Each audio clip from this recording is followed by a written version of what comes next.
name McGee, Steven?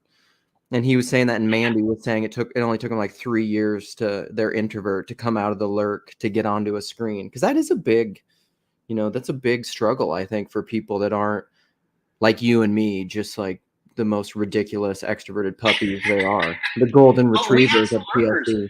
Here's the other thing. It actually brought some lurkers out yesterday, and there were 3 and 4 first timers. Just the ridiculousness of it was like, okay, and I kind of was calling the lurkers out. And gosh, I'm forgetting his. Yeah, who came on?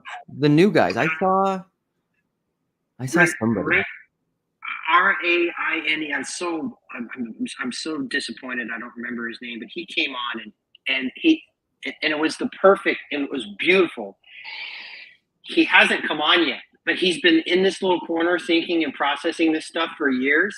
And then he was coming in and like all the things, and he had all the things going on and all that integration that's helped him happen. And he just got the free flow. And he's like, I'm sorry, I'm going on and on. And we're like, no, dude, Yeah, come. And the good invitation is like, I hope he shows up more. Because he's a really cool dude, and this is the place to have it. So no, I think it was the thing that I liked about it is we didn't set out, which is fine. Like, actually, it might be cool to try and do a 24-hour telethon, because people really did enjoy it to a certain if you extent. set it up, yeah, it was fun. It was like it feels like one of those spirit kind of caught on moments in TLC lore, when we get there someday. But so I don't even. You were saying at some point there was, what was the high streamer point? And was that all considered? Well, so what really was happening, Luke, is most of the people were watching on your person pod account. Because weird. Can you see now in the studio? Can you see the live viewers? Is it showing for you? Yeah, I can. I mean, if you just click on the viewers, yeah, you can see that. Because right now, yeah, I mean, right now it looks like. Oh, because we're streaming to Grail Country? On X. Oh, you are, yeah. I actually just started, since you jumped on, I started streaming it to your YouTube channel too. Okay. I mean, this isn't going to be, I actually shouldn't say this. The spirit moves as it will, Luke. We might be in a moment of revival, and people might show up, and this might be another 15-hour deal. I don't know. We'll let the spirit move as it wills. But I didn't. While PBK's away, we're getting a revival. Well, because I set it up, I didn't. So here's the deal: like, whenever I set these up, I don't post to your channel, because that's your channel. Yeah.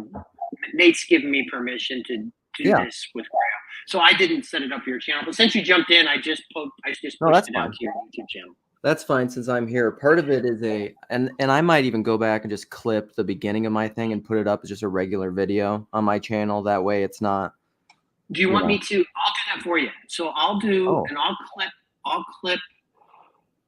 the portions to the point to where you leave, and I'll just give you that clip, and then you can delete the 15-hour, and you can just leave the one you want. Do you have some? You must be more technologically savvy to me. The only thing I know how to do is screen record on my phone. No, I'm an idiot. I just dropped the video into iMovie on my Mac, and I drop the video in, and I cut it where I want to cut it. It's like super easy. That's probably a much more efficient way to do it. But I was a pastor, dude. So also I'm an evangelical, charismatic pastor. So you know what I did, Luke?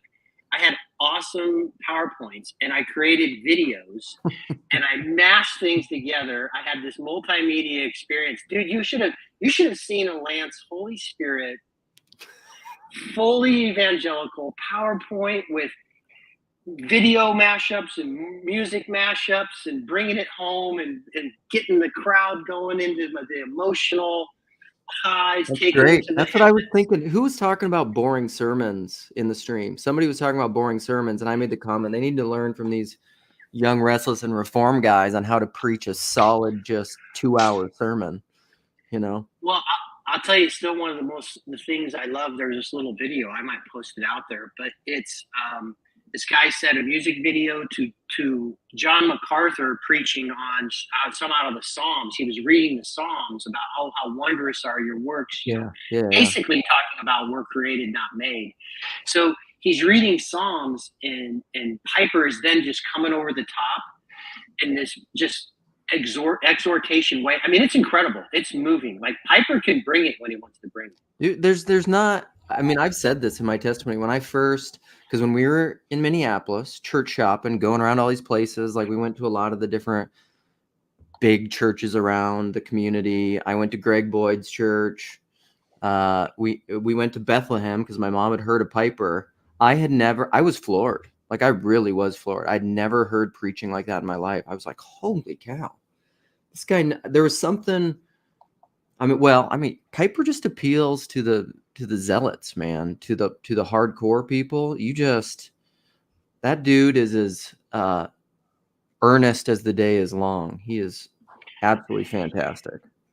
I always had. Here's my problem with Piper. So if you were in the mid 2000s and you were in, evangelical, Protestant, it doesn't matter. Piper, Keller, John MacArthur actually was in that group that was, if you were watching YouTube, that stuff was there. And I would love Piper. And then my Wesleyan sensibilities, when he would bring out anything about election or depravity or something, like I would just be with him. It'd be like you're there, and all of a sudden I'd have this, like I can't go with you there, John. Yeah, I just watched the algo serve me up this young mom who, I don't know, she has like 400 some subs that I watched this morning. So I'm like, and I watched her whole video, and it was something about how just an anti-Calvinism screed about how she doesn't want her kids to grow up in like a world where Calvinism exists. And I was like, oh man, the algorithm knew me, and I had to watch that, and I sent out some comments. I'm trying to lure her into the corner. Get in here.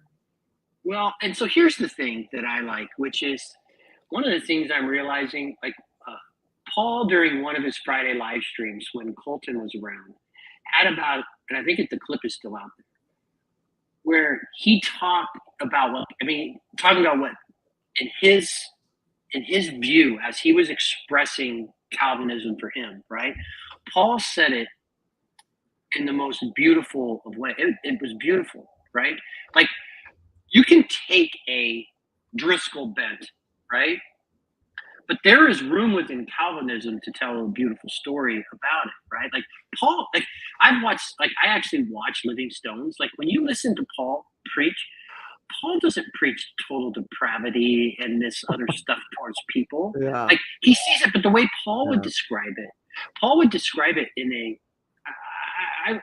again, there's freedom within that, right? And so, like, if you'd have grown up in Paul's church, yeah, and you listen to his sermons, and then you would go listen to other Calvinists, like you would hear Driscoll, you would go, that's not the Calvinism I'm used to. Well, and that's something we've kind of learned. I think I haven't gone deeply into this yet where I would be able to talk about it well, but this is something I've kind of learned from the whole Dutch Reformed strain and Roy Clauser and Duivert and all those guys, is that there's definitely who was the guy on that CW was having on talking about Duivert when CW came in at the end.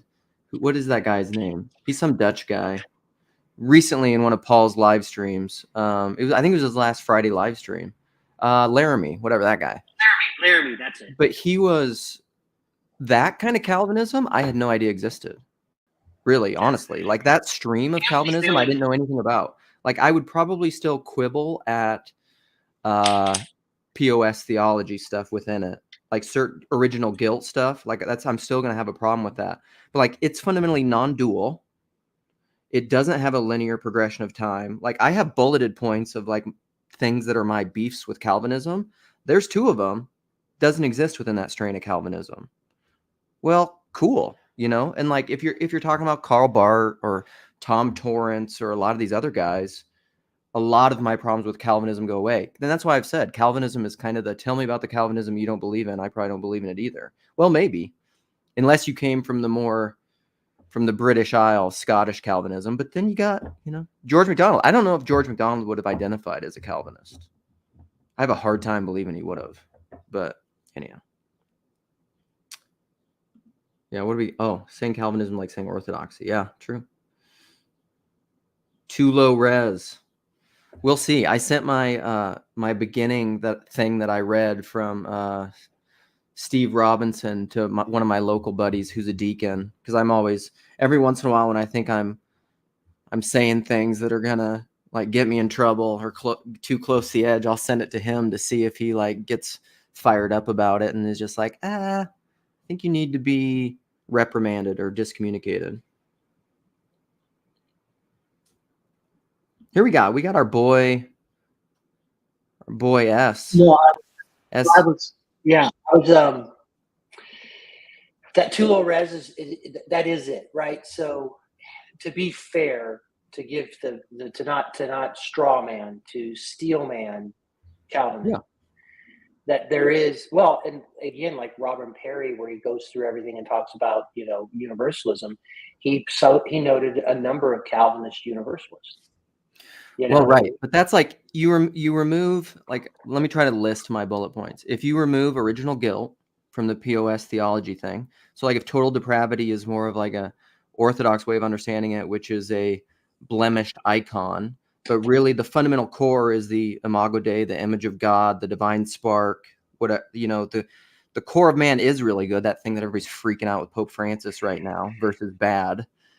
So if you take away that, if you take away punctiliar salvation, that it just happens at this moment in time, if you say like we were saved before the foundation, we are being saved, we will be saved, all of that, and you say, or the orthodox thing of like everyone will be saved and I alone will be condemned, or Lord Jesus Christ, Son of God, have mercy on me, a sinner, the publican and the Pharisee. Remove that punctiliar salvation, justification, I suppose, and then you get around the linear progression of time.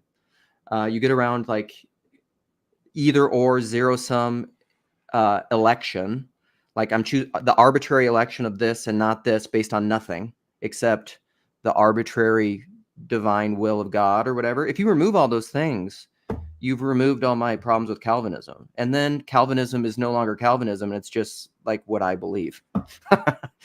Well, but I think, but what happened though is Paul would challenge back and say, no, that is Calvin. Like I think in the good faith sense, like I think, but again, like when I hear Paul talk about total depravity, it sounds very different than Mark Driscoll talking to me about total depravity. Well, yes. Well, that's what I mean. Like if you, by total depravity, this is why I try to clarify and narrow it down. Do you mean original guilt? That like you're born bad? Is that what you mean? Because I don't believe that. Yeah. Well, that's what I think. Like one of the things, so as my wife is, we've been talking a lot about the things, which is right out of the gate, this idea that we need healing and we're not guilty of Adam's sin. That's such and then when if you take that and move through the rest of the Bible, I mean, if you take that from Genesis and move that through the rest of it, it really changes everything. And I do think one of the things that I really loved, and by the way, this is not non-existent in Protestantism. Yeah. We know he's the physician. We know he's the healer. We know that he's come to heal. And so I do like there was some terminology that I kept using because it was just the terminology that came to me. And then I shared one time here, there's this Orthodox priest who went and taught at this Missoula, Montana Zootown church that's going ortho evangelical. Mm-hmm. And he was actually teaching them some St. Basil stuff. And he talked about what was happening on the crosses. He said, it was a rescue mission, guys. This, you know what I mean? And I had that picture because you see the icon grabbing by the wrist. Like I've been using this as what the incarnation, Jesus' life, what was happening on the cross and everything else wasn't some retributive justice and wrath being poured out. Mm-hmm. This was the rescue mission for us all, So those sorts of things are different viewpoints. And I don't want to get into ortho good, pro bad, or bad or whatever, but I will just say what resonated deeply in me, and then I think scripturally and everything else I see it or whatever, like that, just that fundamental change. So for example, for my wife, where some orthodoxy looks weird, those shifts, like, and then when I'm showing her where this is at in the scriptures and everything else, she's like, oh my God, because she always felt like my wife struggles with, and she won't hear, my wife struggles with thinking that she's a piece of shit. That a lot of people, I mean, that's part of her kind of, her struggle. She's been public, like she was Mhm. on a mental health counselor or whatever. So she has this natural inclination. And to actually think that, wait a minute, I just need healing. Like that's what this was about. Yeah. Yeah. Like it Here, totally changed things for let's get biblical, Lance. her. Let's get biblical. What do we want to do? Let's do this one first. Let's go 1 Corinthians 15. I'm not dismissing it. I'm not dismissing it, Amselman. I think the scriptures clearly and plainly refute your position. It's okay. I know you're persuaded somewhere else. I'm not dismissing scripture. And here Luke's going to come and talk to you about some things. So now Christ has been raised from the dead, the first fruits of those who have fallen asleep. For since death came through a man, Adam, and the resurrection of the dead also comes through a man. So if you want to go federal headship, if you want to go all and total with federal headship, this is the all does not mean all thing that, people always talk about. For as in Adam all die, so also in Christ all will be made alive, but each in his own order. Christ the first fruits, afterward at his coming, those who belong to Christ. And you'll say, well, those who belong to Christ, but who is that? Who are those that belong to Christ? All. Yeah. All that have died.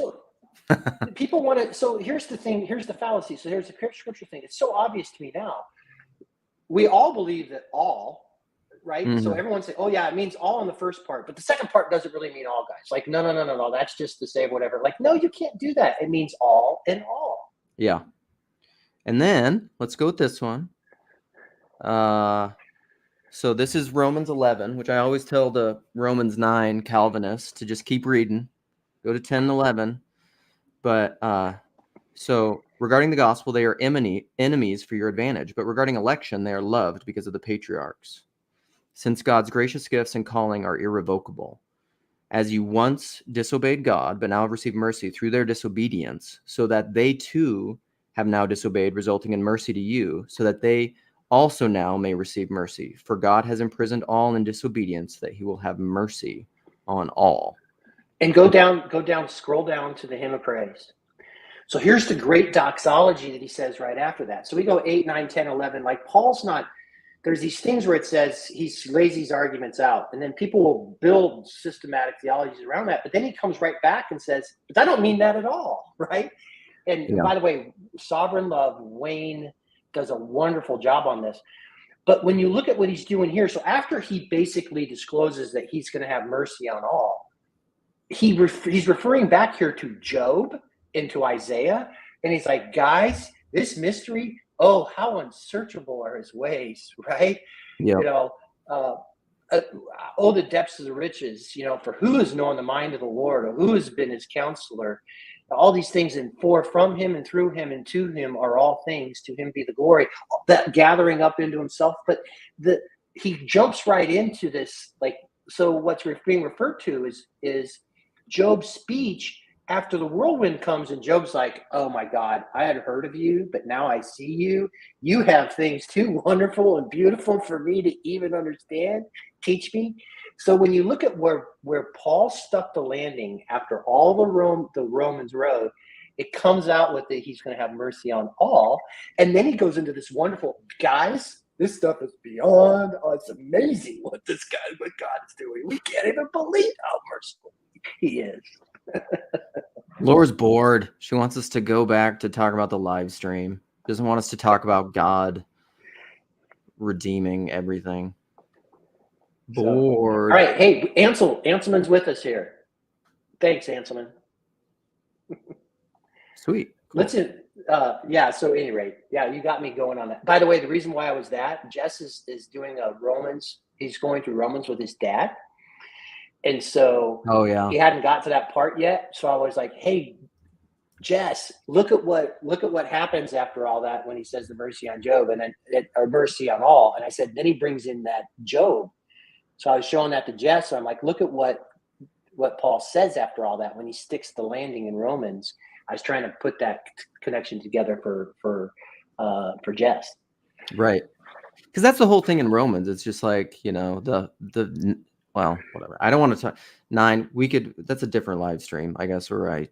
talk about election. Well, no, here's the deal. This is what the TLC is. We go down rabbit trails. We get fired up about certain things. And by the way, I would just say this to my fellow brothers and sisters. Everyone is free to be persuaded and to read the scriptures as you would like. God bless you. And we all have to just find our place and, go where we're persuaded and pursue that in our own lives.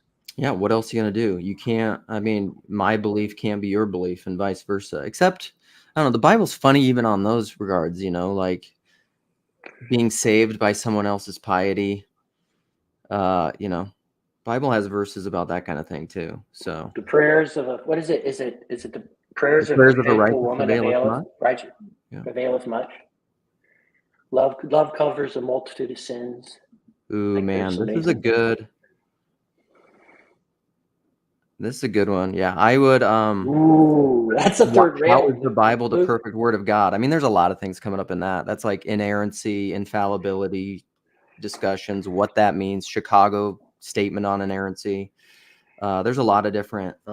Which actually, the Chicago statement on inerrancy isn't that bad. Because I remember at one point, Gavin the other day hasn't been around, but he recently committed and signed some statement of faith from his church and sent it to me and was wondering what I thought. And I'm like, I don't know how you want me to respond to this, Gavin.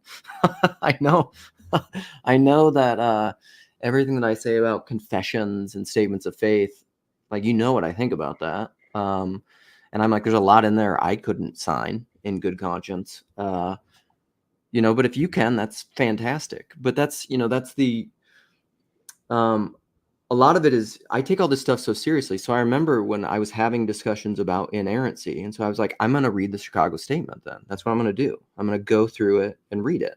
And so I did. And I still have all these screenshots saved on my phone from reading through it. And it's actually, I mean, I haven't gone back and revisited them in years, but it's pretty nuanced. Like what you wouldn't think. It's again, like, tell me about the God you believe in. I probably don't believe in him either. Tell me about the inerrancy you don't believe in. It's probably not what the Chicago statement is saying either. Like, it's fairly nuanced in what it's saying. It's not kind of the platitude level understanding of inerrancy.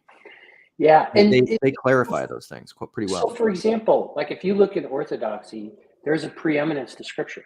Like that's the preeminence. So if you think about hierarchies, there's a preeminence. And, it's easy. The thing is like, if you actually truly get into sola scriptura, right, and the nuance of it, and not the this is a term, but the low resolution view of it, or whatever it is, or I would say the Sunday school understanding of sola scriptura. To be fair, to Steelman sola scriptura is it's if you really get into it, they like, that's a tradition, and people understand that other stuff, so on and so forth. And so we all kind of get into things. But we have these nuanced conversations, but then I'm like, come on, guys, we know what the natural masses believe it says and it means around inerrancy and how it gets used. And then, some non-nuanced pastors or whatever, how they will then use that or whatever. And it's just like, I don't know about that, bud. But God bless. God bless us all, Luke. That's right. I want to play this other video just as fodder for this discussion, because it made me think of this. Are we fundamentally good? Because there was a Gavin Ortland. He circles around in these corners a little bit, but he had this video. Dude, we should look. But we should talk about this sometime, because I would like to do it. I'm sorry. No, you're good. I would have a conversation with you talking about these things sometime. We need to figure it out. But all right, let me play this video, and then I'm gonna probably get going, Lance, and let you just rock and roll, because I just wanted to come on because yesterday, did I do it? No. Yes. Okay. Well, here we go. You can see my search history and things I watch. Okay, let's go. Are those two old guys in arm wrestling?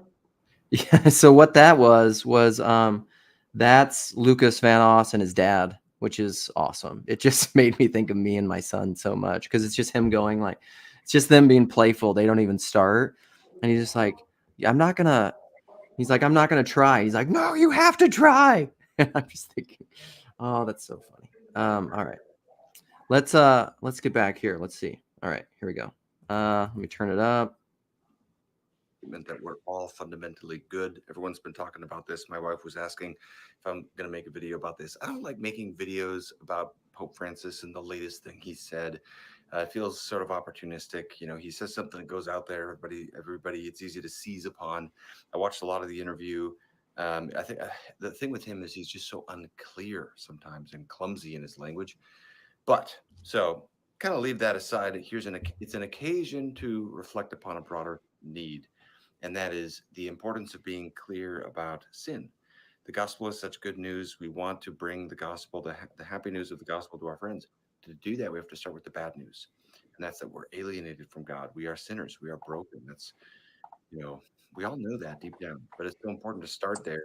Then we get to the good news, which is that Jesus has solved all of that at the cross. But you have to start with the bad news to get there. About Pope Francis. All right, that's it. All right, that's it. Yeah, it's a and even then, it doesn't. That's not answering the point. Like Pope Francis isn't saying that we're not alienated from God, that we're not sinners. Like he's not saying all that. There's a lot of assumptions baked into that. It's kind of like the hell thing. Like when I remember that liminal moment of hell when I got the rug pulled out from under me when I was just like, oh, hell, because you just read eternal conscious torment into the text, or at least I grew up doing that, having no idea there were alternate understandings of that. And so it's like the fish knowing you're wet. That who's the writer? David Foster Wallace, who used that illustration of that one thing about, the fish, the young fish swimming by the old fish, and the old fish says, how's the water? And they look at each other and they're like, what's water? You just read it automatically into the text, not even realizing you're wet. But you can do that with certain understandings of total depravity and that man is bad, because that language has been so reinforced that you read it and you eisegete it into the Bible thinking you're exegeting it, and you're just not doing that. Yeah, I didn't even care about that. Like when I first heard it, I'm like, yeah, like we're all bear the image. Yeah, like it seemed so, I don't know, unoffensive to me. But like the other thing is, which I love, which is like, it's not my rodeo and not my circus because I'm not Catholic, so I don't have to worry about it. Well, right, yeah, and that's whatever that. Yeah, that's a Protestant Catholic thing, I suppose. So, all right, well, Lance, you get in here, people. How's Lance gonna take us for another 12-hour joyride? Okay. So Luke, here we go. Here's Aaron. So Luke, you know what? I really appreciate you. This is perfect, Luke. He comes in, you throw the red meat out against certain picadillos, get people all fired up. So now, potentially, instead of talking about the beautiful thing that happened in a 15-and-a-half-hour live stream yesterday, people are going to want to come in and talk about Sola Scriptura and original guilt and stuff like that. So, Luke, I really want to appreciate you for setting the tone for the rest of this chat. Well, it's so weird. I don't know how I do it. I think this is probably true. Somebody said this in a live stream about me, but they said, oh, it was Foxman, which I haven't seen him in a while, but he was saying something like,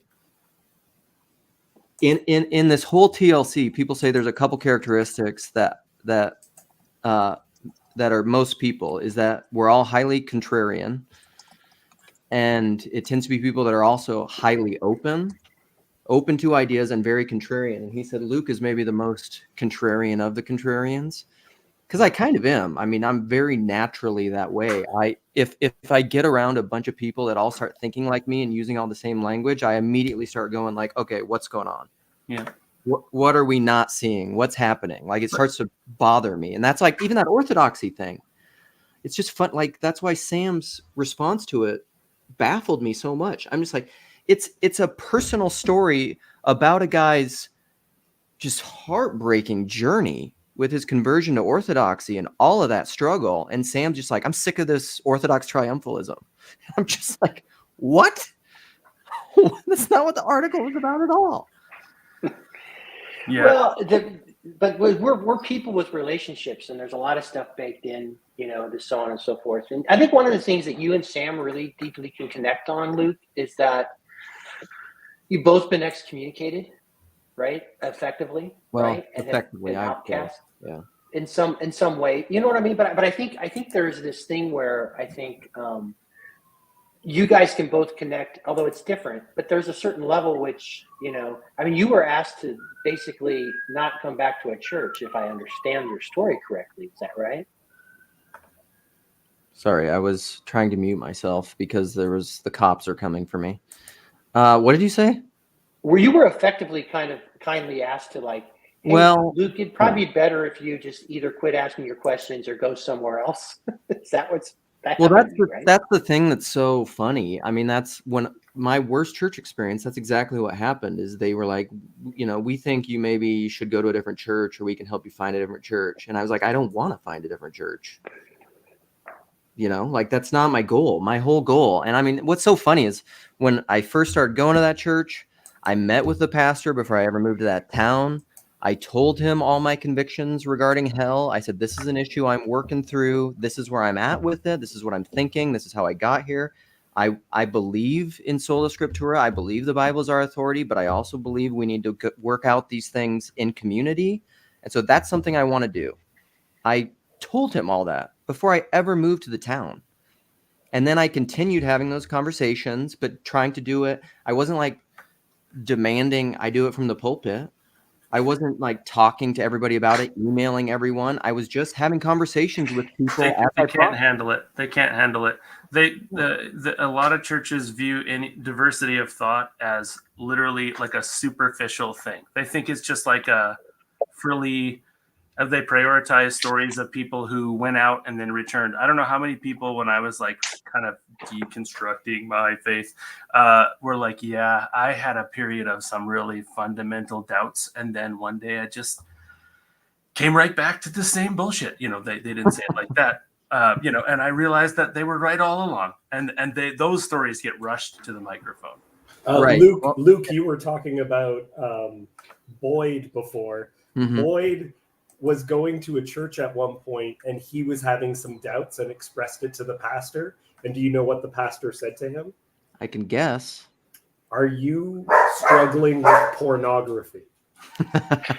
Is because the only explanation that he could think of as to why you would be questioning things is sexual sin. One of my best buddies went to his pastor. He has been pretty much an anti-Christian Christian for a long time. And the reason is he went to his pastor with a bunch of stuff because he'd been a zealot. And he was like, I can't handle some of these dissonances. And he was handed a book on being possessed by demons. And he was like, well, fuck this. See you later. You know what? And He's been gone ever since. What's so hard for me is I don't even necessarily completely disagree with Greg Boyd's pastor or what you're just saying. Like those things can be true sometimes too, but they're not always true. And just because someone disagrees with you doesn't mean that they are just possessed by demons. They went out from us because they were not of us, right? Well, some of that stuff I found so fascinating because our actions really do affect how we believe and how we feel. Like you will change what you think based on what you have done, even if all the facts have remained exactly the same. Well, yeah. I don't think it's crazy. It's just kind of funny because when it's not true, it's the stupidest thing to bring up. But I think, yeah, exactly. And I think we're all in that boat where we don't want to be completely skeptical about things. I'm there. Like, I don't want to be like, oh, there's no demons. It's all bullshit. But I'm just saying like, I think the biggest sin in the evangelical style church right now isn't even their theology. It is the fact that they don't think they need to know people before they diagnose. They're diagnosing from 100 yards away exactly what's wrong with people because people are cardboard cutouts of people. Well, and it's also the problem with confessionalism, because what I've often talked about is like people are willing to work with you, like that my pastor for a while, but the assumption is always like until you come to the truth, which is where I am right here, because this confessional understanding that I have is this static thing that cannot ever evolve and grow and change. Like you can change to our thing, but we're not going to like learn anything from you. You shuffle into the shadows and disappear. Yeah. Well, and one of the things I've noticed, and so I was out in non-denominational, and one of the things I've realized is I never should have been a house church pastor. I wasn't properly trained, right? I went through a seminary, I was apprenticed, and, like my heart was sincere. The people that came around us were sincere or whatever, but it's looked like one of the things we've lost with the vocational pastor, like Paul would talk about this, but I grew up in a Methodist church, is that there was a lot of training and pouring in more than just learning Bible stuff that was pouring in to put someone into that vocation, right? And so one of the things is like part of that is the pastoral care piece.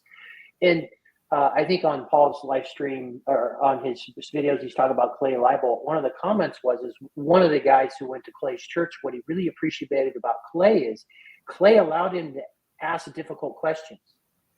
See, because Clay wasn't afraid that a difficult question couldn't be handled by, right, the church and Christ and everything else. And so I think some people get so afraid in confessional boundaries, like, ooh, you start asking those hard questions, and maybe they don't have the answers to them, and so they give you the Sunday school answer because they just don't know, because they're not trained well enough. And then the other thing is there's a fear you're going to lose someone, and I think I have found, for me, the people I respect would be like someone like Paul. Like if you would have went to Paul's church, Aaron or whatever, and like you had asked some of those hard questions, Paul would have let you ask the question. Oh, for sure. We're not thinking he's a typical pastor, though, are we? Yeah, I mean, because if you could, here's the deal: if you're a charismatic person and you can put butts in the seats, you will become a head pastor, whether you should be a head pastor or not, and there will be a lot of people that will come around you. Yeah. Hey, Chad. Hey, Steve. What's up? Hey, what's up? So we're thinking that he's not a typical pastor, but I believe when he says that he is. We just have a lot of caricatures in our mind about stories that we've heard, and I think that we will sell ourselves. I think that we will sell ourselves. Who do you think's who do you think's typical? I think PBK is a typical pastor. I absolutely, there are a lot that are like that. But Chad, people are telling you through their deconstruction stories, and I've experienced there are people that are not like that. I'm not saying that there aren't people. I'm not saying that there aren't people that are not like that. I think the atypical pastor is probably more like the nightmare that we have in our head. It'd be interesting. Yeah, I just have like 43 years of the opposite experience. I like my dad was a pastor, is a pastor, I would love it if that were the case. I do think there is a fundamental truth embedded in Christianity that a lot of pastors, pastors are usually really emotional and caring, at least at the beginning, and so there is a core of decency and Christianity and genuine faith that I think is there in probably like a large percentage of pastors, but there's some weeds that are choking that out, and those weeds are growing, I think, in this day and time. Personally, I don't want to, I think it's good to give everybody the benefit of the doubt. Yeah. Well, I also think that I probably disagree with every pastor I encounter on some level. And so it's just a matter of, I can be a hard person to communicate with, and I'm sensitive, and so that's a big part of what my problem is. And I'm not trying to speak for everybody. I'm just sharing my experience where I think, let's see, I've had 1, 2, 3, 4 pastors, and 2 out of the 4 were pretty good, and they had a job to do. And I noticed that the pastor I have now, he's very he has disclaimers for almost every statement he makes, which I think is really interesting and annoying.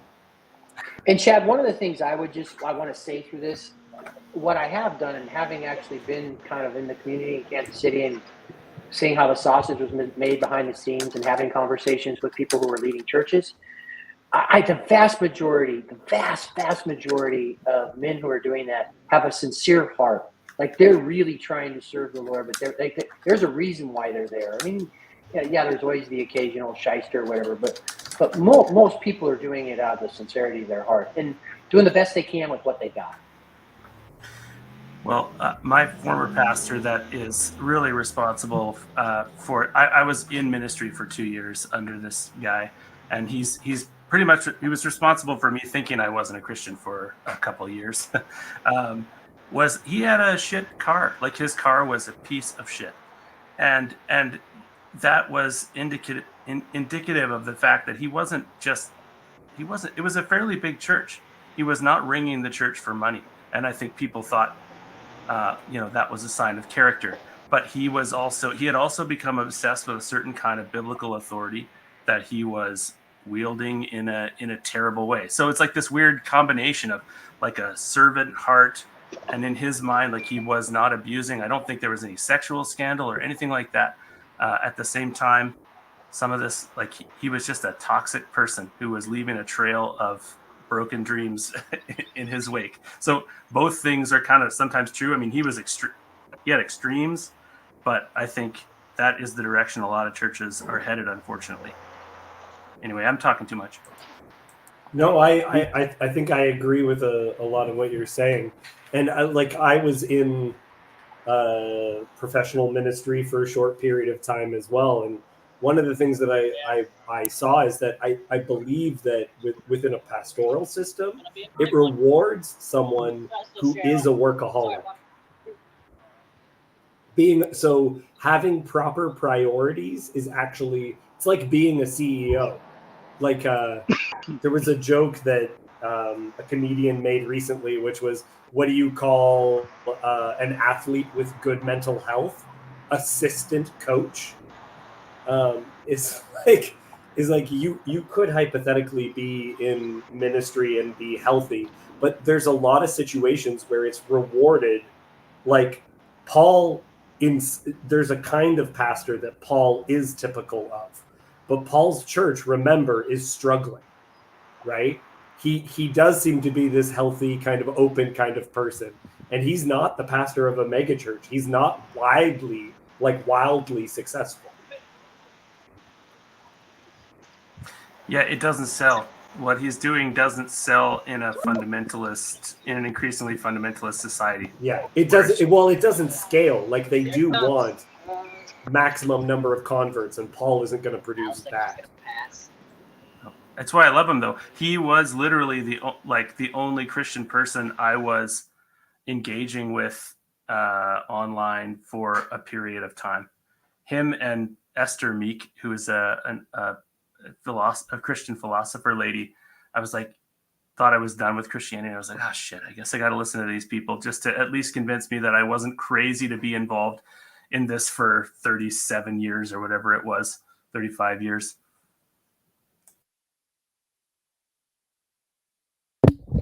All right, so this is where I jump in and say Paul Vanderklay and I have been vindicated in this Staying Orthodox article that the vast majority of, and Luke said this too, the situation in Orthodoxy in America is basically Protestants coming to Orthodox through Protestant means and imposing Protestantism on Orthodoxy. And I just look at this as late stage non-denominational decline. You know, the non-denominational movement came out of this collapsing, deconstructing mainline tradition. And then you have these children and maybe adults of non-denominational churches that go to Orthodoxy because, whoa, it's got this really robust theology. Whoa, it's got this really profound spiritual life. And, it has all the right facts and it has the beautiful liturgy at some places. And I guess what I'm just trying to stir up now in the pot, maybe I'm late to the party on this because I wasn't able to join yesterday, but it really feels like the big, I guess, elephant in the room is what will the children of these Protestant Orthodox converts do? Because I look at someone like Paul Vanderklay as somebody who's kind of being more Orthodox than a lot of these Orthodox converts, and that may be scandalous to say. I don't know, but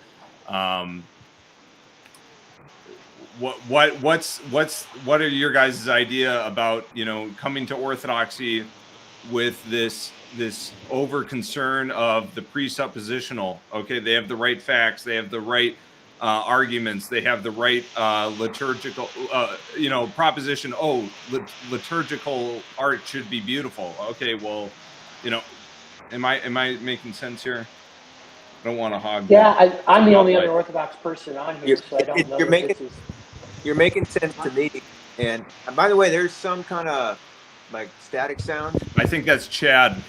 I thought it was me. I was trying There's to Chad. see I if muted him. switch computers.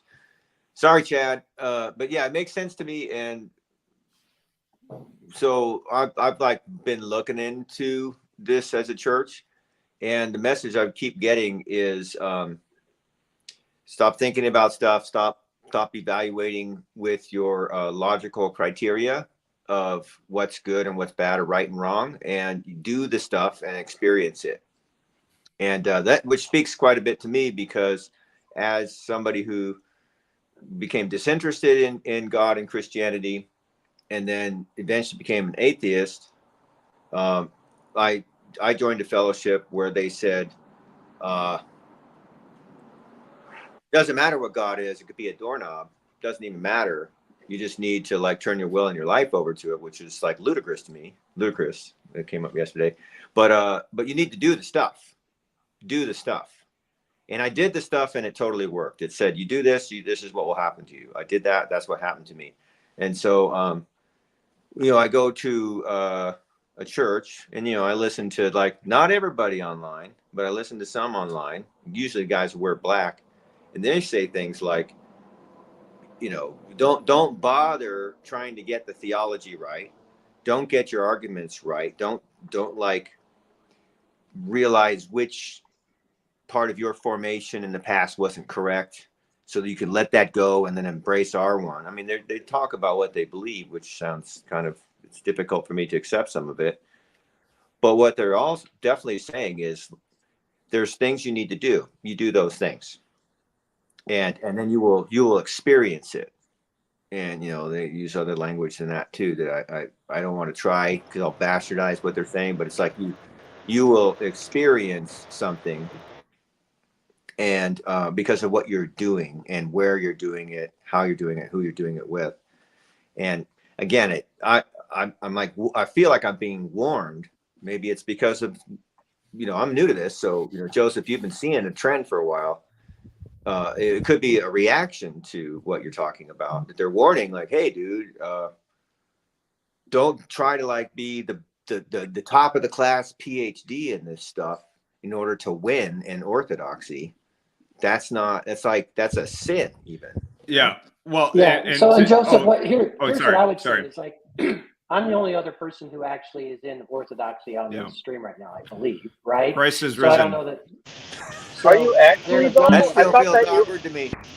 thought that you actually weren't in it, that you were holding off because your family. Well, my priest has already told me if I die, he'll give me an Orthodox funeral. He told me to consider myself Orthodox, and I'm just waiting for my wife and I to be baptized in together. So, and I'm living the life. But I know the thing you're talking about, Joseph, which is really interesting. So I've experienced Orthodoxy in Kansas City and Houston, and you and I have a different experience because you're not close, right?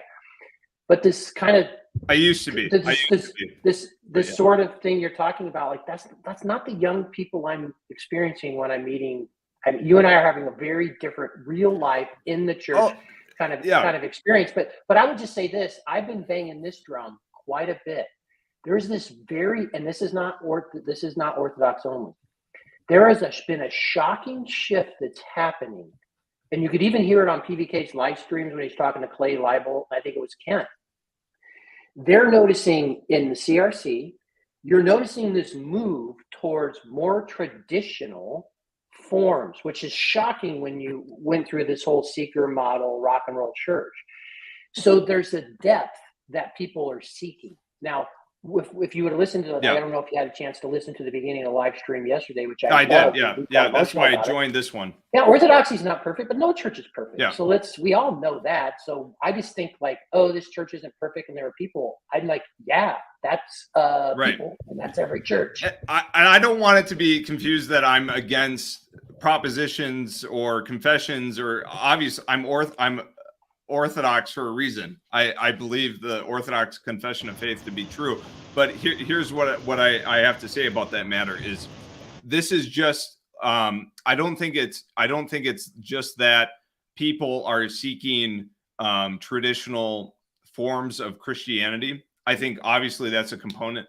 I think what you're seeing more of is people are turning away from, I guess that we call it the seeker model, and the future of religion is just going to be it is not going to be vague and diluted, and people are going to look for precision and conscious awareness of theological positions and liturgical practice. The disintegration of the main line in the Protestant America turned to just we can turn to this mere Christianity. We don't need denominations. We just need to show. And this is the straw man that a lot of Orthodox converts make fun of Protestantism. Really, they're just pointing to like an uneducated, parochial, non-denominational community, which it's probably better to be going to that non-denomination community than living an hour and a half away from your Orthodox church where you are not interacting. Yeah. Where you're not sure. Maybe. I mean, yeah, I'm going to say go to the Orthodox church, and receive the body and blood of Christ. But, but I think what people are rejecting is this, and this is the case I'm making. It's the reason why all these people are here in this little corner. I think what people are hungry for is depth. Oh, totally. And that's what I mean by vague and diluted is not going to. And I think, if, for example, like if you were someone who were Reformed, right, and you lived in Sacramento, you could have depth conversations with PVK. You could literally have depth conversations there, right? And now he's got an estuary going on at his church, and now you could have depth. Like, I think you can find depth in a lot of spaces. It's actually why I think estuary is a genius idea, because that's the place. Because again, I would say this: I'm not an ecumenist in any way, but I totally understand people have the God of their own understanding and need to follow their own path and need to do that, right? And so what I love about estuaries, we come together, is it allows us to talk at depth about these issues. And estuary is not ecumenism, by the way, because ecumenism is let's just ignore these disagreements and let's have a superficial unity just for the sake of the niceness of it. And the beauty of estuaries is not church, so it doesn't have to be that, right? I have a question for everybody here. If you were pressed to have to share a bit of wisdom with somebody, with all who are listening, what would be the best wisdom that you could offer as it relates to, let's say, moving forward in their life? I would just regurgitate what I've heard from my spiritual father, who is a monk of 52 years or so, and that is Christianity is it is not it's a craft. It's an artful craft, and he related it to Babe Ruth hitting a baseball. You know, someone asked Babe Ruth, well, how can you hit a baseball so well? What's going through your head before you to identify a ball you can hit and, where to hit it and all this stuff. And he's not even thinking about any of that stuff. He's not consciously, he's consciously gripping the bat and standing and looking at the pitcher and all this stuff. But, he said to the reporter, I just see a ball that I think I can hit and I hit it. And sorry if the baseball analogy is not literally hitting with you. It's kind of like a violin player performing at a concert. He knows he knows stuff about notes and tempo and the song and all this stuff, but the real performance is just in the muscle memory of it and the organic formation that has gone on in all these years. And sure, you can pick apart the pieces of why this beauty is arising out of this or this proficiency is occurring, but really it's just this natural formation that is really undergirded the Christian life of faith, hope, and love, and just not saying that in a platitude sense, but saying that in a truly organic a sense of just the daily life, the daily mundane, humble Christian life that is, culminates in this lifelong journey of proficiency in the craft of salvation, basically. Yeah, the way I've been developed before, like recently, and obviously is biasing me, but it seems like you can have brain injury and not be capable of understanding theology, or not even be able to understand a sentence that somebody's, when they're confessing their faith to you, and you can be like the most based Christian in the world, So maybe I'm wrong about that, but it seems to me that's, especially being an over intellectualizer, and I know it better than you, so you should pay me money to explain it to you kind of person. And that's not just for income, it's for my pride. Coming from that to realize, like, I've been in this abstract intellectual realm, and I've missed the world, and I've missed my life. And of course, I would reject God from that position, because I never, I guess, knew him, or whatever would be the word for it. I thought about him, and I thought those thoughts are kind of stupid.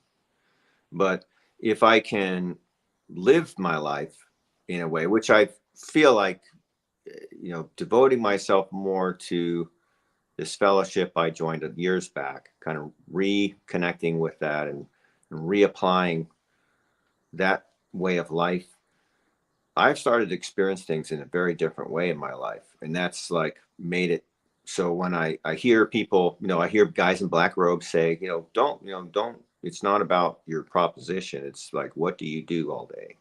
How do you live your life? It makes sense to me, because in my experience before listening to those people, that's what was happening to me.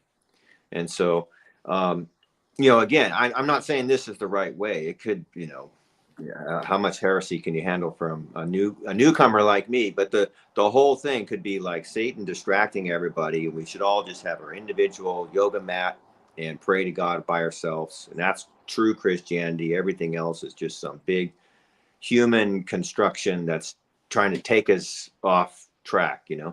I don't know. I mean, there's a middle ground. There's a middle ground exactly, where you need a frame, but how rigid that and how narrow that frame is makes the world a difference. And I think where the Satan element comes in is there can be a lot of bad faith communication. There can be a lot of idolizing of one's own intellect. But basically, just to get to your original point, Steve, is in a very practical way, I can just say this simply.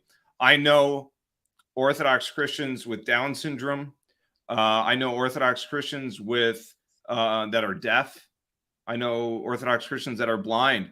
And what is the deep common understanding and devotion that they share is the same, but it's manifested in different ways. Just as I know incredibly intellectual, truly scholastic scholars of the faith, and sure, there's different outpourings of this. Just like in an orchestra, there's different instruments that are playing, but it's still the same cohesive, mind, I guess.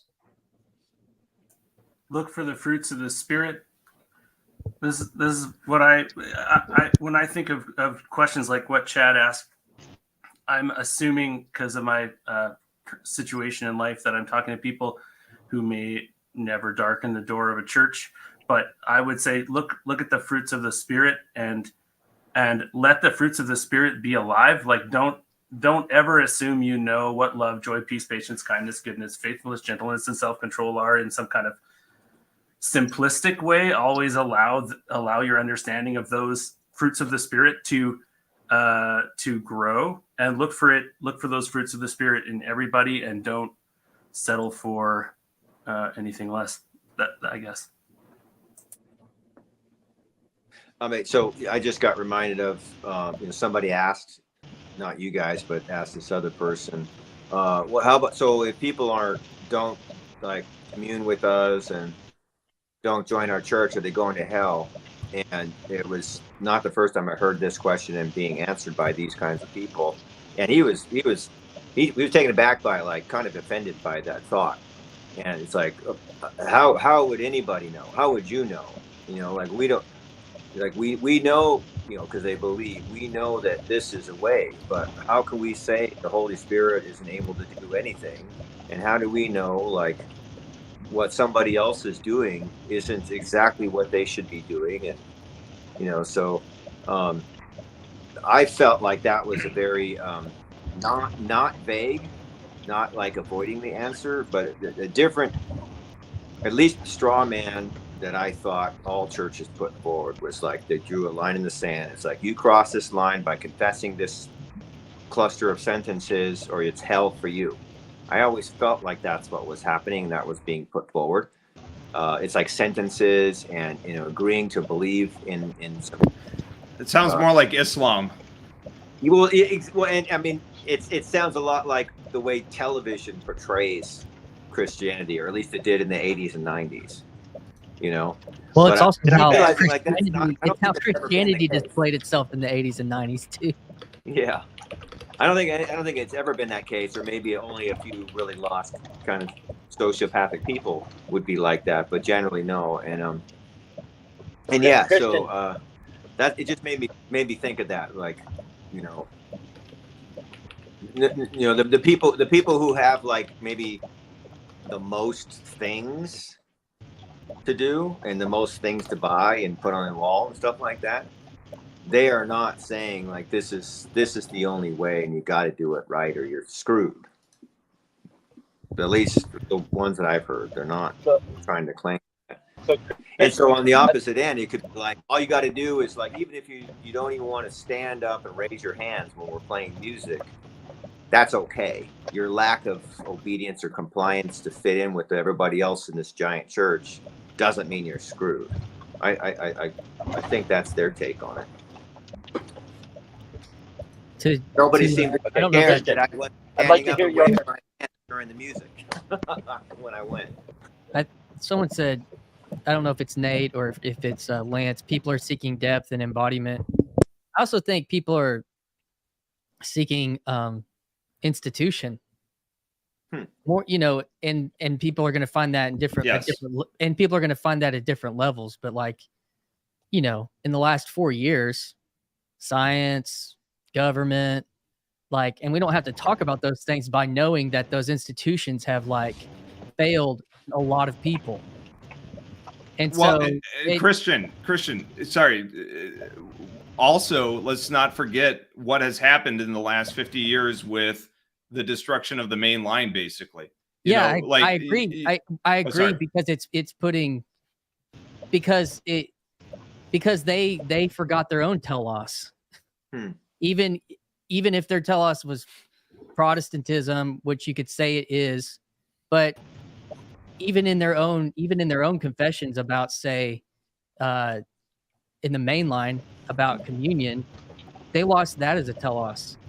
They made politics or modern culture, secular culture, the telos.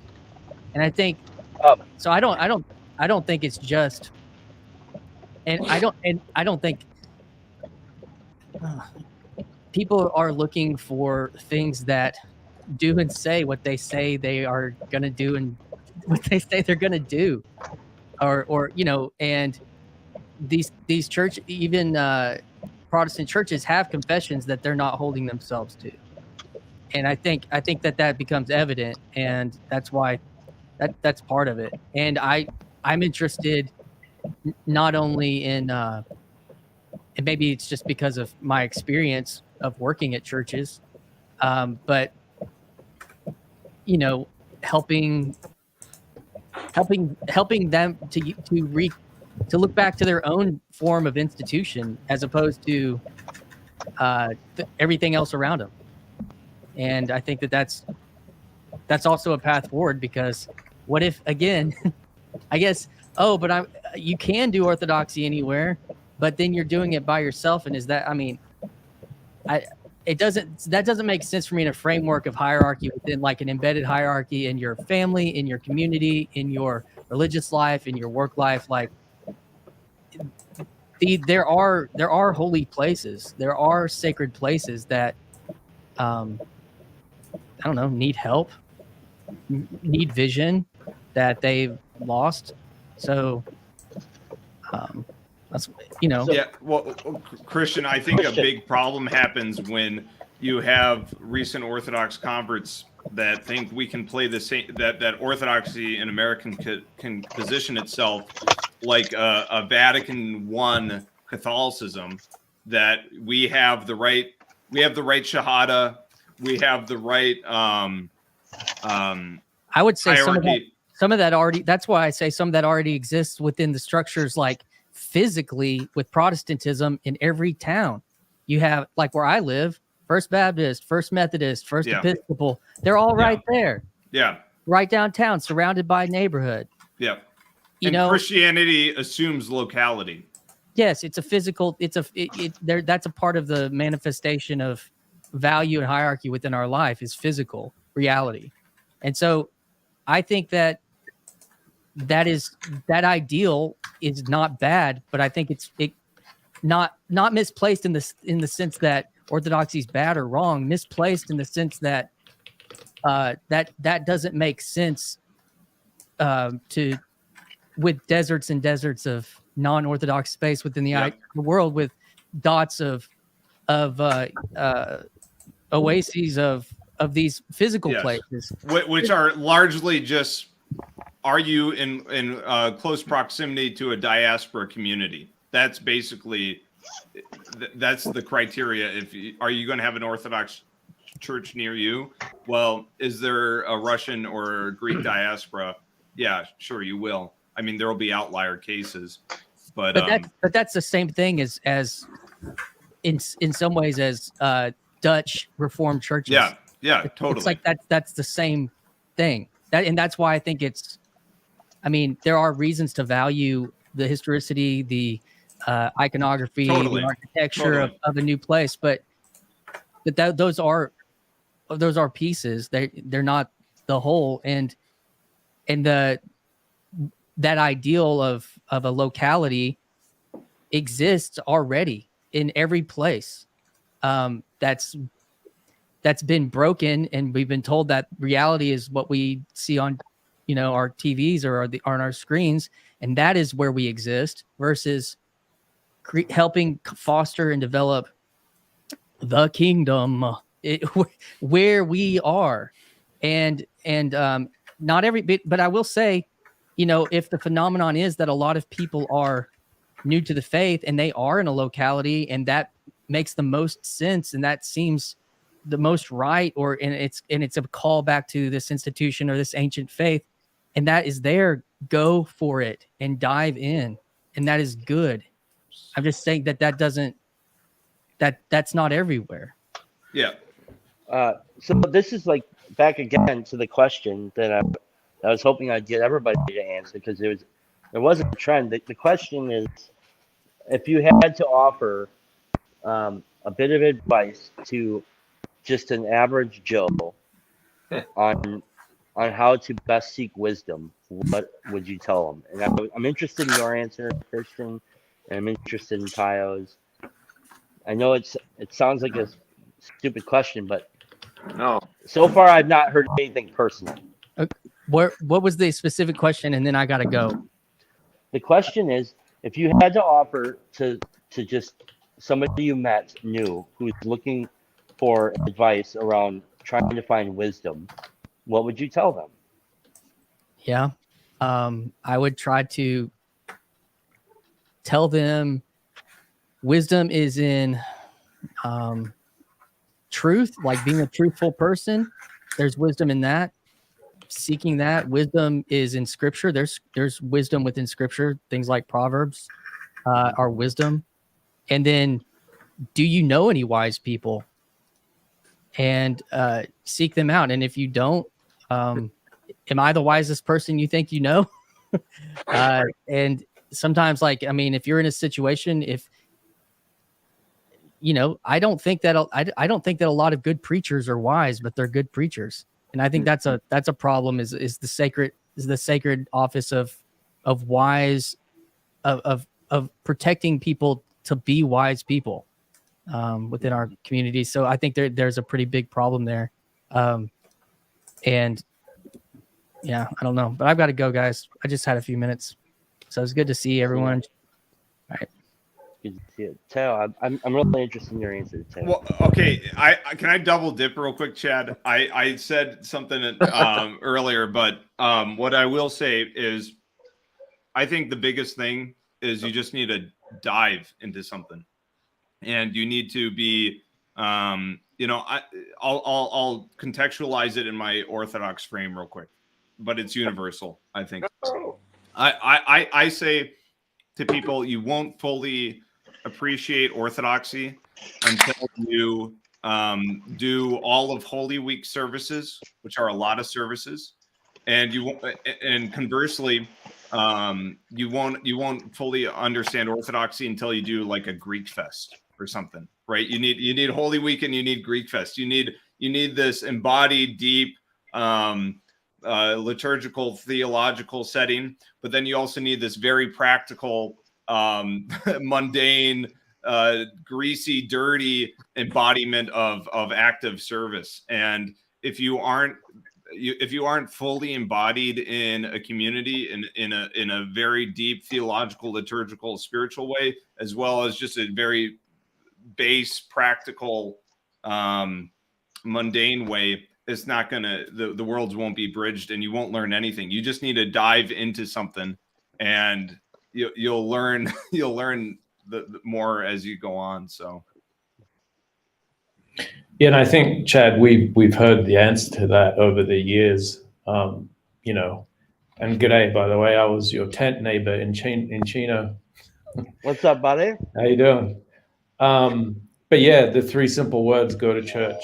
I mean, I think it can start there. And one thing I've noticed since going through my ortho conversion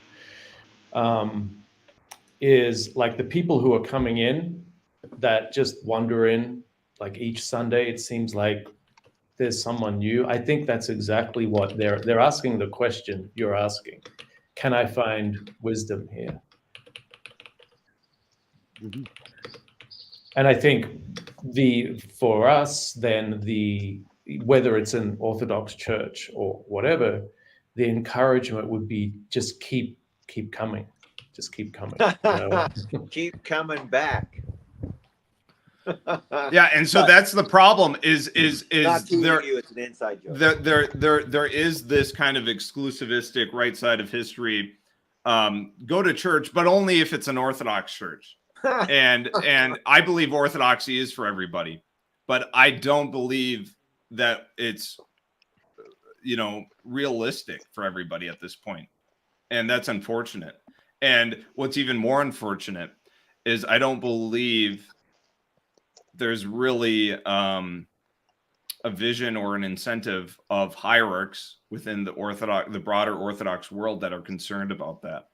And it's because Orthodoxy, Orthodoxy as it is now is basically the product of thousands of years of Christendom.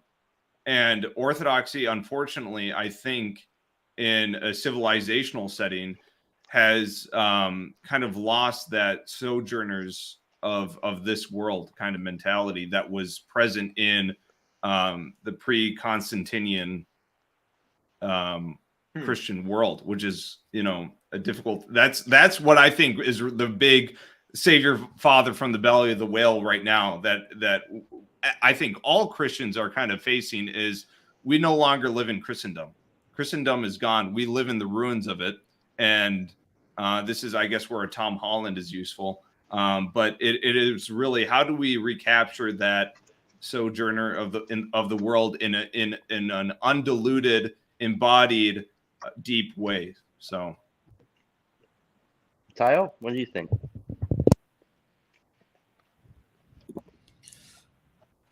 I don't disagree with anything that's been said so far, but I would say I would give the advice that I was given, which is to read a book of Proverbs every day and pray, meditate on that. And the book of Proverbs happen to line up with the days of the month, so just whatever date it is. so true. Huh. So true. I didn't know that. 31 chapters in, well, yeah. So in February, you're screwed. Yeah, you got to double dip. You do have No, to. I didn't know that. Yeah, I didn't know So that. many people stop being Christians in February just because they just can't get through the whole thing. Yeah. Well, I think a lot of the stuff, for me, it's going to boil down to I can recognize that I'm in the belly of the beast, and I'm, maybe they're saying I should go rescue my father from the belly of the beast. But the problem with that is it'll have me distracted by looking at the belly of the beast, and I think it's the wrong place to start. I have to be willing to discover where my perceptions are completely, whether they're my actual experience or not. And so I think it's a matter of discovering what are my prejudices and what is it within me. Where did I get these things? Have I really? Am I looking at Christianity through the eyes of a scared and fearful, resentful teenager?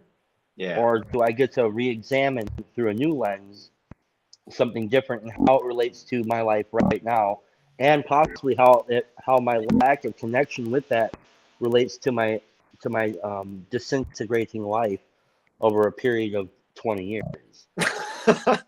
Yeah. So I have to really examine where are my mistakes, and because I won't be able to see accurate anywhere near accurate, even though I'll probably never be able to see fully accurately, but I'll never be able to come close to the zip code of accuracy if I'm still looking at the belly of the beast.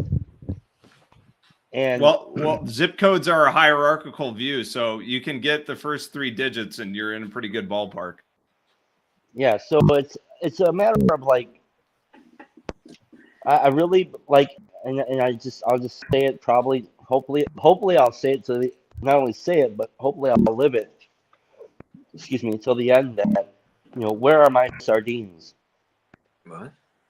What do you mean? Well, I'm the kind of guy where I believe that sardines were disgusting, though I never tried them. They're And great. I went around, They're great. and I would go around. See, but I don't believe you. I have to have my own experience with it. So they might be great. Have a dill pickle with it.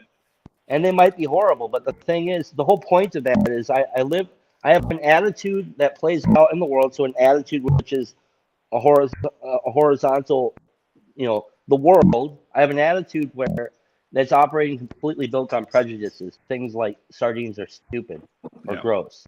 Yeah. Or whatever, Game of Thrones is shitty or whatever it is. But I don't have my own experience with these different things. And I know it sounds so elementary because it is. Because everybody should already thinks that they know this. Of course I examine my prejudices, but I don't think we actually do. Yeah, you need to know where they come from.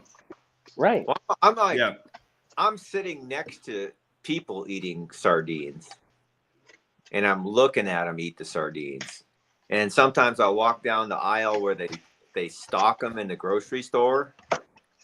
And I've kind of given up on the variety of brands, and there's a brand that kind of eyeing a little bit more, probably because it has the coolest graphics on the package. But it's I really relate to.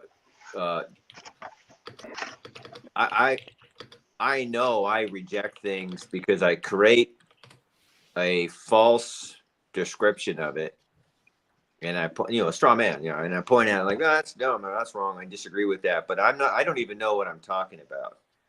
And I have a great imagination, and so I use it to keep me from having to do anything like repent, and so actually the reality is I kind of been tasting some sardines recently, and they're a little weird, and I think it's going to take some time to get used to them. But I can almost see myself like having a diet including sardines. So. Well, if you try to fast like the early Christians did, and don't eat meat on Wednesdays and Fridays, sardines are a great way to supplement that. Yeah, just drink the juice. I just have one more thing to add to this. What wisdom would you give to people? And it's kind of a conviction that I've been feeling in my life, being raised evangelical and being sort of taught to see every interaction as a chance to transmit a life-changing truth to this other person.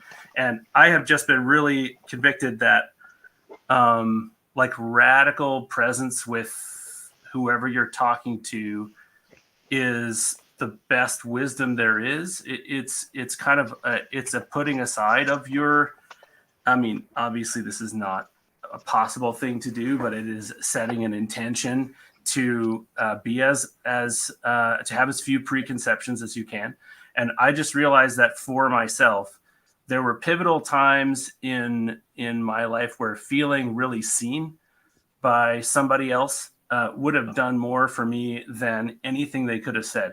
Like at a certain point, a friend of mine, because I low key believe in astrology, and a friend of mine sent me 2 pages based on my birth chart, which birth chart astrology is the most eerie of all.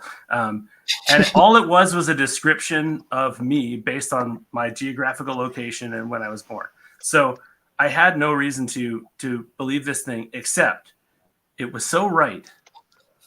It was so right. It expressed some things about me that I hadn't put into words. And in a 2-page document, I wept like a baby. And then I laughed. I giggled like I never do that while reading anything. And I'm not making a thing for astrology. I'm not making a pitch for astrology. I'm literally saying that a fucking piece of paper made me feel seen and was revelatory, because it was just it felt like it saw me. And how much more so a human being. Like I feel like preparing a quiver of wisdom is a good thing, but a really good thing too is to be like, to know when to put your quiver away, to put your smart guy. And I'm not Chad. I think you're the opposite of the smart guy vibe. You know what I mean? No offense. They called you stupid. No. You know what I mean, though? Do you know what I mean? Like the smart guy, smart guy, like, like the thing that tries to get people to go, wow, you just turned me right around. Like, and maybe those possibilities exist. We got to be ready. But those arrows get dusty. If we, you know what I mean? They probably should get dusty, like waiting for us to shoot them, because we have to see the exact target and really know from God, like through grace, that is the target for that arrow. And that's not to discount anything. Everybody has good answers to this, but I just wanted to throw that in there. Well, I appreciate you letting me just express my silly little thing that I always railing on. It's not a them problem, and it never was. Not silly. It's good. I'm gonna go and listen right now and eat. Look at this sandwich. So I gotta tell you guys real quick. So this sandwich, this is a prime rib sandwich. I know it seems weird, but that sandwich changed my life. I met my wife at this place. This is where I met her, and this is the sandwich she served to me. And I would go on to marry her, and I proposed to her in the place where I got the sandwich. And it's if you're ever in Wisconsin, in Delafield, go to the Picnic Basket. They have the best sandwiches on the planet. Life changing. Okay, Chad, before you leave, go to Boscobel, Wisconsin. Boscobel. Why does it sound so familiar? It's in the Driftless region. Go. Oh, You need yeah, to go to Boscobel and see Father Manas at St. Paul's Monastery. Oh, He's a great guy. Okay. I love the Driftless region, Matt. Over at Viroqua, near that area. Yep. It's south of Viroqua. Boscobel south of Viroqua. So Sweet. Well, thank you guys for all you do, and don't burn yourselves out on here, man. Toodles. Hi, Chad. Well, now what? Can somebody let Jed in? Lance was at the back, but I think he's taking a little break now. So, Oh shit, there's nobody to let him in. I love that guy. but Johnny, I wanted you to speak on the sardine metaphor a little bit, as Steve was mentioning his experience with sardine. It tracks a little bit with some aspects of your story. Am I muted? No. The experience with sardines, you said? Yes, Steve's experience, the way he described his experience with sardine being a metaphor for Christianity or God or something like that. Oh, sure. So yeah, the I mean, attempts prior to investigation thing, like those look gross. I think they're going to be gross. I've never actually tried to eat them, so I don't like sardines.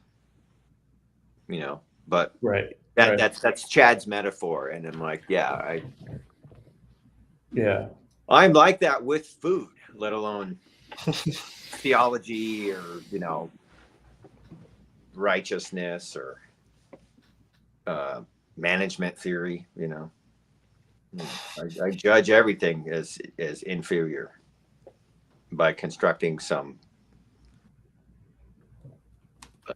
interest, like creative alternative universe to like compare it to. It's like, it's not right. I'm just trying to keep myself from having to do stuff that I know I should do in the whole world. Talking about wisdom, it's like the whole world has been saying this stuff. It has been conveying wisdom to me my entire life, and I've been closing my eyes and plugging my ears as much as possible. And whenever I feel like I've learned something, a lot of the times it's like, that's what they were saying, or that's what that character in the movie, that's what that was about. Like it's the message, the truth is in front of me all the time. Yeah, but there's no shame in that game. I don't feel too ashamed about it. I feel humbled. Good. Which to me is pretty different, because shame I might try to avoid, and hopefully I could get away from everybody who saw it and just hang out with the people who didn't see it and pretend it never happened. But with humility, it's like,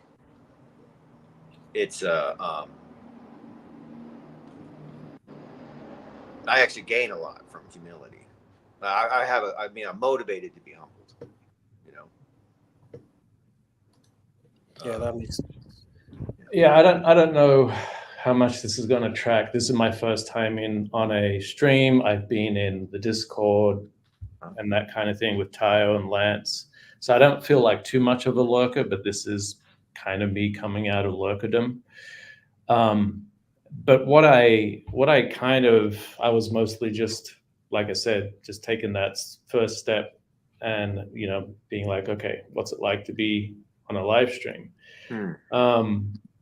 And so, but one of the things I think at the beginning of the stream that was like, okay, this might be a good one to jump in on, just was it's this Ortho-Protestant tension that came up again yesterday, Sam's idea of, rescuing your father and things like that. And I think being that this is my first time on, I'll try and give a really short rando history. And it's your typical fundamentalist to evangelical to deconstruction. Then down the hall, Sam Harris, Matt Dillahunty, rabbit holes. I was also involved in, back before the deconstruction, I was also involved in the Christian music industry with a really popular Australian band. That may be all the information you need to know to which band that might be. But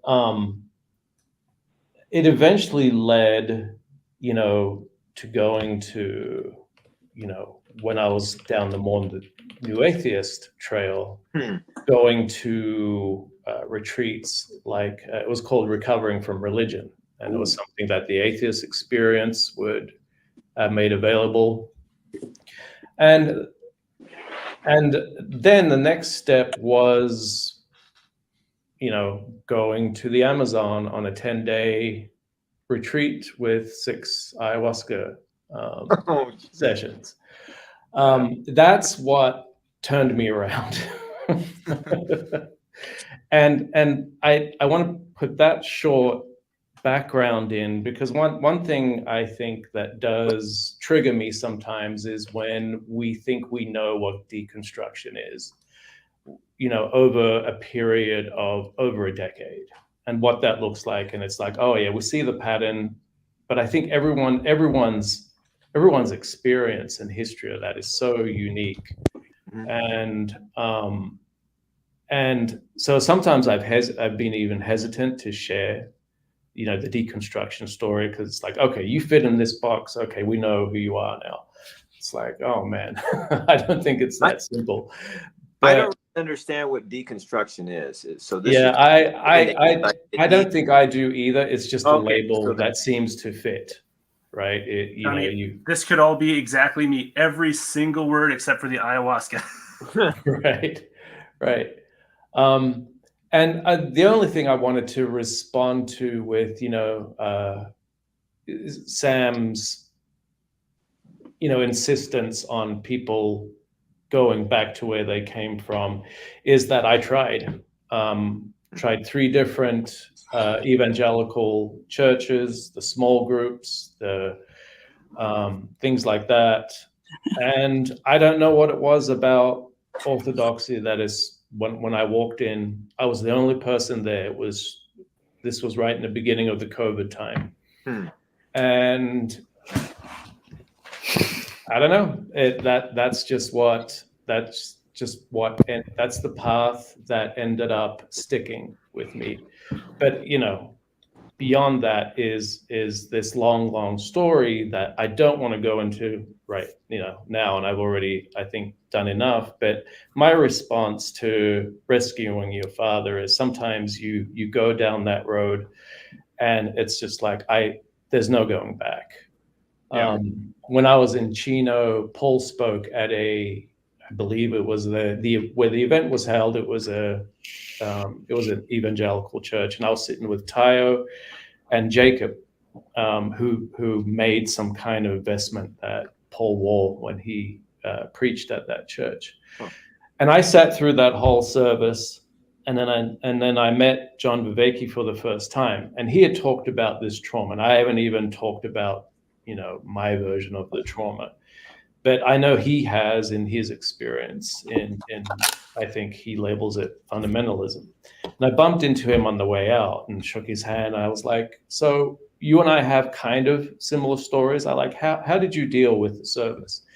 And his response, I will never forget. And I keep telling the story. He said, I actually sang a couple of the songs, and that really blew me away. I'm like, wow, you're a lot further down the road than I am, which made me realize that part of this process, yes, initially us new converts from Protestantism, all we want to talk about is being anti-Protestant.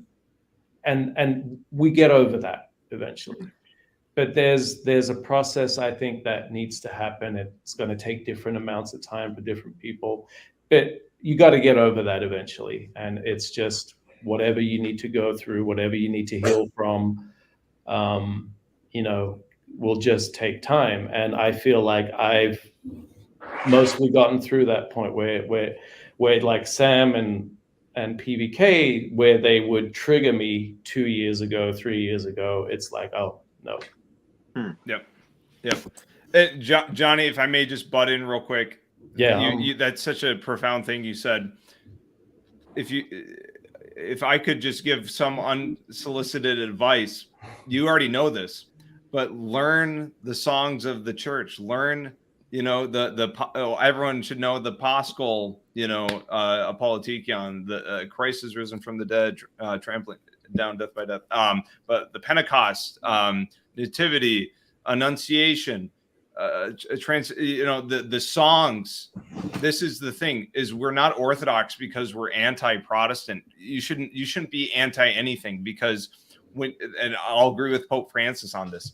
When your identity is formed around negation, disillusion is inevitable. Yeah. And I think the best way to be anti, I guess, is to sing and to learn something like that.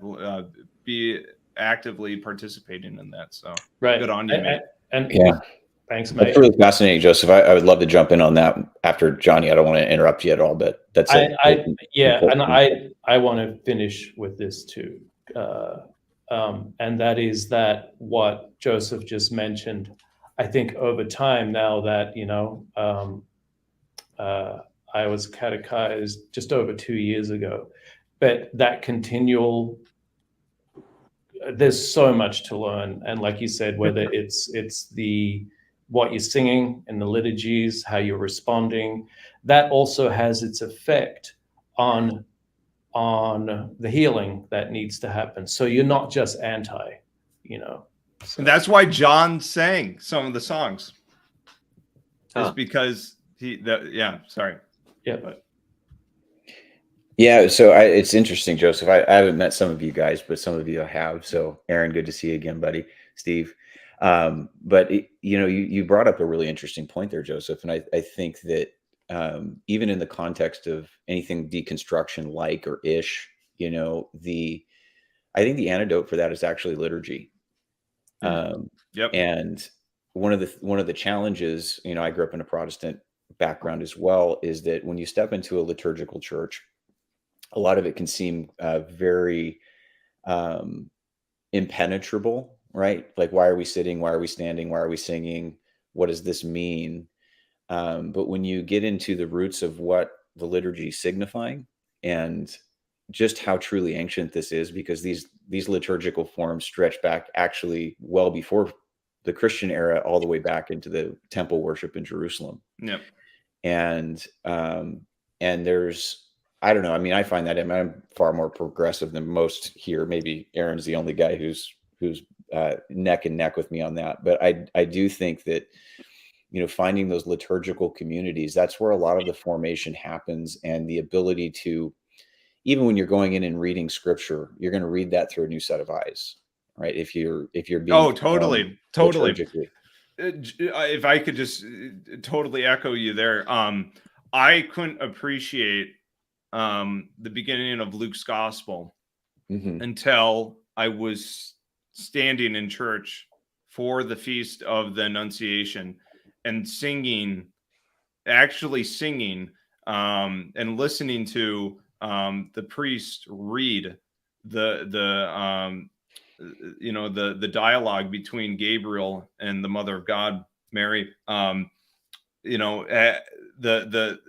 It opens up different pathways or something of appreciation. I'm not trying to sound new agey there, but there's a deeper biological. Yeah. It literally different pathways in the brain, I guess. But there's a new appreciation for the source material then. Interesting. So, and that's what kept the Christians together when they were being brutally persecuted and mauled and tortured and ridiculed and disenfranchised. It wasn't, we got the best polemics against these pagans. Right. It's we're going to sing "Oh Gladsome Light," which is a song that we still sing in Orthodox Vesper services. That is straight up from the 2nd century. It's one of our oldest hymns, and it's like that's what kept them going. So. Yeah, that's partly what I'm seeking is, to be falsely accused and imprisoned or ostracized by everybody, or you know, persecuted, or at least like, you know, people like stealing from me and talking behind my back, all that kind of stuff, and be totally faithful, totally at peace, not welcoming it, but, you know, forgiving everybody. And through the way I am, maybe give them a chance to also repent and transform. I'd like that. And to a degree, I feel like this non-denominational fellowship I've been a part of for a long time, the way they've written what they wrote, it seems like it's encouraging me to do that. Like, that's the solution. Of course, none of us do it because it's a tall order. And then I feel like I'm finding it, at least, you know, maybe because YouTube is just looking at what I've clicked in the past. And so the stuff it's showing me, I feel like that's the message I'm getting. That's the offer I'm getting from the Orthodox Church is, you know, we want you to be like that, and we're going to help you. And that's what we're all trying to do. And again, as like a little kid in Sunday school in a Presbyterian, I was mainline, by the way. Somebody asked, is there anybody mainline? I was mainline, but just as a little kid. And then I went to Catholic elementary school for a while, which, you know, we were like learning about Gilgamesh and blah, blah. Wasn't church. It was elementary school. But I just never felt like anybody was asking me to be, you know, asking me to have the faith, not just like, oh, it doesn't matter if they're going to burn me alive because I'm going to have like 72 virgins once I get to heaven. Not like a deal like that, and to believe like, yeah, it's a good deal. No matter what happens to you, you're going to be able to drive a golden car around the city of, you know, past the pearly gates, you know, Valhalla, basically. Yeah. It's not like, you know, like like it doesn't matter what happens now because it's going to be great in the future. But to be like, it doesn't really matter what happens now as far as like you being disappointed in the way your life is turning out. What matters is you can be holy, and it would make anything happening totally amazing. And that sounds great, you know. But I also know I'm a total chicken shit. I don't even eat sardines. So I mean, I really don't even eat sardines, actually. You just have some dill pickles to go along with it. Oh God, no way. So like I know I balk at this stuff, but I'm it's an intimidating thing, Steve. That's Totally. That's something that is really annoying, that people just act like just go to a divine liturgy in an Orthodox church. That's a very intimidating thing, especially because these things are tied, and they should be tied, you know, ethnically to, you know, some expression. And I went to these are Antioch, scary things. Pretty it felt foreign. Yeah. Not like, you know, I've been in a foreign country before, and, you know, I've lived there, and that is I'm the foreigner, right? But it was also different to me. This didn't seem like that. It just seemed like, yeah. I've been in Episcopalian and Catholic churches before, and so like the way they're not just reading things with a monotone voice, they're like kind of singing it as they're reading it. I've seen that, you know, and you know, but it was just definitely, it was still there. Like, this isn't what I've been exposed to, but it didn't seem inaccessible because it was in English. Steve, and what you're describing there, I think, is kind of what Sam is getting at too. And I agree with Luke. There is some projection there with Sam, but what Sam is ultimately getting at is, you know, there has been a historical civilizational expression of Christian liturgy and piety that has essentially been cut off because, you know, you have these people who grew up in the main line, or their parents did, and then this movement to non-denominationalism and this kind of an impromptu, diluted, vague, superficial liturgy. And then it's like, well, what am I supposed to return to? Am I supposed to just pretend that I can overlook certain things and go to this place or that place? You know, it's a tricky question. I don't think I get, So, so I play the rescue your father from the belly of the beast. There's 2 points I want to make about that. The first one is, so rescuing, it also means like pulling him out of the beast, not just hanging out in the beast with him, right? So that to me should mean like, if I'm going to rescue my father from the belly of the beast, it's not just like me being a prodigal son going back to this church. That metaphor, what if you're going to invoke that one, it's like get the church that you left to repent. You know, that might mean like undoing Protestantism. I mean, I'm sure that's like so offensive for me to say something like that. So I don't know if that's the right metaphor, you know. But the other, what was the other point about? So if Peterson is like the prophet we're using to talk about which church he should go back to, rescuing the father from the belly of the beast, one of the things he talks about. But there's also Abraham, the way he describes that is like, hey, bucko, get out of the tent. Have your adventure, you know? And because the truth isn't in the tent. And so I think maybe that's the whole deconstruction thing. I don't really understand what deconstruction is, but, you know, if I'm spinning my wheels, yeah, I'm spinning my wheels. And maybe I just need to get over myself and like sing the worship songs in the big church and duck when the laser is coming at my eye, and I'll be okay. But and that's all I need to do is get over myself.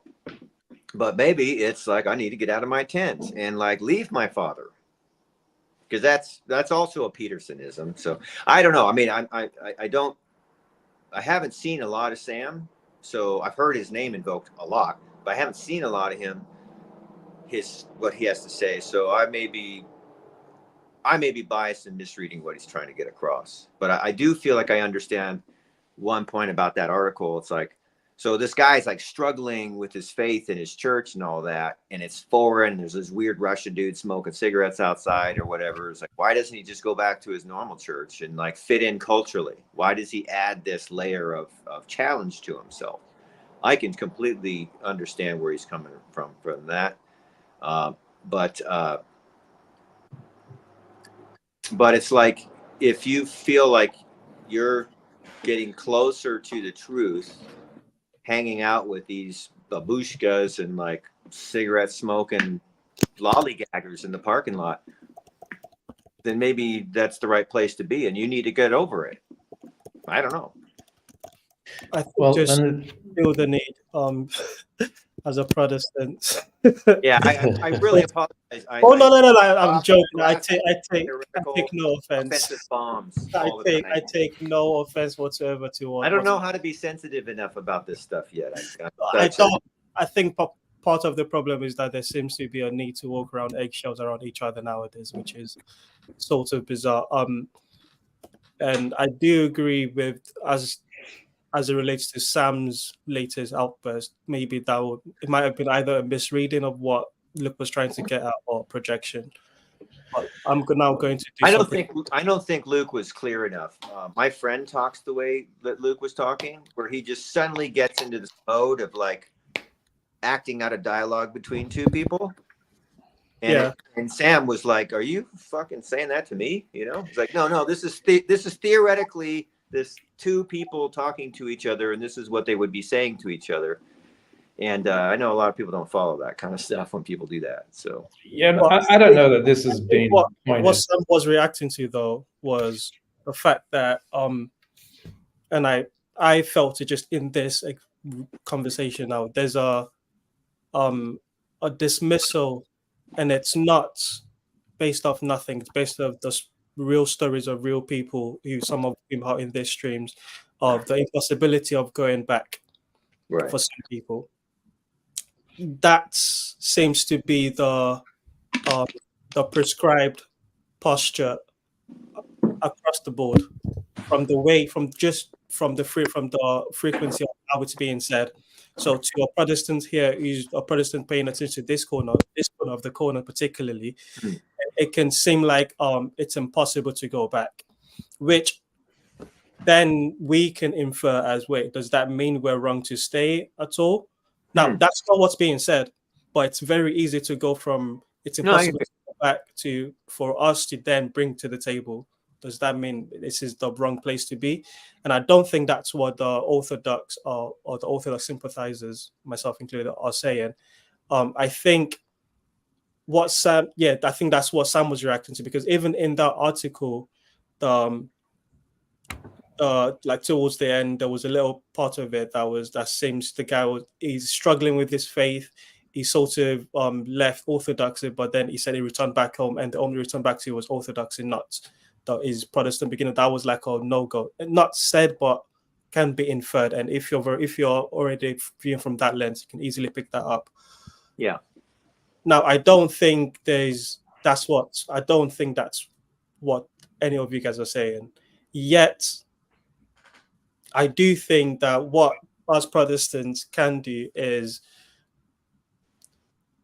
okay, firstly, I need to bring up what's the guy PVK speak to, the young guy that's trying to rebuild the part of the main line. Redeemed Zoomer. Redeemed Zoomer. He's doing exactly what Sam's saying should be done. Is saying, okay, yes, it's a mess. Yes, there are loads of things not right. The little name a list where we can probably agree on most of them. But can we not wrestle together through with this? Can we not try to? Is it impossible? Do we all have to just abandon ship? And I don't think we do. And I'm with someone. We don't all have to abandon ship. Now, what I think, again, going from the other side, when Sam says that what can be picked up by Orthodox is like, wait, are we wrong for leaving? Like, is that? And I don't think that's what he's trying to say either. He just wants to create room for dialogue of, okay, there are Protestants still here working things out, and even some of the reasons some people left Protestantism might be some people are staying and remaining Protestantism. Now, that dialogue will always be contentious because they're opposite. So I don't think we should be surprised that it gets a little bit fake.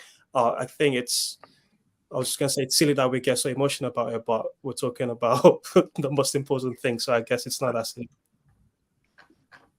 Well, I think one of the things that's really interesting, Teo, you bring up is like a lot of excellent points. I'm Protestant. I'll stay Protestant. I'll probably die Protestant. I mean, I can't give that 100% guarantee, but I don't feel inclined to leave Protestantism. Also, with an understanding of the profound problems and contradictions that exist within Protestantism across the board. But I think one of the things that I've learned in years of dialogue with other Christians, especially Catholics and Orthodox, is those conversations across communion lines are really, really important. And for me, it's, I don't feel inclined to make a bunch of conversion moves at this point in my life. But to understand the value that these traditions bring to the Christian community as a whole. And it's hard to, what I've noticed, and I don't know how long all of you guys have been in the Christian world and that kind of stuff, but I remember there was a huge influx, and I was a part of this. I grew up evangelical, made the move to Reformed Christianity in the early 2000s, but there was a huge influx of evangelicals into Reformed and Presbyterian churches at the time. And then a lot of, organizations like Gospel Coalition, and there was a big reform push within the Baptist churches and those kinds of things. And I'm watching a similar trend happen within evangelical and Protestant Christianity into Orthodoxy, even more so than into Catholicism, which is a tough pill for a lot of Protestants to swallow. And what remains to be seen for me at this point is this an isolated trend for a generation of people that tend to be spiritual nomads, or is this a real homecoming for people? And I think that the next 10 to 15 years will kind of flesh that question out. Yep. Mm-hmm. And Jed, the thing is, I think Catholicism is a hard pill for the Protestant world to swallow, precisely because Catholic, let's not pretend like Catholic and Protestant is the same dynamic as Protestant and Orthodox. I think a lot of people going to Orthodoxy do that because they don't want to become Catholic, but they don't want to stay Protestant. And they look at it like it's some Hegelian synthesis of some kind or whatnot.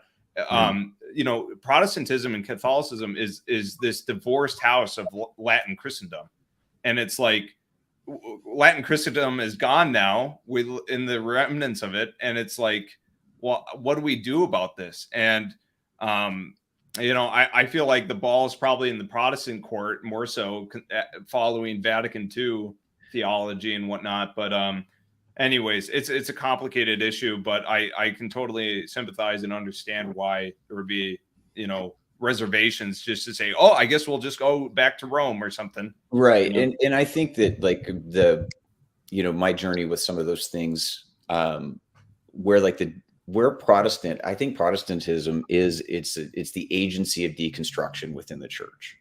And I don't mean that in a pejorative sense, by the way. We kind of framed the idea that we could distill all doctrinal and theological truths into what Scripture says. Right. That was the major movement within Protestantism. But that also gave rise to higher criticism and questions about the Bible that really ended up from within a communion or a group of communions that were trying to establish divine authority through Scripture. It became in it were the seeds of its own undermining, right? Yeah. And you can kind of go one of two routes with that. And the route that I was more attracted to was like, I think critical scholarship has a lot of important things that they point out about the dynamics of Scripture, what's actually happening, how it was composed, what the historical cultural settings actually were, where it is at least, I will say, apparently inconsistent, right? Depends on how people want to look at that. But what I found with the older sources is that the church fathers didn't seem to have a problem with this, right? They were reading Scripture in a much different register. And I found that they allowed me to re-engage from a Protestant framework that meant that like whatever critical scholarship is throwing out there, whatever, you know, the kind of the Protestant impulse to undo everything, there was this kind of the centralizing point of there is a different way to read Scripture, and that secondary Protestant impulse of back to the sources of ad fontes, right? If you go back to the sources, all of a sudden, a lot of the Protestant axioms kind of, you have to reframe them. Let's just put it that way. The same thing happens in Orthodoxy too, by the way, because there's various canons of how church, you know, polity and functions and pastoral issues, and there's things that become no longer relevant, or they need to be reconfigured for a more, you know, up-to-date model. You know? Well, do you think this? I'll throw this question out to the group because it's something I think about pretty often. I think I'll put it in Hegelian terms. I think we're in the middle of the great sublation, right? Where all these contraries and antitheses are surfacing. Is what happens after that. I don't think that this is a permanent state of affairs for the church, but what happens after? After what? After we're kind of in the middle of, I would say, a major historical inflection point. Oh, I get it. Okay. In general, the meta meeting, right? Whatever. A lot of things are back up for grabs that haven't been up for grabs in a very long time. And well, hopefully Donald Trump will be restored as the emperor of God Emperor. Empire. No, holiness will reign for eternity. Yeah, I haven't seen a reason to vote for so long. I don't think we'll be able to figure that out in this lifetime. I think it's going to fall upon the subsequent 2 generations to see how this plays out. But I kind of look at it like we're sitting before the Renaissance, and Erasmus is, you know, figuring out, oh, hey, there's some problems between the Vulgate and the Septuagint, or the Greek sources. But it's really just, this is why I think it's a critical point to be in a mode of establishing oneself in a community that is local and that is enables individuals who are seeking, Christianity in a good faith manner, to be empowered to have, strong families, build an ark, I guess, for whatever is coming. Isn't that the Benedict option? No, the Benedict option is like, let's go build a commune, basically. Like, I'm straw manning it, but it's really I never read it. I heard him say, like, that's not what I'm saying in a bunch of interviews, but I never read it. There's been something floating around in my head this whole time to throw in there. Let's see if I can. I always start with saying, let's see if I can make this make sense.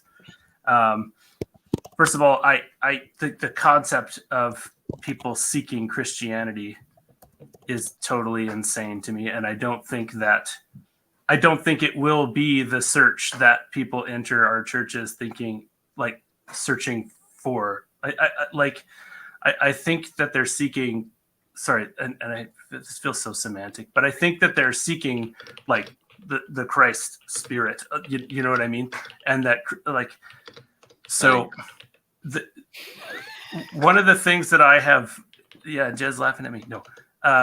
No, I'm laughing at Luke. Oh, your kids are dumb.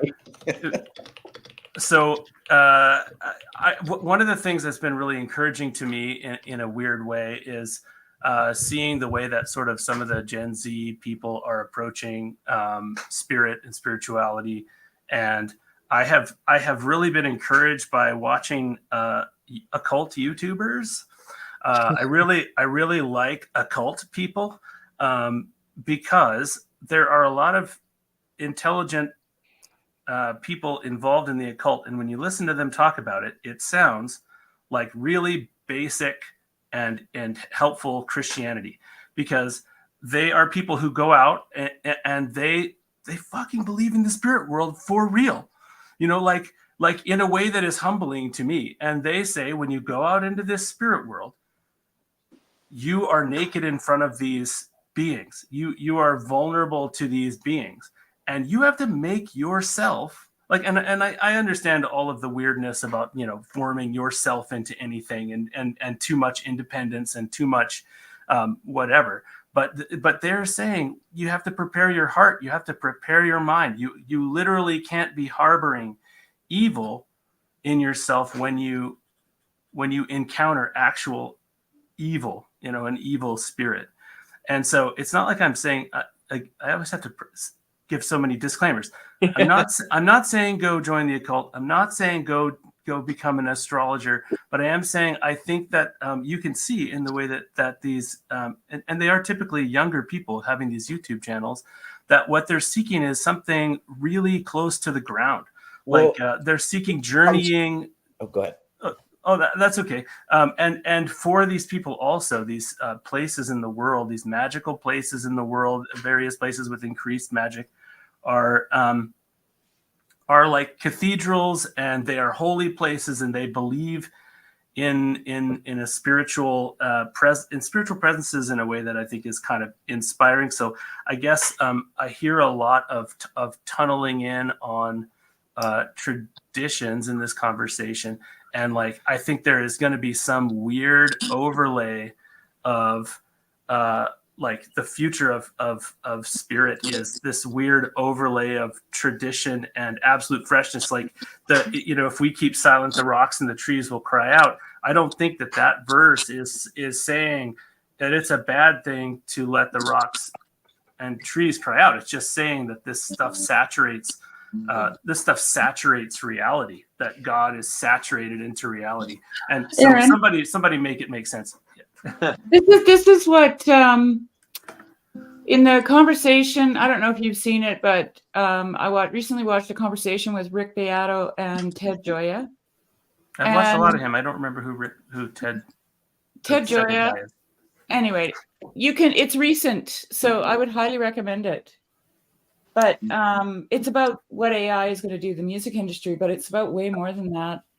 And one of the things that Ted Gioia said was that he's finding himself going back to the Romantics to read them, because, and I'm probably not going to summarize this very well, but there's something about an unreal world meeting the real world, which forces people back to the real world, right? Because like McGilchrist makes the point about symmetry and perfect symmetry in the face and how that actually doesn't creeps people out. It's off-putting. Right?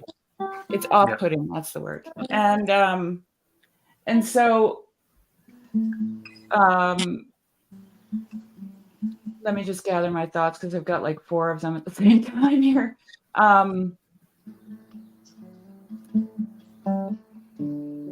Martin Shaw has talked about the importance of animism and how Christianity is going to have to make amends with it. Okay. Yes, this is right on target. And then in my conversation with Martin Shaw, I read a portion out of Emil Book's Apocalypse, like Book of Revelation. And in there, he talks about love of the earth. And it's the first letter, I can't remember to who, but Jesus says that they've lost their first love. And Emil Book posits that is love for the earth, right? And you even use the word, I think you said grounded, or they have their feet on the ground or something like that.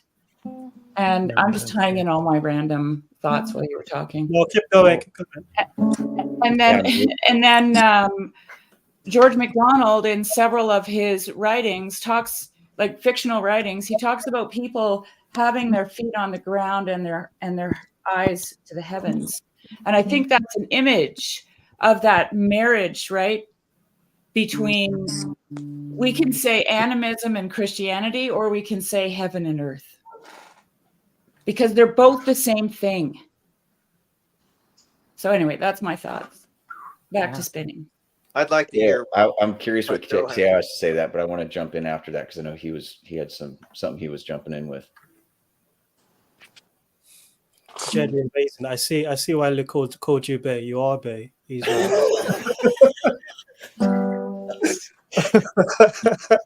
but just I do have to. I've got to go in an hour or so.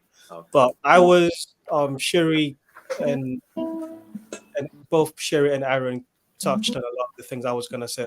Referring back to your question about what happens next past this thing, and I don't know about what happens next, but I think during it, the next stage that I see coming through is just re-enchantment of everything, and Christians might feel encouraged by that, but I think things are going to get very, very fucking weird.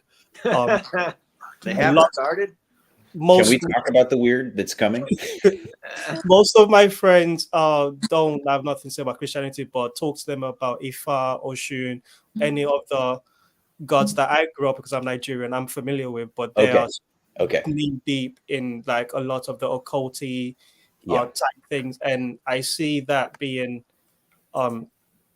something that has to be wrestled with by Orthodox, Catholic. We all have to get our demon theology in order, because and that also tags into what PVK said about therapists confessing that some of their clients are speaking to demons.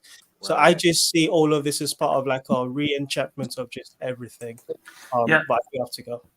I love that because it's like I think we can't approach it with an all or nothing mentality in terms of the spirit world anymore. Like we cannot look at it like there's nothing to be learned from these other enchanted traditions, and there's nothing to be seen in them. Like we have to have more, in a weird way, more openness, while also a stronger belief in real evil. Sorry, keep going. Well, and I think that like being able to distinguish the baby from the bathwater, right? So I just listened to David Bentley Hart he just posted one of his lectures that he delivered at Oxford, and a supplementary introduction to that. I think it was Catherine Pickstock who did that. But one of the things that he talks about in that discussion is that Christ is merging together the mythic and the historical, right? So as the dying and rising God, the God who invades the underworld, the God who comes from on high, these are all and enters into the mortal realm. These are all deeply mythic concepts that show up in world mythologies all over the place. And I think that actually some of these doors of really opening up and investigating and seeing, where these historical, traditions maybe have a point of contact with Christianity happens in Vatican II. I know that's a mixed bag, and people have different opinions on Vatican II. But I think when we're looking at the question of specifically the occult, is Christians will have a huge problem with that, but then also at the same time be huge fans of. Sorry about that.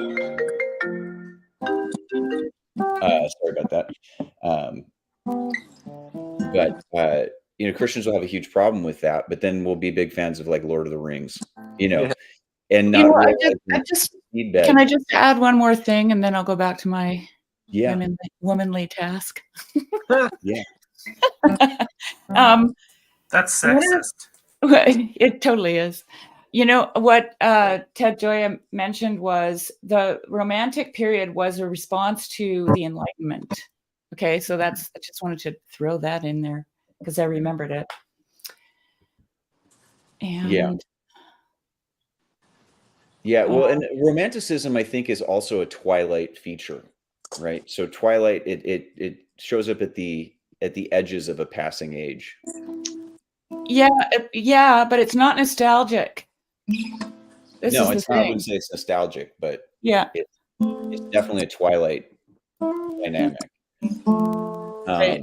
But I mean, there was something else I had, but I lost it because my thoughts are just like.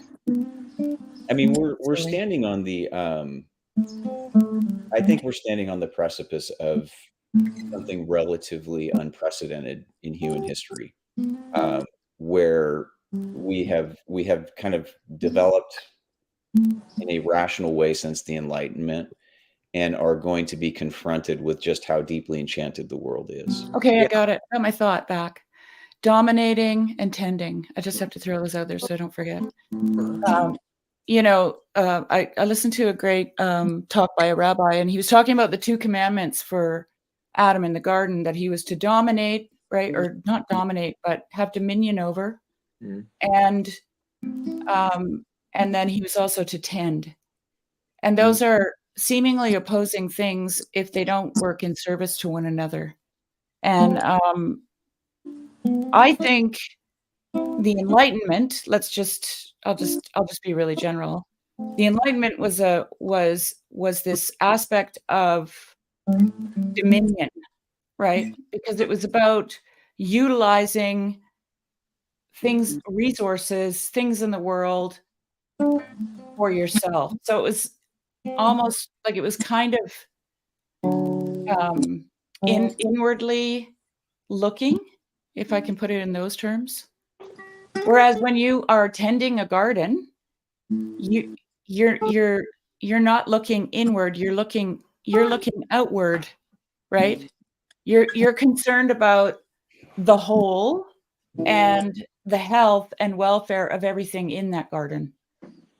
And so it's more kenotic. And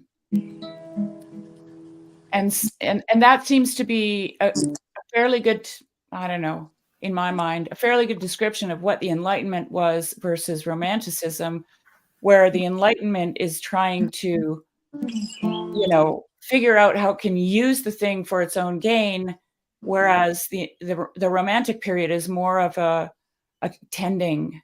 And that's why you get all the back to the land stuff happening in the Romantic period, right? With Thoreau and, those guys. And that tends to be the direction that people go into.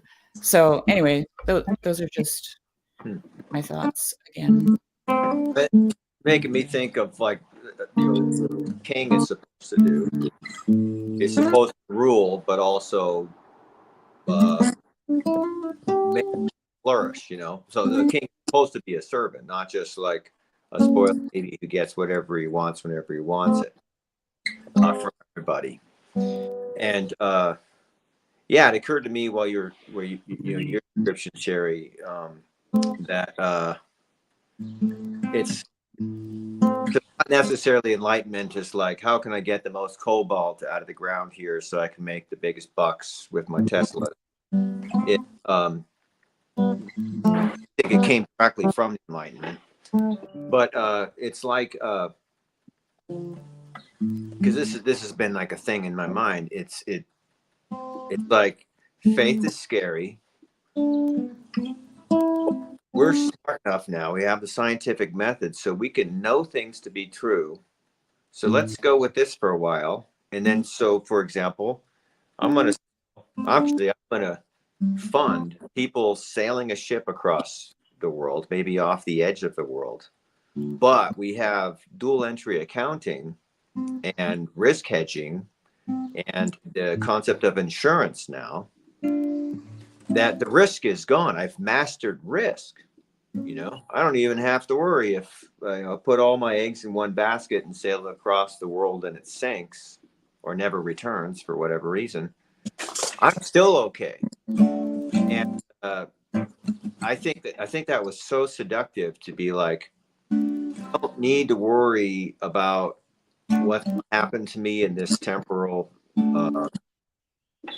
like the imminent current world. How cold it is or how hot it is. I don't need to worry about weather anymore. I just have machines to take care of that for me. That's such a seductive and attractive thing. It's like I can be like, that serpent promised, hey, I could kind of get what I want.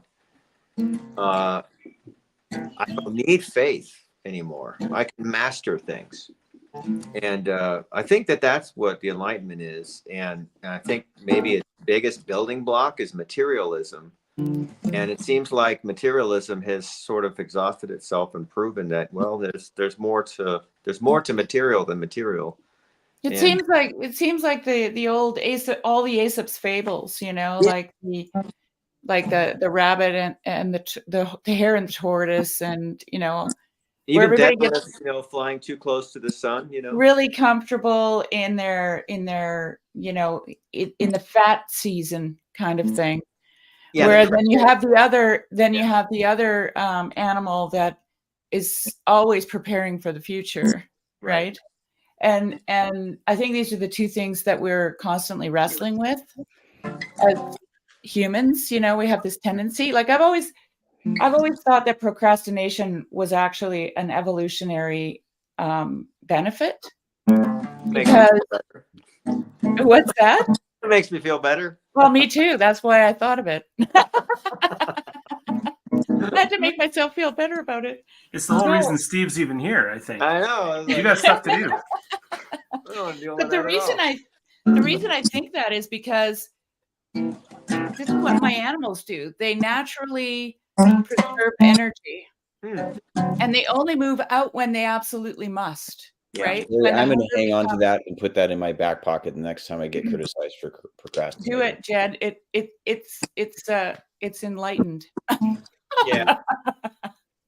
Conservation of energy. But hey, I wanted to kind of throw this out there, since we kind of touched on this a little bit. We've kind of been going there. And I think that this relates to some of the things I was just watching. So last night I was watching a major release. It was the SALT conference. Are you guys familiar with SALT? No. It's like big banking convention stuff. Well, they just had a colonel from the United States Army get on and talk about the reality of UAPs and alien presences with to a bunch of Wall Street investors, which I found to be very interesting. First of all, that they're basically going to be trying to monetize these technologies and reverse engineer them. Of course they are. I find that to be almost more terrifying than government secrecy. But, maybe it is government secrecy. Well, but we're looking at these really interesting consequences, right? We have that thing is happening right now. We have AI happening right now. We have massive global tensions happening right now. We have major what we could say disagreements within Christianity that have been, I think, as pitched as I've ever seen it in my lifetime. It's hard to give much further context beyond that, but I think I was listening to this podcast on the 30 Years' War in Europe, and I started to just kind of think about the it's all money laundering. I think that there's something to it, but I was listening to a podcast on the 30 Years' War. I was thinking about that in the context of our own time, and realistically, like as an American, I haven't known,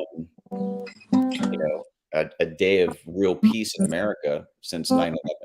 Right, we basically have been at war, involved in some sort of conflict for like the last 30 years. I think part of what we're watching is the dynamic of modernity itself is in the process of dying. What? Modernity is in the process of dying. Yeah. Like we're in the death stages of a present epoch. Postmodern. Yeah, and there's something following modernity. We want to call it postmodernity, but that's just an interval. Well, we already got a word, postmodernity. Yeah, postmodernity. My fiance works as a chaplain. It reminds me of like hospice care, right? That's what postmodernity is like. Is modernism on its on life support essentially. Yeah, it's like postmodernism takes some of the skills and tricks learned by modernism to prove itself wrong, to prove modernism's wrong, right? And that's about it. So it's basically, so I kind of agree. It's like, well, the modernists, it's true. 2 + 2 = 4. And if you use this math, you can fly around the moon and come back, theoretically. But that's not all there is. And so the claim that that's all there is, like the truth claim that modernism makes, is actually false. And so I feel like I agree with you that the postmoderns have like begged the question, if there is no God, or if there is no objective truth in this and that, or whatever. I'm not a postmodernist either, but like they're saying it's all nothing, it doesn't mean anything. It turns out, well, that's not true. So there will be something afterward, and that will be difficult. But also mean a whole lot of people's lives are totally counterproductive and not meaningful, and we're gonna have to admit that. It's gonna be fucked. People will fight that. If that were true, if postmodernism, or if the statement that there's there's no objective truth and none of it means anything, then that would mean then I would beg to ask, well, why are you even saying that? Well, I don't think that I think that they know they're wrong. I think that the postmodern position is it's a critical position, right? Of modernity basically devouring itself. And like one way or the other, I think that I don't think that we're going to move beyond like rational thought, just like there was a rational thought before modernity. For sake, Plato and Aristotle were pretty rational dudes, right? So I don't think rationale is going to disappear. But I think that we've basically been looking at the world in modernity through a certain keyhole. And all of a sudden, the door is going to open. And it's an apocalypse. Is it the apocalypse or is it an apocalypse is the question. But it is certainly an apocalypse that we're going through right now. Postmodernism. Sorry, go ahead. And so I think that the apocalypse is, is itself the unveiling of. The question is, what becomes unveiled? Do we find ourselves in a position like William Butler Yeats' poem, The Second Coming, where what he's foretelling is not something particularly good? The rough beast slouching out of Bethlehem to be born is not a friendly figure. So he sees the future with a certain sense of foreboding and terror. Or is what follows this period, this interval period that we find ourselves in, is it something better? And I think that part of like the millennial hope of Christianity that has been kind of lost, the chiliasm, the idea that there's an earthly kingdom to be gained, is something that may be important for Christians to reconsider. is to start thinking through what is that age to come going to look like? How do we occupy that space? And how do we begin to embody some of those realities here and now? And I think that, to me, that's how we get through. That's how we get through some of the turbulence of our contemporary time. Is, I think it's actually, we need to become more eschatological, not less, more apocalyptic, not less, and need to understand like what it is in the tradition that we're carrying forward into the future. You know, George MacDonald says that we, in Fantastes, he says that we went into a room in the castle that we were not supposed to go into. And when we came out with our shadow. Yeah, and that's the, and the shadow has a life of its own, right? Like it's like a Peter Pan shadow. And it whenever it crosses over anything, it disenchants it completely.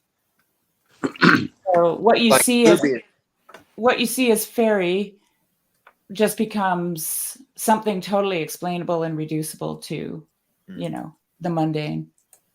And I think we all know what that story is pointing at, but yeah, we've fallen into duality. This is how I would see it. We've fallen into duality, good and evil. And somehow, in order to re-enchant the world, we have to synthesize. We have to synthesize those things. If I stay quiet long enough, Sherry just says what I'm saying. Sherry, can you grab Steven's comment, his 11 a.m. comment? Steven? 11 a.m. Yes. Oh, there the we other go. Steven. Yeah. So this is the fundamental issue in our time, I believe. It's always been, though. And I believe that this is because we are existing in an age of high polarity. The impulse is to essentially is the other becomes the easy outlet for attack, one way or the other. Right. So that's what I mean about synthesizing good and evil, Jed, because what is evil people? People? I mean, they do and they don't exist, right? I mean, the evil exists within all of us, but then, see, David's got a good point there. The idea is, hey, I'll be your friend anytime, dude. But we tend to think, and I think this is where both the conservative and progressive elements in society are very, very in a very precarious place. That's the push me we both want a society that doesn't include the other, right? We both want a world that doesn't include each other. And one of the things I think is important here in TLC and with Grail Country especially is you have some wide and diverse voices that we sit here, and most of us are bound by a common, love for Christ or a common journey to seek for the truth. And we can have differences and we can embody a different way. Mm-hmm. But I think that the problem we're going to run into is that the pressures are going to be for further polarization, and I fear further violence. And I think that's the one thing that we have to avoid most in this time is the impulse towards justifying, some sort of justifying. Is that avoiding the unavoidable, though? Well, like I think something has to erupt. I think we've passed the Rubicon. I think that those things are coming. I don't think there's much that can be done about it in terms of at the macro level. I think that how we respond and how we hold presence in the world is all the more important in light of that. Do we participate in that or not? We've already got the violence. And, right. And like it was said within somewhere in that 15 hours yesterday, that you defeat or conquer the Roman Empire by repenting. Yeah. Not by grabbing swords. Right. 100%. And so I think that commitment to like the nonviolent or ahisma, right? The principle of nonviolence is, to me, that's one of the things that's standing out is like one of the most important axes of resistance that we can have is simply to say no. You know, even if it's with somebody I profoundly disagree with, I would not endorse violent action or force being taken to this person just because we disagree. All right. And I think that that's a really important component of, like, if I were to write a book of how to survive and thrive in the apocalypse, you know, it would be, don't lose your head and keep your hands to yourself. You know, Well, find common ground. Can I? It's, you know, go ahead, Mark. No, I just it's when you say the real test is when it becomes state violence. So you we're talking about this. You mentioned, you guys were talking about historical movements of the modern era. So you have early modern, and that leads us to Enlightenment, the Enlightenment period. The Enlightenment period is early modernity is all what used to be called the Renaissance. That's early humanism that matures into the Enlightenment, which is mature humanism. Mature humanism kills itself through the French Revolution and the Napoleonic Wars. Say again? Sorry. No, I'm sorry. Can you hear? They dissected themselves. That's what they did. Yeah, I don't. Yeah, I mean, you can go in depth. I'm just trying to big sweeps just to kind of paint a picture here for a second. It's just it's like the war. That was actually the Napoleonic Wars is what ended the Enlightenment. All right, that drove this. That was a trauma to European culture and somewhat America, and that trauma resulted in Romanticism. Romanticism split into two: dark Romanticism, light Romanticism. Light Romanticism, dark Romanticism would be Melville. Out of that comes, that develops. All of this is on modernity, by the way. Okay, so we're one big umbrella is modernity, and these are the micro movements within, or fragments of modernity moving through it as it matures. Then you have all of that dark. So the dark romantics kind of mature into Nietzsche, okay, and it all collides in World War I. That culture, then, Romanticism dies in the trenches of World War I. You see where I'm going with this? Oh, yeah. World War I and World War II, guys like Niall Ferguson. Sorry about my dog; she's a complete maniac right now. Wonderful dog. Niall Ferguson combines World War I and World War II into a single movement, like a 30 Years war. Yeah, which is probably a good way of looking at it. And all of that collapses. That period, that 30 Years war, is an interregnum between two phases of modernity, which would be two phases, you might say, of middle and late modernity. That ends in Hiroshima and Auschwitz. That's the big trauma of that period. Then we enter into the early rumblings of postmodernity that take shape in the 60s, fully, and we are still in that. That's probably dying. Go ahead. I'm just wondering, does postmodernity not also include communism, like Russian Stalinist Russia? Mao? I look at communism as kind of a failed Chiliasm. It's failed millennial thinking. Okay. Well, Marxism is probably seen as a romantic movement. Keep in mind, Marxism is pure romanticism. I don't know where it falls, whether it's light or dark. It's a kind of light romantic vision that's very optimistic, but turns into Stalinism, right? So that's a really tricky one. Marx is an interesting guy. Well, it becomes dark. If it's totally idealistic and it puts all of its faith in its own reason and its own will, that's dark. Did you guys watch the 60 Minutes interview with Pope Francis? No. Did any of you see that? No.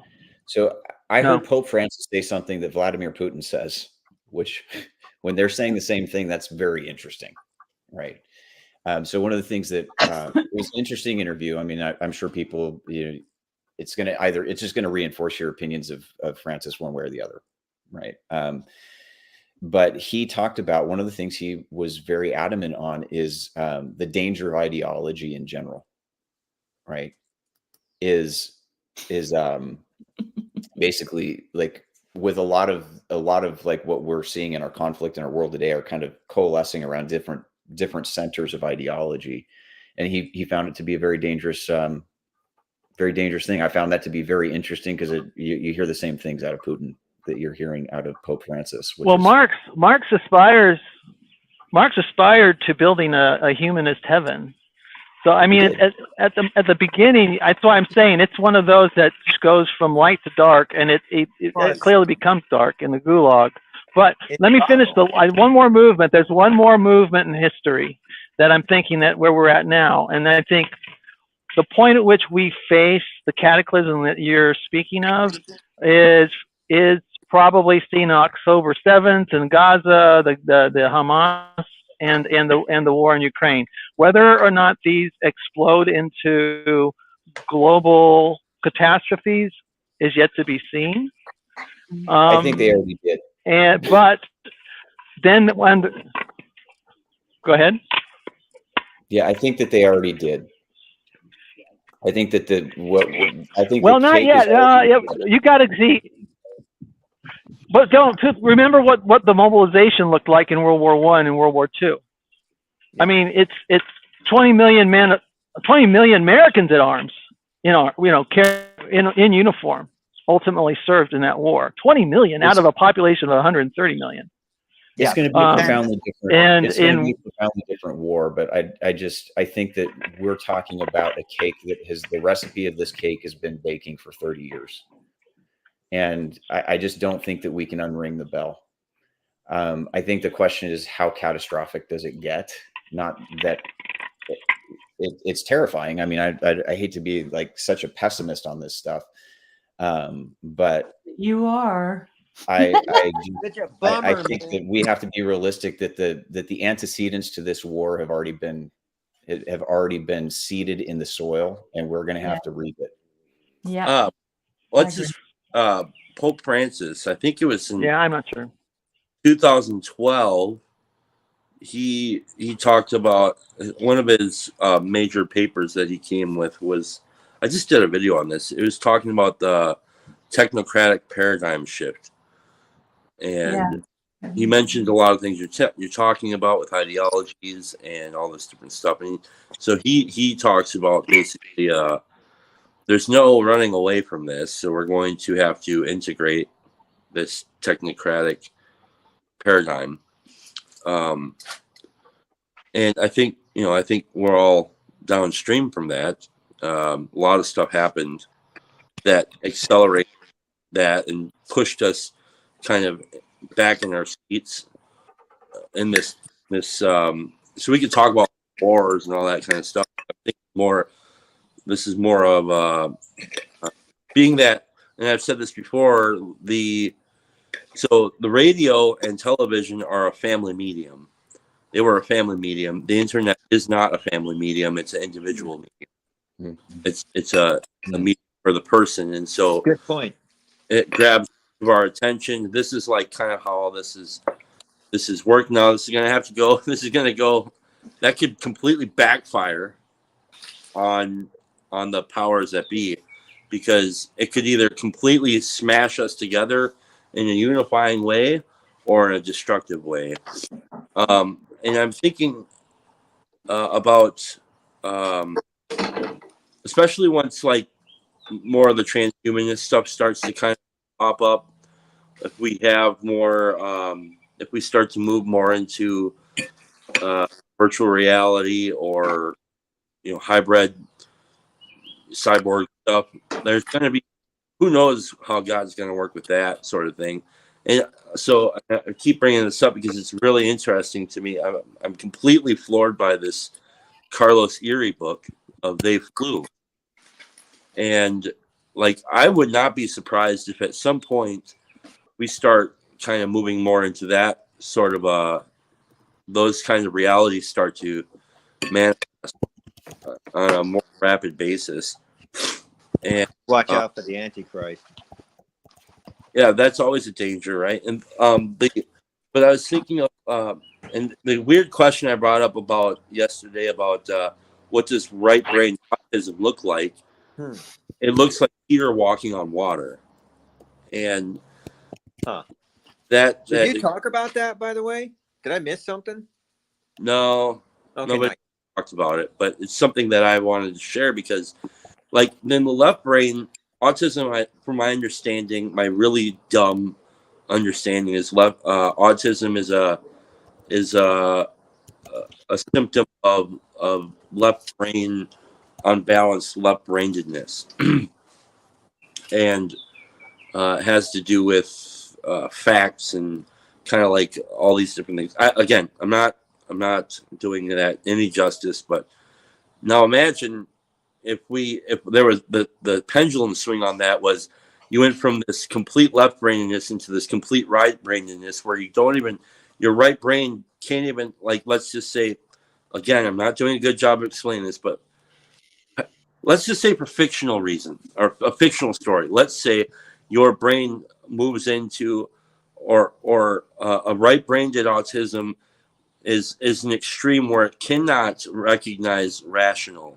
or logical, and there's such power inside of the human body and the human spirit that we start to see all sorts of different miracles manifesting, and maybe that's what all of this push out in this individual medium that we're in is to push us into realignment of some sort. And I'm not excited about that, but I don't know. You know, like I just keep saying that in order for things to be synthesized properly, whatever that is, people, ideologies, philosophy, science, religion, we have to be willing to accept paradox. That's the thing. And that's the one thing that people, I mean, I don't know about you guys, but when I ran into my first paradox, my brain almost caught fire. Like, I was just like, what? Because it's the problem you can't solve. And that's what we want to do. We want to solve problems, right? Well, it's the Gordian knot that you just take your sword and chop it. But the paradox requires you to sit within a tension that is almost unbearable. Unbearable.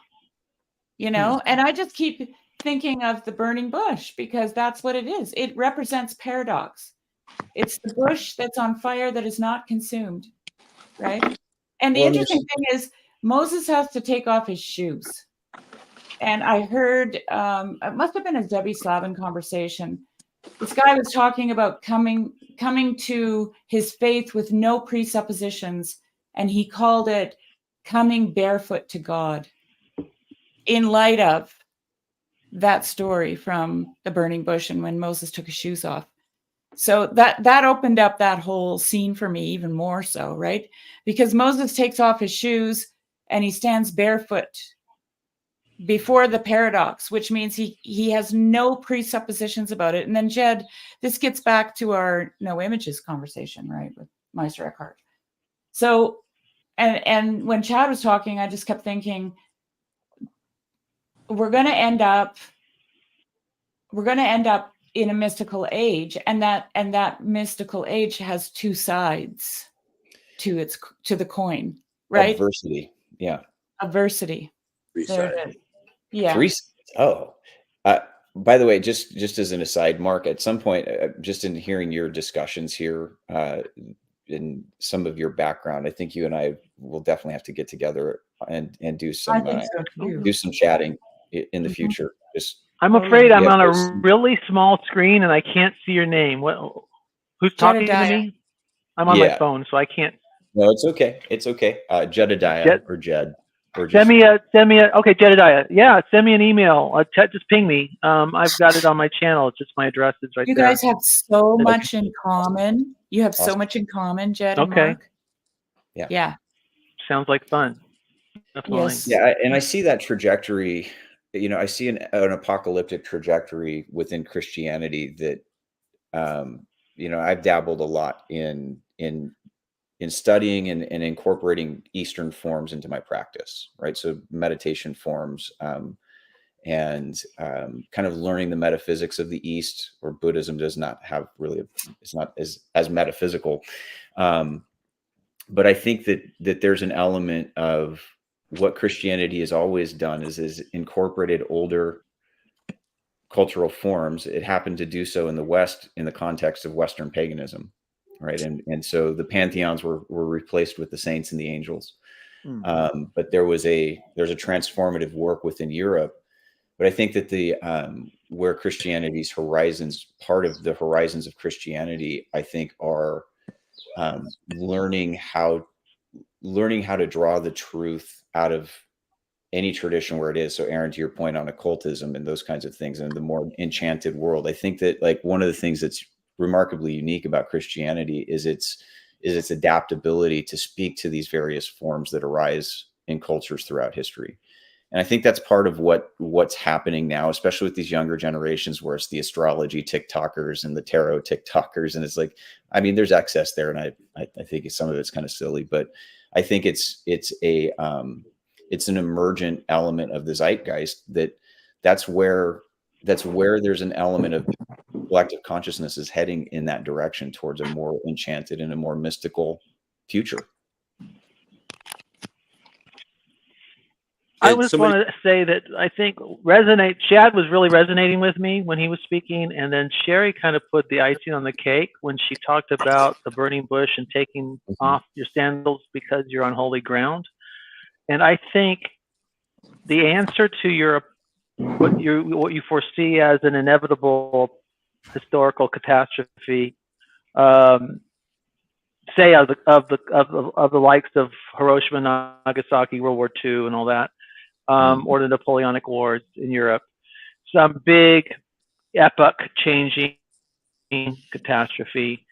I think the answer is for the church to be the church, to get back to for us. We can't. What does Christ say in John 3? I didn't come to, I didn't. He doesn't condemn the world. The world already. There's certain, whatever's going to happen is mostly out of our control in terms of big sweeping movements. But it's for us to know to have our ethical center in place, to have our hearts in the right. It's like in Joshua, Caleb says, "As for me and my house, I'm going to follow the Lord. I don't care what you guys are going to do. You can follow after the old gods, or you can follow after the Lord that brought you out of Egypt. But as for me and my household, we're going to serve the Lord." And maybe that, and see, that's what I took from what, I don't know if that's what you meant, Chad and Jerry, but that's what I got from kind of synthesizing your two statements as a response to the apocalypse. I think if shit were to hit the fan right now, in an unimaginable way, like a way that we couldn't really begin to imagine, if it just went like Terminator, just went wild, like right now, we woke up at 3 o'clock in the morning. We were awoken at 3 o'clock in the morning with some unbelievable situation. I think it would go a lot better than we can imagine. I actually think that, because, and I've said this before, I don't think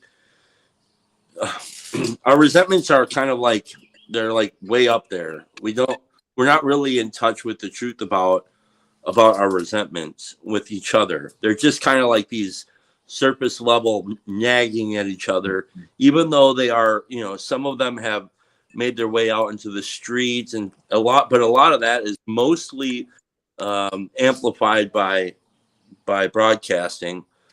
But I think what would really happen is, if the shit hit the fan in an unbelievable way, we would probably get along a lot better than we're imagining, mostly because we haven't been really tested.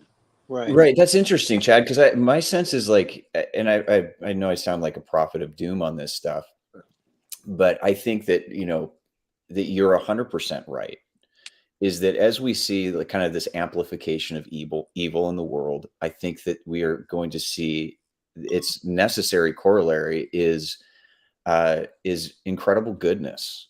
And I'm pessimistic about the near term and very optimistic about the long term because of that. Right? Is that I think that a lot of us, doesn't matter what our perspective in the vantage point, we have very different vantage points sitting here right now.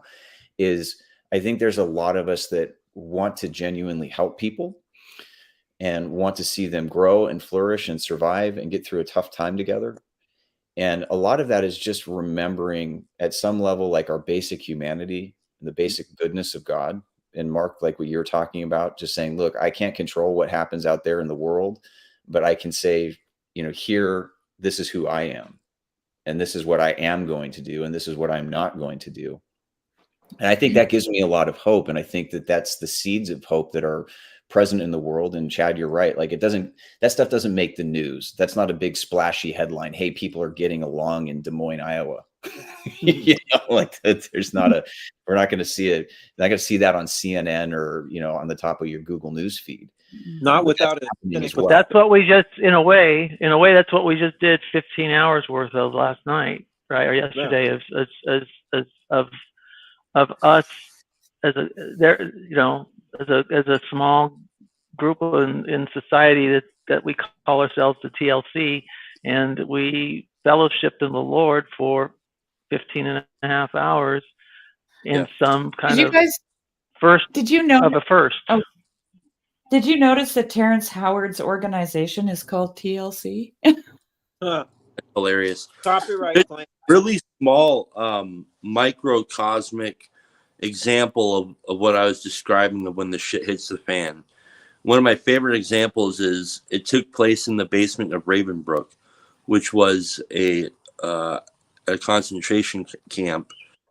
And this story takes place in Corrie ten Boom's hiding place. And obviously, it's apocalypse for those people. All out apocalypse. Yeah. And people of every walk of faith, whether they were Jewish or various Christians, from Catholics to Orthodox to Protestant, they were all worshiping in the same room every night, and they weren't concerned about theological differences or liturgical differences.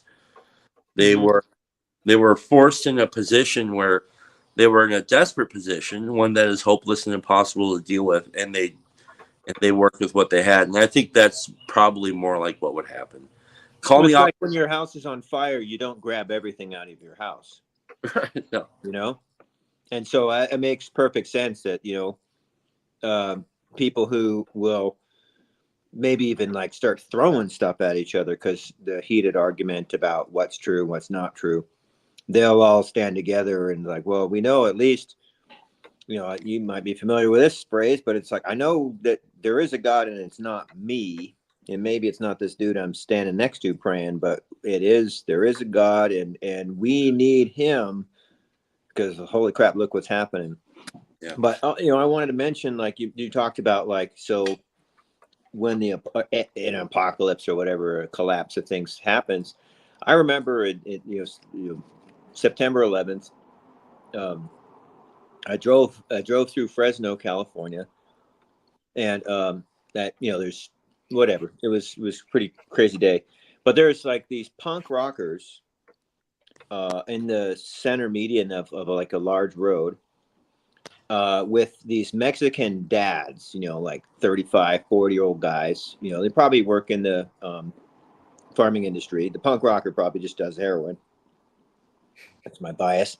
But anyway, they were holding this giant flag, like a 6-foot tall flag, American flag, waving it in the parking lot. And, there's some other people there, club girl kind of wearing lady, just a total motley crew. But, they were all rallied. Maybe that was the evil guys rallied us all together to go get that oil. I'm not trying to say politically what was going on, but emotionally what was going on, or at least personally, is they could look past all these constructed differences they had about themselves. And that's partly, where people say it's just a social construct or all this and that. And it's like, yeah, punk is a social construct, you know, so is, being a dad in the way that you think you're being a dad. Because there's like this icon, or I shouldn't say that word, but there's a archetype of what that stuff is. And that's what you actually are. And you're also just like child of God who's like not doing a good enough job of emulating him. That's what you really are. And so it's easy to just like let go of all that stuff. And it's like, well, what are we? Well, we need unity, you know. We need each other today. I mean, because who knows, is September 11th going to last for a year? You know, we don't know that. And yeah, that's what I saw. I saw people who would never look at each other, never talk to each other, holding the same flag together, like Iwo Jima, you know. And yeah, it was really surreal to me. And I would imagine it would be the same thing. So, in other words, all the from the river to the sea kind of crap going on now, and all the let's venerate the icon of George Floyd stuff going on a few years ago. That's all LARPing. I don't believe it at all. I think they know that they're fine. They're totally fine. There is no crisis. Maybe they're afraid something's coming, and that's why they're swept up in the moment. Yeah. But some guy in a parasail comes flying towards them. They're running to their parents and the people that they know for safety, and they might even tell them that they're sorry. Yeah. Before they die, you know what I mean? So I think that's what will really happen, and all the turmoil we've got is just Well, I think like there's an element of, if you think about the world as a series. I mean, this is one way. This is not the way I view the world in general, okay. But this is a series of interlocking and interdependent systems. Mm-hmm. And realistically, there's a problem of control. That is a crisis of control in these world systems, whether that's supply chain or military, and I would say that what we're watching is really the erosion of the Westphalian Agreement, the Westphalian peace, and the modern nation state is no longer a very adequate system of governance in the world we live in, because you've got these massively powerful nation states. Mm-hmm. I would say primarily China, Russia, United States are the three biggies in the world today. And we can't stop bumping up against each other, because the interests of those states actually have, in a lot of ways, eclipsed the interests of the people who are citizens of them. Yeah. Right? And we see those tensions in our own society. I can't really speak to Russian or Chinese internal tensions, because I don't have a good visibility on that. But within our own society, we see the profound disconnection between those that stand in power in those systems and those interdependent systems, and the people who are find themselves lower in the hierarchy. I don't think there's ever been a wider disjunction. We saw a lot of unity after 9/11, but that opportunity was a spent force. Yeah, like, we collectively lost our minds, and we found ourselves in basically decades of war in the wake of that. And I think it's, in some senses, those wars that was when those wars started. I think we'll look back on this period as like another 30 years war. Yeah. Not like there's some war awaiting in the future. It's just that it hasn't reached its conclusion. Well, it started in 91. Right. It did. We bombed Iraq every day for those 10 years. Right. And then we had American troops on the ground in Kosovo, in Africa. There's the ones that we know about, and then there's all the there's fighting in the Philippines. There's a tremendous amount of combat infantry badge wearers who were not in a Jeep in Baghdad. Right. For from the 90s through today. So all over the place. But we lived in the illusion. I think the 90s gave us the illusion that we lived in we lived after history, like that Francis Fukuyama book. Yeah. Like we were post-historical, that the liberal democratic order was the new order for the ages. Right. And, we found ourselves in the 21st century sucked back into history. Like we still haven't escaped it. We're still prisoners of history. And I just don't think that we've grappled with the full implications of essentially, like, my thesis here would be that we're watching the death of the modern nation state. I don't know what comes after that necessarily, but I think that, like, the tensions that we're seeing are largely a byproduct of a 500-year-old historical cycle that began in the Protestant Well, the only Reformation. thing that can replace, historically speaking, the only thing that could theoretically replace the nation state would be empire. So, Or like, so or you like either see a spiritual revival. I beg We your have an pardon? the economic feudalism empire. option too. The techno-feudalism, I think, is a live option that we're looking at. No, no, I don't see it. Because it's everything. It's like the whole business with Bitcoin. Everything's reliant upon the presence of a sound state-backed financial system. You lose so you have to have a very big. I mean, unless you have a nuclear war that takes out, say, 95% of the population, global population, and then you could go back to some kind of techno-feudalism. And all this sounds really horrible and nightmarish when you talk about it. Then these.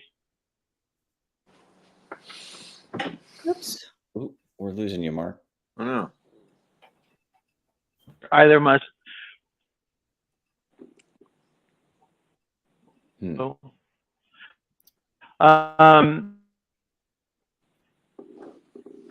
He's getting too close to the truth. There. Did I lose you? Yeah, you for a second there. But I mean, to your Okay, point, Mark, sorry. I don't think that those are mutually exclusive as far as empire and feudalism. I think, like, the Holy Roman Empire kind of functioned in that way.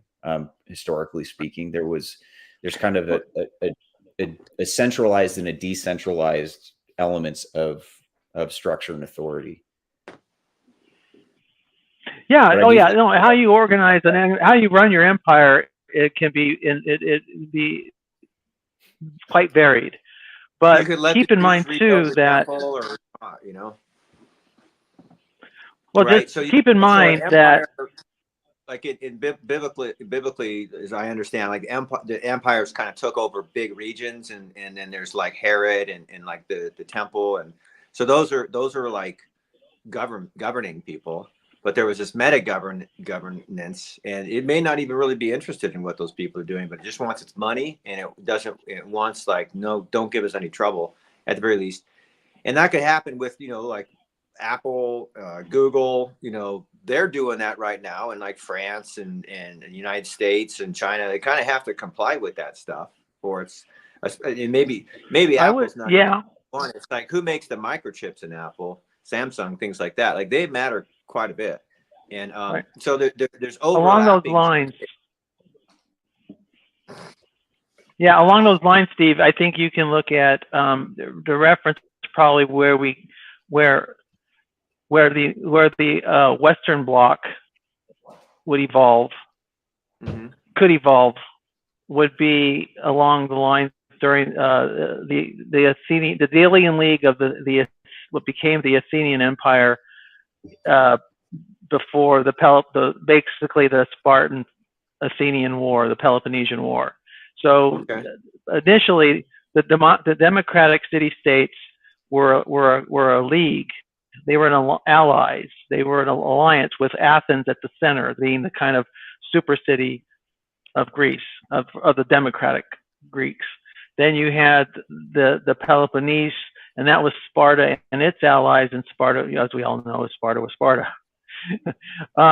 But ultimately, that confederation fused into the Athenian Empire. Unfortunately for the Athenians, they lost that war, so we don't know much about it. So don't you think, though, that the United States? Oh, sorry. Go ahead, Mark. Oops. No, go ahead. Go ahead. Abs. They needed better abs. They would have won. I just. Well, the funny thing is they're the ones we remember culturally. I'm going to switch to my computer for the rest of this, guys, and I'll be back in a minute. Okay. Yeah, the fancy urns. So Sherry was. You were saying something, Sherry? My joke cut you off. What were you saying? I was just like when I'm listening to this, I'm thinking a lot of the reasons that these empires were able to overwhelm other empires was because their technology was better. Oh yeah. For one thing. So that's always what gave people the advantage. And but the other thing is, like, at this point in time, as a homesteader, I just see how more and more people are putting all their eggs into this one basket. And Literally. there is an interesting resource that powers that basket, and that's electricity. Yeah. That's all I got. Nobody's talking about that. Like, what happens when there's no electricity? Like, you know, and this is the phenomenon that we live in when we've never lived without, right? Like, every time I switch on a light switch, I'm like, whew, it's still working.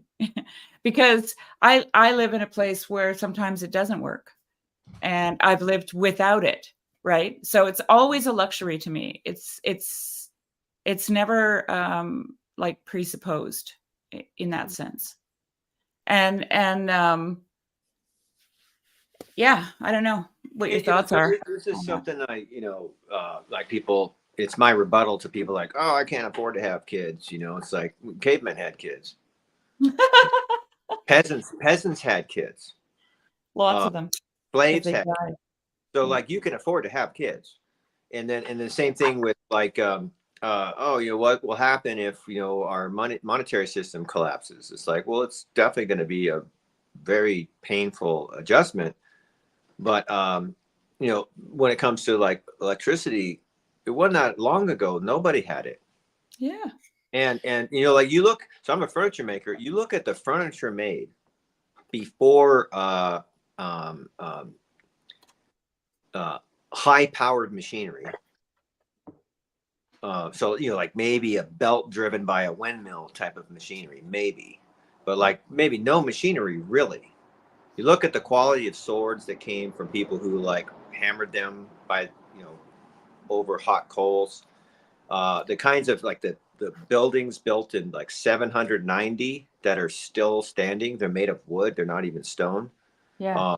So without what we've got, which is tremendous power and convenience and stuff like that, but without that, we were doing some pretty. I mean, Notre Dame, like holy moly, that's what a building, And so we were able to do that kind of stuff. We could make, my dad calls it Big Dave, the statue of David in one of those Italian cities. Like that's a dude with a chisel.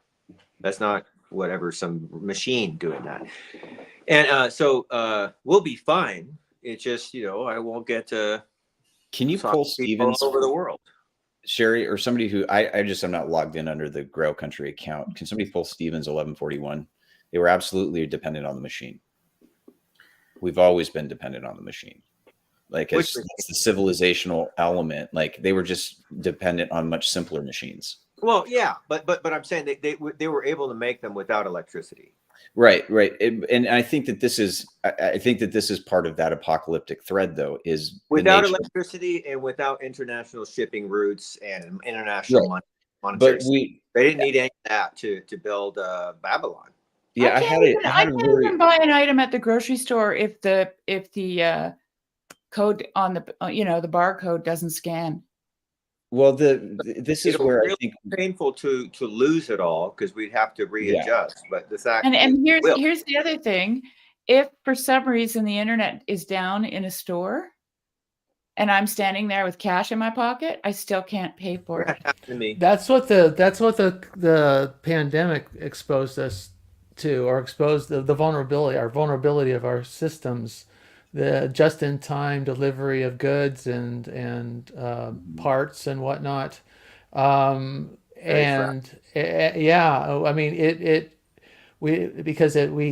it just unveiled to us our weaknesses, and I think that's partly why you see manufacturing coming back to the United States slowly as a response to that, because it exposed that weakness. And I don't know, I don't see how we fix it. We still have a global food chain, and You know, you can't support 8 billion people on this planet without a global food chain, or you're going to have regional Not when it's famines. difficult, but where And the it's only reason like for they're that, all Mark, moving, is because we're good. localism is dead.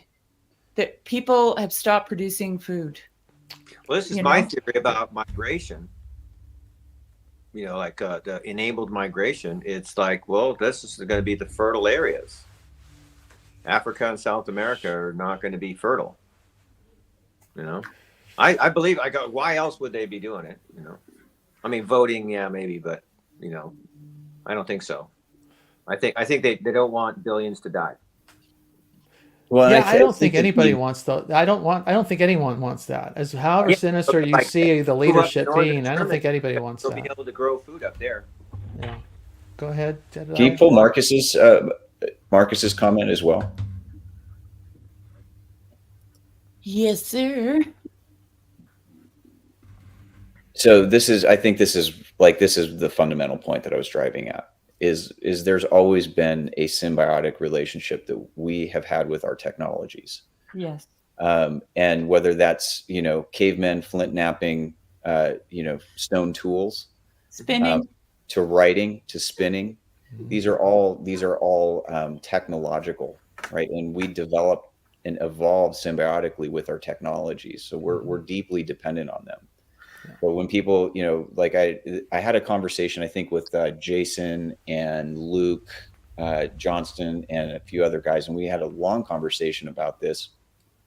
Because there's this impulse towards, like, the Luddite impulse away from technology, and I just pointed out, I'm like, look, at some level, like even at biological level, we're all artifice of some kind here.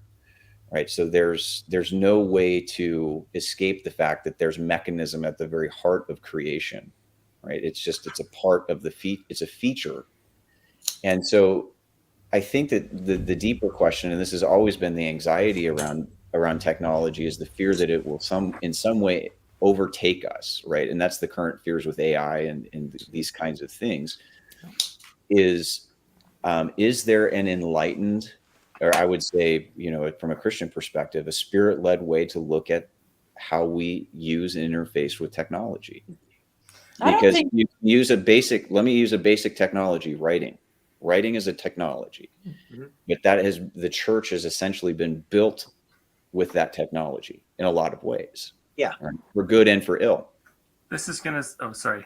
And so I think at the heart of it is, like, the anxieties, part of the apocalypse is we're reaching a new technological threshold. Now, will we crawl back into some sort of dark age? Like, I think that's possible, but not probable. But we're going to have to frame our relationship around technologies. And I think that the deepest impulse that we have to avoid is worshiping the work of our hands, right? And entrap. That's how we become entrapped by technology, is when we worship what we make. Aaron, you got a thought? Oh yeah, and it's probably way too goofy, so shoot it down right away. But what came to mind was that, like, you could almost make an argument that after the fall, after the fall, like, thought and language kind of became a technology. Even, like, just the fact that all of a sudden there was this element of our own choice and creating our own structures, that, you know, because we were outside the will of God now. So it wasn't just that we weren't all marching on the same wavelength. And so to even unite together, we needed to figure out the right ways to say things in a way that we wouldn't have had in this sort of simpler form of existence. So, like, I'm not trying to, you know, say that necessarily make a strong stake in the ground that language is a technology, but that there became a technological element, at least, to it, as soon as we were outside the will and communion with God. So in other words, we named the animals. In other words, to Jed's point, we have to reframe our relationship to technology in kind of a much more open way. It's almost like when people talk about religion, should we do away with religion, as though we could possibly do that. You know, can we do away with technology? Well, no, we have to recognize that we're saturated in it. It's the same exact, like yesterday Sherry was saying that when she knits a sweater, we were talking about how that's kind of an artificial version of the natural warmth that an animal grows on its body. We take that and through technology, we kind of harness that warmth in kind of a less perfect way, but in a way that we try to add some beauty to, and that is technology. That's what we're doing. Yeah, you're right about language. Like is technology. The naming of the animals was perhaps the first instance from a human to do it, and I think that kind of backs up what you were saying about we can't escape technology. Like we've always been attached to it. We've never been without it. It's built into us, I think. And yeah, I so I'm not saying like, we lose electricity and that. I don't believe that's going to be a paradise. I just think it's not going to be a big deal. We'll adjust. Like children have their toys exploded in a war, and then they pick up like the rubble of the house they used to live in and play with that. It's like I would encourage you to look at how bad. There's an old line it's an old line that he's a famous old journalist. I think he's now dead. He did the interviews with Joseph Campbell. I cannot Moyers. Oh yeah. And he said he came from West Texas, and he said it can always get, was an old West Texas saying. You can always get worse. And when you think about that and go say, look at a place like Haiti right now. Okay. Compare that to our worst. Our worst day since 1776. Compare that to Haiti today. Well, if you lived in Atlanta in like the 1862 or 3, it was pretty bad. Yeah, that's fair enough. Good point. Yeah. So but I want to come back here because there was a comment from Marcus that I highlighted and I wanted to comment on because he's bringing up something really important and clearly he's read his Elul. He says he's pointing that it's not just mechanical technologies but explicit rules and bureaucracies. So he's trying to draw the discussion toward a larger idea of technique. Yeah. And I think he's precisely right. And then Stephen Schwartz says, we have a machine to protect us from inconvenience. Cavemen had a machine to protect them from death. I would say that's not quite... I mean, I see the sentiment that you're going for there, and it's obviously like our machines can be much more frivolous, but ultimately what we are still doing is trying to stave off death with our technology, which is what corrupts it. Which is the very cause of why it becomes corrupted. Let me give you a yeah, but there, Nate. Sure, go for it. So I was trying to give Stephen a yeah, but and the criticism. I'm not trying to take the force out of your criticism there. My son was born with a heart condition. He would have been dead 5 or 6 years ago without technology, right? And so I think that the question is the redemptive use of technology, and I've used this in the past, and I'll use it here. Technology was redeemed at the cross. The cross was a technology. Right. That's actually where I was trying to direct it because this is where Elul is different from, say, Paul Kingsworth, right? Mm-hmm. Elul doesn't Elul says that the key is to be aware of the operation of technique, right? So that you can be free from its grasp. Yeah. Like Elul says, he specifically says he actually uses this example. It doesn't mean that you don't use a telephone or a computer. Right. You still use the telephone and you still use the computer. You just have to be aware of the way that technique is trying to work on you. Yeah. And obviously there's always the potential. I believe in the potential for Holy Spirit technologies 100%. Yeah, and I think that's 100% of like what the enchanted age will be like. What I think the millennium looks like is a lot like Lord of the Rings and Star Trek. Nice. Right. Yeah. So and I think that the question of technology is an important one, but back to the point about bureaucracies, I think that this is where it's the closest analog that we have to the ancient concept of archons. Like in a sense, the corporation is kind of an archon is kind of hypostasizes an organization, right? With some sort of CEO at the top, but it's a body of bodies. Okay. And so I think that when we're looking at kind of how the world gets governed archonically, I think we need to start looking at really those structures are functioning in our society, maybe in a demystified sort of way, but they're exerting control over these technologies, oftentimes in ways that are not necessarily in our Yes, interest. and because they're still invested in technique or game A, if you want to use, like we actually talked about the conversation that got obliterated by StreamYard not being able to recover a recently deleted file with Jordan Hall. But one of the things that Sherry and I talked to him about was the way in which his game A, game B work actually ties directly to Tomberg's idea of the closed world, the closed circle world of the serpents, and the open world of the spiral. By the way, Jordan had some videos up on Jubilee on his channel. We need to talk with him about that.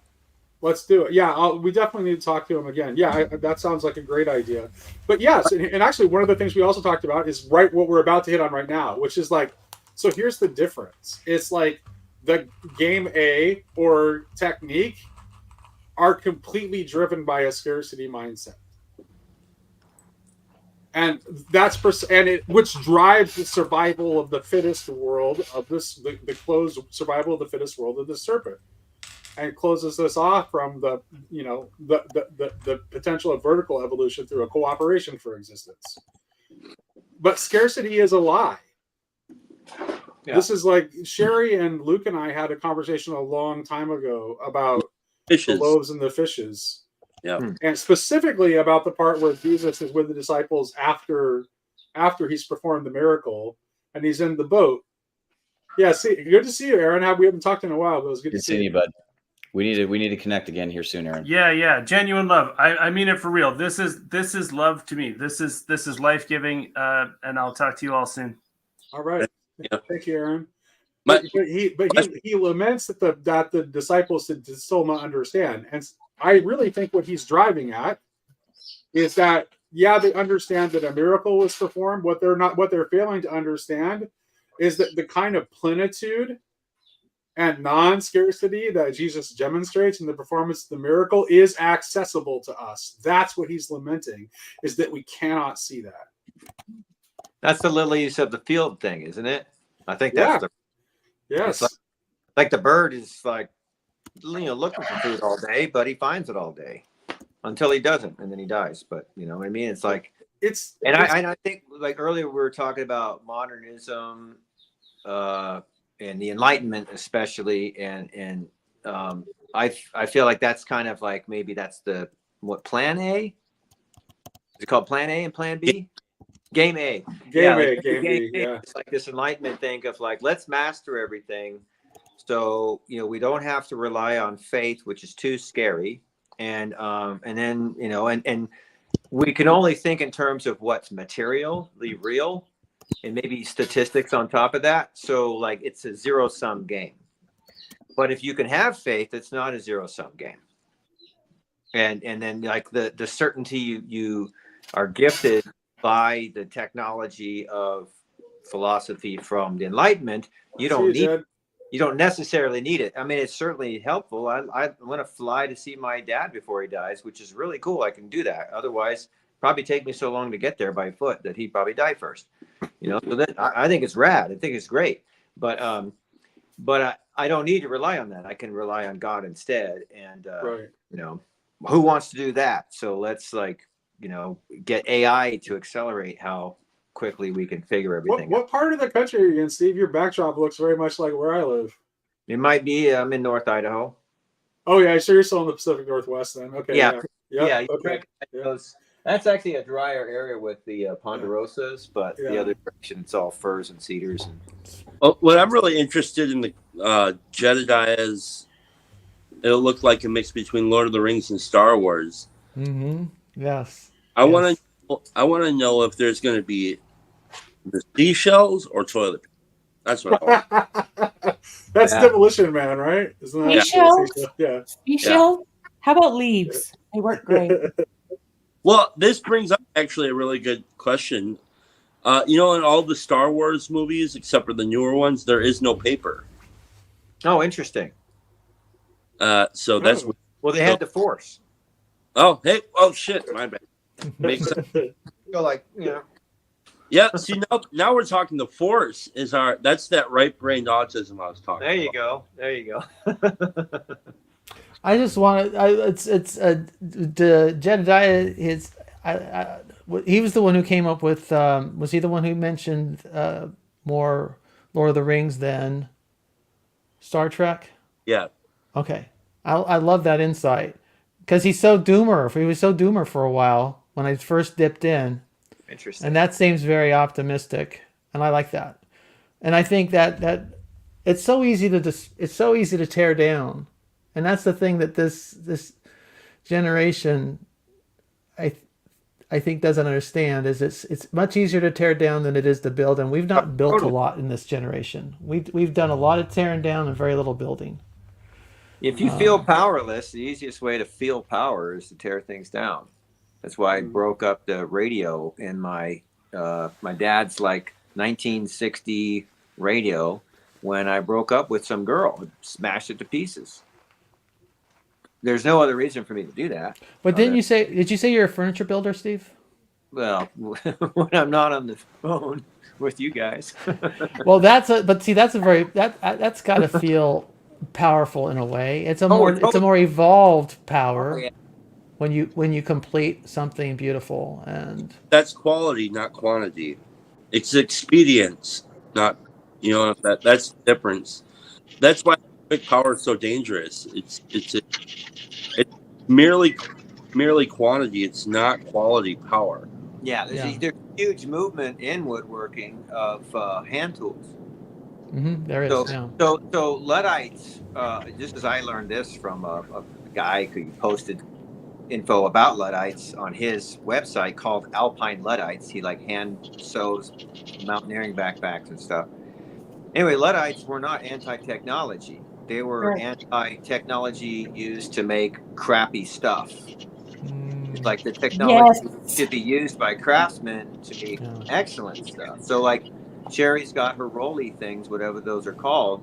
A better rolly thing is going to be better for her to do a better job of the craft she's doing, as opposed to machines that make it so like you get a $5 shirt for an H&M that falls apart in a week.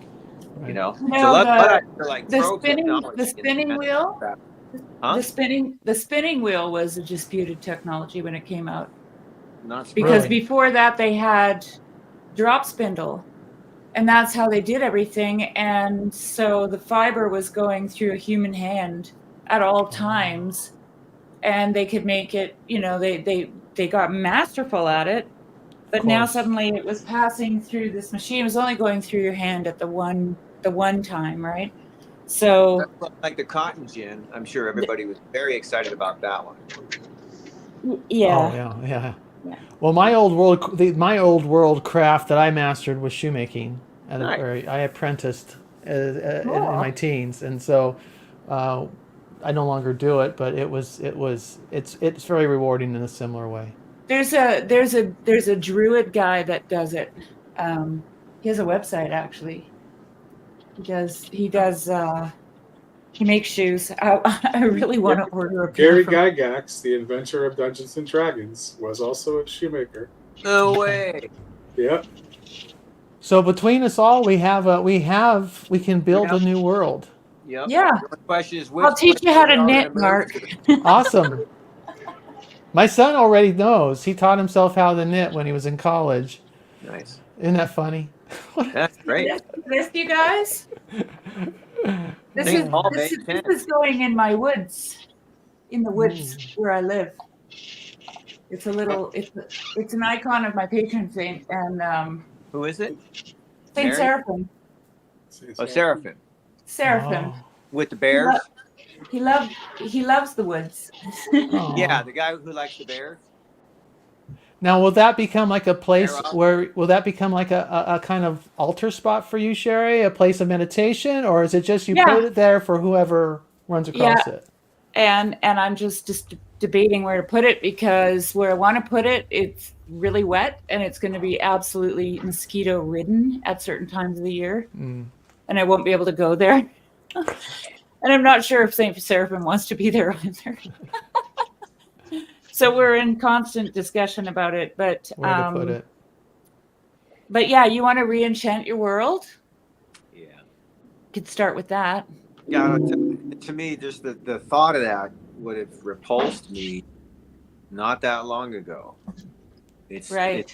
I'm trying to. Yeah, I don't know if I'll ever be able to put a finger on when I start to be less repulsed by that. Somewhere after Paul's analysis of Jordan Peterson's speech. Well, like I find it really interesting why a person would be repulsed by that. They don't mind if children play with dolls. Fear. Yeah, but what else? Reality? Uncertainty. So fear is, I like this psychological model where fear is always related to loss. So Yeah. I will not get something. I will lose what I have in the future. So fear is always about the future, and it's always about loss of some sort, including loss of life, loss of loved ones, loss of power, loss of prestige, loss of what maybe you loss of think you have, you actually don't even rationality. have. What's that? Like I wonder if people are afraid they're losing their rationality if they were to throw a icon in the woods and go there and pray. But and rationality meditate. is like this technology, so it's like losing your electricity. I don't want that. I'll be bumping into things in the dark. I'm not prepared for it at the very least. But also, it's like, hey, I don't want to take a pay cut to protect my business from bankruptcy. I don't want to lose what I already have. What am I going to do in that circumstance? And so to me, like to be like, oh yeah, so there are such things as demons moving around and there's angels moving around. It's like, holy crap, that means I'm not, what I'm seeing, what I can control is less. Right now, I think I can control pretty much everything. And if there's these other things that can control things, I don't like that because that means I've just lost some control, which I didn't. I'd lost an illusion of control, but that's the same thing. This reminds me of, I have this 2,500-pound draft horse named Merlin, and he'll like to try to get away when you want him to do something, like if you show up with the halter or the harness or whatever, and he'll go hide behind a poplar sapling about that big around, right? and he'll do this. He'll peek around it, and I'm like, Merlin, do you think I can't see you? Oh man. I think people. There's so much danger. There's so much anxiety and depression in society. I wouldn't be surprised people aren't afraid of losing their minds. The idea it's part of the reason why I am the way I am, because I have naturally bent towards flights of fancy. So as Ram Dass used to say, I want to keep track of my zip code. I don't ever want to lose my zip code. I always want to know, don't want to get too far out where I can't find my way back home again. And in some Indian religious practices, you have people who actually do lose their minds, so to speak, in practice. They lose their zip codes. And I think some people stay with the materialist worldview for kind of that reason. It's grounded in a sense. You can touch it, you can feel it, you can smell it, taste it. Oddly enough, though, Mark, it's totally detached. Like, this is why I didn't say it's healthy. I'm just saying it is what that's the reaction. Most worldviews are designed to simplify reality for you, so that you're not overwhelmed by the complexity. Right. Yeah. Ram Dass says he doesn't want to leave. So it's just it's not just materialism. It's like all kinds of worldviews. Like that's their function. I mean, here's some heresy, but I think the description of the Trinity and all this other stuff, I don't think it's much different. Like I'm not convinced we know that. It seems to me like people investigated what stuff we got, what we know. Like, these are the things that have been said, and we kind of reconstructed this thing. And maybe I'm fucked because I think that. I don't know, but there's an Orthodox priest, he's gone now, and I can't remember his name. Lance, you might remember. He did a thing on the Jewish roots of early Christianity. Anyway, it doesn't matter who he was, but he said when he went to seminary, he wanted to prove the Trinity from the scriptures, and he couldn't. Like, it's not there. Like, it's not in black and white, right? Yeah, other people But- have proved it in the scriptures. Apparently, I'm no scholar at all, but my point wasn't like, is it true or is it not true? This is my perspective, and I could change that for sure. But I think like we cannot know, but we're satisfied with that, unless you want to have a 30-year war about it. But like we could be satisfied with this makes sense to us. Because again, it's like, well, if the consequences for being wrong about this stuff are like eternal, we really want to get it right, and so we're scared. And I think that's where all this, the 4-hour lectures about, owning the other denomination stuff comes from. It's like it's this desire to escape the fear. And it's like, I thought faith would be the solution to that. And so far in my case, it has been.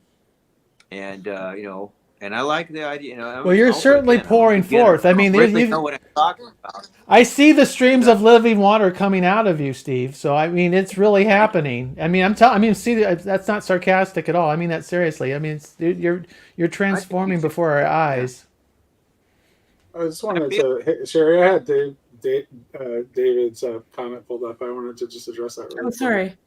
Yeah, it's like I understand what you're saying, but it depends on what you're meaning. How you're defining knowledge actually will determine where that's true. But I would say that there are actually things that you can come to know, and perhaps I'm using the knowledge in a slightly different register than you are here, that actually do the opposite of that they actually greatly complexify your world, but allow you to be at peace with that complexity. Until you keep thinking about it and have new questions. And you always have new questions. Like, right. This is that's why, maybe that's all I'm trying to do, is to stop thinking about things. Go listen to this guy say stuff and be like, okay, I won't fight against that, and see how that works for me. Well, But there's this principle, I think, like, and I do this advocate to myself, Yeah, What's like that? I do this personally. Like, there's a principle, where you have to let the plant thoroughly dry out, and then you deeply water it, and then you thoroughly dry it out, and then you deeply water it, right? Sometimes if you consistently water something too much, it dies, it gets moldy or rots, right? Yeah. Okay. So, like, for myself, I know that I need some input. I need to be deeply watered, and then I go out and I let that seep in and dry out, and then I come back for another deeply watering kind of Would you thing. call yourself an introvert? Totally. Okay. A total introvert. Yeah. Can't you tell? I'm an extroverted introvert, though. Whatever, Yeah. but I makes sense. You're a social introvert. My best friend, who's the chaplain of the Kansas City Fire Department, it's about where you get your energy, and he's a total introvert. Yes. He's one of the most social guys I've ever met. But what he does in social gatherings is he'll get around, but he'll find that one person, and he'll go in and have this super deep conversation. Right. And then he'll come out and he'll know like all these things about them, and he'll know the kids' names, and he'll have all these ideas how he's going to connect with them. And it's like, but then he's wiped out after being in a social situation. He's exhausted. I operate that way. I can get energy from social situations, but then it does tip into energy sucking too. So, but yeah. So for like myself, if you put me in a social situation, even if I'm tired after work or whatever, but you put me in a social situation, I'll come out of that event, even if I'm tired, talking real fast. I'm rocking and rolling. Like, it takes me some time to come. I could barely stand to be alone, Lance. I totally. Yeah. Really? Were you being sarcastic or serious, Nate? Oh, I'm being deadly serious. I am absolutely like I always want to be around people. Huh. I have my some. idea of This a is holiday. weird because I'm an extrovert who does have some social anxiety. It takes me a while to warm with to new people, but I just like I have a very hard time. I mean, I do it in order to get my reading done, right, and my and that kind of thing. But I much prefer to be in the company of people. Now, the older I've gotten, I've really started to enjoy my alone time.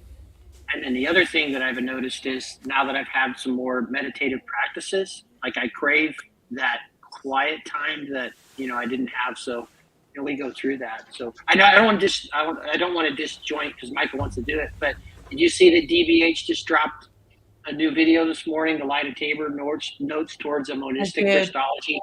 He's going to Yeah. have a lecture series, so I figured you might dig into that, Nate. I'm looking Oh, forward I to just watched it this morning, and I tagged Jordan Daniel Wood on Twitter because there was like What'd an you think? well, he's kind of like he opened with a not very subtle shot across the bow directed at Jordan Daniel Wood. He's like really he spent. I mean, Jordan wants to wait and see where he goes with the rest of the lectures. I would love to get him and Jordan together to dialogue. I would hate to be in DBH's sites. What is the? I don't know. Jordan's got some horsepower now too. Now he's David lived with Bentley this Hart. enough. Yeah. Yeah. Who's so he- DBH? Who's DBH? David Bentley Hart. Oh, thank you, thank Michael, you. Is he the Michael Meta guy? Sartori. The Michael Sartori. Would you like to say something? Yeah, I've been listening since the beginning, and I just haven't had a chance to jump in until now. So, I mean, I have thoughts on the whole thing, but it was tracking a lot of things that have just been the areas that I've been studying and thinking about deeply. I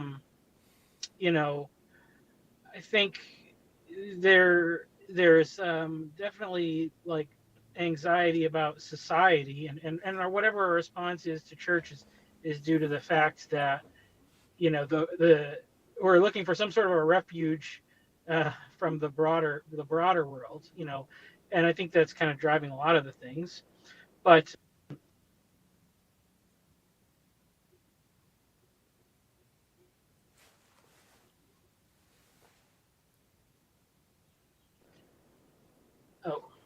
There we go. I hear you. okay, somebody tried to call me. So, I don't know what this one's doing. But the redemptive aspects of technology, I think, is a big thing. But I think because there's this fear. Well, the way I see it is that anytime you fear some technology, like if people really fear that like technology is going to actually dethrone God from his place, like that's a very telling thing. And I think that like not to say there isn't something to the kind of dystopian science fiction, because a lot of times it is the more evil people that have been driving the progress of technology for their wicked gains. But then they only go so far, and then the technology's there, and then it can be used in a better way.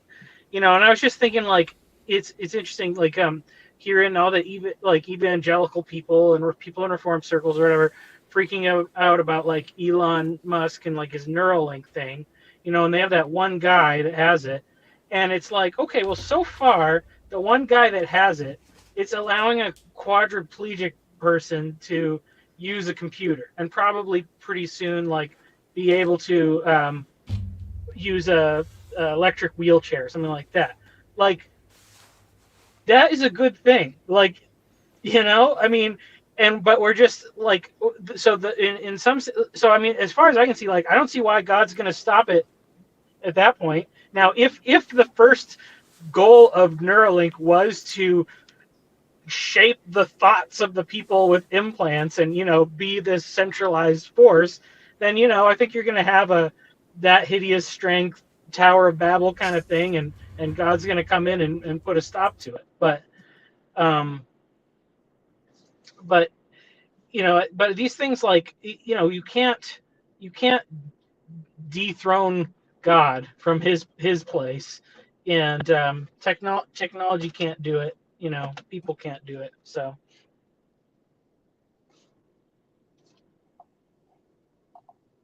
I hate to leave, but I gotta go. God bless everybody. Thank you. bye. Have a good day. No, I agree, Michael. And like you say, you point out there are good. Like again, the internet and YouTube is allowing us to do what we're doing, which is incredible, right? There is a lot of healing that's happened by people coming into this little corner, right, and participating in it, and they're going out and they're becoming better wives, husbands, sons, daughters, parents and stuff. So that's all good stuff. Yeah, the only thing I think is like, as I look at it, which is, I agree with you. God, I think it was St. Paisios. I think he said, as I look around the world, I'd be scary. I'd be very scared if I didn't know who had the last word, right? And that's the point you're making. Yeah. What it doesn't mean though is that you can go through. I mean, there was a Bolshevik revolution in communism, which tens of millions of people had died. I mean, technology, even though it's not going to win in the end, could wipe out a bunch of people too. Oh yeah, for sure. Well, that's so that's like in the writing that I've been doing for my whole project. It's really important to finding this balance. I think, because like, because I would say like I kind of got freed from the latent, dispensational view of like the coming end times, and realized that whole system is so fear-based that, well, that means it's not really God behind it, but the enemy, as far as I'm concerned. But healthy fears, but but the thing is to say that there can be a lot of local apocalypses. That is to say, America could very well come to an end, even though the whole world will survive. And like, I think there's going to be a big, well, there's also, there's Pentecostal movements booming in Africa and parts of Asia. And I think that there's going to be a Christian revolution in the Islamic world. I think that because well, the thing is that they're already, I've heard some research where basically that the younger generations don't believe it. They want to be secular, or they want to be Western, and they're just at this point compelled by the inertia of their parents' generation. This is like, on the whole, or like in large segments. Obviously, like, there's some people that are really all in, but the kind of the most important part of this thing is that we all have such limited views. Like, we have this illusion of global knowledge, but it's so filtered to us through the algorithms and through the sources that are available to us that we really have no clue what's going on. So, and it tends to be towards doom, the message that we receive. So, right. But, and who does that serve? Yeah, right. Right. Yeah. So some famous Wilco lyrics are every generation thinks it's the end of the world. Yeah. No, it's funny. I have my little niece was over here a couple weekends ago, and I was going out to the grill to grab food for the party, and she wanted to come outside with me while I went to the grill, and she's talking to me while I'm getting the food off the grill, and she's talking like it was hot out that day, and she says, someday it's going to be hot all the time, and then all these things will die. And it's like, when I was your age, they said we were going to have an ice age. So it's like, don't be so sure about the end of the world, because it usually turns out to be bullshit. Like, that's what, if there's anything we've learned from history, usually warnings about the end of the world turn out to be bullshit. I remember. Yeah. Well, and it's funny because, like, my kind of response to all this stuff that happened with COVID and all that, and this is kind of like was going in the middle of like a crisis, with all this stuff. This is which ultimately led to me kind of finding the coroner and all this stuff. because like Jordan Peterson was one of the only people that had like a positive outlook on like life. But you know, I was thinking like, okay, if you're gonna do like the prepper thing or something, like you can't do it unless if you're like massively wealthy. And then like even there was like some guy in like Kentucky or something who somebody broke in and shot him and his family because they knew that he had this like survival bunker, and they were like, well, I'm gonna take it by force, you know. Yeah, it's But common name. you know, so it's like I can't do everything. I can't rely on myself to do everything. But That's we right. have these local institutions. You know, we have the local, whatever denomination it is, doesn't matter. Your local church. You know, if it's probably good to have some familiarity with the church that is literally physically closest to you, because at least you know if it's a halfway decent church and stuff was like going bad, that's probably a place where other people will meet that you can help figure stuff out, you know? And so my thought was like, okay, well, I can get some extra food, some dry goods and canned goods and things like that. And then if something happens, and, you know, like we had a power grid thing that wasn't a big deal to me because I grew up in New England, but for everybody else in Texas, they thought that was the end of the world. So like, you know, like there's stuff like that. And it's like, okay, well, being prepared for like a week or something, that's just sensible. Like that's smart, you know? But my thought is always like, if I have this stuff and I'm going to take it and it's going to be my loaves and fishes that I bring to my neighbors, then that's just, you know, a wise application of faith, and put my trust in God that, you know, he'll take care of the rest. Right. But well, and also the thing you said about the church is important too, because it's like, if a crisis like that were to happen, I mean, it might be the push that we need to move out of the survival of the fittest scarcity mindset, and toward a cooperation for existence plenitude mindset. Counterintuitively enough, like, well, and the way I see it is that the more people prepare for those scenarios and think about them logically through like this, the less likelihood that they will happen on a massive scale. Like, you know, like, because then it's just, you know, because what's going to, you know, you're going to have something where it's like, oh, the power grid fails in like one localized area and people are compassionate towards that. And then we use that as the impetus to actually fix, you know, our problems instead of putting resources into the stupid stuff that we end up doing with it. Like, you know, and then it can bring a change.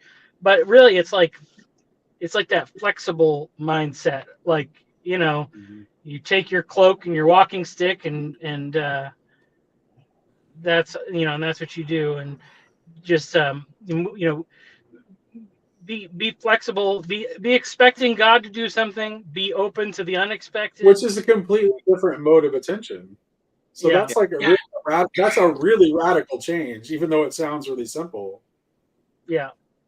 Well, and that's the answer to this, right? And I think that's what this little corner, you know, I think it comes down to your integrity. And you can point to Sherry, saw a smartphone and said, not going to do that, right? Like, we all need to just have a little, like when you think about this technology, have some discernment about it, right? Like, okay, I'm going to start engaging with this thing. What is this thing going to do to me and my family and my kids? Like, trying to have some sense of, before you dive into something, spend a little time ruminating on it a little bit, because I'll raise my hand. Like,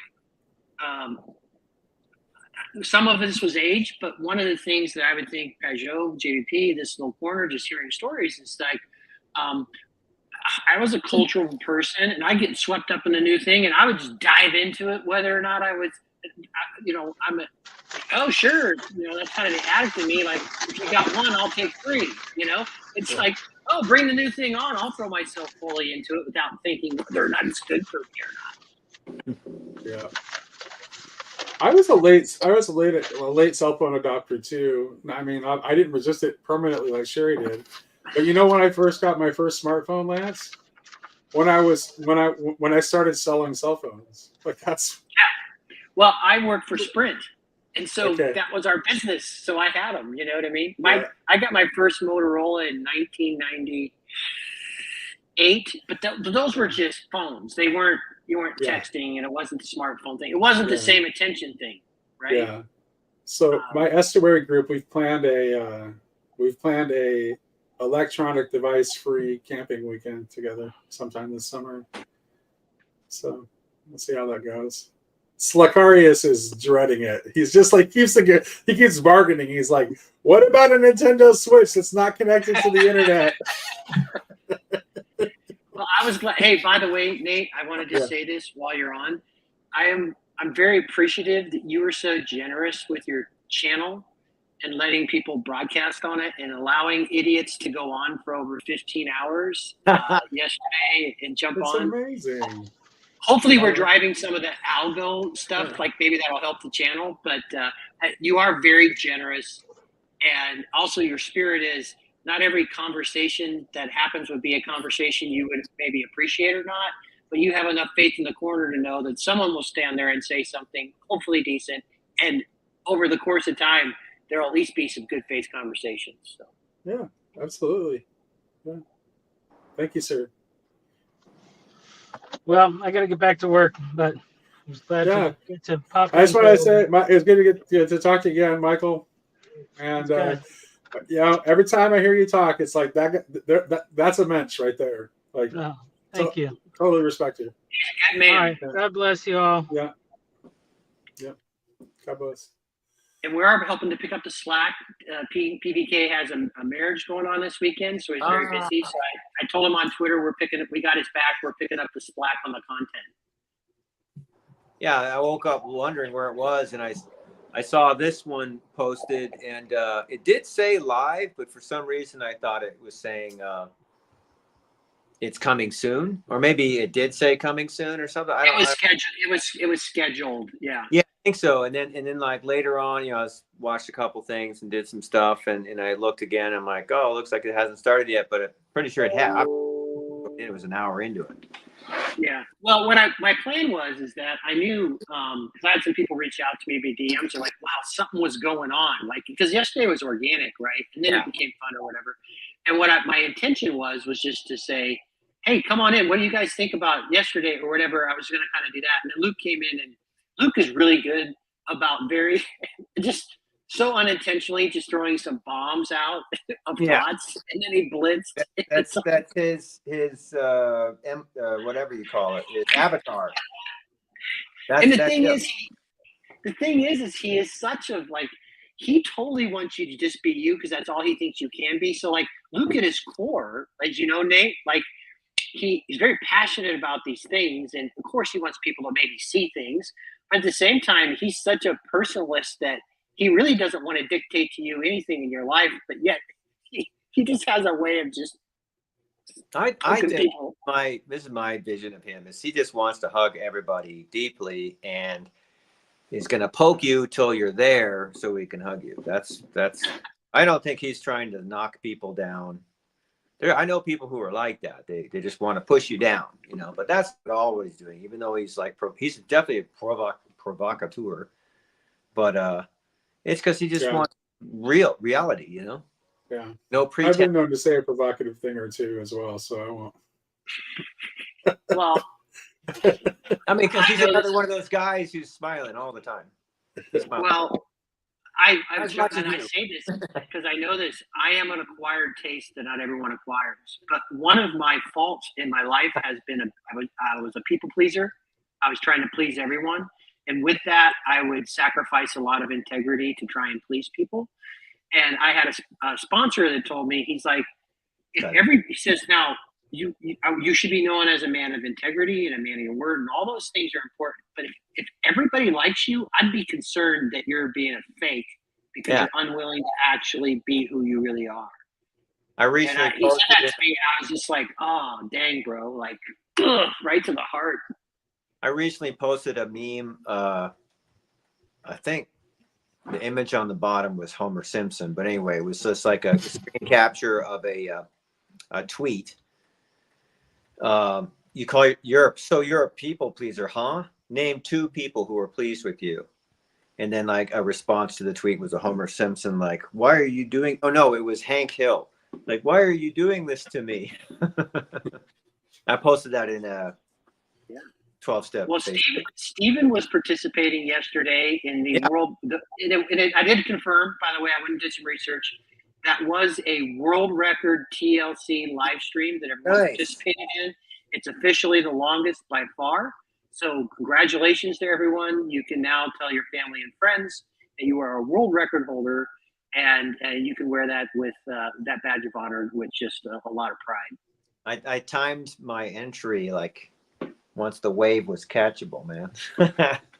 So, Steven, if you can talk, what did you think? I know you were popping in and out. I loved your comments. There's a lot of machinery in the background here. I hope it's not annoying. I can hear it. Okay, good. Well, actually, my thought this morning about it was, is even speaking of technology, there's so many things we have to do that substitutes the way, let's just say, normally or ideally things should be. But it was actually kind of nice to be at work all day long, having people talking in the background. Because like we weren't supposed to be alone at our desk in our cubicles, not having a conversation going. So it was one of those ways in which internet provided an old world feel that I could do my job and then have people telling stories or arguing or bickering or something back and forth. So that was actually kind of nice.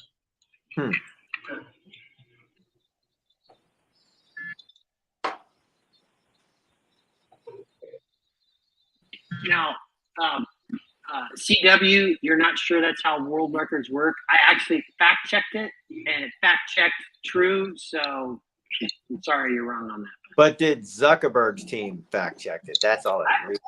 Fact checked it. It's fact Well, checked. you did qualify it as a TLC world record, but apparently the actual world record for a live stream is over 624 hours and change. I bet. Was it on Twitch or something? No, it wasn't. It was actually like it was an electric vehicle company, so it probably wasn't even a human. It was probably just live streaming the car. Oh, okay. that counts. We have the human. I know we didn't hit the human world record. Everybody's doing that all the time. If you have an account on a phone, you've been live streaming since then. Yeah. No, if I had, once it got in and it got to be fun or whatever, if I didn't have to, I had something I had to get done this morning at work. If I could have missed that, I would have powered through, drank the coffee, and I'd have made sure we hit the 24 hours come heck or high water. I would have done it. Yeah. It was too fun. And it was interesting, like the ebb and flow. Yeah, I think I came back on at the end. Yeah. Yeah, when Hezi showed up, when the people in Europe started waking up, like that little bit, like Hezi coming in and bringing in that stuff, like that was some electric stuff. I'm going to try to, it didn't get saved in the StreamYard, but Twitter had the full version. So I'm going to I'm going to pull down the part 2 that got cut off on YouTube, and I'll share it with you, Nate, if you want to upload the part 2. You may or may not, but that was when you were there. And I do think some of that stuff Hezi started talking about was spectacular. Yeah. So Twitter actually keeps the whole thing, huh? It looked like it. Yeah, I haven't gone back, but it appeared that it was there. Yeah. Well, and I get it. Why? I mean, YouTube, it's just the cost of storage is, crazy for them. They have to have some sort of limits, to right. That makes sense. So I thought StreamYard would have kept it all, but I downloaded it. It only pulled 10 hours worth. It says 15 hours. How much did it actually do? I need to redo it again. I tried to pull it down, and it said in iMovie when I was going to just cut it, it said there was only 10 hours there, and I'm like, well, interesting. Maybe StreamYard has a cutoff too, so we lost the. Well, so I think, but we knew potentially we were running that risk, and that's why it was. That's why. Yeah, you're right. It's 10 hours. They only have 10 hours on StreamYard. Yeah, so that's why I called it the secret sacred portion of the world record TLC live stream. And there was storage space for it, so it's not clear why it must just be a hard cap. Yep. Oh, Lance, the other thing I thought about it too, because you know, when you've been watching well done YouTube programs for 5-6 years, I've actually come to the point where it's actually pretty boring. Like a lot of the very professional, well done interviews are just kind of for some reason lost their charm with me. They're just not as interesting Oh, as they're they all used the to be. same. Yeah. And yeah, and it's starting to feel that way. And you know, it is funny. Like there were some moments where you're like, oh my god, I can't. You know, I've learned so much, or I've been introduced to a novel ideal, and it was very exciting. And lately, it's just me. It's just been boring. But even just like when they say go back to church, and it's because you're just going to meet real people again. Huh. It was actually fun being on YouTube, just listening to random people talk and deal with each other. And it wasn't as, you know, it's not going to be exciting like some of the well-produced videos we're used to watching, but it was actually real people talking. Right. You had to deal with the boring moments or the uncomfortable moments, and then you get some fun bits, and then people go away and come in. It was actually just kind of organic for once on YouTube, so it was pretty nice. You know, and sometimes it's things expressed in a not a very good way. It's like a pretty like poor way to try to say something, which I have to do quite a bit of thinking to interpret. Whereas when it's sound bit, it can kind of like go right through me, and I don't even catch it. You know what I mean? It's more like a programming of some sort, perhaps. But like, yeah, like people here are struggling to put their thoughts together like in real time, and I'm listening, and I have to really reflect and kind of, it's like, you know, maybe it's a co-creation or it's a bastardization of what people are saying, but I'm much more engaged.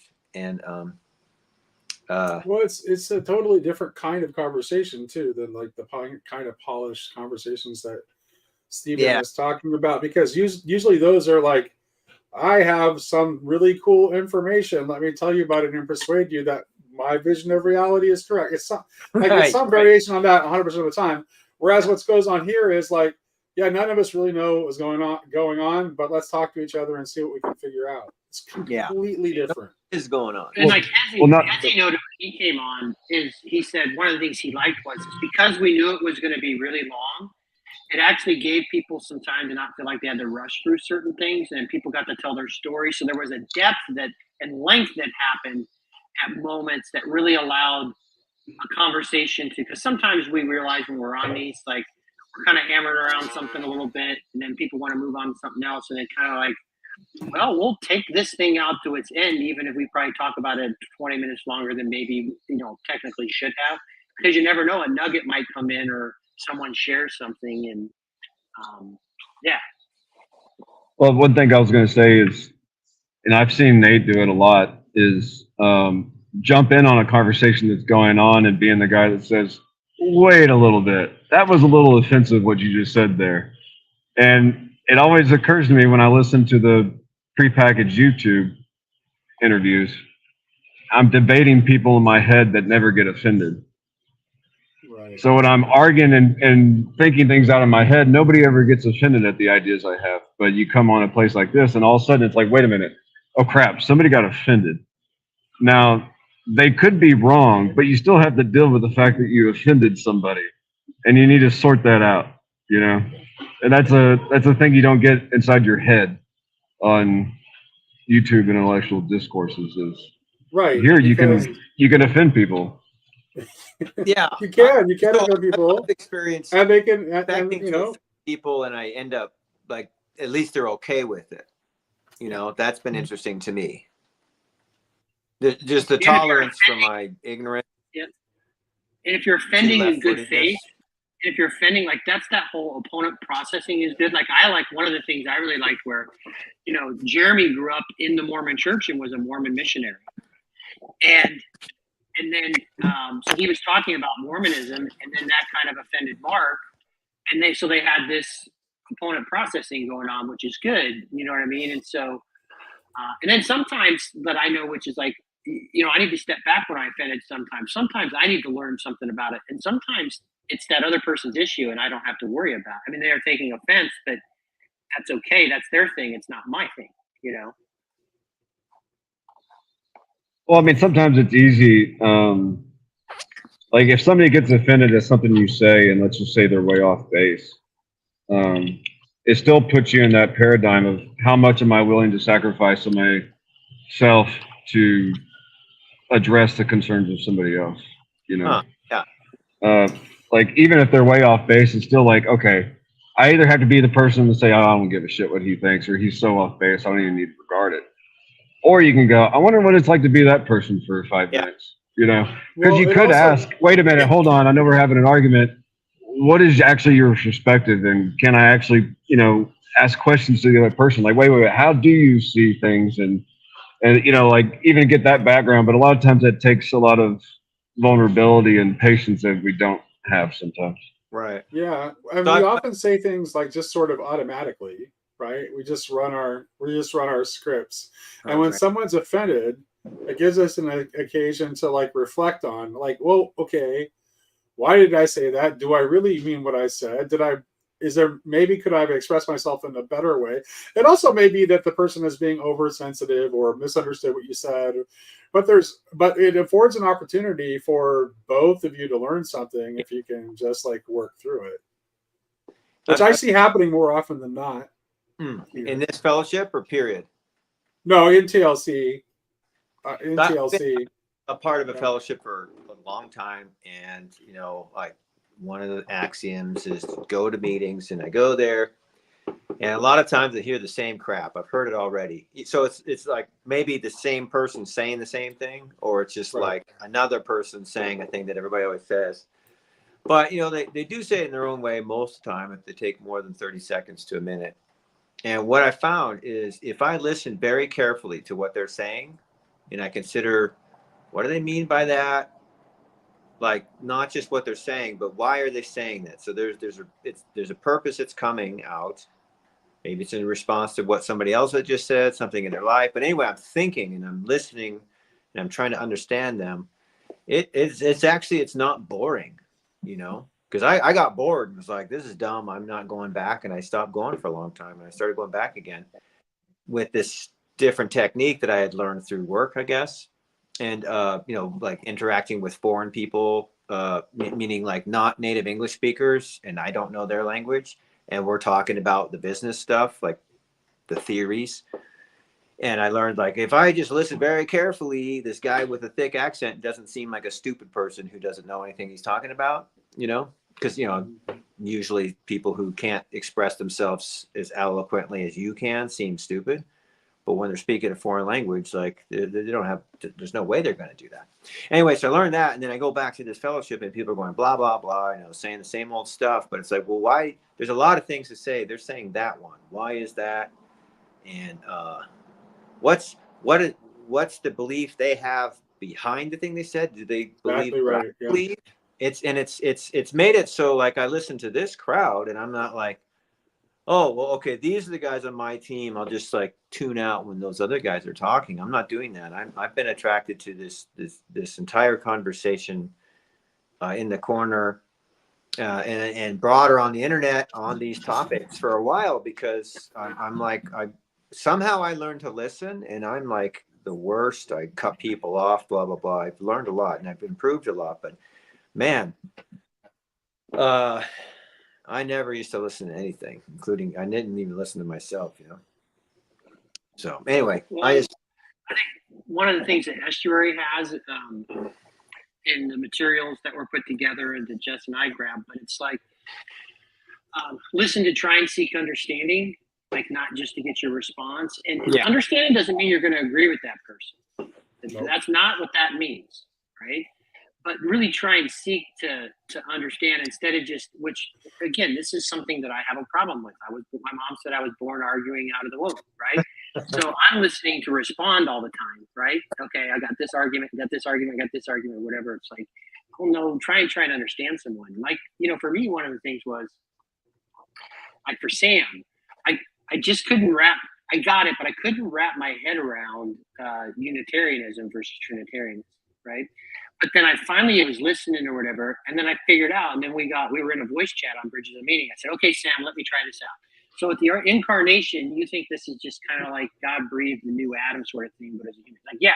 And I said, okay. And then I was able to map to all these different things that were happening. And I said, okay, this is what happened on the cross. And after that, that's when the fully God thing is like, yeah.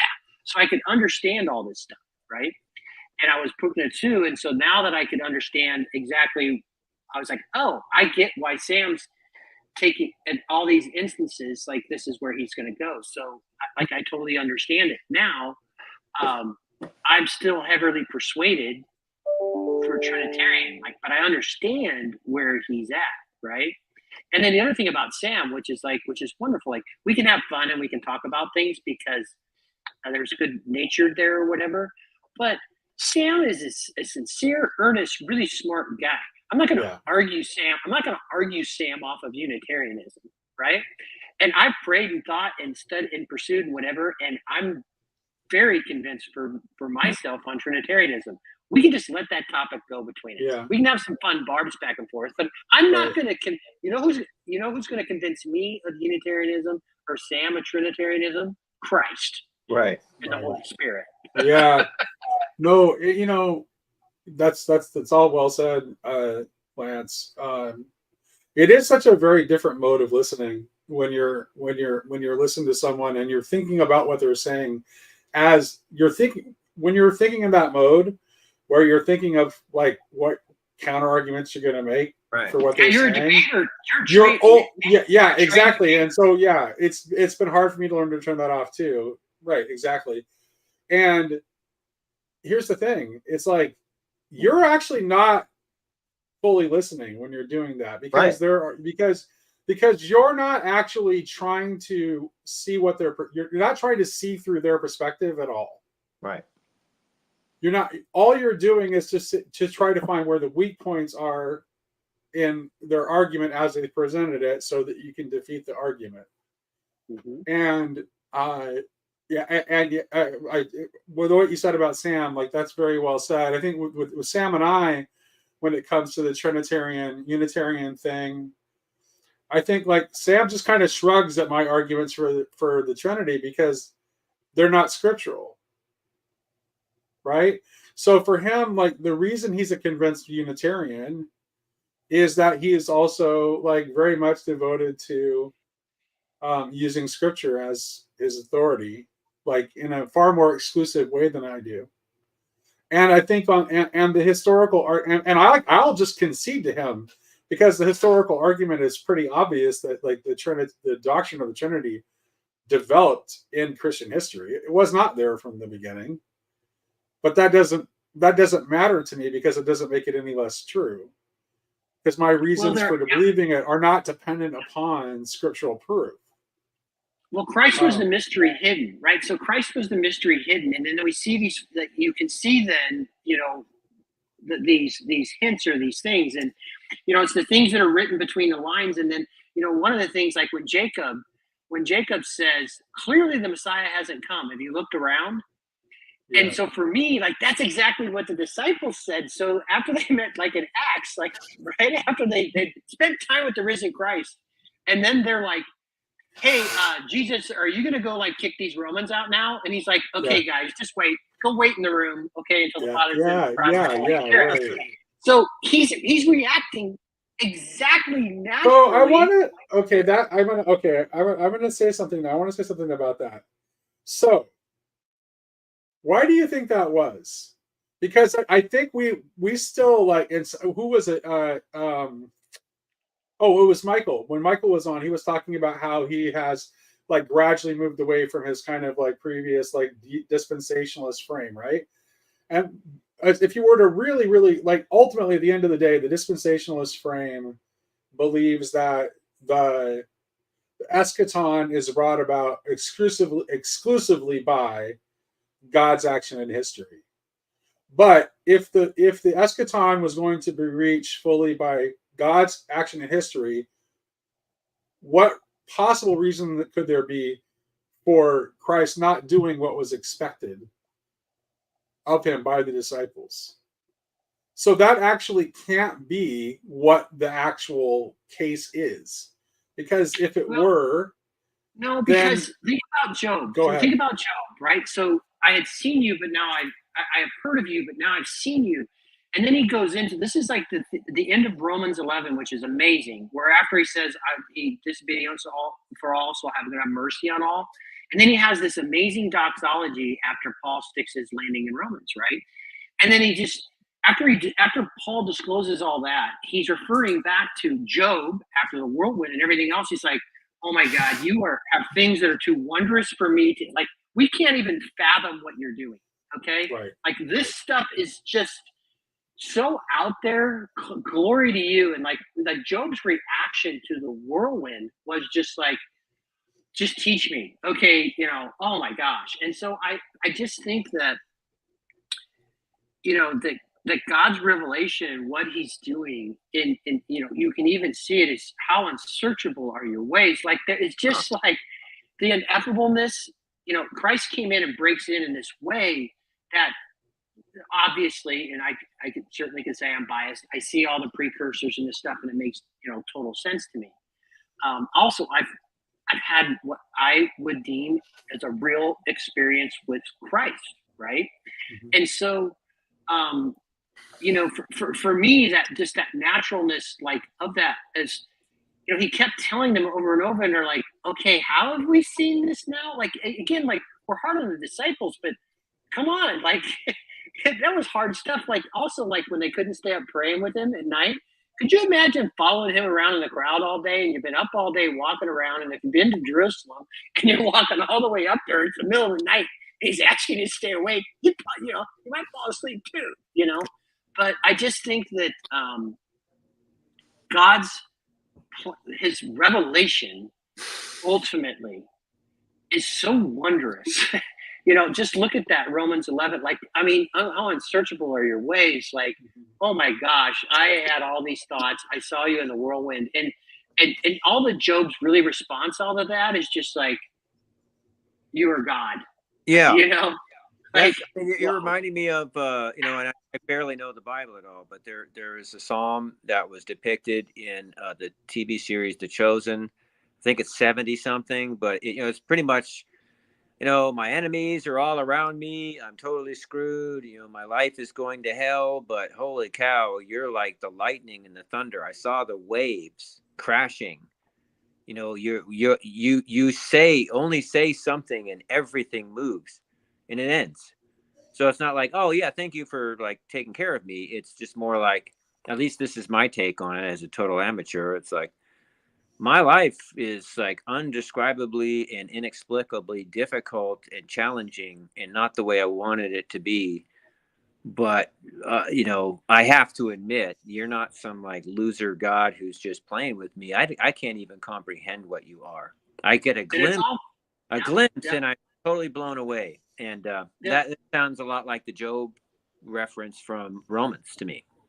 It's all further up and further in, right? And so he did disclose, and the prophets did speak, and my Jewish brothers and sisters are communing with the Father. There's no doubt, right? Like, all that stuff's happening. And so, but I also just think like this, you know, and so, you know, the Trinity is there. We're reacting to this wildness that happened, that, you know, for us in this, you know, chronos space of the resurrected Messiah, the crucified Christ. It is just mind-blowing that God would condescend. Like, I mean, it's just, dude, it's wild. It's amazing. And so if you're going to go down just to the rational exegetical or whatever, I think it, you know, what happened in the incarnation and the resurrection and all the stuff is just, whoa, you know, whoa.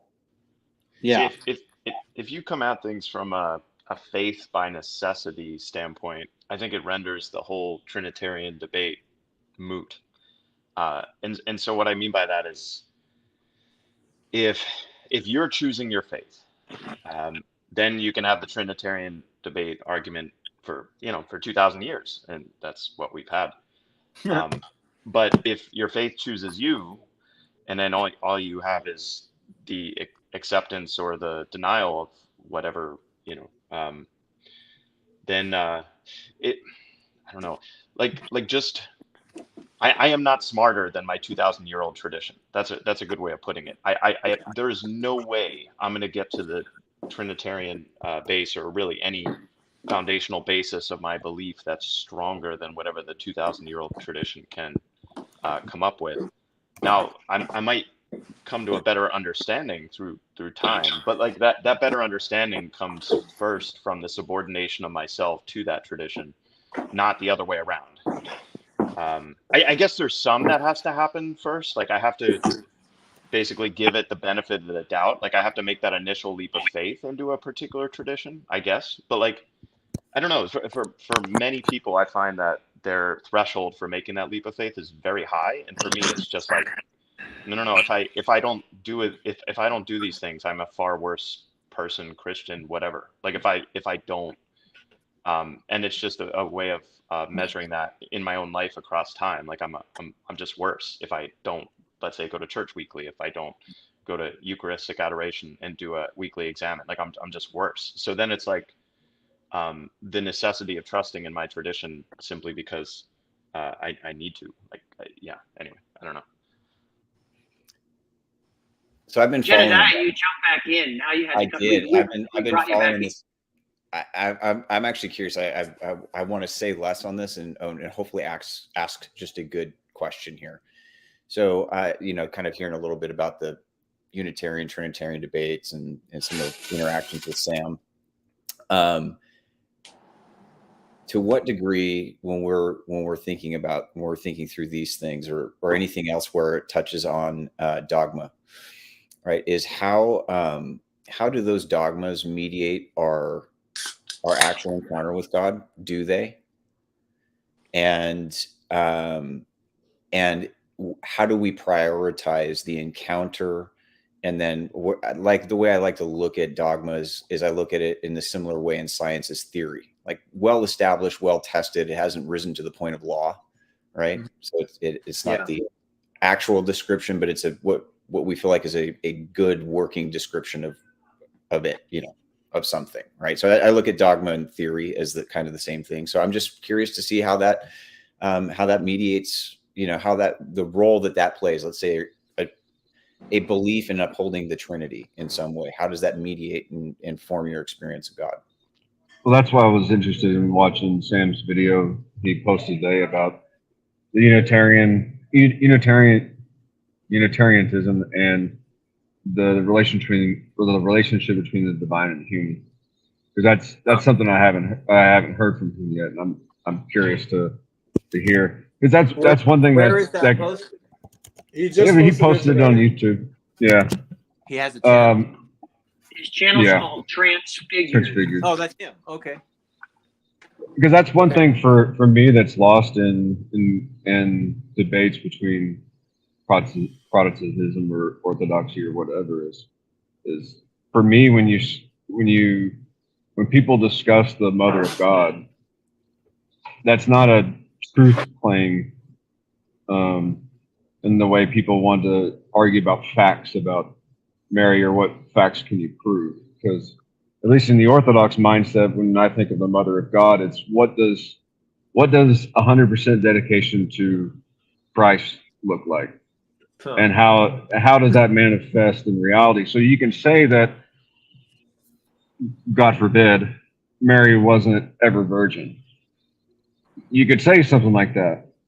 But also what you're losing by saying that is, what does 100% dedication to Christ look like? Because her being ever virgin is a part of her dedication. So for me, it's if that's the height of a human born from a mother and father, if Mary is ever virgin and was completely dedicated to the temple and Christ, I lose that ideal if she's not ever virgin. You know what I mean? So when we say things about dogma or theology, it's like, for me, the Mother of God is what an example of pure dedication is. And to lessen that dedication lessens my ability to participate in what full dedication looks like. So let me dive into that. Let me drill into the question here. And I'm just speaking strictly in a hypothetical sense, like I agree with you on the ever virginity of Mary, by the way. So, but let's say like 25 years from now, there's some like incontrovertible document that, you know, or some sort of, if it was possible, like a genetic test that would prove that Jesus was the son of Joseph and that Mary, he was not conceived virginally, right? Or at least some heavy body of evidence there.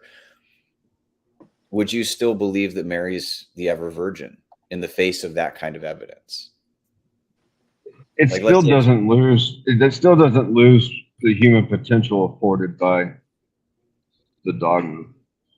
Right. Because, So, and that's I kind of mean, what I'm like you getting can. at, I mean, I know what you're getting at, like empirical evidence.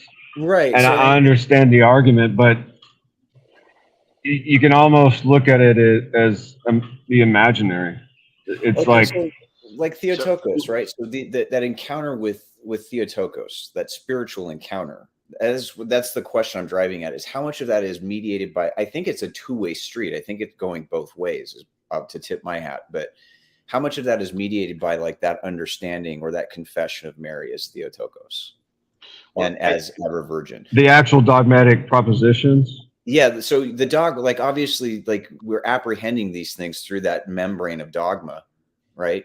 But I think it's signifying an encounter that's much deeper, a spiritual reality that's deeper than what the dogma itself can even put in. Yeah, and that's why I get to practice, and even on the further conversation or earlier conversation with Lance about an apocalyptic scenario. That happens in the locale, whether the energy goes out or food supply is scarce, yada yada yada. What you're Fasting describing? I was going to say what you're describing, Jedediah, strikes me as the difference between idol worship versus faith. Right. So, and in what way, Neil? So, at base, let's say I was presented evidence, very strong evidence that our life is completely meaningless. So you know, you can take any one particular proposition of the church and trace that all the way back to say, you know, all of this is just random luck. It all goes away. It doesn't matter. It doesn't. And in college, I was at that point where I was thinking to myself, like, what's the point of anything? And then I had this sudden epiphany, which I thought was quite important. I think it was quite important. Whereas I basically said to myself in college, I said, I choose it to be meaningful to me. I choose it. And so, okay, so even if nothing, so let's say Jesus didn't die for our sins, or he's just a normal dude, or, you know, whatever, all that stuff. The question is still, what is going to allow me to pursue my ideal to the best of my ability? And so it's almost like if I take on the mantle of, oh, the truth, then like so-called truth allows me to be less than who I should be in some way, shape, or form, whatever that truth is, you know, that so-called truth, then I'm subordinating my responsibility to I'm subordinating my responsibility to the ideal, to some external truth claim, however strong the external truth claim is. And so like what flipped within me is I did the postmodern thing, which is I put the subjective first. I put my subjective experience first. And what was remarkable about that is if my subjective experience of the ideal comes first, then what that means is what ultimately matters is, for lack of a better word, how I love. And so anything that diminishes my capacity to love or have outward relationality in a better way is what's the word I'm looking for? Is the thing to be avoided or or at least yeah. Am I making sense? Like, yeah, you are. Yeah. So, and then I'll drill in a little bit further with this, because what I think you're describing is like there's something like a resonance that is kind of the precondition for whether you're going to believe something or not. Like there has to be something deeply resonant there, right? So otherwise, you're Yeah, that thing comes before propositions. right. Okay, so it's pre-propositional. So you can think of it like in Christian terms, that's called grace. So grace is something is presented to you in your field of phenomenological experience, and then you have a choice as to whether you take that thing by the hand or you slap it away. The best approximation that I have for grace is when something happens to me that I know is right and yet makes me feel deeply uncomfortable or deeply like if I have a dream. I had a dream once where this was the case, where I woke up, I gave myself I tried to interpret it, and I hit on an interpretation within a couple of hours, and the interpretation made me so deeply uncomfortable. And I was like, that's right. That's the right interpretation because it was an involuntary response to the realization, meaning my propositional deconstruction of that dream came second to the phenomenological experience of that thing. And then it was up to me whether I adhere to that dream or whether so yeah, anyway, I'm trying to reflect my worldview now, which is which is very weird. Well, it's that dynamic of, and I was thinking about this because Nate, have you seen Hart's recent lecture he posted up on his channel? I watched it this morning. Yeah. So in his insistence that Christianity is the fusion of the historical and the mythical, right? And so he used the mythical tropes of the dying God and the rising God, the God who invades the underworld, the God who descends from heaven. Like the pagan expectations or the base expectations of these pagan mythologies are actually brought up into the person of Christ, and he's fulfilling even those, is essentially what I was taking as far as how Hart's seeing the scope of how Christianity functions in history. And so the historical or the factual, I'm not trying to decouple the truth from the fact here, but to draw the distinction between one versus the other so you can see them in their own light, is if I think this is where like apologists go wrong, is they're so concerned on establishing and maintaining the factual that they lose the fact that the truth exceeds the fact. Right. So the virgin birth exceeds the fact, it exceeds its historic event. It has magnitude to it that goes beyond the actual occurrences in history. And so what I'm trying to figure out is like, what is that balance point? Maybe it's a little bit different for everybody, but when we what must be factual? For me, it's like the death, the passion, the death, resurrection, and ascension of Christ. And then, and I hold to the virgin birth in a similar light. I see these things as necessary facts, but that doesn't mean that my relationship to those facts, that I'm trying to relate to a historical event. I'm actually trying to relate to the mythical truth that it embodies, and that it was incarnated in that. And so I think one of my struggles within like a lot of like conservative communities is not that they care about the facts, but it seems to me that there's a whole encounter with this whole truth that those facts are signifying that's being missed because they're hung up on, A, B, or C point in the Bible that's a contested reality. Did the walls of Jericho really fall, or was there a global flood or a local flood? These kinds of questions that occupy us. Right. But then beneath that or above that is, what did the flood mean? Right. What did the fall of Jericho mean? And so to me, that's more of the side that I find myself more drawn to at this point in my life. While as a younger man, I was probably more drawn to the factual aspect. But I just find that facts are difficult to relate with once they've been established. Do you mind if I share like a couple of my favorite paragraphs from Catherine Pickstock after writing? Oh yeah, please do. Dad, you might anticipate the bit that I'm going to read. Yeah. The words of consecration which Christ pronounces over the elements, bread and wine. This is my body. This is my blood.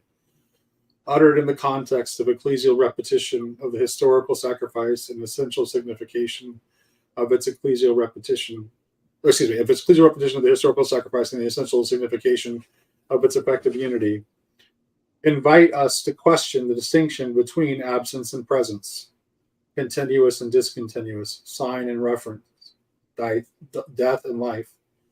First, for example, they reveal that it is possible for presence and absence, or the maximum of continuity and the maximum of discontinuity, to coexist without collapsing into nihilistic nothingness. One can look at the bread in a mode of equal uncertainty and certainty, an uncertainty which results from an absolute empirical discontinuity between body and bread, blood and wine, and an absolute certainty of faith which judges that the body of Christ is present and completely continuous with the bread and wine. This is not to suggest that faith forces an absurd conflict with the evidence of the senses, which would assign the qualities of roundness and whiteness to the substance of bread, but instead that the Eucharist might lead us to consume a doxological brand of skepticism when regarding all things, so as never to assume, nor to claim to know securely, that the way a thing appears is the way it substantially and exhaustively is. Does this suggest the Eucharist genuinely stands at the extreme of Cartesianism and nihilism, deconstructing the certainty of even the most certain-looking age sign? But it is not a nihilism of dereliction, which heralds a crude annihilation of bread, and yet persists as an illusion, whilst making way for another but elusively absent presence, as Derrida might think. Rather, it is an epistemological nihilism which approaches everything in an optative stance of open expectation, and which says that any substance is what it is only through its participation in divine being. Oh.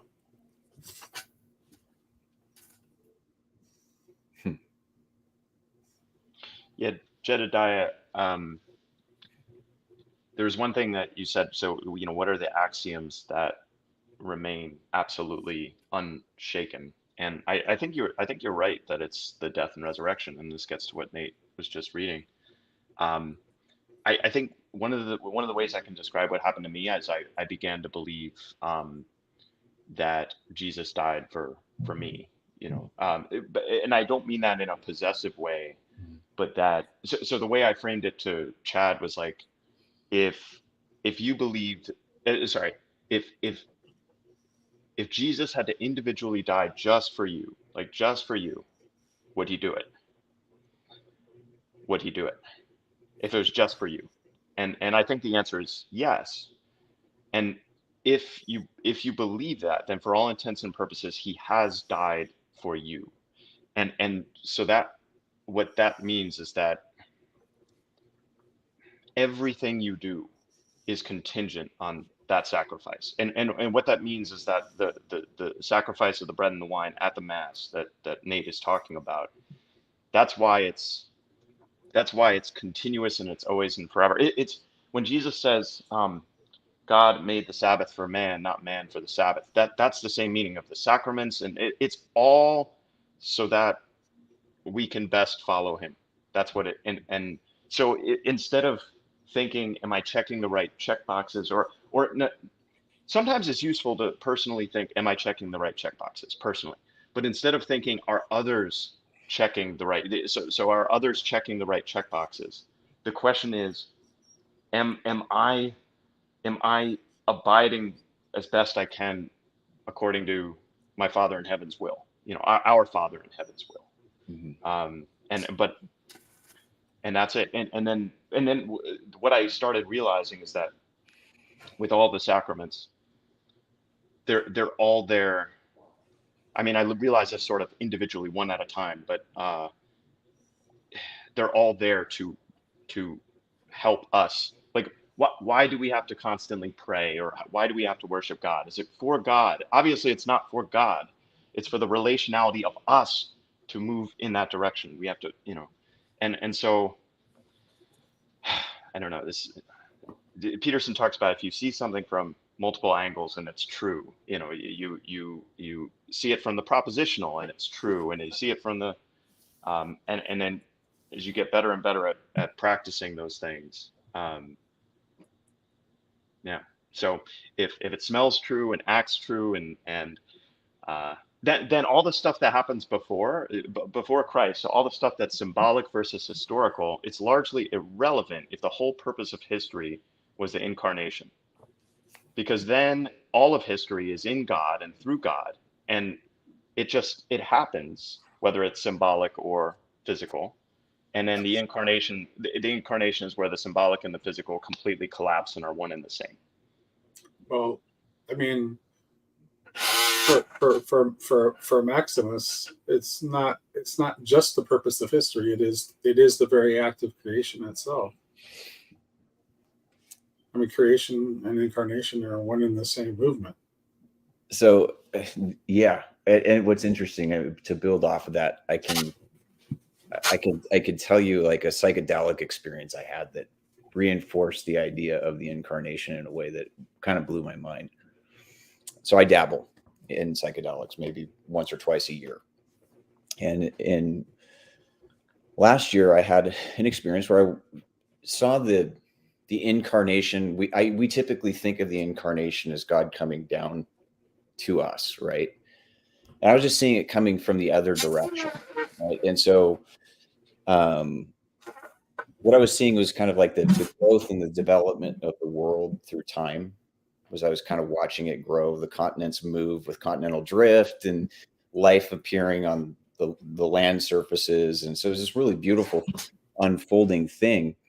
But as life developed, then human life develops and civilizations develop, is like out of like this virgin earth, the world is offered her best son, right?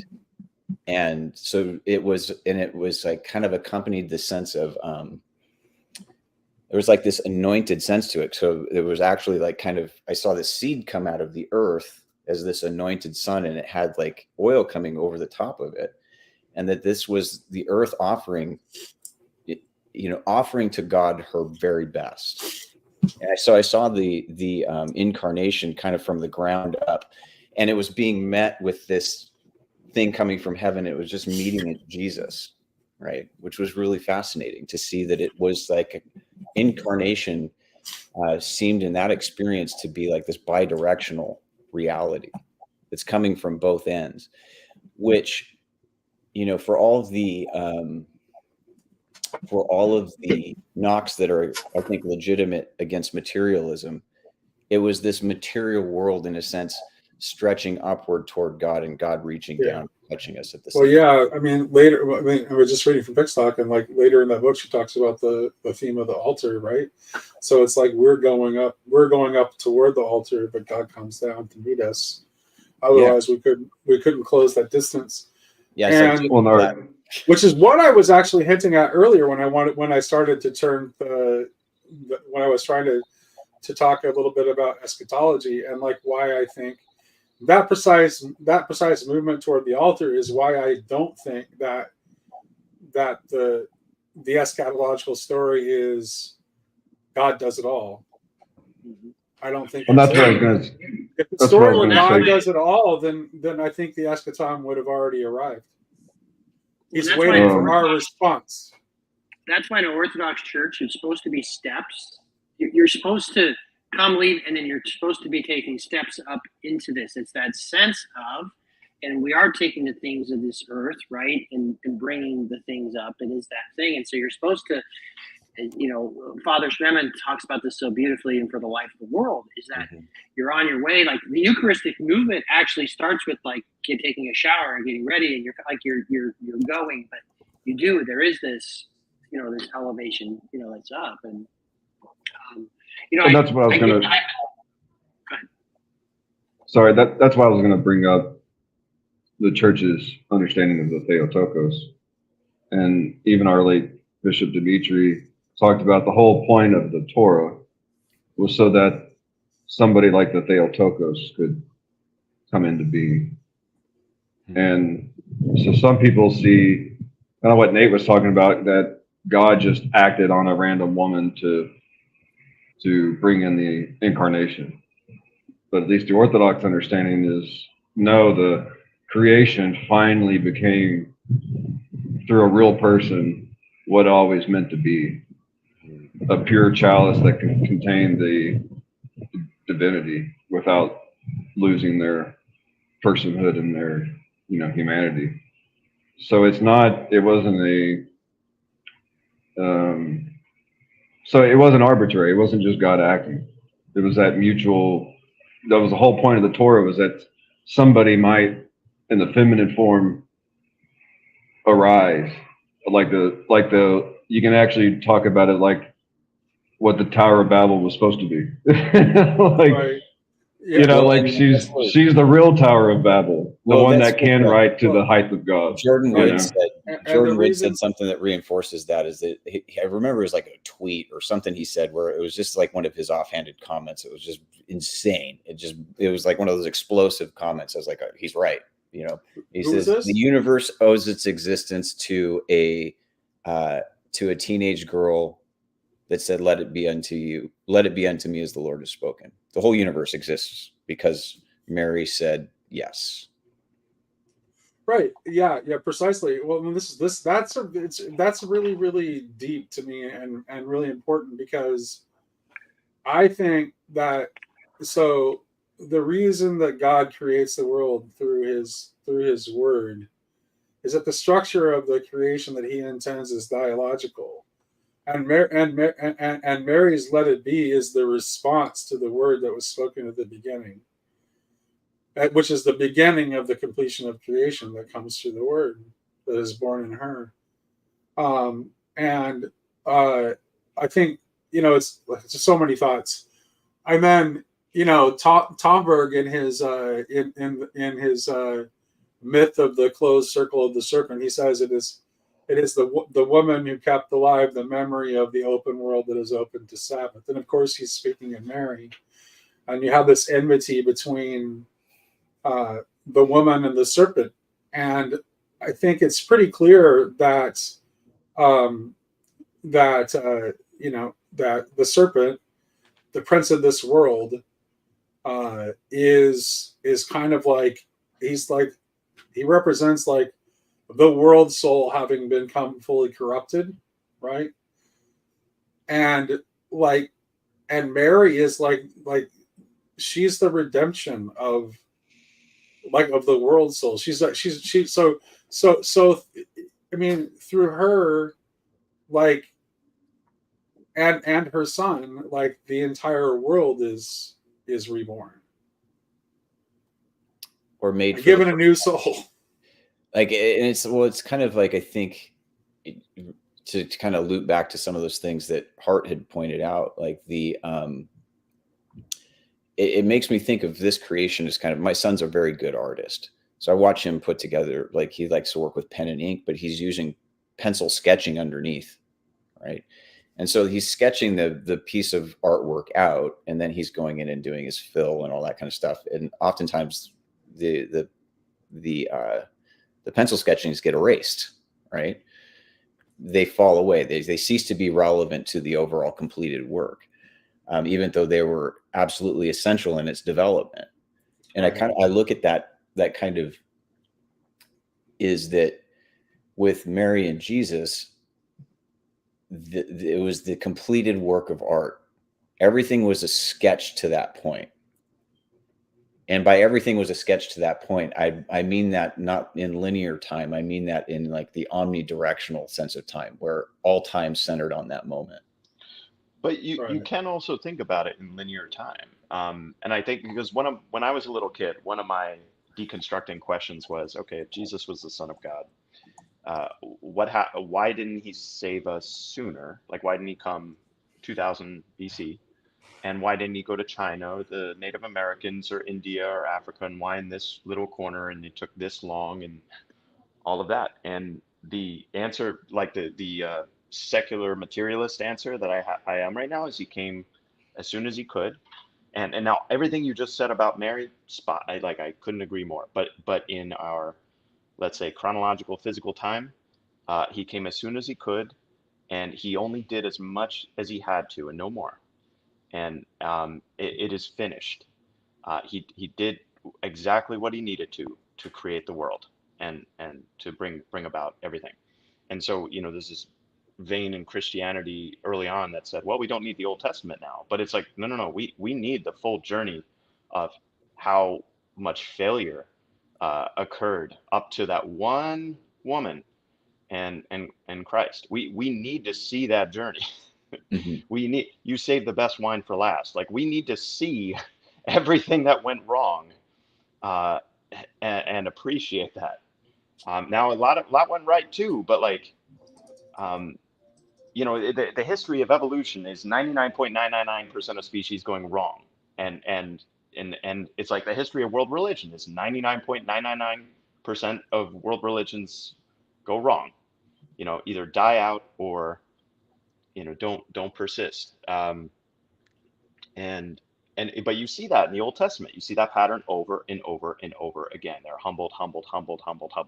And what always strikes me, what struck me reading through the Old Testament for the first time, with the remarkable thing about the Jewish people and the Israelite people, is when things went poorly, no matter how badly they went, it was always they tear their clothes, they're naked before God. It's our fault. It's our fault. No matter how bad things got, it was always them taking responsibility in the end. And that, anyway, like seeing that pattern over and over and over and over again, it simultaneously gives me so much faith and so much hope, because it's like, no matter how many times we mess up, it's like, come on, like it's our fault. Let's keep going. And anyway, so here's I guess what I'm trying to do is relate in chronological time and in physical reality the same pattern that is in God's reality, because, you know, for those who are not yet in our world, they can't see that pattern, you know.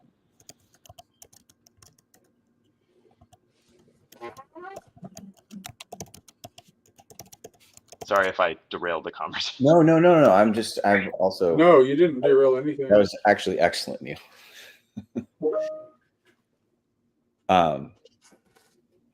I think when we look at the that relationship with time,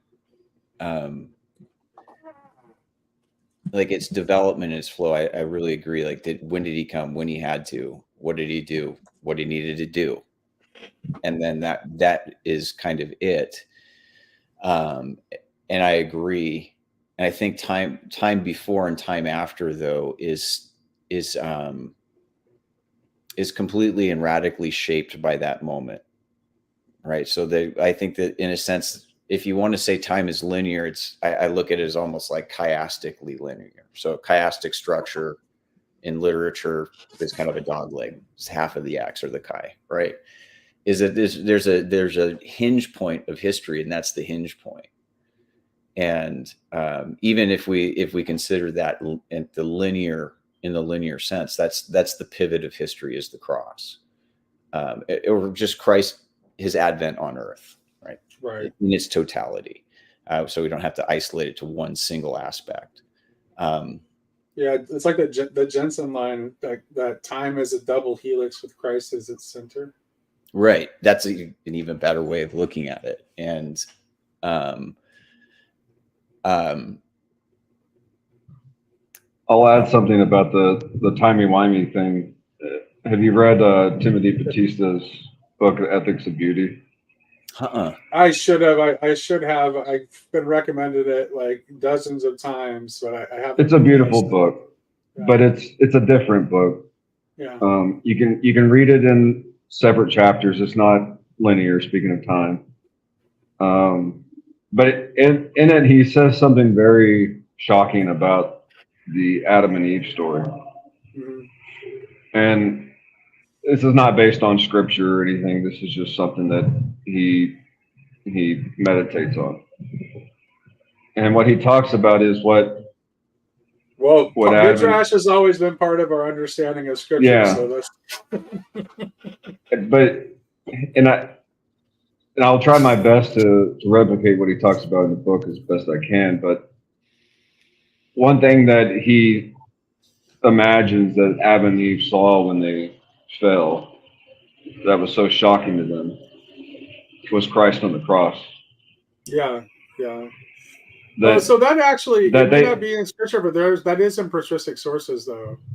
That's not unique. Yeah, something to the effect is like they saw firsthand what sacrifice really means. Like, of course, they found out that they were going to die a death, but they also had that vision of the cross. It's like, this is what the Creator does to restore humanity and divinity, and they couldn't accept it at the time. Right. It's just too shocking, you know. Stephen, I was And so that's why the timey-wimey thing is fun to surmise, is because it's really weird to think that Christ is a divine human and always has been. You the know. whole lamb slain before the world. But I was thinking, as this conversation was going on, Stephen, I was thinking of that exact same thing that Dr. Kimmy says, and he said it's speculative. Like there's hints of it. There are people talking about it, but again, it's he does have sources for that. Yeah, but as a good Orthodox, I mean, that's a mystery. We're not going to put that down as dogma or anything else like that. But it's kind of out there thinking about that, and and that ties into then if you think about what so. They see it, and what they're scandalized of is when they see the knowledge of like good and evil. This is what it's taking to create everything. Like this is what creates everything. Is this? You've been walking with Jesus in the garden, and wait a minute, this is how you're going to be hung on a cross. Like it's just scandalous. But the other thing that Father Baird talks about a lot, where he's mirroring John with Genesis, and the it is finished is that's the ultimate. That's when the human beings. That's the full creation. And that whole idea of the cross being this Genesis moment, and again, we think so linearly and chronologically, is actually the cross is the Genesis moment of everything. Is just I had never been exposed to that thinking prior to coming this little corner and coming to Orthodoxy and reading things like that. I mean, but it's an Acts, Lance. Peter addresses the apostles and says when they hung Christ on the tree. Yeah, when they hung him on the tree. Well, I see this it now, becomes but that wasn't natural to my but that wasn't talked about a lot. Lance, that perspective though, I think is actually at no point in history is that more of a relevant perspective than it is now. Is that creation is taking place from the cross, like John Bear likes to say. So you can imagine, I mean, this realistically could happen at some point in our future. Aliens land on the White House lawn and, pull out the smoking gun evidence that they have been involved in our evolution as a species and claim, somebody claims that they are our creators, right?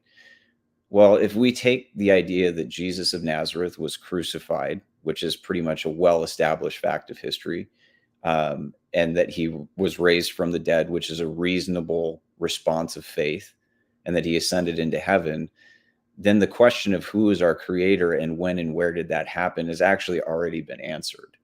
Yeah. Regardless of whatever our material manufacturer was, and I'm not trying to negate the Genesis story here, I think it's profoundly relevant as well. But whatever our manufacturer is, whatever that demiurgic principle is, is almost irrelevant to the fact that we were created at the cross, and that I find that also to be kind of somewhat emancipatory in the face of those kinds of possibilities in the world. Is that what the cross says is that humans have the future has been opened to us, and that we have some say in it and some value in it, that God would make himself one of us. And then, so anyway, I don't know. I find it to be, I'm not, yeah, the fall, I mean, that's, I don't understand why you say this, Anselman, because I lived in this milieu that almost Christ was plan B. Had we not fallen, right? Like somehow God had to go to plan B with the resurrection or whatever. I mean, there's that sense there. And no, I mean, if you realize that's the thing that you start to contemplate, whatever, is that Christ wasn't plan B, it was plan A all along. So Yo's got even a more interesting question here. We need to pull Yo's question here, because I think he's and I'm interested in, but we can do it in whatever order. But I'm interested in exploring something Nate said earlier, which was about how God is not doing it alone. Like it requires our Yeah, participation. 1 second. I want to I do want to talk about that for sure. But I'm not quite sure what that's like. What was that a response to? I think that it's in response. Oh, to the creation. Well, yeah, but okay. So I think Yosef, I think it's a I'm good sorry. I understand how that would sound like that from your perspective, but when Jed and I are both fully egalitarian Trinitarian, so like the action of Christ in creation is not separate from the act of the Father. They're one of the same. And I started to mention when you were doing that, I think M.L. Bach's reading of the of Revelation 5 is essentially correct. That is actually a New Testament creation story, which is and the book that the lamb that was slain is opening is the book of time and becoming story of creation. Yeah, the story of creation itself. Yeah. So I hope that answers it, but it's not a Marcionism is just a complete rejection of the Old Testament as important or inspired scripture for Christians, which I do not do. However, I do read the Hebrew scriptures through a Christological lens unapologetically.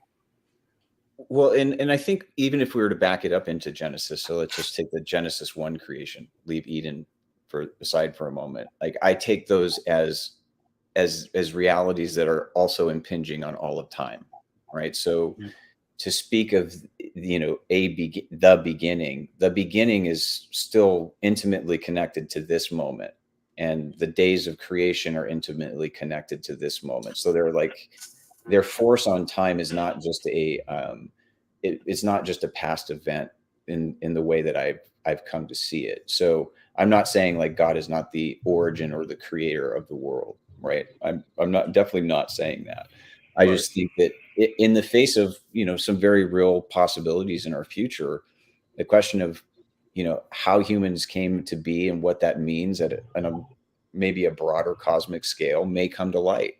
There may be new kinds of evidence that may be as tumultuous for us as the Copernican revolution. The question the question of where did we come from for the Christian, at least.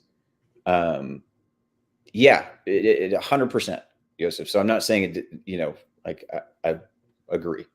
But yeah, so anyway, I lost my train of thought. I would just say that the initial event is the generation of the sun.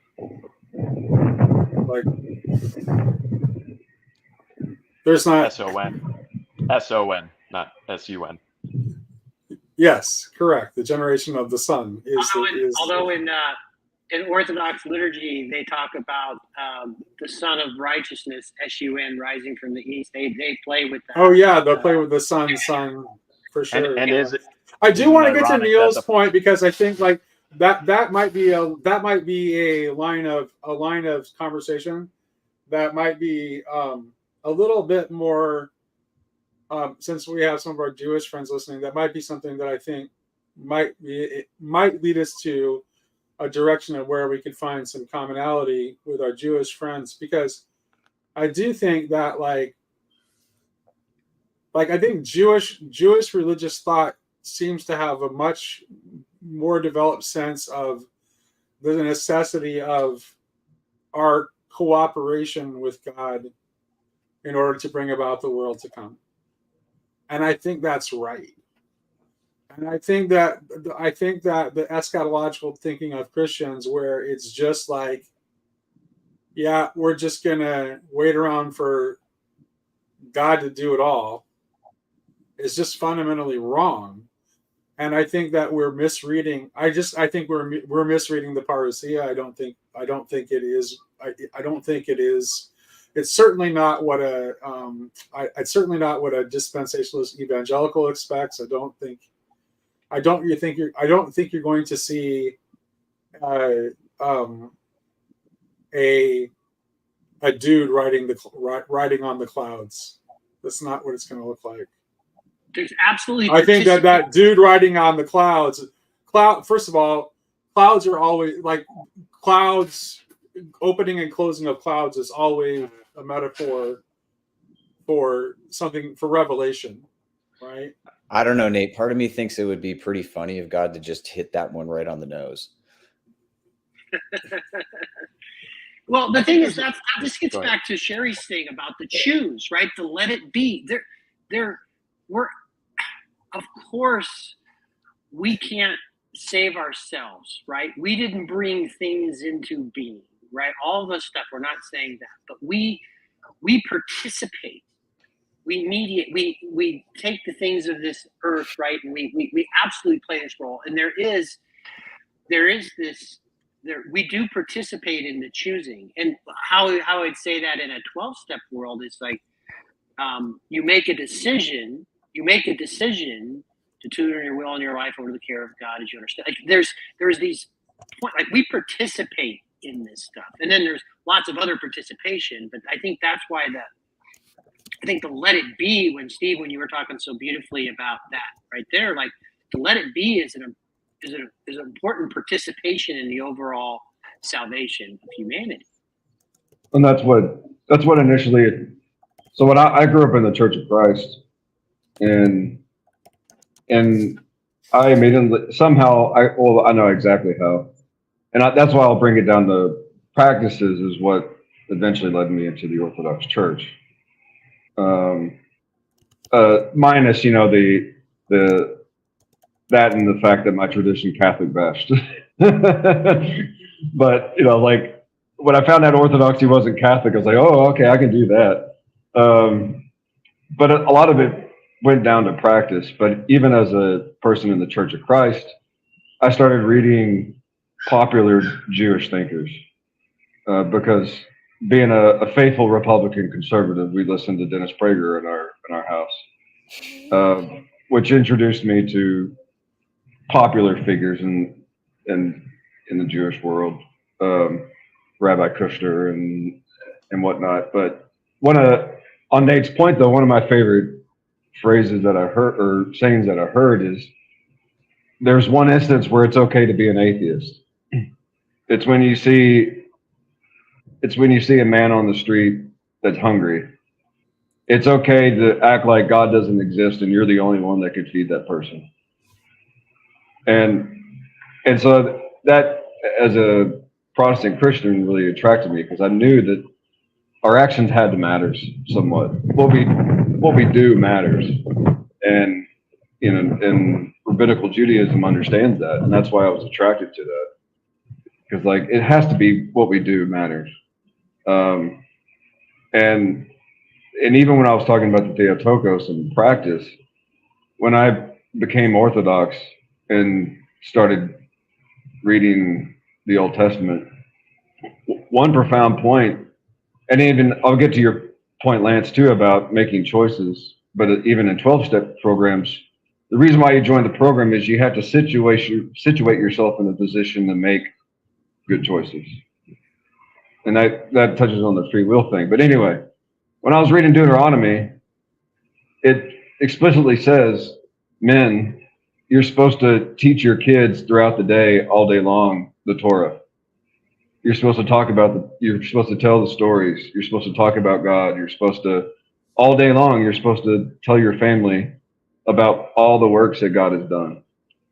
And when I looked at my good, upright, Christian, conservative life, again, not disparaging my family or my father, but we listened to talk radio in the morning and sports, and my dad went to work every day and we were involved in school stuff, and so it's like, as an Orthodox Christian, I look back in my childhood and we didn't have the practices, and it's nothing to say about my conversion to Orthodoxy wasn't a theology debate. It was like I knew, of course, at the stage of my life, I knew I need better practices. Mm-hmm. And I knew I couldn't rely on myself because I was really fucking everything up royally, with my own ideas of what's right and wrong. So I needed to put myself in a situation that I can even have the ability to choose. Well, that's interesting. So, Stephen, with that sense of practice, because I think that, like, I come maybe from something similar to what you're describing background wise. We're still very immersed in the evangelical church, but there wasn't practices, right? Practice was not a part of, I mean, you read your Bible and pray. Those were the practices, right? But how they connect into the spiritual life was always kind of, it was something I was always very confused about growing up in those traditions. So I'm curious, was it like, because like what you're describing is like a conversion, not because of like a doctrinal debate, but there was something different driving that. Like, what could you drill into that a little bit more and just describe a little bit more of like what you're talking about there? Well, I mean,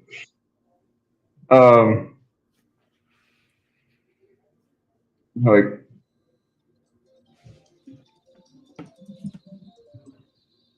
I mean, personally at the time, I mean, I was the punk rock kid listening to Jordan Peterson and Jonathan Joe, thinking I was unique, and then I could find 10,000 other people that are doing the same thing. Mm-hmm. But Peterson was very influential for me. McGilchrist was highly influential for me, just on some personal reasons. But I remember in my original thinking, I would just wanted to be a good person. And I thought if I was just a good person, things would be fine. Even theologically speaking, it's like, I'm here in the South in America, and I'm a good person. I don't do a lot of the bad things other people are doing. And, you know, I was living a very, American way of thinking with a Protestant Christian background. And it's like, I believe in God, and I was just hoping that I'd just be, in the end, be able to be labeled a good person. But one thing that Peterson, I think, helped me realize, amongst others, is I didn't understand myself fully. I didn't really know who I really was. So while I was thinking with my, mind that I was a good person, there was a lot of my behavior that I didn't totally fully understand that was not acting in my benefit. So yeah, when I look at some of the people I was involved with, or I could say that I was better than them. I wasn't doing a lot of the bad things that other people were doing. But I just realized that for me, there was a lot of subconscious things, or you can call it childhood traumas, or all sorts of stuff that I was completely oblivious to, that was causing me to behave in ways that I wasn't aware of. And so when all of a sudden, all those things from the background came to the fore, it's like, oh, the decisions I was making were logical. They weren't illogical. And then you can probably back them up as being mostly okay or right. Mm-hmm. But they were operating, I was operating on again, everything's practice, everything's habit. You can't get away from it. And when it came down to it, I was practicing a habit and a liturgy and a ritual that was constantly fucking my relationships up and not in my benefit. So when I found out about Orthodoxy and started attending services,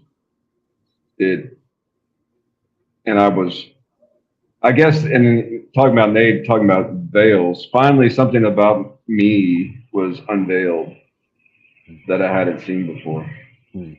And even though I had childhood traumas and a lot of stuff in my childhood, that wasn't my story. It didn't have to be my story.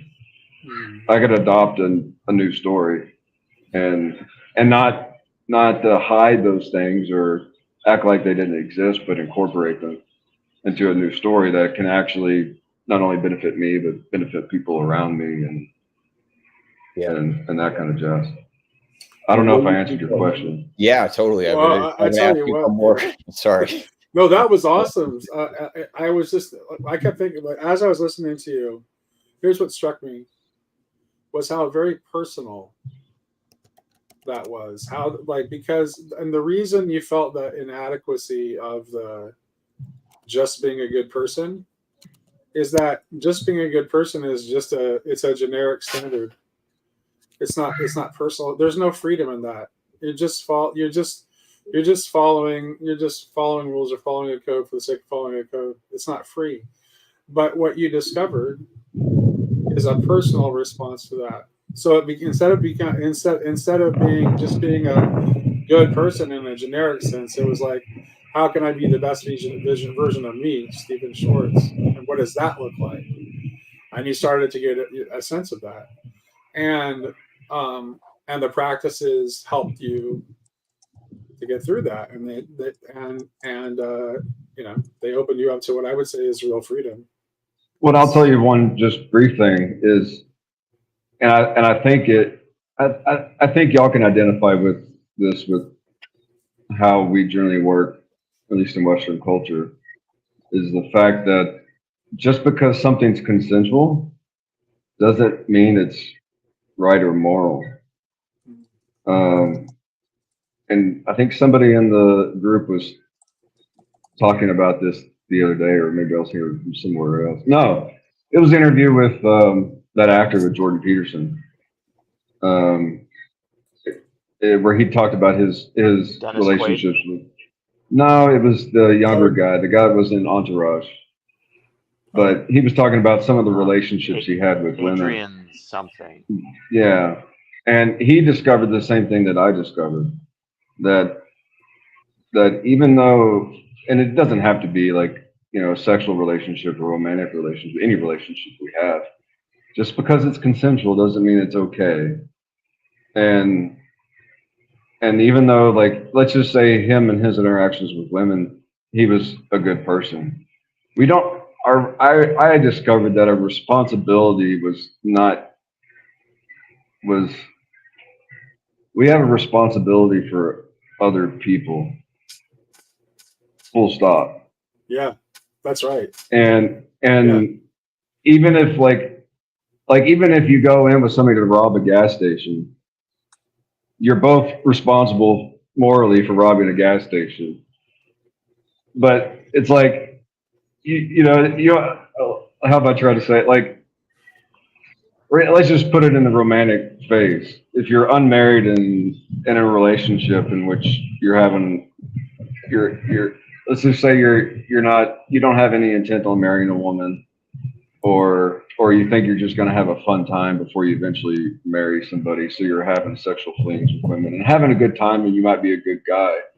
The whole time, you still had a responsibility to that woman, not to engage in practices that are demeaning to humans. Right. Even if everybody thought that they were having a good time. Right. You know. Because you're still ultimately using a person merely as a tool to satisfy your desires, and you're not treating them as a full person. And that's just a microcosm of how we treat reality in general. Mm-hmm. And so when I joined the Orthodox Church, it was fully orbed. You know, it was in it put me in a place where I am personally responsible. Well, I think that responsibility piece it's empowering, right? Where when you haven't processed through those traumas, and you're the perpetual victim of the trauma, and a lot of times you'll reenact it in different ways to try to come to peace with it. Like we tend to do that. I think that. Well, I think that like it essentially, I just lost my train of thought. Goodness gracious, Stephen, I'm still like reeling from some of the things you said. Like the thing. No, it's okay. I'll say it this way too. It's because even when we talk about chastity in the Orthodox Church, a lot of people will hear that as, oh, Orthodoxy doesn't want you to have any fun. But that's why, again, it's theological statements we make, dogma statements we make, moral statements we make. The reason why we're chaste is so we can see reality the way it is. Like you won't even begin to understand what a woman is until you have your sexual compulsions under control. Because if you're not in control of lust, even if you have it somewhat, if you're in the mode of lust all the time, you can't even have a real relationship with a woman. well, you won't actually know what a woman is. There's no way. You can never discover what truly a woman is if you haven't controlled your sexual desires. You know?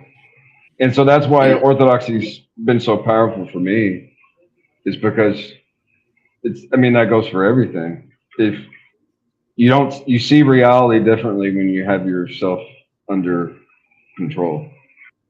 Like, you don't know what traffic looks like if you're angry all the time.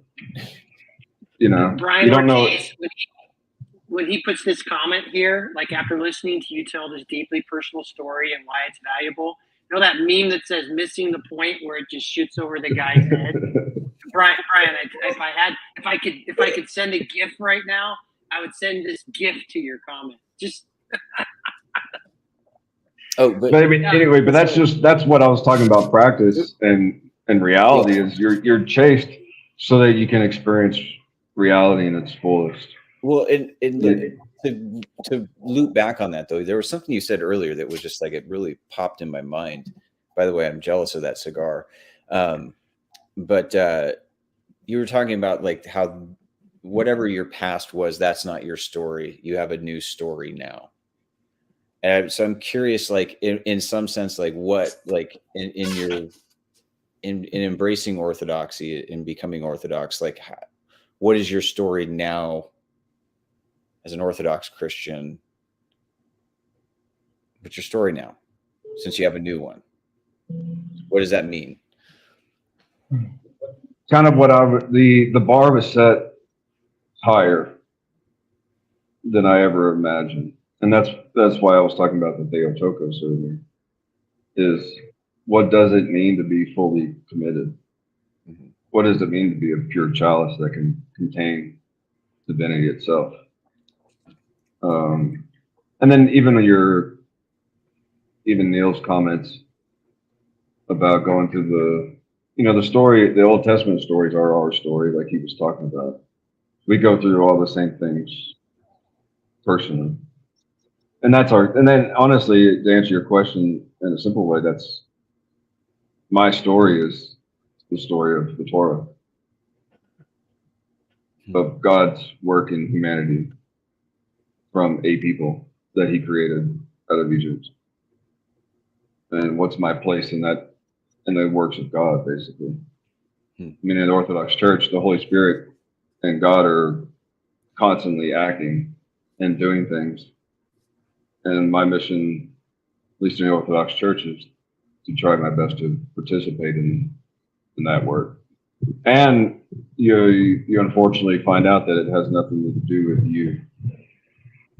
It has everything to do with you and nothing to do with you at the same time. Right, yeah, because it causes you to be directed away from yourself entirely, but the response that you're going to be called into is personal, and you will not know when it's going to happen.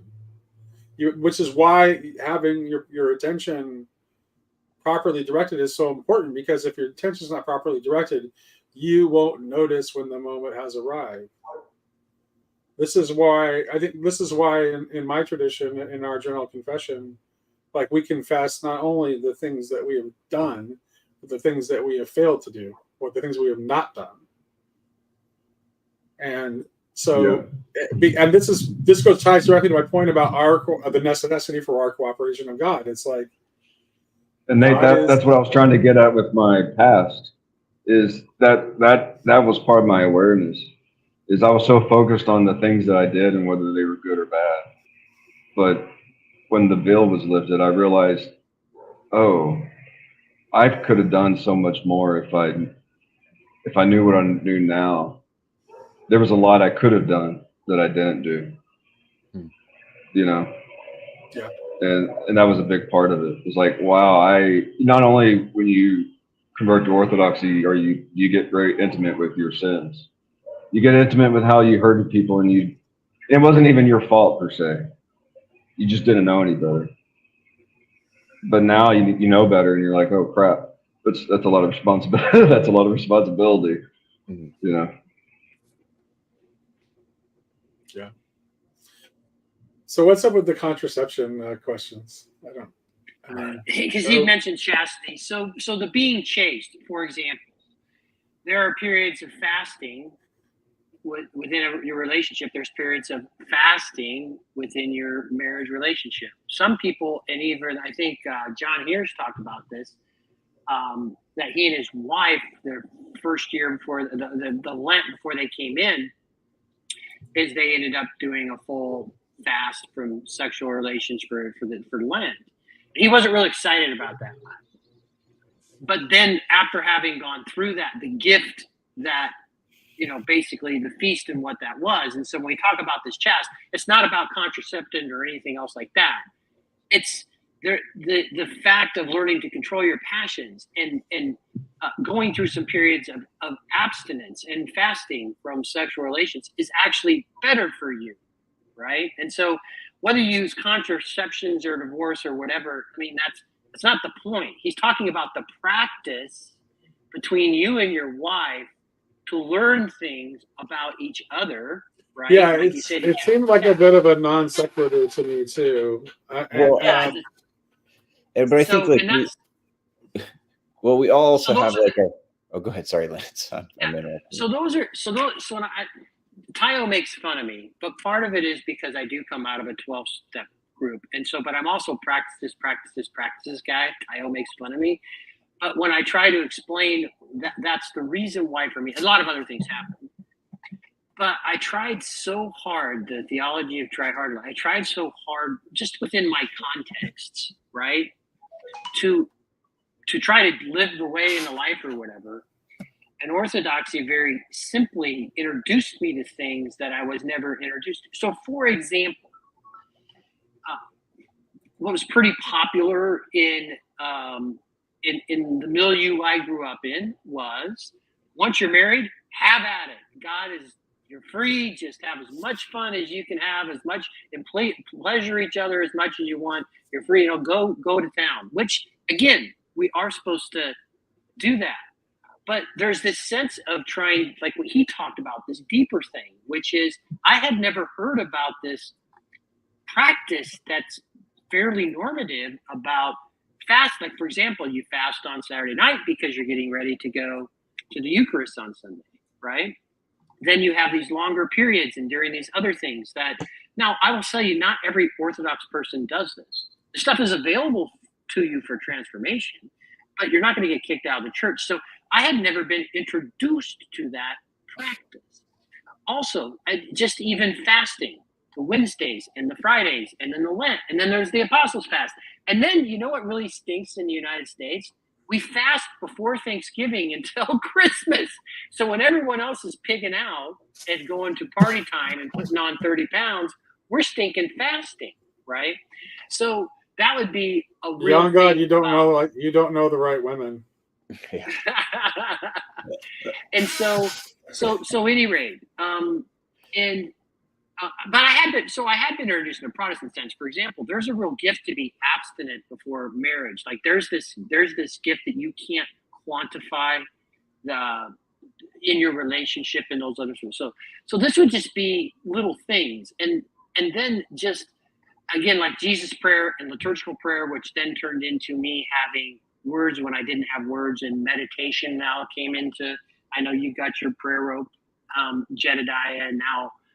I've got in my pocket at all times, I have something I can turn into. So, like Stephen, when you were talking to me, when you talked about those practices, which all of a sudden started illuminating all this stuff that I mean, I was a seeker. I was an all-in guy, and as a Methodist, and then as a non-denom guy, and then as a house church guy.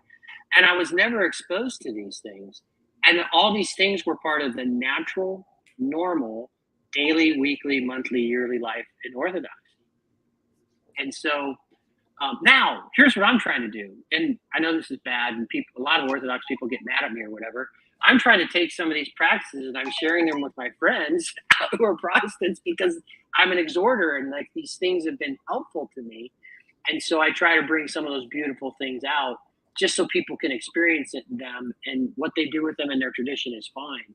So anyway, Stephen, when you were talking about that, which is, I very much was resonating with you. And I also know, just again, through my recovery circles, is that it's a program of action. Like, you have got to participate in this and do things and learn how to do things you don't want to do, and all these, abstinence from drinking and all that. I'm just like, there's all these things, and that worked for me. And then Orthodoxy took that to another level for me. Like, it took these things that I knew, and then I had these other things that I could do that I didn't get previously. So anyway, Stephen, I really resonated with your story, and I wanted to share. Yeah, and that's what I was going to tell you earlier about even just the practice of fasting. The guys were earlier talking about apocalyptic scenarios. And let's just say something happens to the grid or food supply, yada, yada. You'll have a group of Orthodox Christians in a local parish somewhere that hopefully, because of their practice of denying themselves food, won't freak out when something in their locale crumbles. Because, I mean, it doesn't take you but going to the airport to see people freaking out and going berserk over a flight delay, you know, or something in their world crashes and they can't handle it because they're not used to either not getting their way or something. But I mean, even the practice of fasting teaches you to keep your cool, because while you're fast, you're supposed to be increasing your prayer life. So even when you're in pain and suffering and you're not getting your way, you're supposed to be able to maintain a peace and a quiet about you. And those are even as terrible as us Orthodox Christians are, we still have those years of practices that will matter when society crumbles around us. Hopefully we do it enough that it's built into us and we just do it reflexively. We keep a quiet and a peace about us. We don't let things disturb our inner peace. And that's the practice that have also helped me, is just to remain. I've never been an angry person, but I have my own issues. But just to have the ability to remain peaceful and calm when things don't go my way has been profound. Yeah, I was thinking The other about thing that one other thing that I never knew until I recognized that I did it enough. Fasting before I hit my meditative, do my morning prayers, and I hit my meditation time, I realized if I'd eat breakfast before that, and if I did it at work or whatever, there was this vast difference. Like, it was like totally different.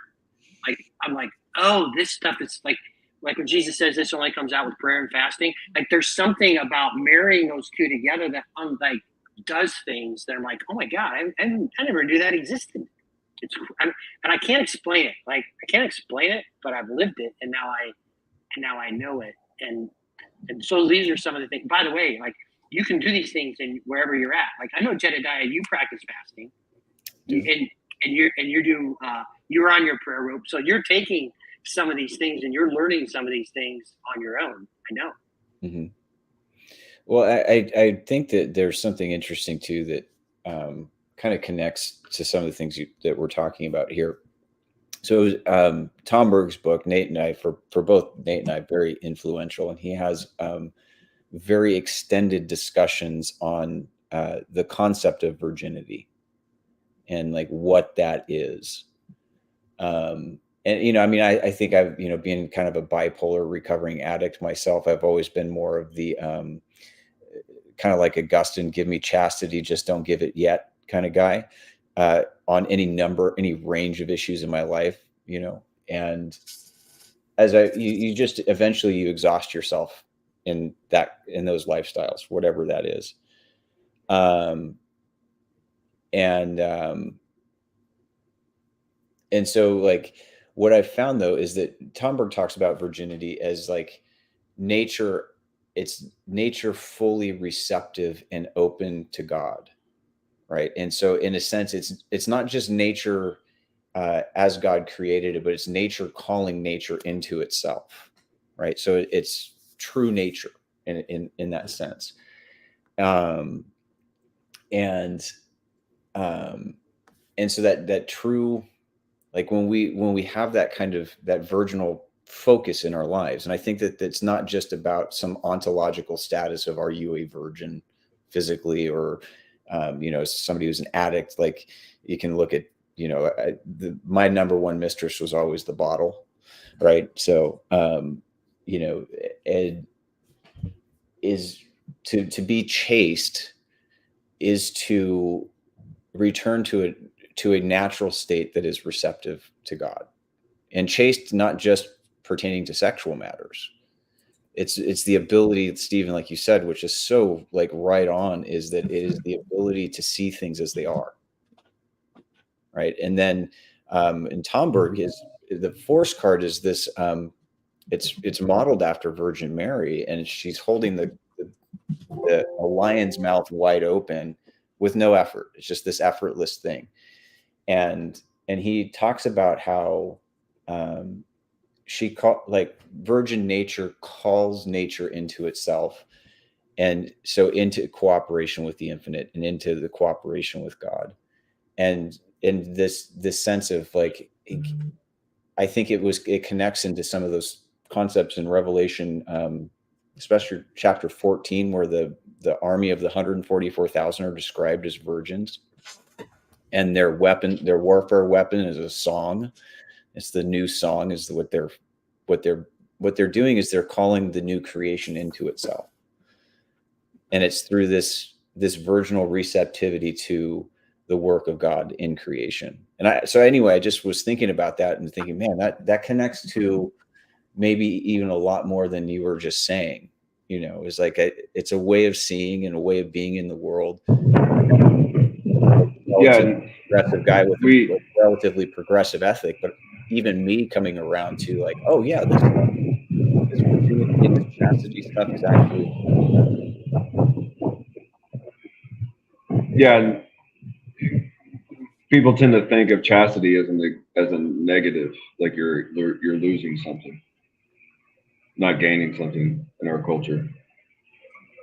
We and that's the point of pleasure, like that we fast from in Orthodoxy during Lent, is it's not really you're not really losing something. You're not losing anything.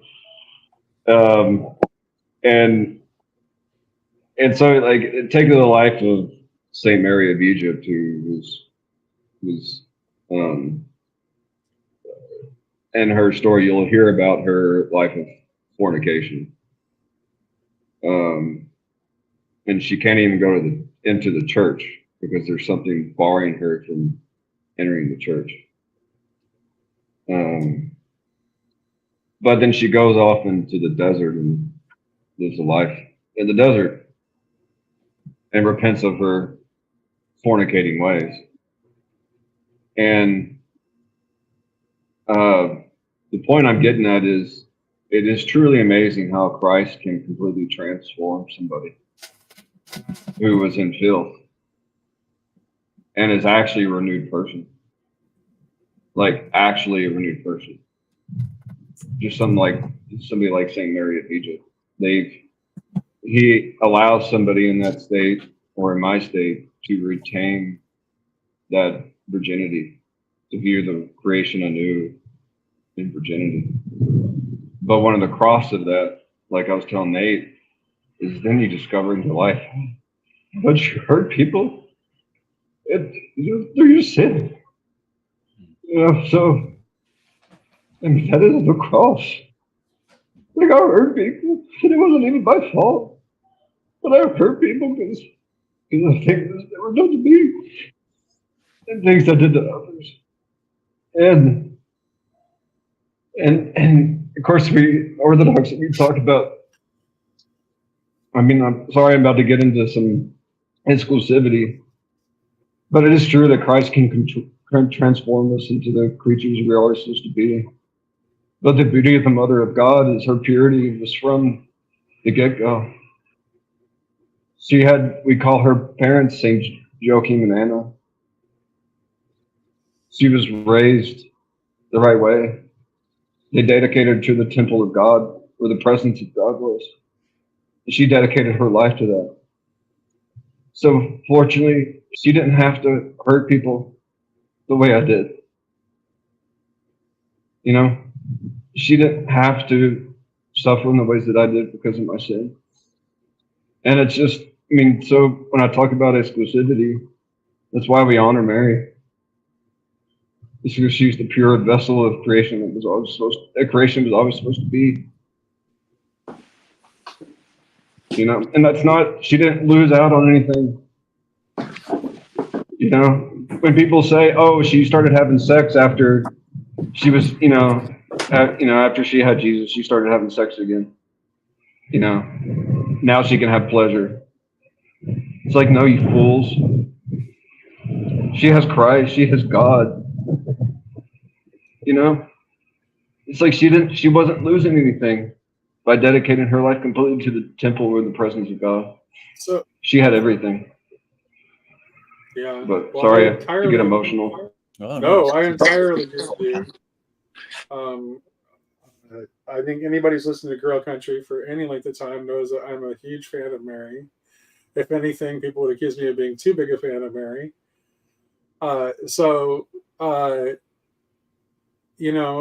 That was just very, very powerful, moving. Stephen, thank you for sharing that.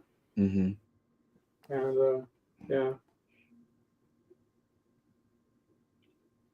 Yeah, it's very powerful. It definitely gives me a different perspective on. I went through steps and looked at that stuff. I know I'll be doing confession at some point too. This gives me a different perspective on that. I appreciate what you said.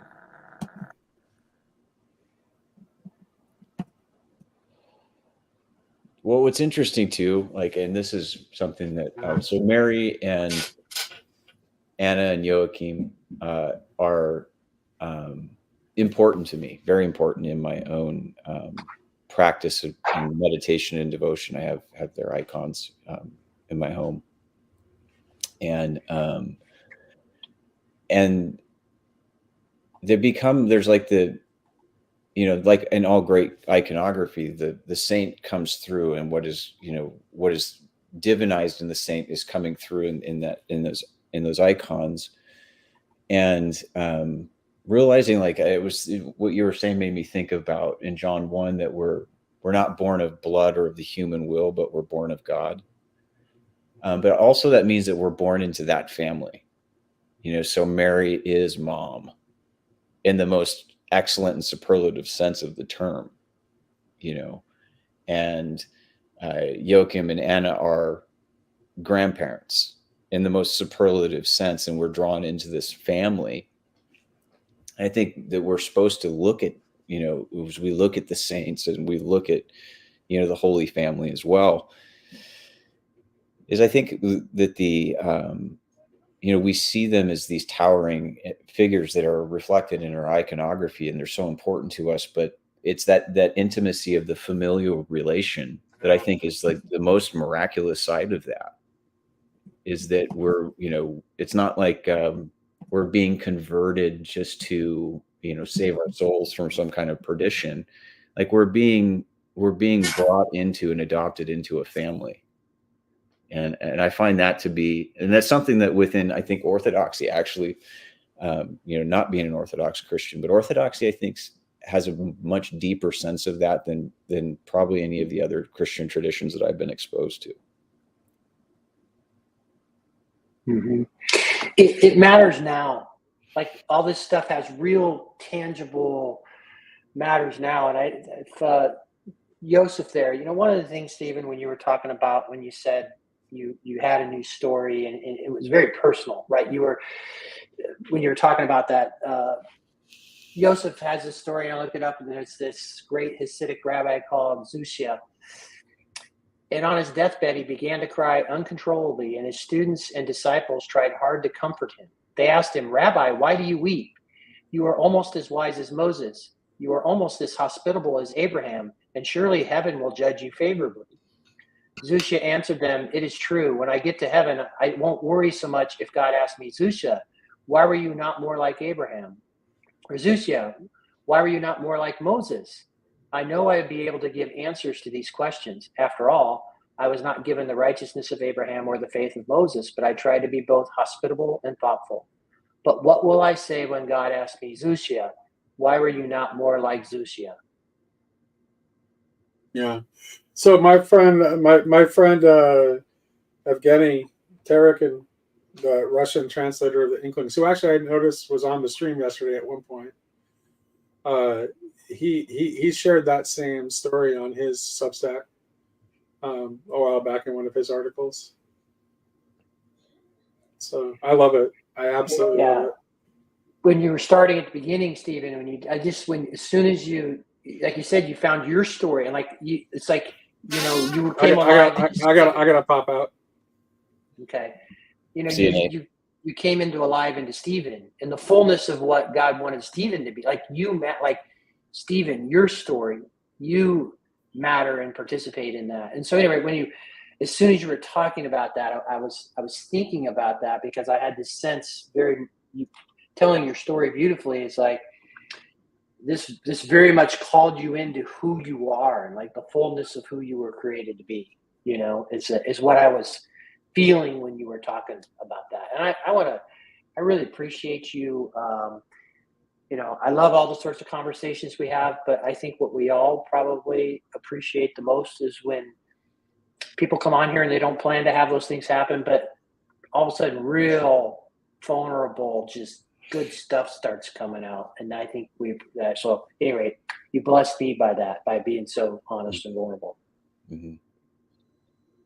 Absolutely. Yeah. And I think Lance, I don't know if you were in, it was maybe before you had jumped in, but I posed this question. It was just kind of trying to probe at why we believe the things we believe, and if this is an encounter with these bare facts or these doctrines, or if there's something more. And I think, Stephen, when I'm hearing what you're saying, I think that there's more that was drawing him into that space of the space that Orthodoxy provides for people, mm-hmm. which is. Well, and I think when you were talking, what I was thinking about is that question, and I know it's a question that cuts to the core of, quite frankly, of the entire Christian story in my book. If you take, that's how much the incarnation matters to me in that sense. I think it's that important or whatever. Right. But the thing I came back to is I've been blessed, and I know that not everyone gets this. Okay. I know that not everyone gets this. I've been blessed with real concrete, undeniable experience in being in the presence of Christ and the Holy Spirit, right? So, and so I would say, but that didn't happen. It's not like all of a sudden I thought about Jesus and that thing happened overnight. That happened when I was 39 years old, okay? And I had pursued hard and done all this stuff, and tried to do all this stuff and did my best, and I'm in and out of addictions and stuff. I lived it. It was hard won. But when I was reading in the big book, I was reading this portion that kind of just opened you up to the idea that there was just this creator. And it was a very tearful day, because I knew God was either everything or nothing, and I could never have the full faith, or whatever. Mm-hmm. But I was very calm and peaceful reading. So it wasn't like I wasn't all charged up, and I was calm and peaceful and reading after going to 3 meetings in one day. Mm-hmm. And but so there were a lot of things. There were steps that were taken, right? And I was pursuing this thing, and then I had this moment. And so for me, and one of the things I've told my sons, and I was very blessed to have this, which was, guys, I don't know, because one of the things I knew, because I studied so much, and I would look at this commentary versus this commentary, and Westminster Confession versus this, man, if you try and make sense, and if you think, you know what I mean, if you try to make sense of it all and try and find the right one, it kind of drives you a little batty, to be honest with you. Oh, yeah. Okay? If you're honest with yourself.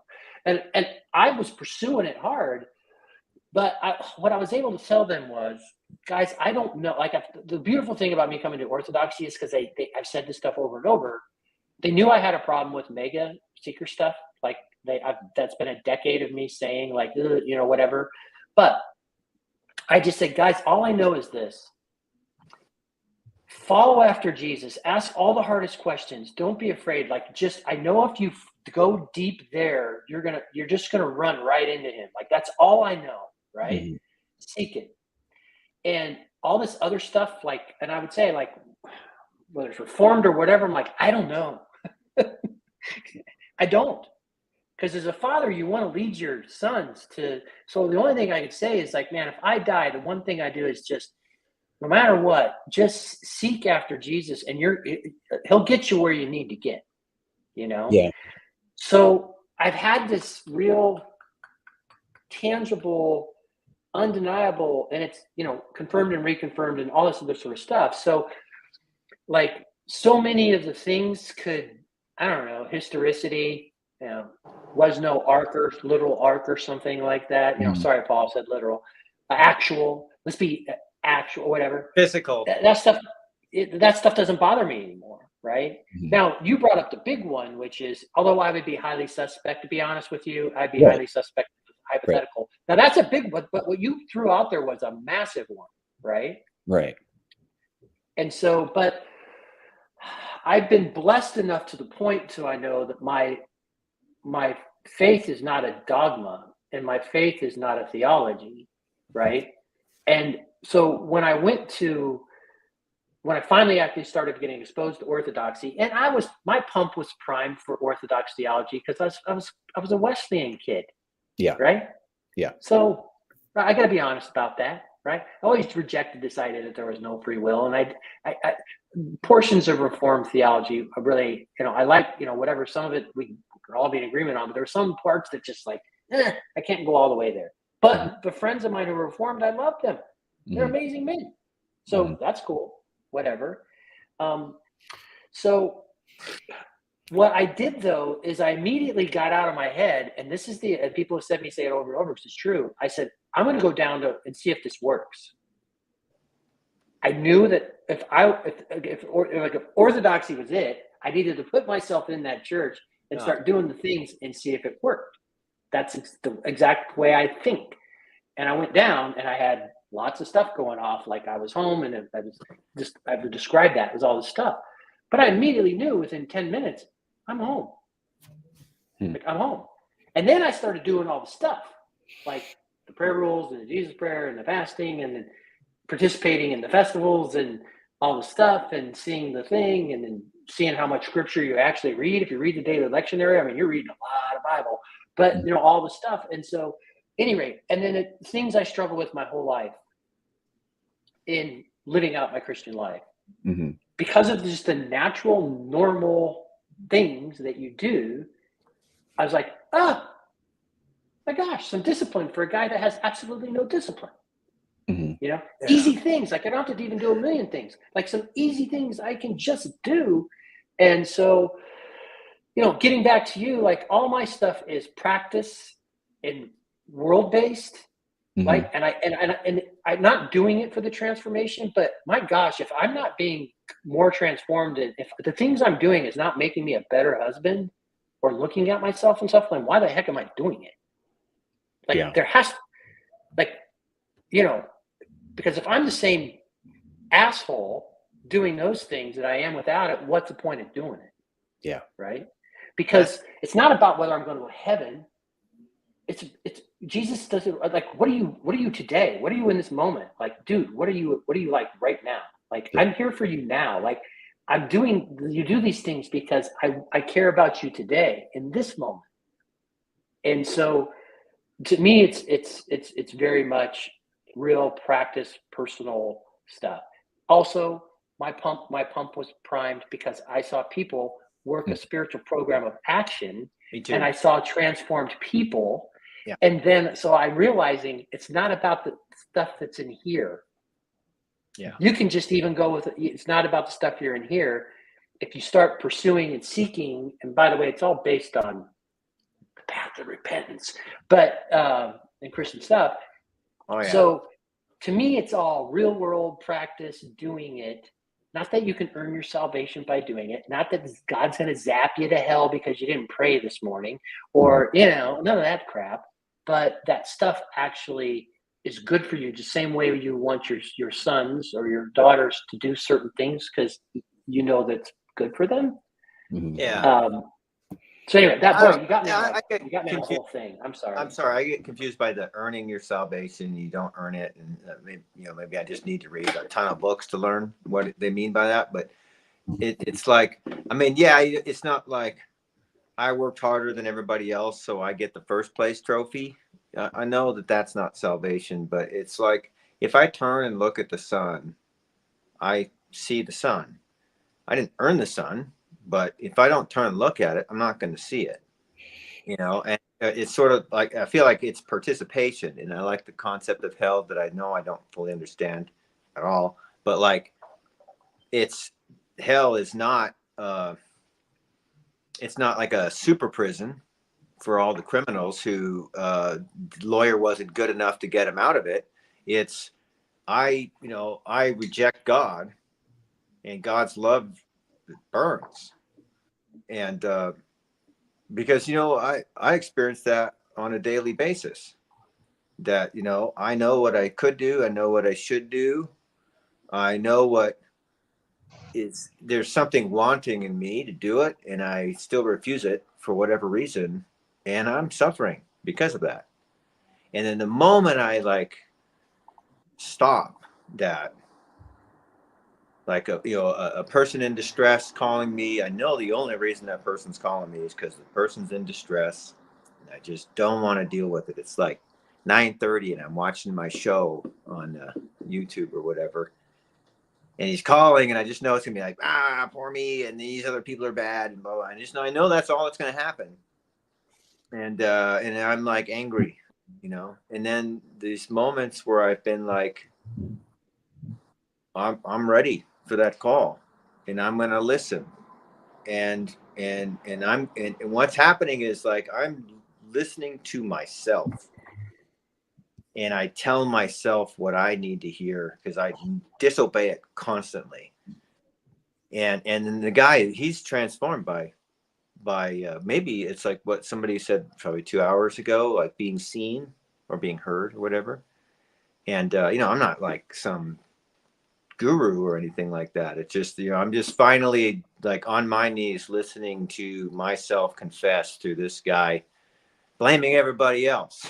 And I'm like, that's me, and I've been doing that for 52 years, and I know what that is, and I know, like, I don't even want to say it to you because you're not going to like it, and I don't like it. I don't want this to be true. I wish it was true some other way, but this is what it actually is.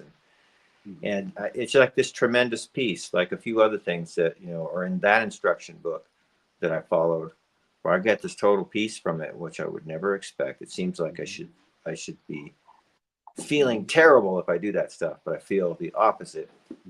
And so I've been inside one of those churches, and I didn't feel like, oh, I'm home and all this kind of stuff. I felt like I was, like in some control center in DC, looking through the eyes of my UAV in there, like I experience a lot of the world like that, actually, especially when it's new.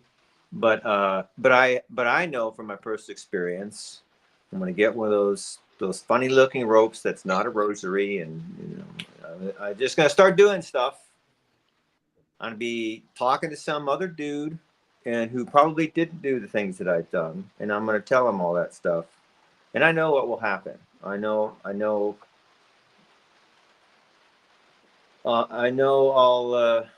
I think I'll be saved. And if that's what earning salvation means, then maybe I think you do earn salvation. But I don't think so. I think it's like it's already there. And it's just, it's like I'm at a Vegas smorgasbord. What do you call those? Buffet, a Vegas buffet. and I'm like, I keep walking past it and we put nothing on my plate. If I suddenly start putting on my plate, it's not like I earned it. It's like I just stopped being dumb, you know. So Joseph. Anyway, Joseph, how are you, sir? I think this is the first time that you and I have actually been in a live chat together. You're muted, Joseph. There you go. Hey guys. How are you? Good. Nice to meet you, Steve. I'm good. I'm getting ready for Shabbat, so I'm just dropping in briefly. I couldn't believe 15 and a half hours and now another, whatever this is, 6.5, and I still hadn't shown my face. So I decided before you guys go into a whole day where I won't be able to come on, I might as well try. Yeah, it's been interesting listening to what I've been dropping in and out. There's no way I'll ever catch up on all this, but that's fine. No, I'm waiting for yesterday PVK's commentary video on this. And he's, he wants 3 hours and every 1 hour of us talking. See how long that takes. I thought that's what he was working on. I didn't know he was in a wedding. Yeah. Oh, yeah. It's his kid's wedding. I forgot.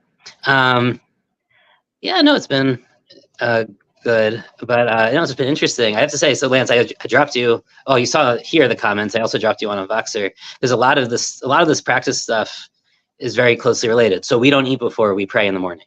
And I mean, unless you have trouble concentrating without food, so whatever sugar crash type thing, you're not supposed to eat, because before you can fulfill your own needs, you have to thank God for who provides for those needs.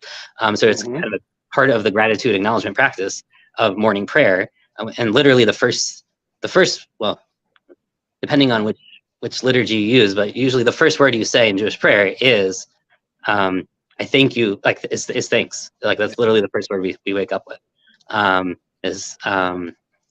Yeah, so it's definitely, and that's definitely part of it. And then also the sexual fasting stuff. I'd never heard that term before, but we definitely have that. Like we just have it, and we have it in a very different way, right? So it's not, it's tied to the woman's menstrual cycle, because we still have the purity laws. We don't have a lot of purity laws because of the temple being destroyed, but there's 2 sets of purity laws that still remain in effect after the temple is destroyed. One is purity around the women's menstrual cycle, and 2 is priests with dead bodies that aren't their family members. So those are the 2 that, because there's specific verses that actually say like those are always, or those are for always. So they don't change with the temple not being around. So yeah, so like we have obviously cycles have different lengths, but like for about half this 2 weeks of the cycle or so, not quite, but like 11, 12 days, like we are sexually fasting. That is just part of the like, right. It's very much embodied life, and it's very much tied to biology, but at the same time, it spiritualizes that biology in a really meaningful way. There's a couple exceptions where, to me, sorry, like what a respectful attitude and orientation to have to women. Right, and it's a part of the discipline, but it's just like it's there. I mean, it's right. It's just part of our lives, and there's beyond that. Like, we don't have anything that's like what you were saying with Lent. Like there are 2 exemptions, which are Yom Kippur and on Tisha B'Av, which is the anniversary of the destruction of both temples. I don't know if Christians are aware that they were destroyed on the same day on the Jewish calendar, which is a very weird. Yeah. Very weird coincidence. Most Orthodox don't do whole Lent. Like that's recommended to some people decide to do that, but that's like that length is not normal for everyone, although some do it. But like there are certain times where, like you talk about, where it is. Like no, not everyone does it. Like you're not going to get zapped into hell if you don't do these things, or whatever. But those things are there for you if you want to embody them to help you. Can I ask a question with this, just as it pertains to practice, and then again just because I come at it from the context of probably some of my own neuroses and pathologies here, right? So, like, in what way, like, how do especially for something, I mean, as old as Judaism, right? I mean, you're talking about like a historical legacy that it's stretching back into the Bronze Age, right? Well, before that even, right? So, Well, probably not before Bronze Age, but Bronze Age, late Bronze Age is probably fair. right. Well, I mean, I'm talking about the stories that go back to the Yeah, beginning. no. Like Abraham is probably late Bronze Age. I think Late that's Bronze fair. Age, right? So we have like the emergence of this encounter with God that then has informed those practices. But one of the things that, even as somebody who I have a fairly rigorous spiritual practice, but I'm always aware that it's not the practice that it's about, right? Is like when you, or Lance, when you're at the Orthodox Church, when you're engaging in these practices, how do the practices, going back to the question that we asked earlier about dogma, but how do the practices shape and inform your experience of God? Oh, there's lots of ways. Gosh, yeah. That's hard. It's even hard to approach because, right, there's like 613 commandments, and then there's that's just commandments, right? There's lots of parts to all of those. Like the Sabbath is 2 commandments, but like then it has all these parts. So that's a really hard. Or just take a practice as like an exemplar. Maybe. It's okay. I mean, so. There's easy ones. Like there's easy ones to translate, I think, into modern language. So like a gratitude practice that you do every morning is obviously like an easy one to translate that people will understand today. Or a discipline practice, I mean, it's a little bit harder, but as you've had this conversation the past couple hours, it's very clear that you get that. Now, how that translates to your relationship with God, I think it's the same thing, right? So like, God did not talk to Jacob all the days that Joseph was in Egypt. Right, until they meet again, like those 22 years, and like the type of discipline and hope and persistence that he had to go through, and his to think about this. If we're going to frame it in that type of mindset, we can do it lots of different ways, though. Right? These practices, they build into you these habits and these ways of thinking, they're not, on any given day they may not be perfect. I mean, that's not the point. You can't. Like no human is perfect, right? So, but they build into you this thing where you're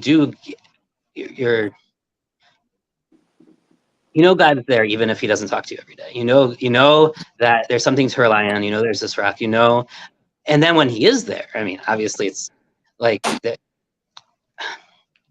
I really like. Here's one. I'm gonna switch a little bit. It's related though to the sexual fasting practice to some extent. So on Passover, you read Song of Songs, okay? Because Passover is understood. There's many different ways to understand it. One of the ways to understand it is that it's basically God's engagement to the Jewish people, and then they get married on Mount Sinai at the Pentecost, Shavuot, and then it kind of the honeymoon is Sukkot in a sense. I mean, there's one way to think about the year. So we read Song of Songs, which is this whole courting. It's very loving, also potentially erotic, book that we read at Passover. And it's also about the springtime, right? So it fits in many different ways. So one of the big things in Song of Songs is that you're playing hide and seek with God, right? God is peeking through the window lattice. You get to the door, he isn't there. You go look for him. You hear him, or you hear of him, and you're in this constant mode. I know I've used this a lot with Shari and I've talked about this before. Is that you have this constantly seeking relationship, and the goal, when God is turning away from you, it's not because he's rejecting you. It's because he wants you to chase after him, right? Right? It's this game, but that's not game in a trivial sense. It's like this. More maybe in a Vervaekian, like this like serious play sense where God is constantly drawing you after him, and sometimes you do get those peaks, and sometimes you do see him peeking through the window, or even like have those moments like Lance has described, like on this stream, or you feel God's presence, or whatever. You really have that kind of. But most of the time, it's not like that, and it's not going to be like that. But you also, the practice of reading Song of Songs, for instance, the practice of going through these liturgies of these disciplines, is you're constantly willing to play that game and in the chase and committed to it, and understand that there is. That there's something that you're not being led on, right? That there's something there, and it's in that process basically that you're getting this whole new type of thing, this whole relationship with God. Interesting. Yeah, So and I think, and from a something Christian you said, standpoint, though. Jedediah, on the prayer stuff, so like, Uh-huh.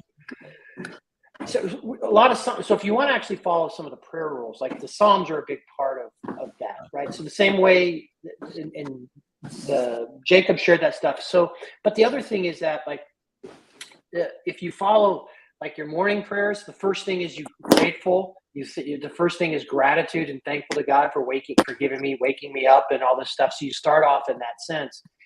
Then also, like I say the creed, and there are some other things that are in there, and there are some psalms. And then at the different hours of the day, you remember different things. So for us, it's upon awakening. You know, it's like gratitude, thank you, all this other sort of stuff. And then you remember, for us, it's kind of remembering John the Baptist, and then Jesus on the cross at noon, and then it's the taking down the cross. So you do these things, and then there's like bottomless powers on Monday, and then you go through. So if you go through these things, you say, how does that connection? So when you think about, let's just say dogma or whatever, it's just giving me this right direction. And there are certain psalms that go along with certain parts of the day and certain days of the week. And if you start working through that, you know, and some of them are like, you know, you'll get, like Jacob shared, like you get the full taste, like, because in the Psalms you get everything. Like, I mean, like, you know, sometimes it's like Song of Songs, like some songs are amazing and they make you feel good and spine and tingly. And in other Psalms, you know, you're being gnashed between rocks, and, you know, your enemies are surrounding you and you're like, ah. So, but at any rate, so I would say those practices just keep you in. And I know that it's different, but it's the same. Like you get these patterns that, you know, again, where our festivals closely mirror these Jewish festivals. Obviously they're different, but you get into, but there are these rhythms of, like, there are things that happen in spring and there are things coming here, and you just know where you're at. Like, I know it's different, but somewhat the same, Yosef, like where you're at in the year and your liturgical calendar and what you're doing. It just kind of reminds you of, like, you're working these fundamentals of where you're at, you know, and stuff. Yeah, I mean, sorry, Jed was going to talk, I think. So Yeah. So what I was going to say, it was interesting. There was just one thing that you had touched on that kind of struck a little bit of a chord. Is describing those times where it seems like God turns his back or God's absent. And it was, as I was thinking about that, just because, you know, often, like, our conversations, we'll talk about the Psalms, and there's a commentary by a German scholar named Hans Joachim Kraus, and he had a commentary on the Psalms, and then he wrote a theology of the Psalms. And one of the really interesting aspects of the theology of the Psalms that he wrote on was the absence of God in the Psalms, right? The hiddenness and the manifestation of God, that in the Psalms we encounter God as present and as not present. And that both are an encounter with God nonetheless, but in two very different forms. And we see that in the Psalms. Yeah, is absolutely. The lament of God's absence, and I was thinking as that was pertaining to the practices, and thinking of that, like in the Christian cry of dereliction out of Psalm 22, you know, is, well, when God is absent, the righteous man is still present, right? And I think that's where the practices in the absence, when you aren't getting the good vibes, you know, is as important as when, you know, everything aligns and you have a deep, rich sense of God's presence. That same sense has its negatives, like reverse negative. It has its reverse, right? Where it's like, we're still encountering that God, but in this sense of mysterious absence, where it does appear that he turns his back. And maybe part of why he does that is not just so we can chase after him, but so that we can stand on our own 2 feet. Absolutely. And also the theology of the Psalms, right? Like the Psalms of Lament, especially Psalm 44 also comes to mind, right? Is that, like, you know, they show that even we can even canonize scriptures where people really take God to task, right? Like, it's not a relationship unless you can't, like, I mean, and this goes back into what Nate was talking about, that we understand ourselves as God's co-creative partners to some extent. But, like, it's not a true loving relationship unless we can also call him out when we feel like we're not being heard, And the Psalms of Lament, right? Some of those are tough stuff where they're really saying things like that we would say if we saw someone like saying that like in church or synagogue or something, like this person isn't really religious. They're not just accepting God's judgment. They're like, you know, they how can they do that? But they're modeling this whole other way to be religious, which isn't just chasing after God. It's not just a game. It's not just love, but there's also this way to engage with God where one is angry at God.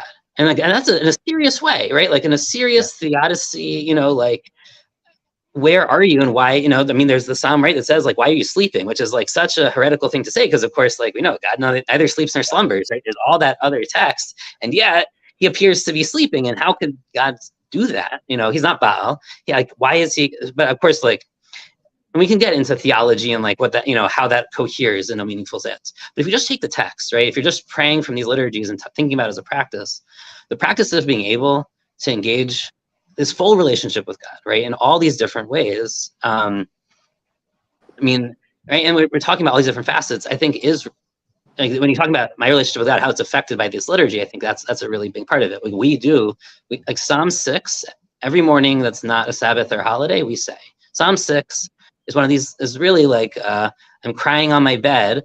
You know, why aren't you here with me? Right, like it's one of these really like, and we say that every single day after we have kind of, I would say, like the height of our prayer service, and that's like a kind of a communal, like big prayer, and then we go into this like individual prayer space. I mean, like you're still sitting with people, but like you put your head down on your arm, and kind of just like say this psalm to yourself, and it's part of the like of the confession of like sins and stuff. But like before you get to that, you have this moment, but what's really lovely about that at the same time, even though it's really hard, and you engage in this practice of calling God out after you just asked him. I mean, they're not really like request prayers, but like in some ways you've just had this like audience with the king is probably the best metaphor. And then you come away saying like, now like I feel bereft almost, like I'm out of that space and now I feel bereft. But you practice this, be going into the space with God and out of the space with God, and these different emotional postures, physical postures and attitudes. Because you go from standing up straight like you're before the king, and you bow and then go into the space where you're kind of on your arm. And we rest our hand on our left arm, and that's like this. And it's actually based off of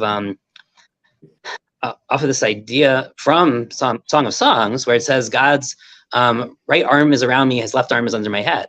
And we're supposed to be like, it's as if we're hugging God in like on our bed. It's this very intimate moment, right? So it's transformed this whole thing where it's a song of lament, but you've now reframed it as an intimate moment after this presence, after this posture, where you're now in the song of songs space, but saying a psalm of David, right? So you're mixing all these kind of physical and emotional and intellectual things into one. And it's complicated, but it really does shape, right, this relationship, because it's one of these moments. When I learned about that framing of it, the Song of Songs framing, and I was like, I don't remember. I mean, I was probably like in school when I learned about this, but it changed how I understood that prayer fundamentally, right? Because like it's this really close, intimate, loving moment where it's as if you're whispering, like, right? It's just like it's like whispering to God, like, why aren't you there? But and you're talking about tears and beds, but it's also very loving, and it's this very like kind of interesting way to approach it. I was also going to say like, at the beginning of the audience with the king part of the prayer, we take 3 steps back and 3 steps forward, and then we bow. And the 3 steps back, they correspond to like 3 different moments in the Bible where someone like kind of withdraws from a presence, and then the 3 steps forward are 3 steps, like again 3 moments in the Bible where someone moved forward. So and one of the, I can't remember all of them off the top of my head, but I know 2 of the steps moving forward are Judah approaching Joseph with his plea, you know, like to try to free Benjamin after the plot that Joseph tries to trick them with the plot, and then the other big one is Moses approaching the burning bush. And because the first thing we start with that prayer with is, "Blessed are you, O God, God of Abraham, of Isaac, and of Jacob." God of Abraham, God of Isaac, God of Jacob. Right, which is what that's a specific phrase from the burning bush, but it has a lot of resonances, right? So those steps forward are supposed to be you're approaching out of curiosity, like Moses approaching the bush and like not knowing what it is. And like, so even though you're coming before the king, there's supposed to be this like curiosity posture that you're having. And also some sort of fearful, like, an unsurety and uncertainty, being willing to be uncertain and humility that you don't know what's about to happen in this space. At the same time, you're using this phrase which God has told Moses is going to be my remembrance for all generations, which is the God of Abraham, God of Isaac, God of Jacob. At the same time, it recalls the covenant of Abraham. But then there's this really famous reading of that passage from the rabbis that why does it say God of Abraham, God of Isaac, God of Jacob, and not just God of Abraham, Isaac, and Jacob? It's because he appears as a different God to each of them, and they have a different relationship with him. And Moses, therefore, has a different is being invited to have a different new relationship with God that, in some ways, is based on this past, this covenant, this promise, this historical legacy. At the same time, he's being invited to have a new relationship with God. And every time we do this 3 times a day in our prayer, this is our main prayer. 3 times a day, we approach God with this, like, what's supposed to be. I mean, if you do it, like, if you can really, like, fully incarnate the right emotions, I don't know how to, like, if you can do that with the curiosity and with the humility, and you're coming into a space where you're saying, I'm going to have a new relationship with God now, at this moment, it's like a new approach, a new chance. And that happens 3 times a day, every day. And talk about discipline cycle, right? Now ours are not, so we have a different structure, obviously, than Lance, than the prayers or the hours, right? So ours are at the transitions, right? So ours are when the sun rises, when the sun sets, and when the stars come out. And they're very much tied to this, like natural cycle. On the one hand, they're also tied to when Abraham prays in the morning, Isaac prays in the afternoon, and Jacob prays at night. So we have that, and then they're also tied to the sacrifices, because there's 3 sets of there's 2.5 sets of sacrificial services over the day. So they each correspond to one of those sacrificial services. So when you were describing the Psalms and especially like that lament, and then especially when you talk about like the way you're resting your head on your arm, it's like this image of God's embracing you.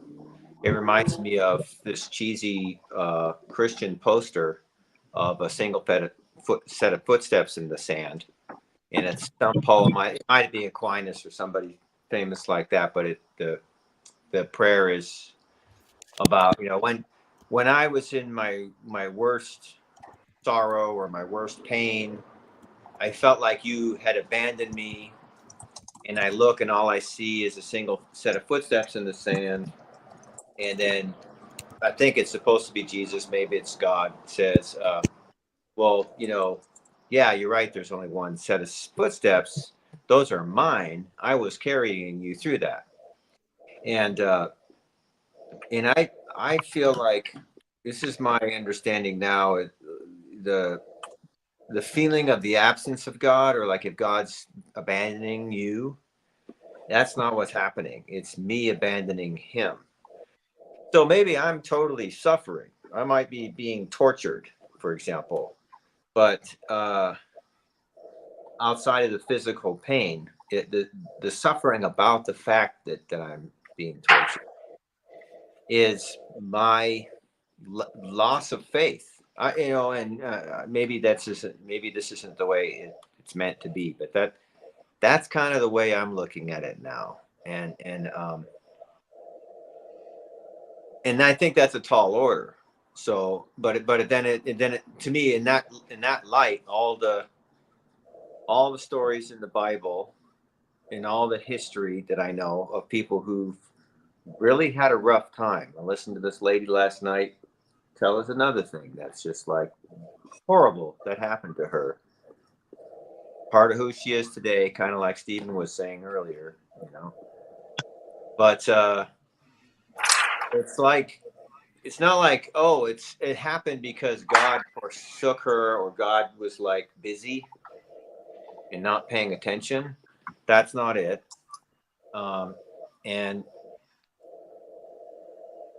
And so I guess it's a challenge to myself. Like in the worst moment of my life, can I remember to turn to God and focus on Him?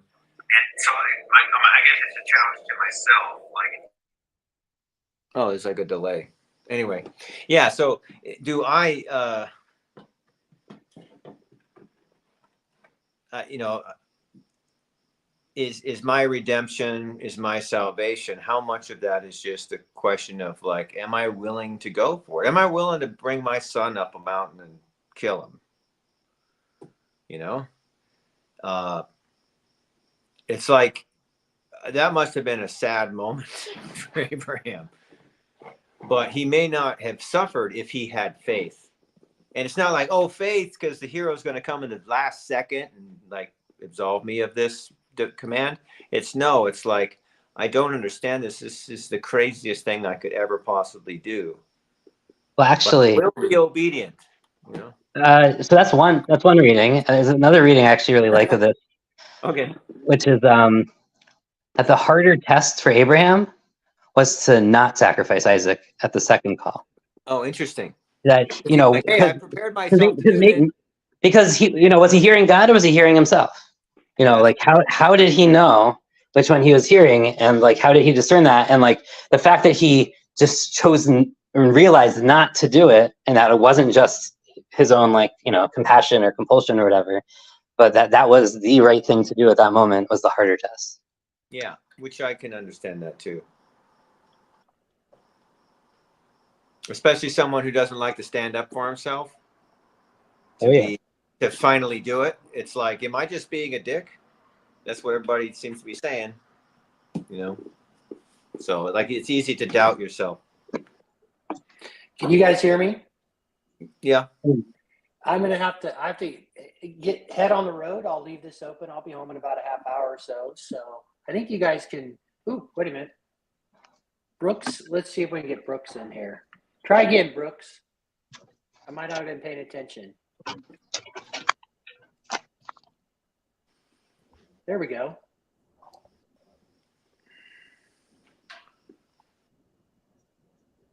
Yeah, I think I'm there. All right. And I've Steve and Aaron, if you guys, no, you guys should be good being able to chat here. Oh. It takes me a little bit. I'll move my laptop to home, but I'll leave the stream open for you guys. So thanks. Take me about 25 minutes to get home. All right. So I just, I don't read the text all the time, but yeah, you don't have to worry about it. I just looked at it and it said somebody signs something. None of these practices mean anything unless you have the theological virtues, and I don't ever hear that around these parts, and I don't know the context of that. Yeah, I'm not sure. I'm not sure I understand exactly what they mean, but I would maybe challenge that a little bit, because in some ways the practices give you the habits which build the virtues, right? I mean, if we're really talking about a true virtue ethic, that is the whole point of habits, right? Is you take on practices to build virtue. So I know like adult learning theory, things like that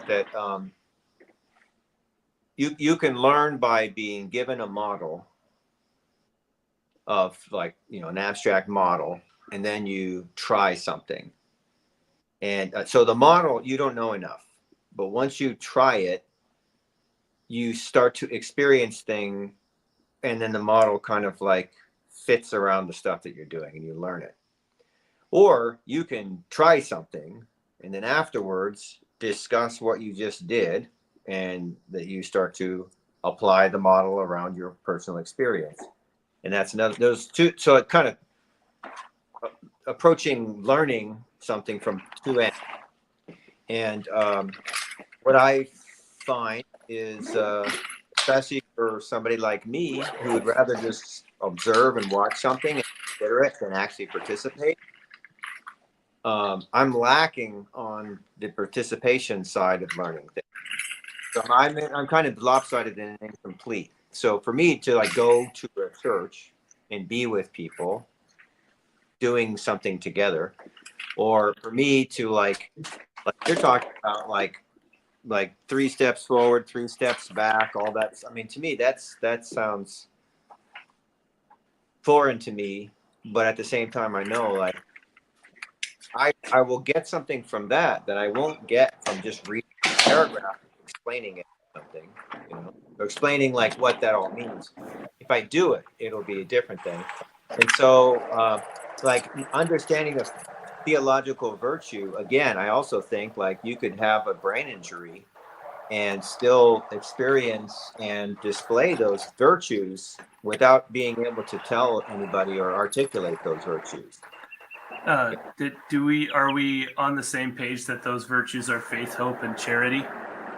I didn't know that. I googled it real quick while you were talking, and I could be wrong. The theological virtues, like how Google will give you that one little paragraph there. So faith, hope, and charity. So it's a little like, kind of like the almost the distilled fruits of the spirit or something. Yeah.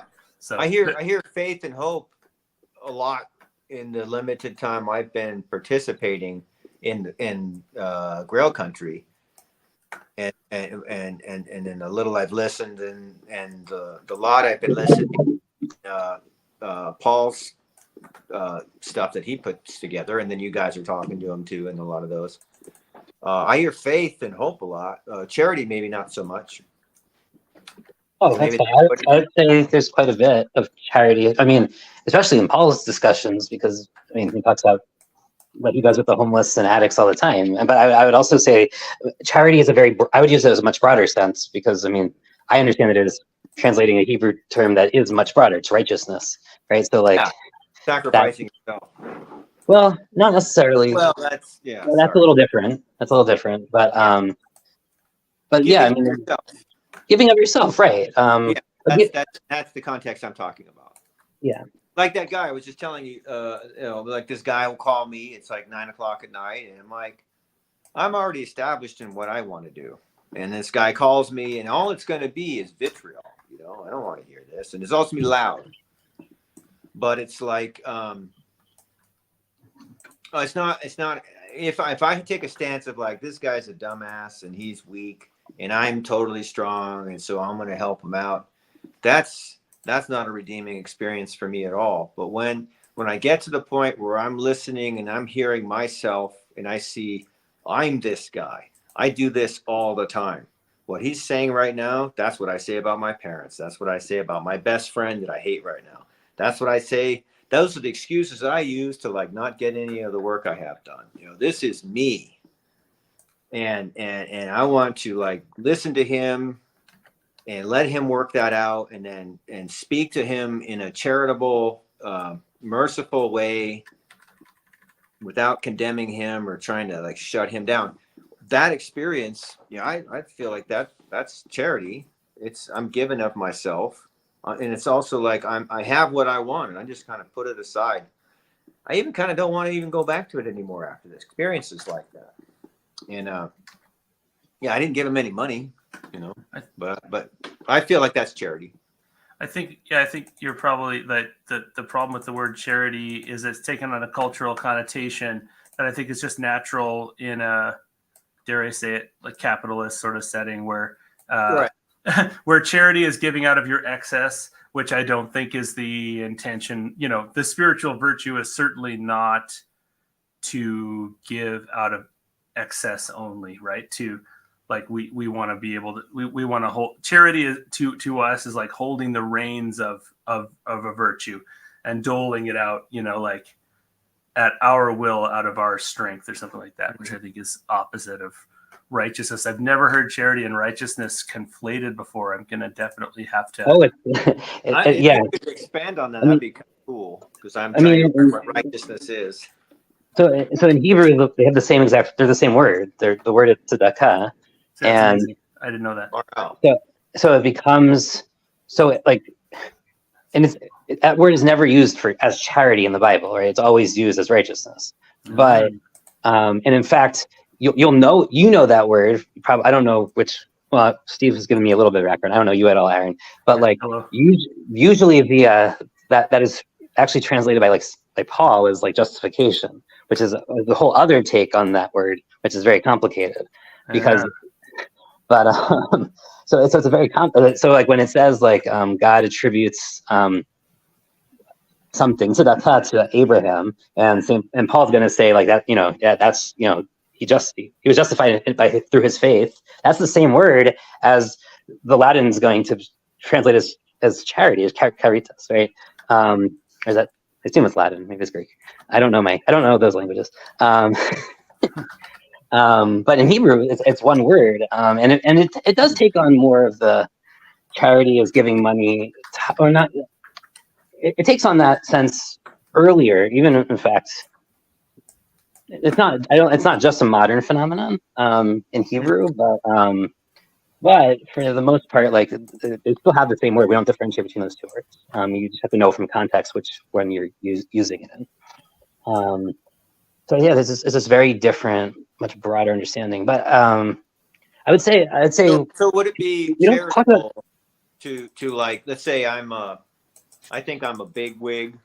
Everybody seems to like look up to me and think like I'm a smart guy. I'm a capable guy, confident guy. I'm handsome. I'm kind of like big man on campus. Man, I can relate to you so much in all of that, Steve. I'm exactly like that, dude. Yeah, it's my life, man. I'm talking in terms of delusion, but like that's kind of like what I'm buffering myself against the terror of living a daily life with this kind of crap, and to surrender that and like become naked, not physically take all my clothes off, to welcome somebody who is hurt and lost, or to put that aside and then maybe in the process of making myself look good or something totally unrelated, I've hurt someone, and to just put it all aside. Like, I know I try to build myself up to be something special, but I'll admit to you right now that I am the dirtbag who treated you this way,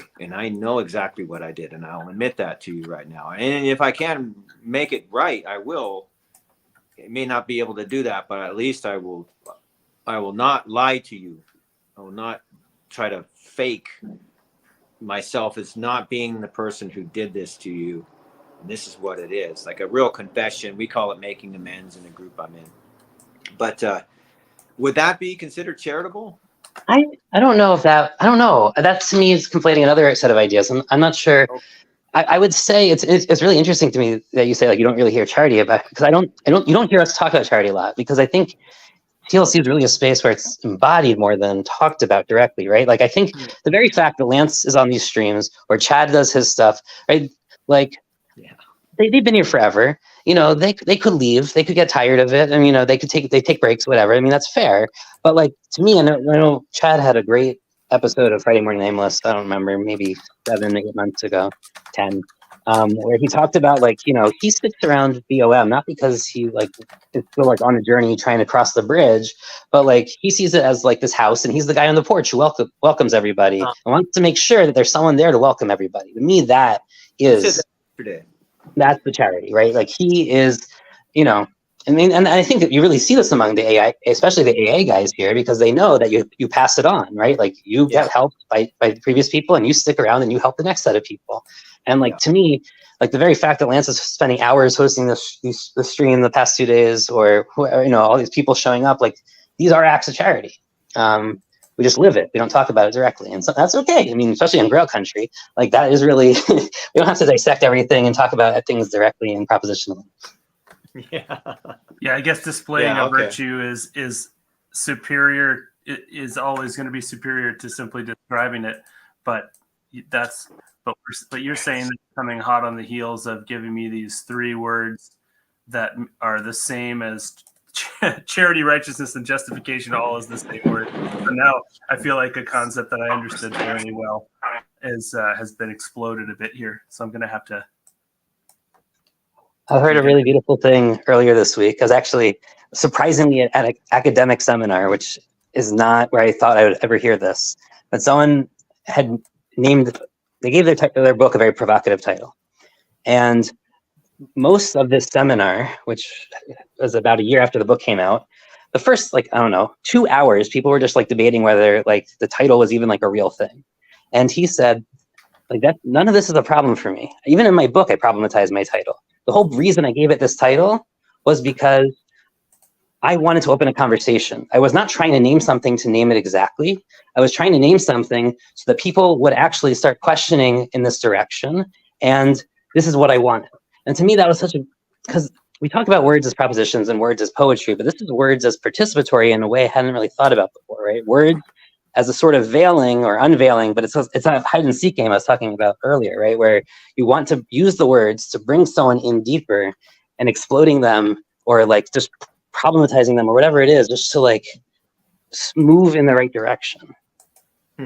Yeah, no, I mean, that's art. I guess that's, to me, that's one of the things that art does, is using less literal forms of expression, can be words or not, to point to something beyond the words. Yeah, I had a tweet like that the other day, where I tweeted it, and I wish I could find it, man. Then it can get shot down again. But somebody came back to me later and said, I've been thinking about this all day, which I really appreciated. And he's like, I don't agree.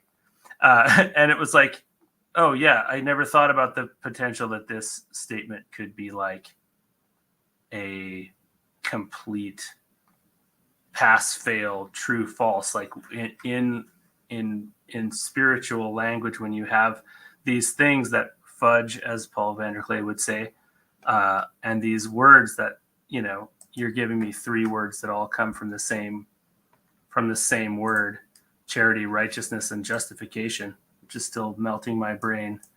I think a lot of spiritual language, it does that thing of stimulating a movement more than communicating one sort of truth in the modernist sense or something. And I think this is especially true. I mean, and people, I'm not the first, I'm drawing this from other people for sure, where like biblical Hebrew, like, has many fewer words than English. It's a very compact language. I can't remember exactly what it is, but it's under 20,000 words, like in the entire corpus of biblical Hebrew, right? We have like so many, like 5 times that in English, whatever insane amount we have. But there's a lot of almost intentional, I would say, ambiguity in the text. And it's very clear sometimes that the author is playing with multiple layers at the same time, when certain words are picked out and used. But there is, and it's also a fairly poetic text, but part of that is because of this high compression. I mean, I'm thinking of this kind of, I know in very modern terms, but there's this very high compression rate in these words that allow for a lot of layers of ambiguity and allow you to push and try, and explore into different directions. The fact that tzedakah works in all these different ways is not unique. Right? Biblical Hebrew is just like this. That's so cool. Yeah, that's something that I have not gotten into as much. So yeah, that would be a super valuable perspective that you bring to this little corner. And I'm just sort of starting to delve into this stuff now. So I appreciate those insights for sure. I feel like I jumped into the stream because I saw it was going on. I feel like I kind of killed it here. It's petering out. Steve's wandering away, and I don't have anything smart to say. I'm sorry, and I'm not on video because I'm trying to get my house ready for the Sabbath. So I'm just running around a lot. Well, tell me about yourself, Aaron. I'm only stepping off because Adrian's audio is not working on my phone, so I'm listening on my computer. And then when someone else talks, I turn the computer off and come back here to listen. But I can't hear you via my phone. It's the sound is messed up. Oh, crazy. I'm not that I've watched the past 21 hours, but have you introduced yourself, Aaron, at some point on any of these streams? Not really. I spent a good chunk of time in earlier. I guess I feel like I introduced myself through the things I say, but no, I don't know how to distill things down. The reason I know about this little corner at all is I've talked to Paul Vanderklay a couple of times on a podcast I have called Morning Talk Show that is not really happening much anymore and kind of fizzled out a little bit. But I sort of have kept a toe in the community. I'm a lifelong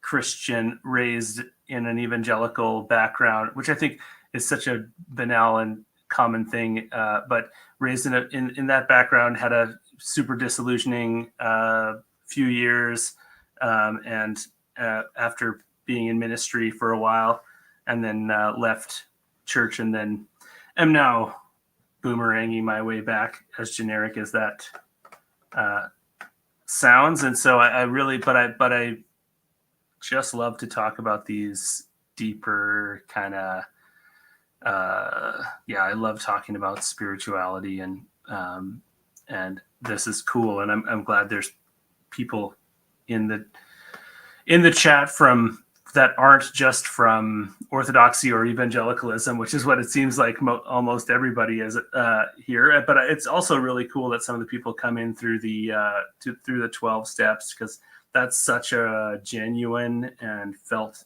like those people come through a felt need, which is not always the case. Well, it definitely wasn't the case with my faith. I never had a chance to feel a need for anything, because I'm a pastor's son.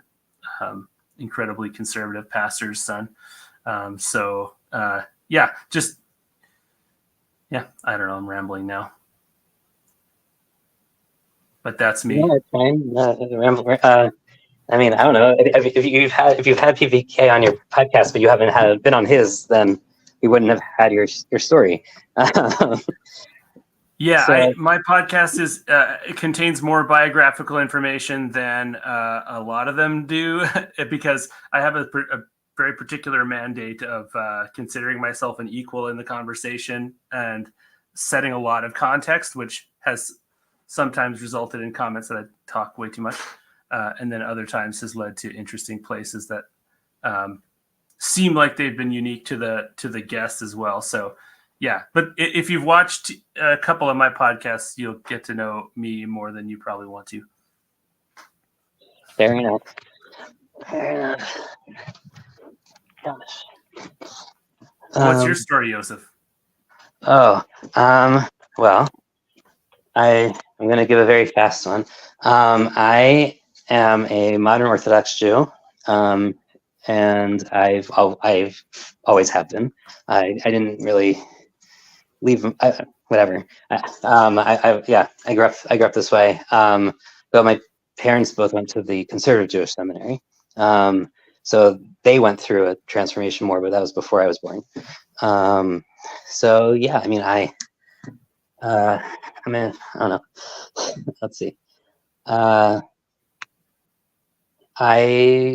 I came here, I guess, through the Vervaeke route. I had never heard of Peterson, Peugeot, Vanderclay, like all of those were totally random. Like I never heard of any of them.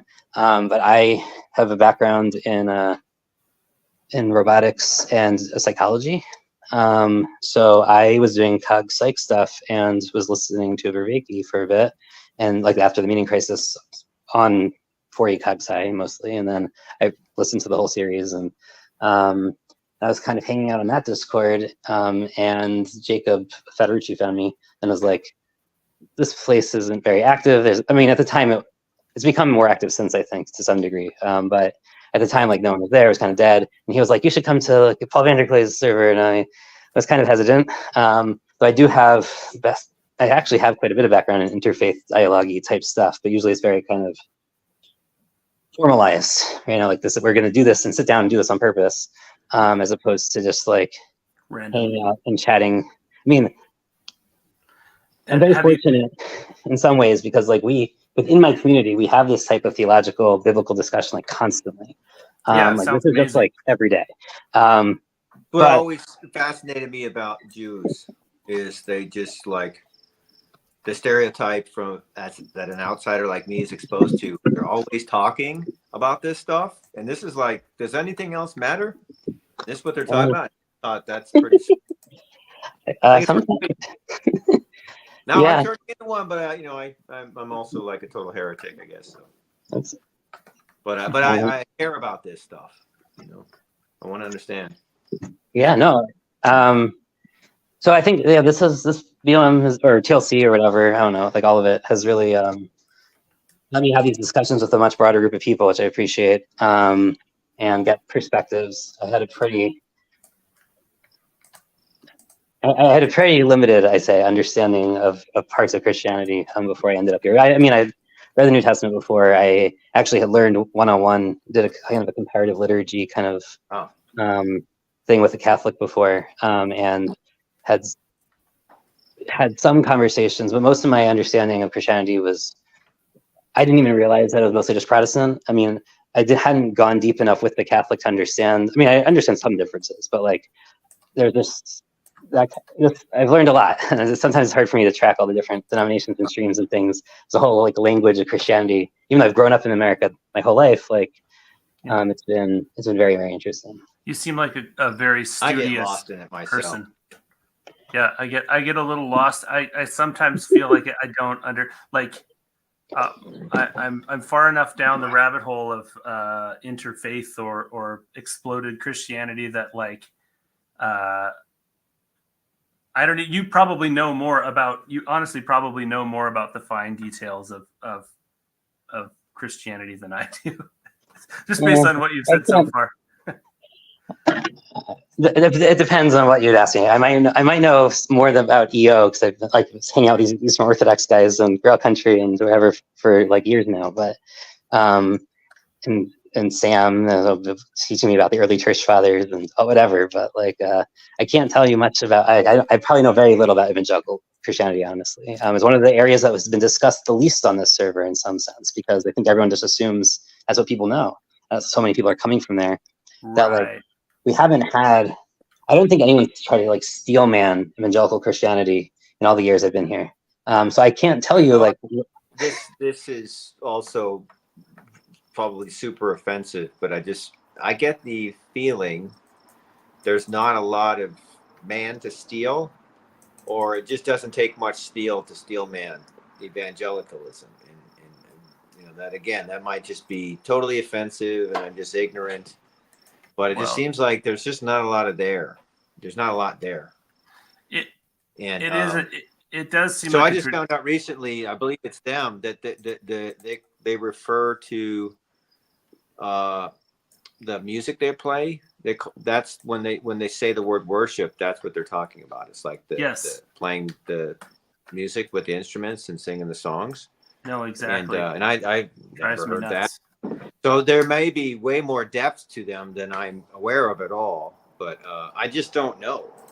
I just unless like all those like John MacArthur and all these other people are all evangelists and like their hours of video on YouTube is explaining all their theology, then I'm totally wrong. But just I get the sense going to those places that they just.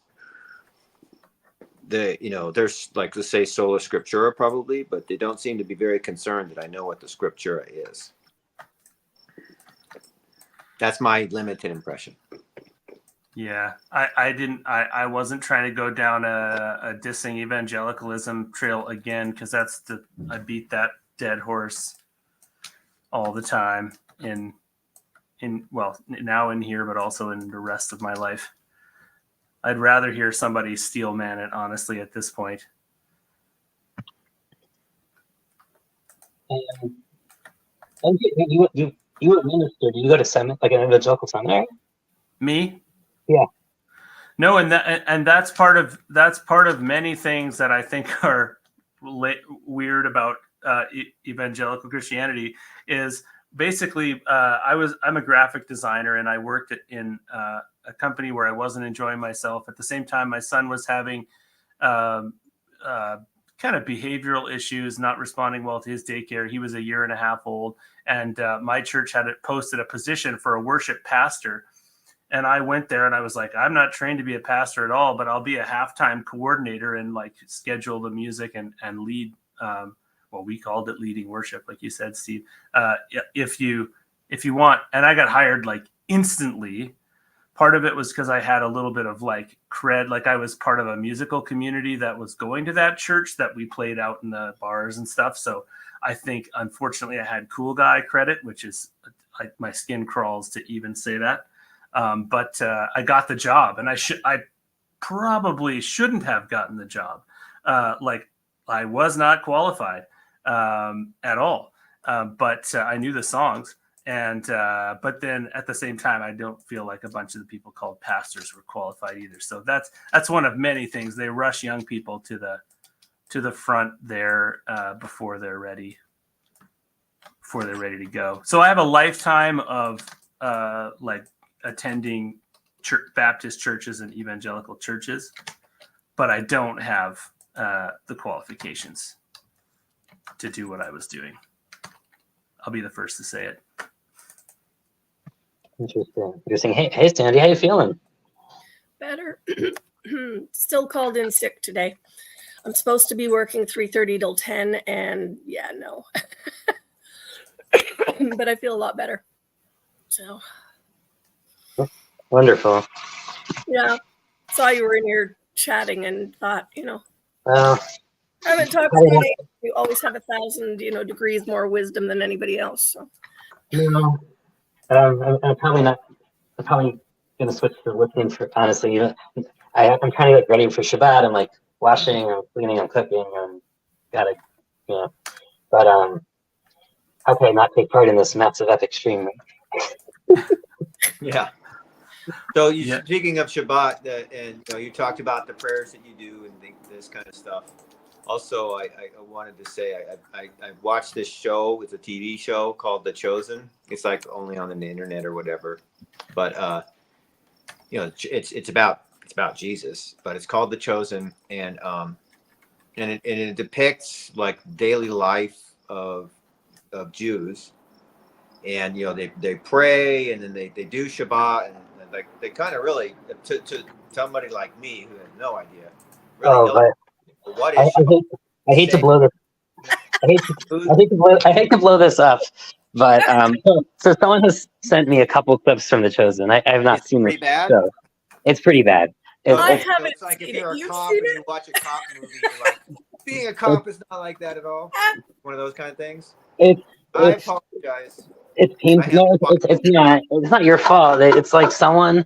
The way I described it to somebody, at least understanding, like, to use that show to understand like art, like my practice would be like is like almost laughable, because basically the way that of the scenes I've seen, the way I described it to the person who asked me about them before was, it's like someone went online and watched like a synagogue, like a Reform synagogue service, like a modern one, like a current one, right? Streaming service or something. And then like they transposed all of those things, assuming that like nothing has changed, and that in the Reform service is what, Jesus would have gone to, like whatever, 2,000 years in the past. Like it was just like so painfully like weird. It was like, I don't know. Did you see the scene where Jesus was, I think he was in Nazareth, and the guy asked him, hey, why don't you read from one of the scrolls?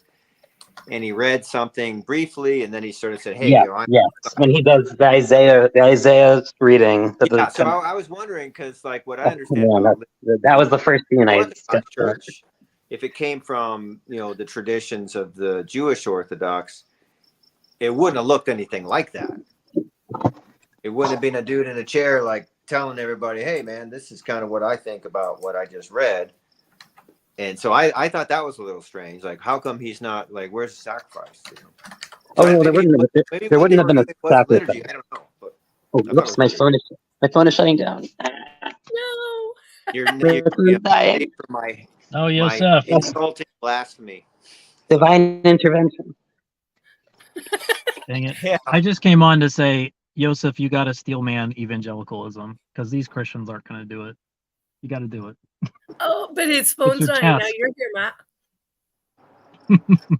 Okay, so you want to laugh? So,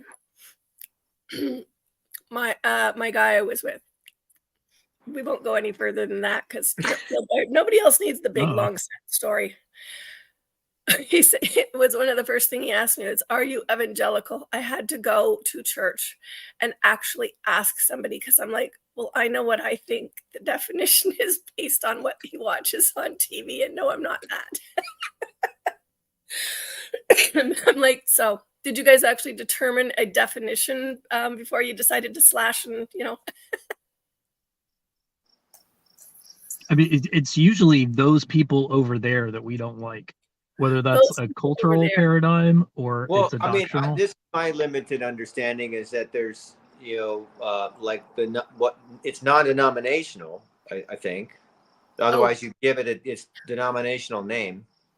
So it's non-denominational, and it's not charismatic or Pentecostal if they're not speaking in tongues and doing whatever those guys do. Yeah. So it's So just it's Baptist.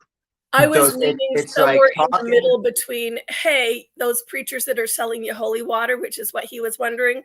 I'm like, yeah, definitely no. Yeah, but it's We're like not that. a person And who's been educated and is able to do what I used to do, which is like there's a body of knowledge, and I'm going to digest and try to deliver a point to you. Nothing to do with Christianity, but with other stuff. But like I learned this body of knowledge, and I'm going to like in this moment at this time, this is the thing I think I can talk to you guys about, and hopefully it'll be food for thought at least, if not like really help you.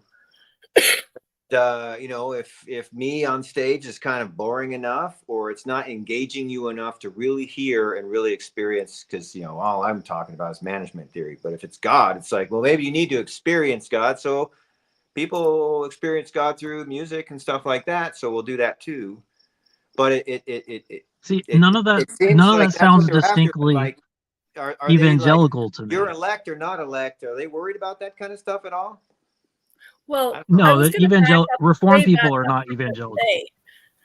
Like I was going with, I went and asked for somebody's opinion because I was going with, let's see, evangel, good news. Am I somebody who's like, I thought he's more probably wondering, am I one of those people that runs around witnessing to everybody? That was my question, not they, this and this and this. Because I'm like, that's not really what it means at all anyway. Shouldn't have. And if it does, somebody's, run away with it and it needs to head home. I mean, obviously, on a technical level, Christianity is an evangelical religion on that point, but that's not how anyone means it. No. Yeah, I think it's a blanket term to describe a bunch of non-denominational churches that may or may not be actually connected or grouped. They may not consider themselves grouped together at all, but you can call them all evangelical. And I thought it was because they do their worship in a certain way.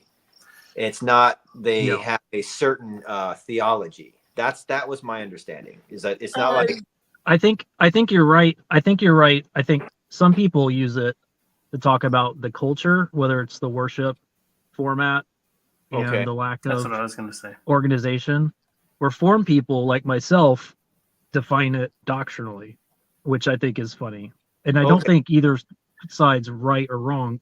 Probably because Reformed people have, something that looks like worship. I don't know. The format can look evangelical. The culture can look evangelical. So the distinction really isn't in whether or not, what kind of clothes they're wearing in church or something, or what their buildings look like, or what their music sounds like. They're all Reformed. Yeah, but they're still Chris Tomlin, So that distinction isn't there, but the doctrinal stuff is how we think of it. Which makes sense. Is why, like, I went to Divine Liturgy over in Tarpon Springs for the Summit Conference, Peugeot's thing. Oh. And I heard an evangelical Baptist sermon. I didn't hear a Reformed sermon. I heard here's some life advice. Be a good person. Try not to be a bad person. Make sure you show up next Sunday. That was the homily. And I'm not trying to be pejorative, but it just sounded like an evangelical sermon. But people wouldn't say that's evangelical because they're probably thinking about the culture, the how that manifests, which is obviously Russian Orthodox. So that's that's the thing I'm really hearing a lot lately, though, is about, backwards definitions, but based off of what you're not, or stuff, and I'm wondering, it's really not helpful. And do people is that so common now that nobody actually knows what they are? Yeah, not a lot of people call themselves that, which tells you something. It's usually it's more of a pejorative term, I think. It does seem to be becoming a pejorative term, and I'm realizing that I'm using it kind of, and I have to go soon. But I should figure out what I mean by it before I use the term more often. But I think, usually people are describing a culture and a style of doing church and a style of authority structure within a church, not necessarily. And that was one of the funny things about the church that I went to, was it was so style forward, and our pastor would preach for 40 minutes every week, and then and basically there were a bunch of people there that didn't know where we even stood on certain issues. I remember him once saying, "It may surprise you to find out that we are actually a conservative, theologically conservative church." And I was like, and people were kind of like, "No, that's weird. We don't look conservative," or something, which was really kind of silly. So it was kind of a weird thing where there were that things. It was more like you're saying, like it was a culture being spiritualized through Scripture. That's how that's the feeling that came off, was that we've got this culture first, and like honestly, it's about having a media team and a coffee shop in your a coffee shop in your foyer of your church, and a certain size of kids ministry, and a youth pastor, and that's what it has become. That's what most people are referring to. But I should figure out another way to refer to it. I think. Well, that's interesting. I will tell a story that may speak into that. But Lance is also asking if Matt would give the distinctives between evangelical and reformed in your eyes. No, you don't want that. But does anybody know how to get Roscoe or Brooks into the chat, into this? He's saying in the chat that he's an evangelical and good. So has he bring him up. Clicked on I don't know link? how to do that. Did he click on the link? Click the link. Just go up in the chat, Roscoe, and you'll see a StreamYard link. Click that. You can have my seat. We don't need another person talking about those people over there. I was going to ask you that myself. Yeah, it's not that far up. If you scroll up, it's highlighted know. Grail Country and then it'll be the link there. You click on that. So, I thought you were in. I would actually be interested in knowing that, because it will tie into the other thing I was going to say, because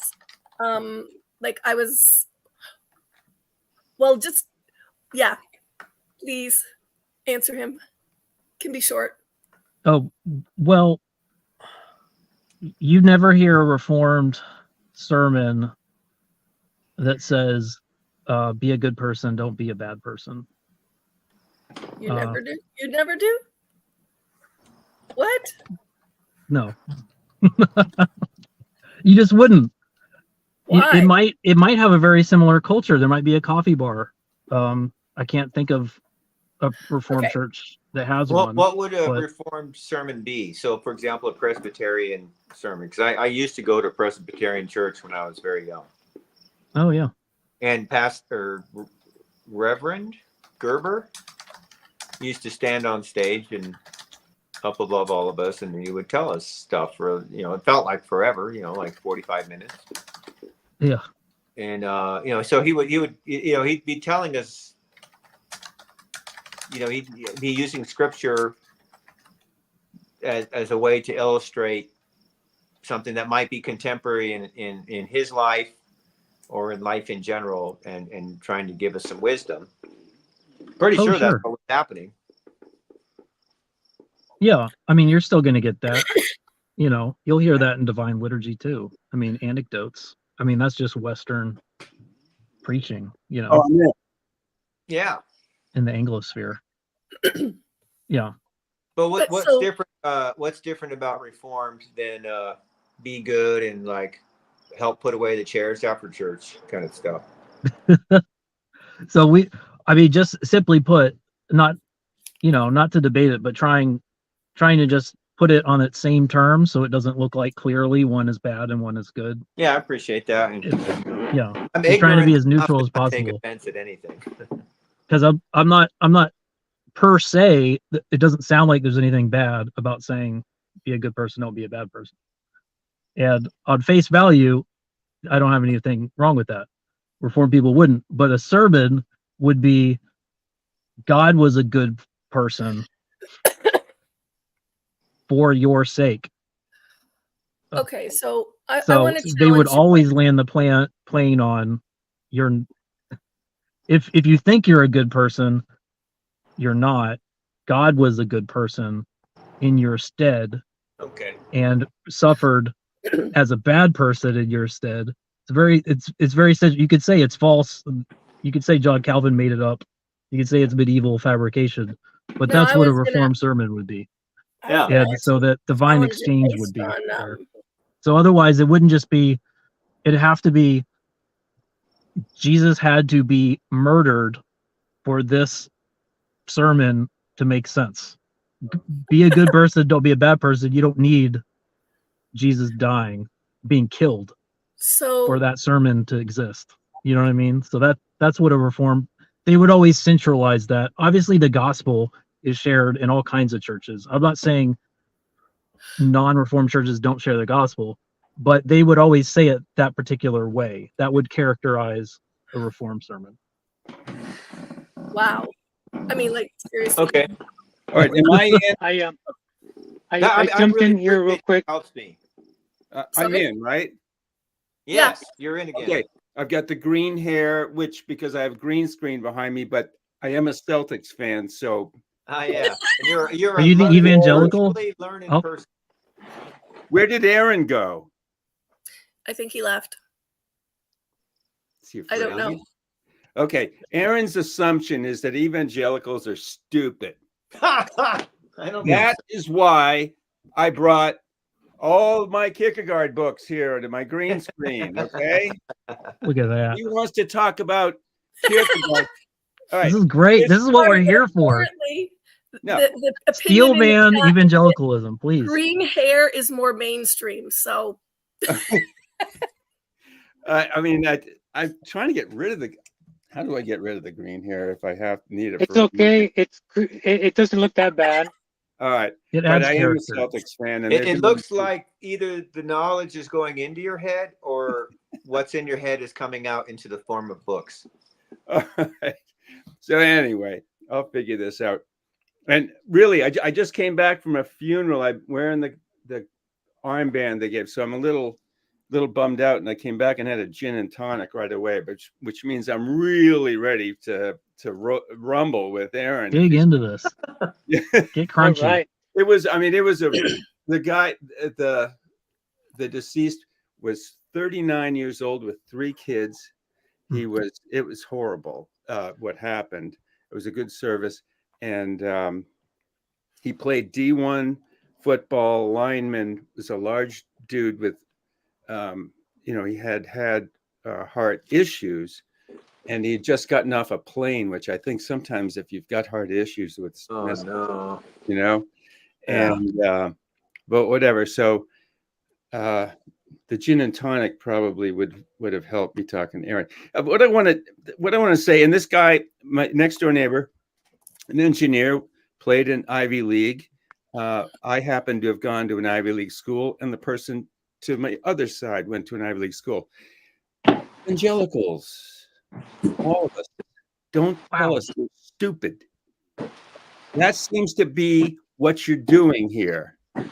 That we are just being sucked along.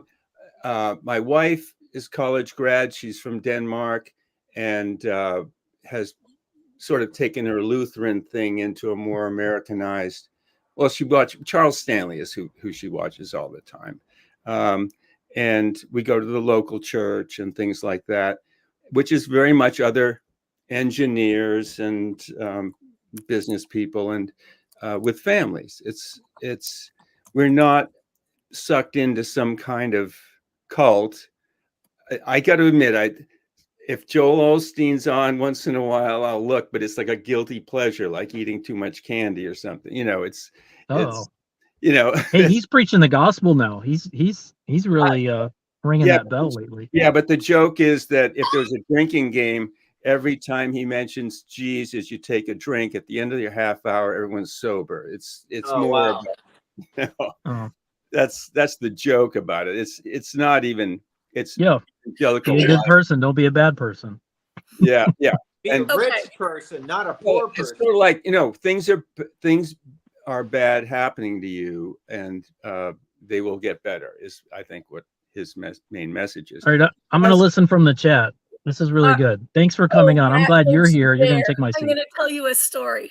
Okay. Hold in there for 5. Oh, you Okay, Sandy, tell me. and chicken.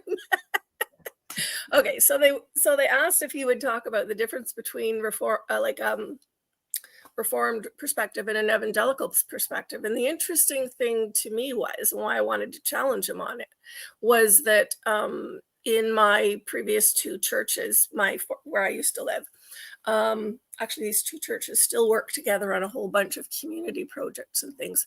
So we were in a Reformed church, going through a tough time as a family, and I switched over not by membership switch, but just by going with the kids a bit to an Alliance church, who I would figure would probably qualify for the label evangelical. Yes, they had a little coffee shop in the entryway because they bought an old bar that had, you don't want to know what they found in the walls when they renovated, but all kinds of interesting things. But they had decided to do a church plant and had their we're probably going to hit the young families and regular expectations. But what they found actually happened was that a whole bunch of people from the 10 to 15 group homes that were in our small town of 10 to 15,000 people. Sorry, can you hear me? Yeah, sure. Oh. It's raining very hard where I live, like really Oh, hard. okay. I usually have a little more volume than this, but it's kind of crackly. No, you're fine. Okay. So, ended up my kids they were both in their teens, and one got a job there and one got a volunteer position there because the older one's deaf, autistic. Anyway, they were really good too, both of them. And the Reformed Church had some pretty evangelical sermons. Your basic, be a good person, but more than just the gospel. I mean, they'd work through the topics, Calvin's Institutes came up a lot. I mean, it's not like it didn't. But the small church plant, what was really interesting about them was they had a lay pastor and a young student pastor of Dutch descent, who was in the Alliance Church and used to spend from Monday till Saturday every single week, digging deep into topics, doing all of his research for the people in the group home and people like my son, who's deaf, autistic, and has very limited language. Oh, wow. And the, 15 to 20 people that maybe showed up that just were whoever else. And he would give these sermons that, miss it. It was one of those ones where you want to go and you hear somebody from back when evangelical was like the 1800s or something, and you would get here's all the proof. Here's all the things that you should do. Here's how it applies to your life. And he would have a somewhat interactive discussion with a couple of the guys that were going to be interactive no matter what. Anyway, worked it really well. And at the end of every sermon, he said, and what is this going to look like on Monday morning? So he never said, hey, be good, hey, be this or that. Right. But he gave some of the most strong Reformed position sermons in a little coffee shop church to people from a group home. And I got to say, that stands in my memory. That's the church I went and said, am I evangelical? Because I'm like, I don't know what we are. Whatever the heck we are, this is a really good place. But ask me to define it. Just people being what you're called to be and talking to each other midweek, and they would hang out in the coffee shop and other people. It's a dynamic that I wish we could see more in places that have the opportunity to do that, and I don't think it's a bad thing. You have to have the integrity and dedication that their ministry brought to it. You have to. Wow. You can't just have nice music, which we also had. All right. I guess my thing is that, I mean, I spend a lot of time in the Word myself, And when I go to church, it's about fellowship with people in my town, really. And a lot of them, I'm not asking how are they doing this much reading of the Bible and that. It's about fellowship, and their kids are there, and they're doing a parent thing. I think that's a big part of evangelical. My thing with Aaron is that he's thinking we're all stupid, and that's a bad implication to I mean, that we don't study, that we don't read the Bible ourselves. No, that's where all the Bible studies that have publicly announced Bible studies are, as far as I know. Yeah. That's where the non-AA recovery fellowship, that's actually, I think, kind of big. It's at evangelical churches. Mm-hmm. And actually, I should take it back because I don't know if they're studying the Bible in any way. But I just know they're trying to host people and bring people in. So that's a different topic. But the Bible studies at at the community center, here's a Bible study. It's not at the Catholic Church. Right. No, I get that. My mom was Catholic. I insist that at Christmas time, I go to the Catholic Church. That's what I did as a child. And I enjoy that. It's really good. But myself, I've been, I guess, we saved for 30 years or so. I went to college and went through yeah, right. And then, came to seriously become a believer, and met my wife, and she is, and all that sort of thing. And I've never heard evangelical criticized because I really don't know I'm curious about Orthodox because so many people on this little corner are engaged or thinking about Orthodoxy. And not that, I mean, we have one in our town that I could go to and visit. I went to my roommate in college was Ukrainian, and church in upstate New York. It was and it was a gorgeous church, and he's still goes to would that be Ukrainian Orthodox or whatever? Yeah. Well, we want to go. I just spent a couple of weekends ago. Went to Montreal to have breakfast with somebody. 6 Oh, wow. hours, and spent the 2 nights on the floor at some friends of my son, and her family is Ukrainian.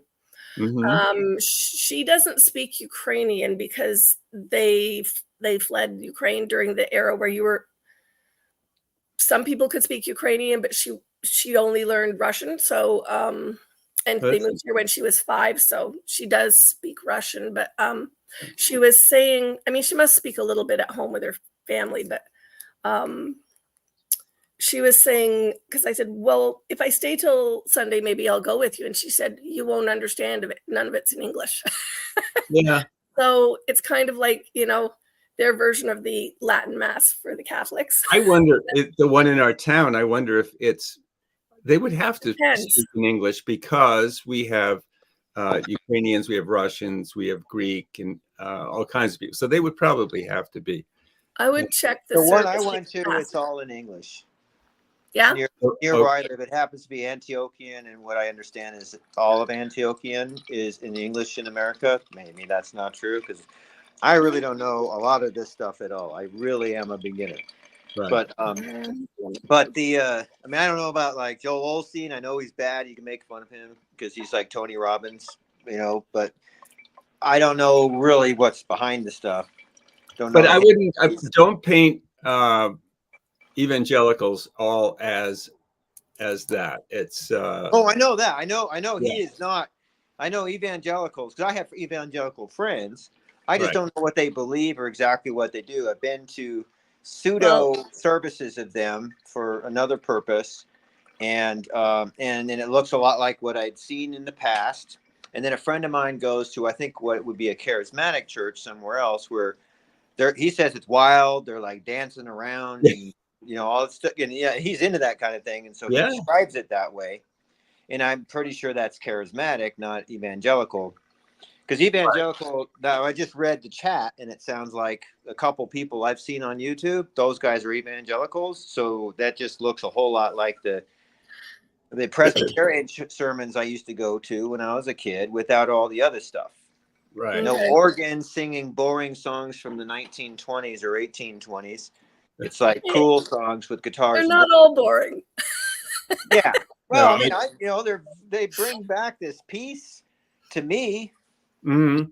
You know, bringing in the sheaves, as my dad always liked to say, or like Amazing Oh, Grace, shoot, that yeah. kind of stuff. You know, this like, I mean, talk about, Sam was saying yesterday in the beginning of yesterday's talk, like, if you're gonna go to church, like, once you like go back to your home church, and like, maybe something to say for that. But if they believe in predestination, I don't think that's true. I'm not going to Oh, go. then you get into the Calvinism thing, which I don't know if that's what their deal is. I have no idea. no, I mean that would not be.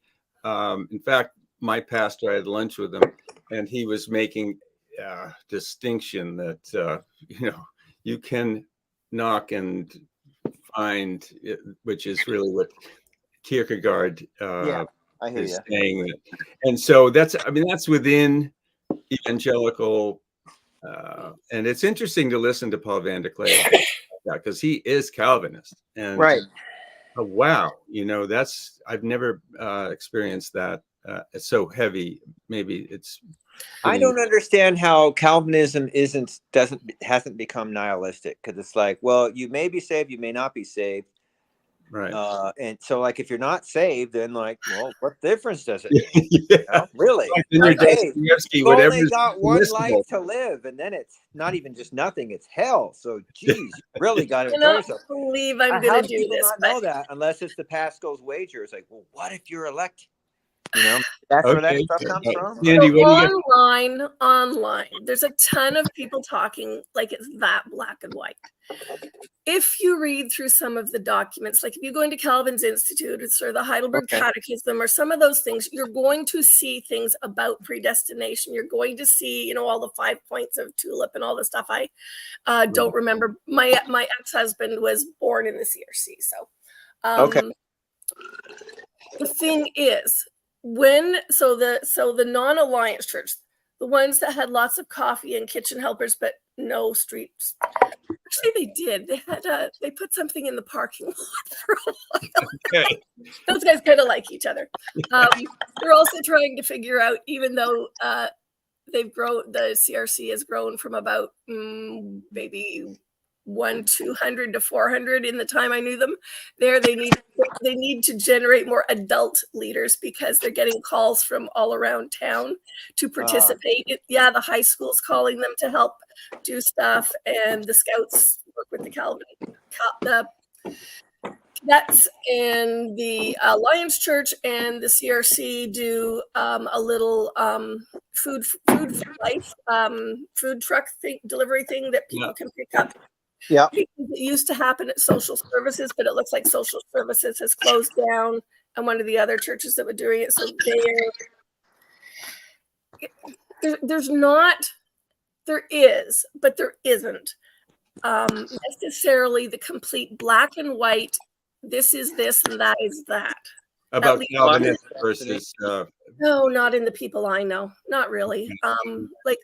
Okay, so my ex was this dyslexic genius who would take 6 months to read a book, and by the time he was finished, God help you if you did not know it by heart, because he did.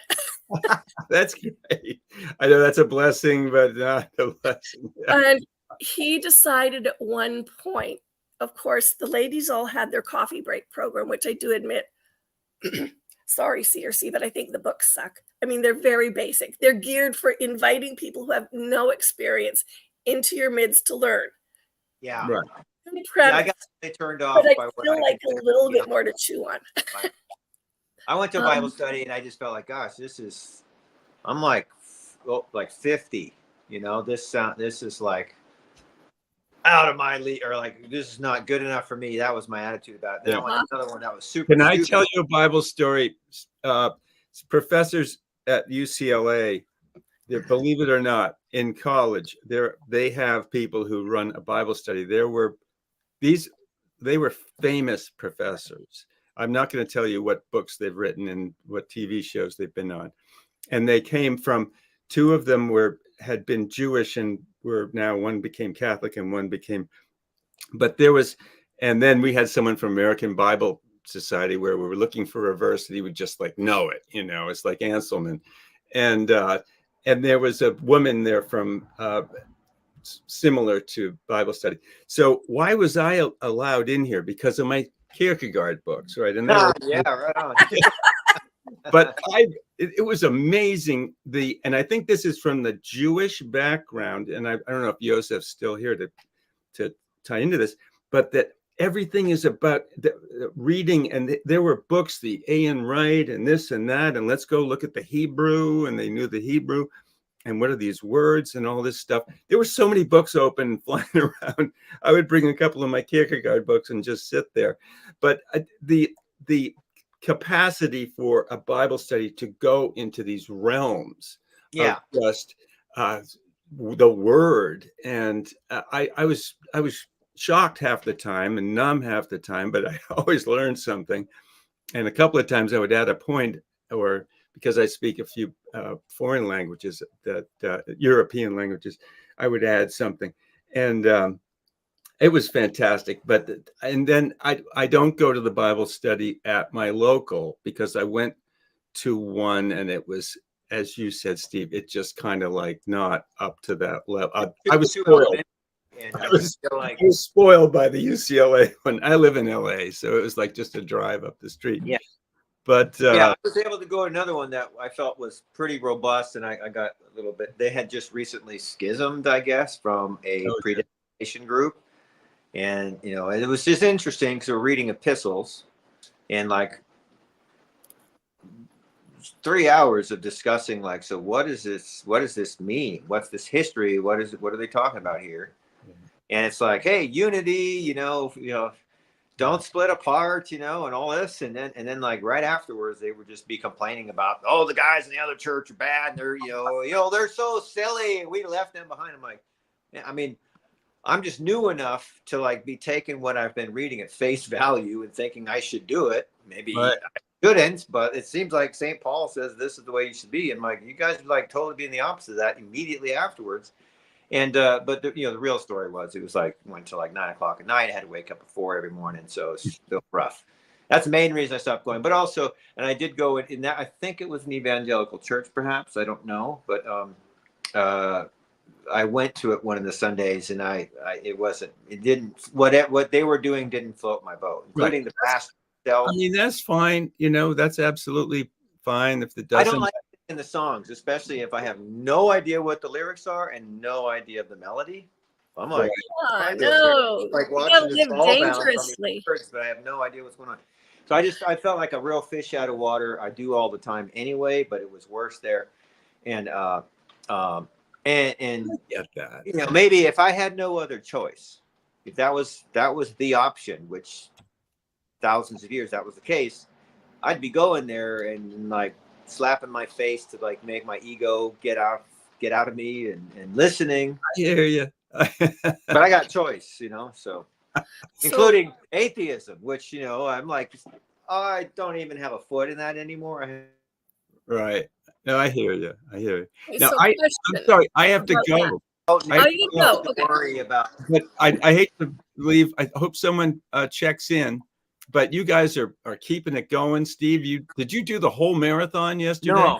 No. I did. I came in late, and then I was supposed to play a golf game, and we started, and then it rained like today.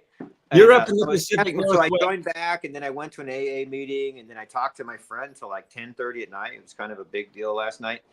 And then I got home, and it was still happening. I came to see like how long did it go, and it was still going on. So I was there at the end. 2 a.m. They bailed just shy.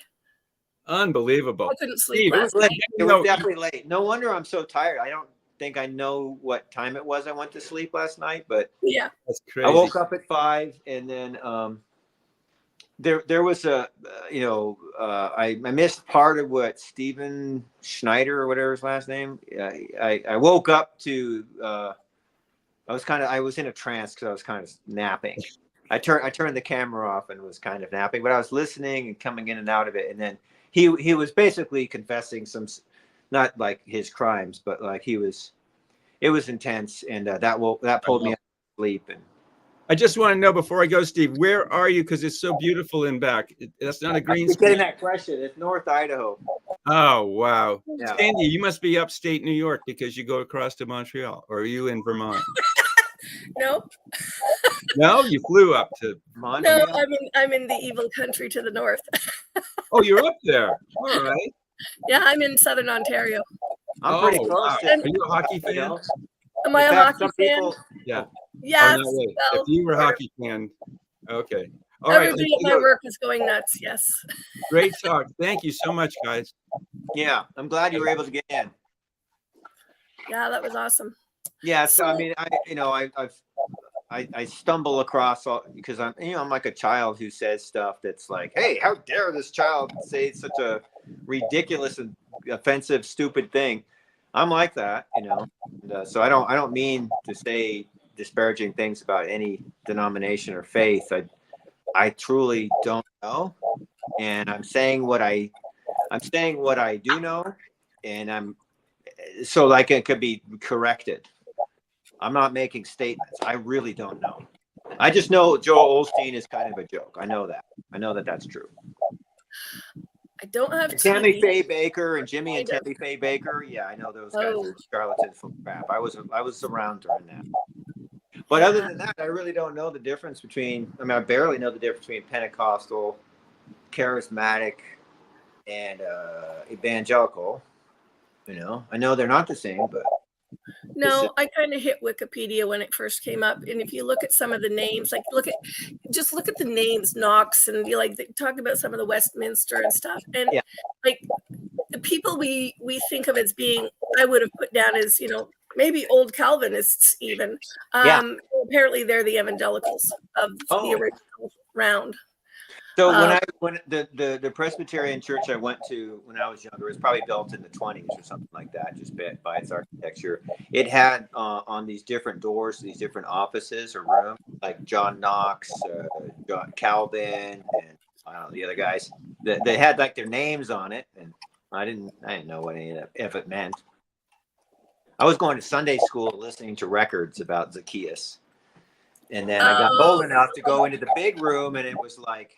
At first, it was like blah, blah, blah, like over the shoulders of the people sitting in front of me. So no idea.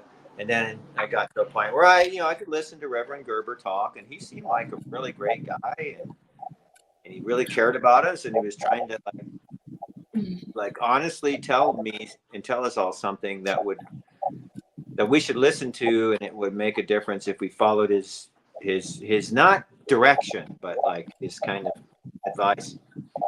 And then, for whatever reason, we stopped going. Yeah, I just wanted to share, Sandy. His last name was Gerber in my teens, but their dad was Anglican minister. And you'd have probably loved going there because we went to visit the church one time. And the two boys showed us how to climb up into the rafters. Oh, nice. We walked all around the upper level of the church, which is usually not open to the general public. Right. Up where Quasimodo hangs out. That. All right.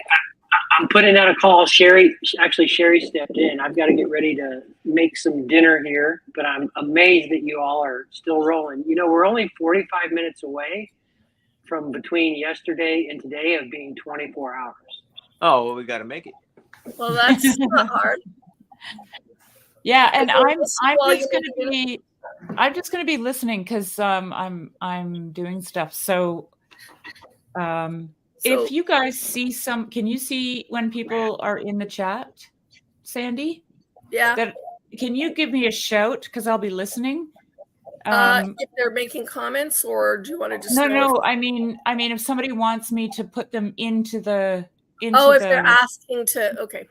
Like, can you Do you also see us down below, or no? So you don't see down when below. someone- I see myself in the back, like just saying I'm in Oh, stream. you just see yourself. Okay, I thought maybe you saw everybody.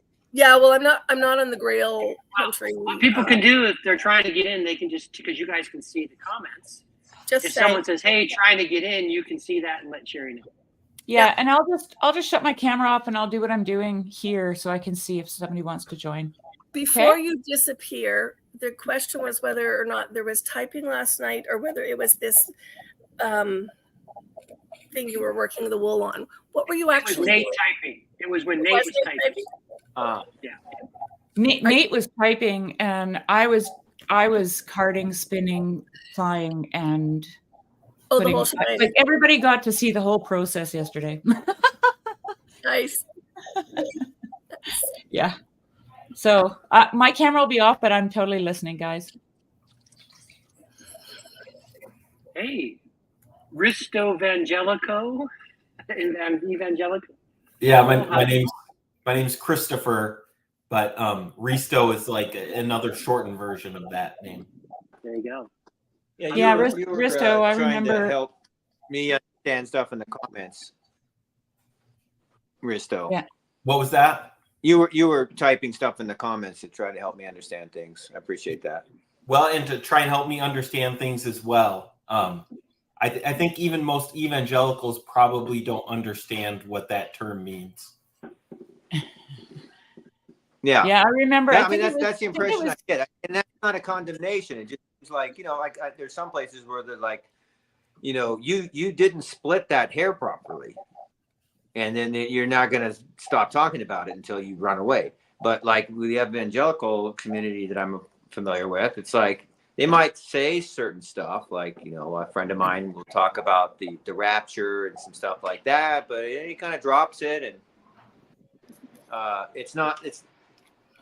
and he tells me he argues with his friend about it. So the impression I get is that like correct doctrine is not a requirement in evangelicalism. Maybe that's not. Yeah, I think that'd be true. I might just have a bunch of heretics living around me. I think the mistake is that people think of it as a denomination or as a church or even as a really defined movement, whereas evangelical kind of, I don't know a good analogy. It's more like being an American. And it's like, oh, I met someone from Alabama, therefore I understand what people from Minnesota, perfect sense. where I'm from, and the cultures are very different. Yeah. I mean, you could be an American, so you're bound by the Constitution, but you might think you need to burn it or abolish it. Sure. Right? You're still an American. So Yeah. I mean that makes it's like, and everybody who's not American can recognize this. And I think the term it's actually, I think someone pointed out earlier, I think there was the kind of evangelical coalition which would have brought a whole bunch of different denominational types there. So I think it was referring to something else, because like Matt, like when he was talking earlier, I just shared, like I went to a Willow Creek based kind of mega model rock band sermon series. Like we did in the early 2000s, there was like a 4-week sermon series based on U2 songs or whatever. But the confession was, the confession, it was a seeker relevant church, right? So that's why you do things like that. Yeah. But the Westminster Confession of Faith was the statement of faith, which is very reformed, right? And you heard reformed-ish things, but the model was total like seeker relevant sort of stuff. So, but I agree with what Matt would have said, which is how Matt is properly viewing himself, because he sees himself through Reformed doctrine. And a lot of churches, the doctrine is how they are defining themselves. It's very important, right? So, like for Matt, or for, I even think most CRCs, John MacArthur's church doctrine is very important, right? Doctrine is very important in John Piper's church, right? So I can see where the Reformed guys. I don't know, but is that like church? Is that like one church? Pardon me? Like his like as you could say, his denomination is the one church, the one fellowship. There isn't like. Well, you have what you do is you have non-denominational Reformed. Yeah. You have certain denominations that are Reformed, right? Well, I would just say more Calvinistic is a loose term, but there's some more of that stuff. And you might have people that are, 3 or 5 point Calvinists, and then you've got like Methodists, which is a whole different thing. And now it's really different when you've got given the divorce that happened there. So yeah, it looked good to me on Wikipedia when I was reading about Wesley and all that, and then in the real world, it was like, this doesn't look like anything I read about. Well, the global Methodist, but the global Methodist Church, where the traditional Methodist Church are landing now that they've lost, like the progressives took over the whatever. The United Methodist Church, the UMC has gone full affirming, and it's a very different thing. Yeah. So, when I look back to what you were talking about, Lance, about like the seeker, these seeker sensitive churches and stuff, like my church half hour down from me, they went through that with the whole alpha, and they had 3 or 4 different theme kind of introductions to Christianity that they would run as the group, because they liked the fact that having the dinner format and the like that interactive style would help them to bring, you could invite people from the community. It's just like, hey, show up, have dinner, we're gonna chat, we'll talk about this, no pressure. Yeah. Now my husband John really he hated the term seeker sensitive. He really was not comfortable. I don't like it. Postmodernist, didn't like that, but he couldn't explain to me why. He'd just start venting about Calvin and bought the institutes. But then when they got through, he participated in the alpha, like he participated in the leadership. He just didn't like it. And then when they were looking at things, he wanted follow-up stuff for the guys because there wasn't much. And he's like, well, girls all have all these things, and then they've got all the kids programs, this and that. What do the guys have? And a friend that was in the small group said, well, if you want to lead something, show me what you want to teach. So he would write up every single week something. He'd read from the institutes. He'd work through a particular book of the Bible. And like I said, dyslexic genius, struggled to put things together and led a men's group Bible study. When he finished the first one, and it wasn't terrible, which he wasn't sure it wasn't, but then they asked him for another one. Same thing. I have to wonder, like, when I'm listening to some of the arguments back and forth, whether you're this or that, it still goes to that place where I watched him do things. He was a carpenter, dyslexic carpenter. I mean, like, seriously. And one of the guys that went on to get a preaching thing for the church, what did they work in? How they used to, big equipment, family-run business where they used to count the pennies out as the old couple, and then the kids learned it, and basically a blue-collar church, total blue-collar church. Everybody that went there was just your basic average working Joe. But he who said he couldn't do math and wasn't good at speaking, he gave amazing sermons. He'd work, he'd have somebody, my ex would do that. And I'm like, why are we arguing about, like progressive this or what, or whatever that, instead of just saying, well, let's see what's the best way we can take up a plan and do what we've got to do, and just believe that, even though we weren't trained for this professionally, maybe if you've got the right backing behind you, you can go do it. Like they'd get their stuff checked and stuff. I mean, like, I'm so in love with people at that church who drove me crazy during the divorce, but I'm so in love with them and their concept of how to be church together. And with other churches in town and with the community. And I'm like, why are we not just doing that? Why? One of the things I think, and it's as you think about it, like, it's really because of the rise of the non-denominational, the fact of the matter is, like, everyone it's so unique. Like, it really is. Even if they might share a confession on their statement of faith, like, how they've decided to express themselves. Do they really focus? So there are a lot of, there are quite a few churches that have the statement of faith there, but they're not preaching to it, if that makes sense. Yeah. So, I've heard that. they've got sermon series that are programs, and so on and so forth. But then there are other non-denominational churches that would absolutely have doctrine at the forefront of who they are or whatever. They just don't want to be associated with, sort of any denomination. And, so it's just, it's just kind of all over the map. When I talk about one of the things, and there are amazing things going on, and individual Christians and people, like some of the best people I know, some of the most faithful people I know have gone through a wide variety of different churches and even at secrecy. What I kind of am speaking to, and the one thing that I just noticed, and you're starting to see it in the numbers, and I'm starting to see pastors talk about it, right, is if you were going to put butts in the seats and have any chance to grow from the mid 90s through about now, you had to have a great worship team and a charismatic rock star preacher. And if you had those two things, now that charismatic rock star preacher might be a reformed preacher. Mark Driscoll is a charismatic rock star preacher, by the way, right? If you do those two things, you would grow.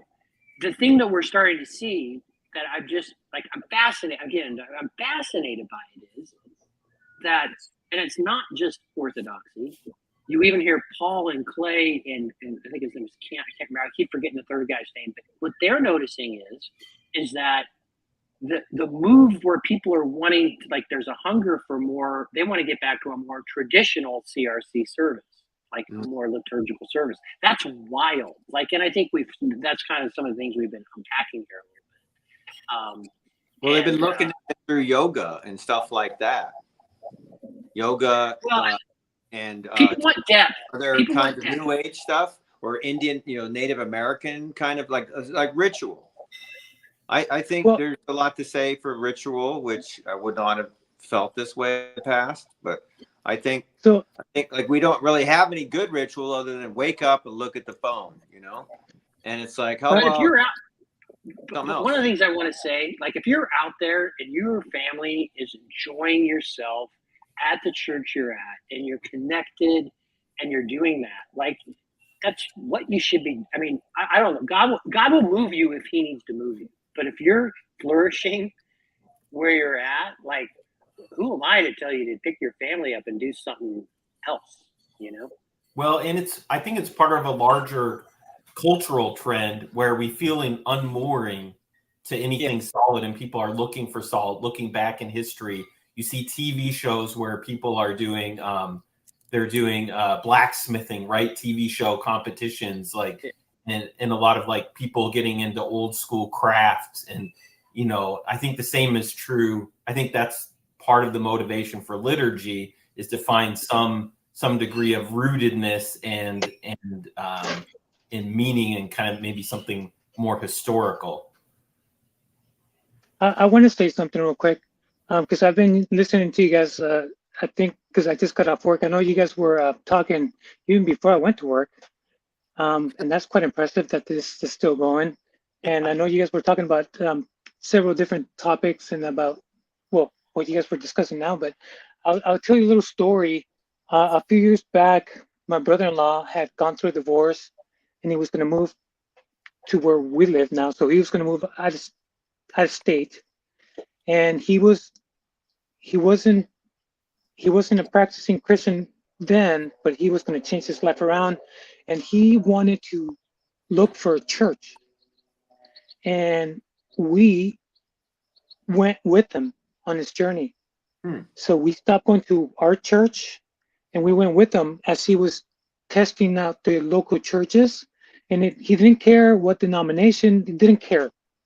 Calvin, non-Calvinistic, doesn't matter, right? Whether they believed in pre-mill, post-mill, all mill, didn't matter, right? Whether this, that, didn't matter. He just wanted to, he says, I will know it. He was just, he was that optimistic. I just know it when I'll just know it.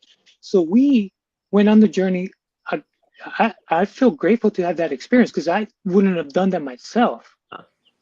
Yeah, I got to see so many differences all in the same town, and everybody considered themselves Christian, and some of them wrote the stuff that they wrote to preach, right? Some of it was from the scripture, some of it was not scripture, some of it was um, theme based. Others like, nope, we're going to read this, whatever, and everything was different. And the thing that to take it one step further, even when you go back to the same building 5 years later, 10 years later, you think you're going to find the very same thing that you found 5 years ago, but no, now it might be a different spiritual leader, and the way they do things might be a little bit different. So if they were reading topical, maybe it's not topical, or vice versa. If they were emphasizing a certain point, they might emphasize a different point. And I've seen church splits, I've seen many different things, and all this in just one small town. And then when we travel to a different state and we visit the local places, I see the same but different, right? Now, if you ever take a trip in a different country, it's the same but different. And why? Because we all have our own unique preferences. We all, whether we like to admit it or not, we have our own biases. We like what we like and we dislike what we dislike, right? So want to hear more scripture based. I'm like, no. Tell me stories, give me wisdom, give me metaphors, give me philosophy. Everybody's different. But one of the things that you guys were talking about as far as why this different movement now, and this is my opinion, so take this with a grain of salt, this nihilism from these very famous people from YouTube, because remember, these are new technologies that weren't here 20 years ago, were these popular atheists like Sam Harris, Right. The four horsemen of the apocalypse, where they were gonna dethrone God, right? God is dead, and they were gonna give us this new philosophy, this new way of living in a righteous way without God. Who needs God? God is dead. We're done with that. We're way smarter than these fuddy-duddy Christians. What they know, they don't know nothing about wisdom. But what we ended up with is sheer madness, right? Where nobody even knows what truth is, where 2 + 2 is not 4, and this is the professor saying this, where it's so absurd that now people are saying, wait a minute. I was on board when they told me, when this intelligent person said God is dead and we can make something better than what they have, and we ended up with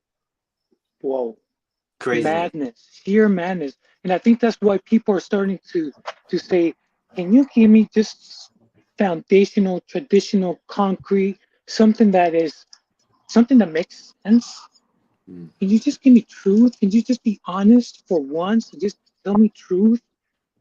Right? And I think that's why, and I'm not trying to promote a denomination or a different, I'm just saying this is my opinion. This is what I've seen throughout the years. I just wanted to say that a little bit. Yeah, I there's a lot to that. Alex, nice to meet you. I saw your video a few days ago, your first. Yeah. Like I said, I haven't posted in years, and like I said, no subscribers, and and I wasn't even planning on putting any videos because it's been collecting dust for the longest And time. now here you are on 2 24-hour long streams, man. Right. Like playing hardcore. Right. Because there's something about being able to have a conversation where different people have different opinions, and we don't have to bicker. We don't have to call each other names. We can listen and understand. I cried whenever Ben Shapiro first talked to Dave Rubin because Dave was gay and because Ben was an Orthodox Jew. Because the contention in our culture was so, and as a younger person, I was, that's pushing 10 years, like that nobody, we didn't feel like we could talk. And yet, so I also think that that's, you know, even in your pipeline, you laid out the pretty standard one of Joe Rogan to Jordan Peterson, right, to Peugeot, right. to Paul. Like that's kind of the Yep. classic. But, Yeah. but what did you just say? You just said wanting to have conversations, and I'm with you, dude. That's there's such a need to be able to just sit around and share things that are deeply inside of us without the fear or the thought that the person across the table is going to think you are a bigot or a heretic or what this or that or whatnot, you know, and there's reasons for that. But, you know, when you're deep inside, you know, you're not those things, but you feel like if you say the wrong thing that you will be thought of as those things. That's just a terrible place our culture put us in. And, you know, I think that's a big part of it. And I look in it and give the new atheism, the devil is due is, you know, they at least were trying to exercise free speech. And I think that's ended up where that's where the convergence actually happened. And that's what is free speech. Like this is kind of like that. And I think that's to your point. And I think that's so important. The Matt C on here said something like Christian can talk about understanding of evangelical. I'll tell you what's evangelical. These blue lights. I have a different. Have you I ever? have a different definition of what evangelical means. I have one too, but I was kind of making a joke. But yeah. No, but this is, and for everybody listening, this is my opinion, right? So it's just my opinion, and like I said, I've been wrong before. I've been wrong many times, but this is because I've been around different people with different beliefs, whether they're priests, bishops, pastors, you name it, right? And when you say evangelical, the true definition of evangelical is the Great Commission, right? And my understanding is it doesn't matter what your denomination is it's that church community is going to support individuals that got this calling that they want to go outside their safety net, and they're going to go to a different town, country, or overseas or whatever, and they're going to take the word there. So they'll foster a family, and they'll go to China, they'll go to Korea, they'll go to Iran, and the church support financially and emotionally and spiritually support these people that are going to evangelize. They're going to take the word where the word is not allowed to be mentioned, right? Where it's in most in need. And some evangelists have died for taking the word where the word is not allowed to be said, right? And we don't have to say what countries those are. I think because of YouTube, I think we can pretty much know what those countries are. But that's my opinion on what evangelism is. Evangelicals is where they, as a community, support people to go out into the world to take the word of the good news. There you go, the good news. So that's probably like the non-cultural definition. Right. I'm not, like I said, I'm not here to promote a denomination or a culture. Yeah. Like, yeah, but I would say the conversation I've had around that is that in the culture, it becomes something like a telos for a brand, quote unquote, brand of Christianity, which is spread and reach. And that can be translated into then grow and scale.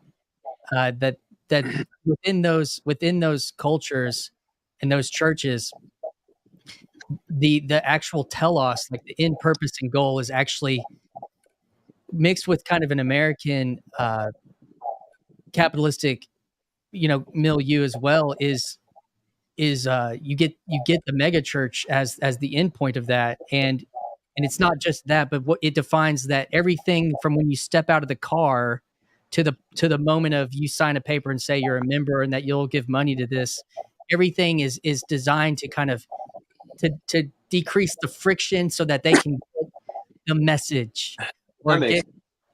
and even though the kind of benefit of the doubt is that it's trying to make believers in Christ, and I think that there's truth to that, but there's also something else like an impetus for growth. But that the idea is reach, get the word out, reach. That to me is more culturally what. And so what do you do to do that? You have cool blue lights, you have awesome synthesizers, and really really emotive rock music. There's nothing wrong with being shrewd. With as long what? as we, there's nothing wrong with being shrewd, right? And cunning, as long as we're peaceful and we do it in faith, and still loving people, right? Because Jesus didn't say be as dumb as dirt when you take the word, right? He didn't say that. He didn't say, be as dumb, as dull as you can possibly be, but go get them. Go, when he set out the 72, right? What did he say? I'm sending you sheep amongst wolves, right? And what was his advice? He's cunning as serpents, but gentle as dove, or something like that, right? Yeah, right. So we're not supposed to be dull and unimaginative. Teo is. I've got to go eat dinner. Like Christian. I do too. Exactly. Teo, I am mega church. Teo, I am mega church. Look. But Christian, you described really well a vibe. Like so when I would think about that, like not all of it, but my friends, like you were describing a vibe. This is the way I would describe it, right? And that would include like the type of music you're listening to, kind of somewhat the clothes, everything else, right? Like, and V-necks aren't cool anymore. They're not cool anymore, but my friends would like maybe even say that they were evangelical. But by the way, I was in that vibe, right? So again, like I say, like feeling like that there was a vibe about it. By the way, if you wanted to call me, and I would just say this, if you wanted to call me an evangelical today, I'd be cool with that. Like, because I guess I know it's used as a pejorative term, but like I still call myself a charismatic because I am. Like, you know what I mean? Like, I don't take on all the, I was always a weird charismatic when I was only a charismatic soul spent, but whatever. But I guess I don't take those terms as pejoratives, but I certainly know they can be used. I gotta head out. I'll stay on here, but I've got to head out and eat some dinner.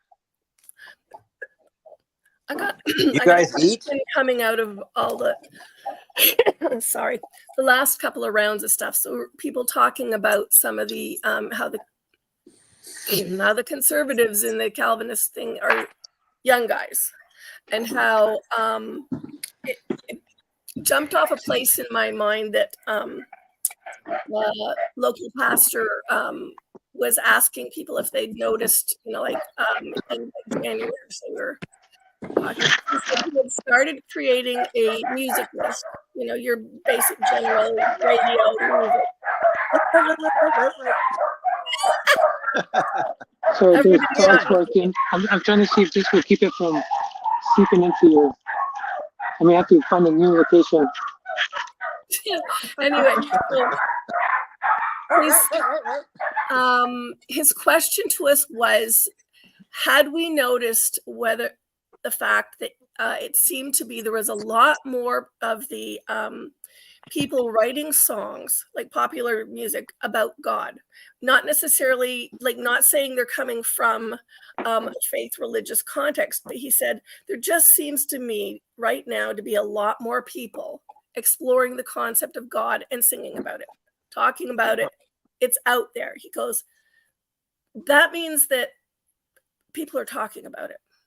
So I'm looking, going, this is kind of weirdly interesting, because we're sitting here talking about who can you talk to about stuff and how comfortable is it, and you're going to get in trouble for having the conversation.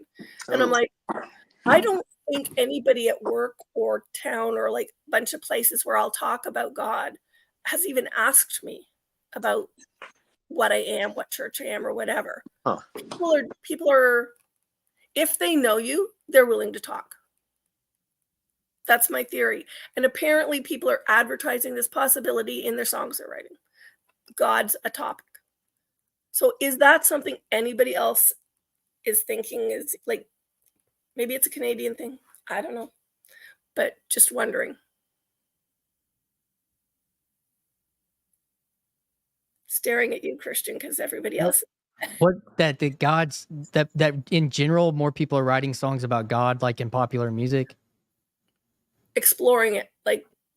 I definitely think I was watching Good Morning America randomly or saw a clip on the internet the other day, and the backdrop was a cathedral, and one of the people that were a regular host had written a book about their faith, and this is on like morning television. Yep. And that wouldn't have happened when I was a kid, like ever.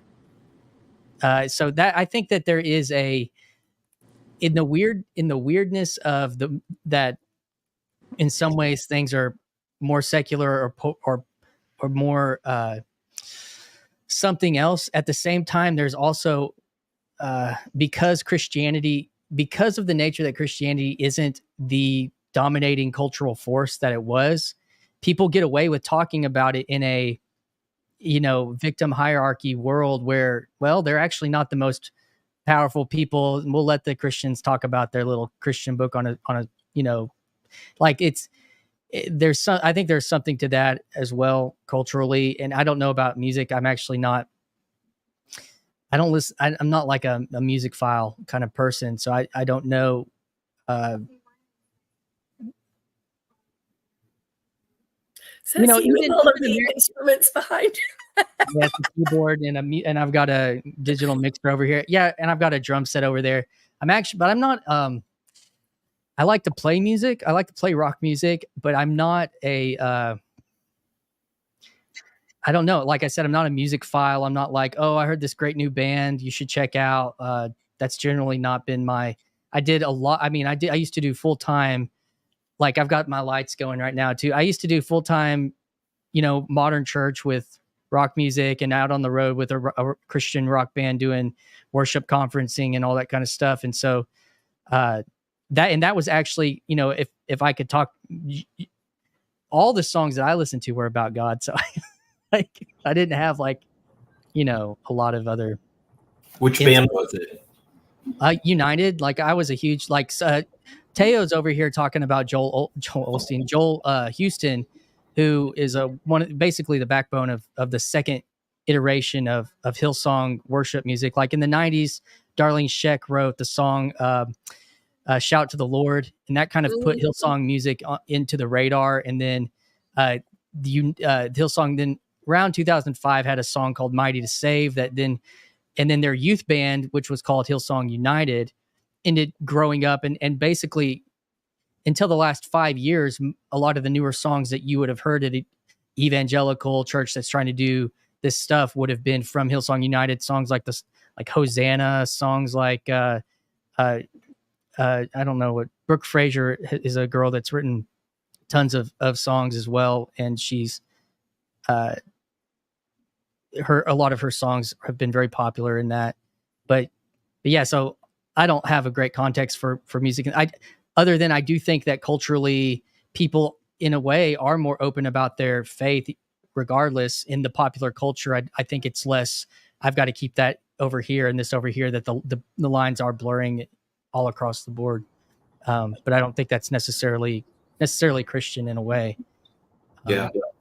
I think a lot of what you're seeing with evangelicalism, the past few years especially, is we're in this phase of, we're seeing more freedom. People are moving around more from, deconstructing to converting to a different group. And it's very much this, like the teenage attitude of, I've left my parents' house. Everything they did was crap, and so I definitely see a lot of that where evangelicalism deserves a lot of valid criticism, but it's really just getting piled on and somewhat imprecisely, I think, not being defined very well, and everything gets lumped into the one evangelical church I came from. So or I'm going to say the one that's famous that implodes. Yeah. I'm going to say something real quick because you're right. There's a lot of,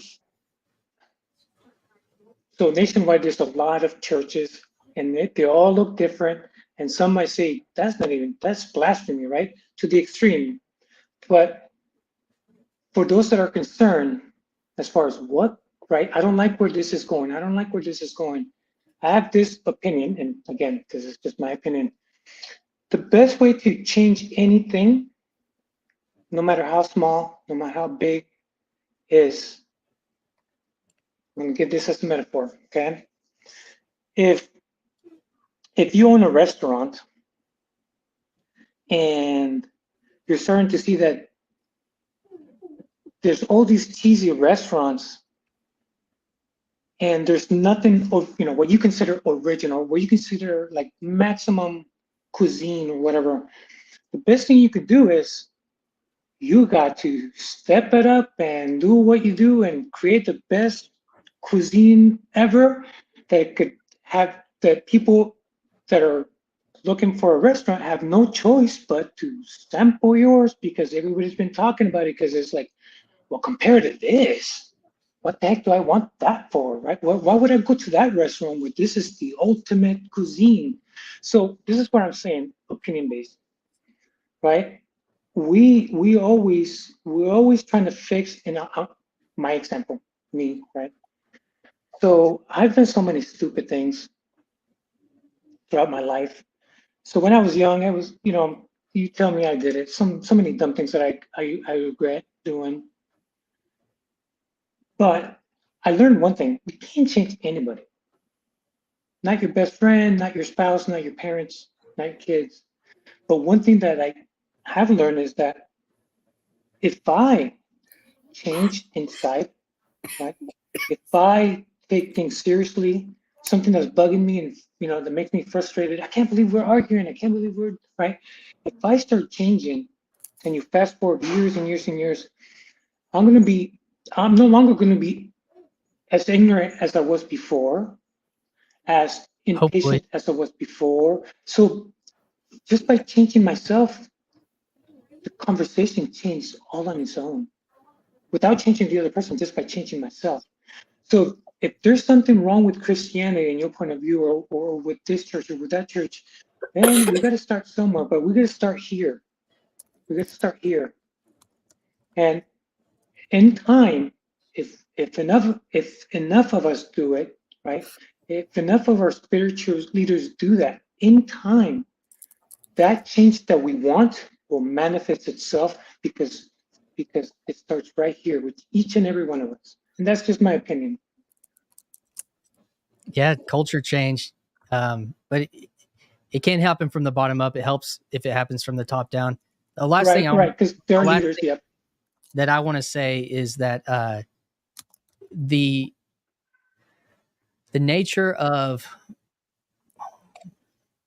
the church, like churches that, like you talked about cuisine, and I earlier I talked about friction, and everyone say hi, Jude. He can't hear you, but the friction, they all wave, buddy. The friction that the frictionless nature of, oh, come check this out, this is the next new thing. There's a reality to things like a bell curve, and that's also represented into things like church. Where should I go to church? Well, the church that is probably the easiest, to get into. I'm not noticed. A lot of my friends go there. This politician goes there. This big mover and shaker goes there. I want to be associated with this and that evangelical, that would have been in a lot of other situations, like within like mainline churches or Catholic churches, depending on where you were at. But there was something within evangelicalism that they harnessed, like the mega church, and I'm speaking more about mega churches, but they harvested this, the popular culture, and as a result, they became popular, and it attracted a type of populace, that and there's a pop singer and a popular band and a popular preacher, and it disseminates down, and that's a natural reality. However, that's not, and that we contend with in every every part of work and of families and of friendships and all these things. But so they harnessed that. That's just true. Right. And so but the thing that's kind of what people are in this corner are pointing to a lot is, well, I guess the thing that is a different value from popular culture. It's like challenge and authenticity, and how can I get to that, and what does it mean to practicing a faith. The evangelical world also, in a certain way, in contrasted to other religious forms, made it to where you made it easier to practice your faith. Hey, show up, we just have community, or we're not going to call you out, we're not going to make you feel self-conscious if you're not a Christian, so everyone just sit in your seats and take communion. And that, like, these are like psychological realities that exist within those spaces that I have critiques for, but I'm also, anybody that hears me critiquing evangelicalism, just look at me. Well, it depends on which evangelical church, though, because I just got done hanging out with a friend of mine who is in between churches. They've left church, and he was, they came from an evangelical church, and his critique is that because the church he came from, evangelicals are way too rigid. Well, that's what's interesting, because too many prescriptions. Someone in here said something about fundamentalism, and on the chat, I don't remember which one it was. I can't highlight them, but it said the evangelical is just a new fundamentalism. And it's kind of this weird thing about being legalistic, being stringently, like, because something looks casual doesn't mean that it is.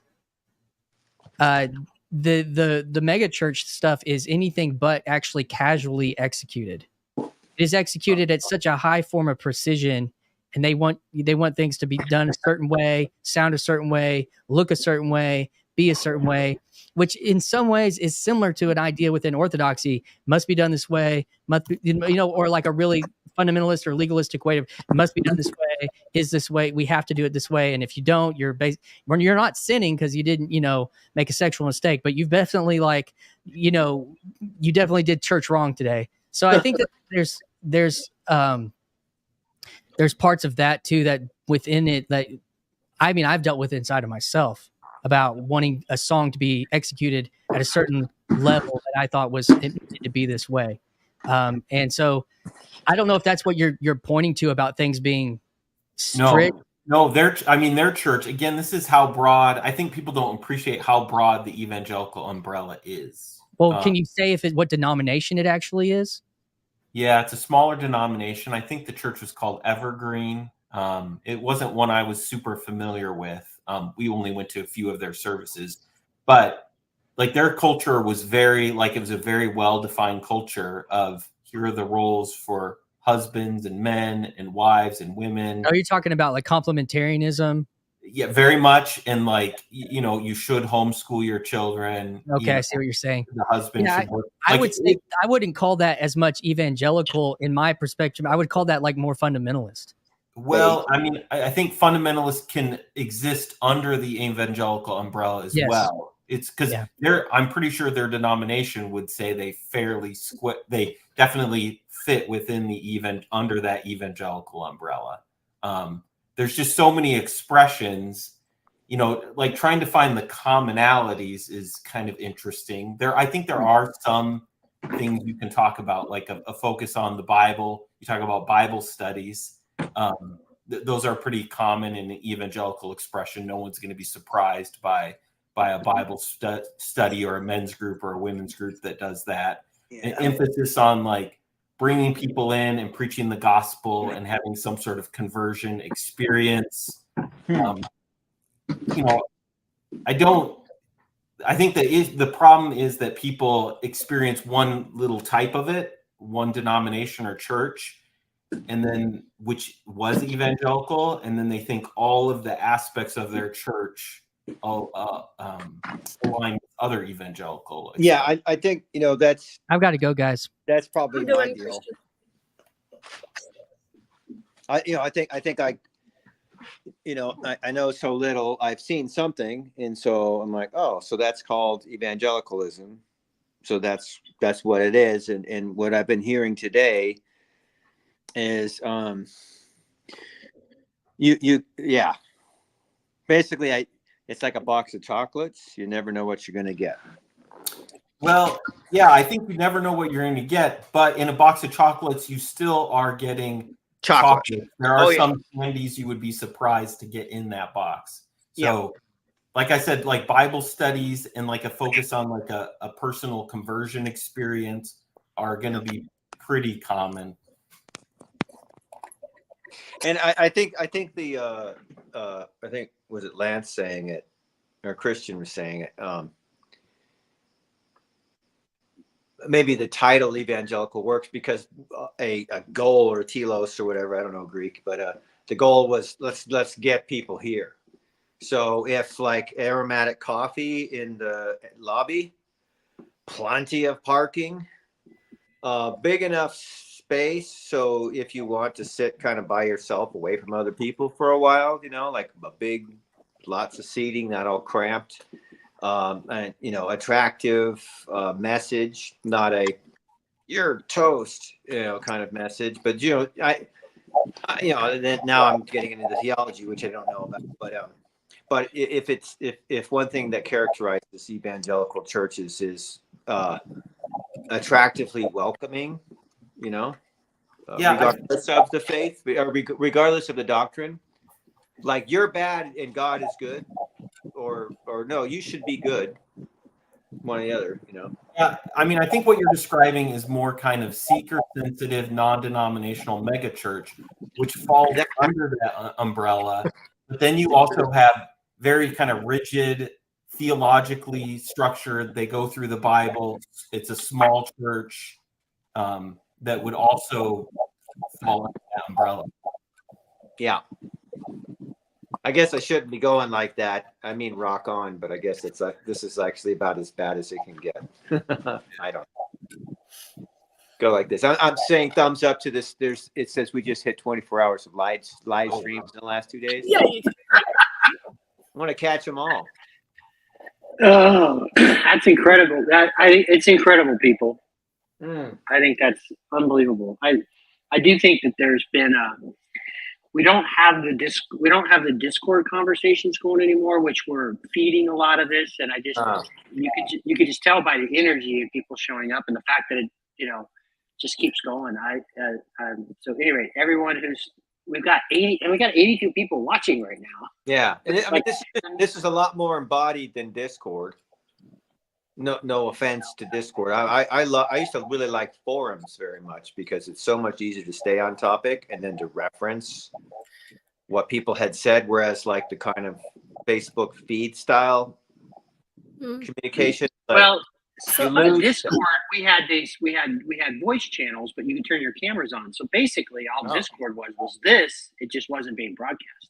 Oh, okay. And you could just kind of pop in, and there were always people there.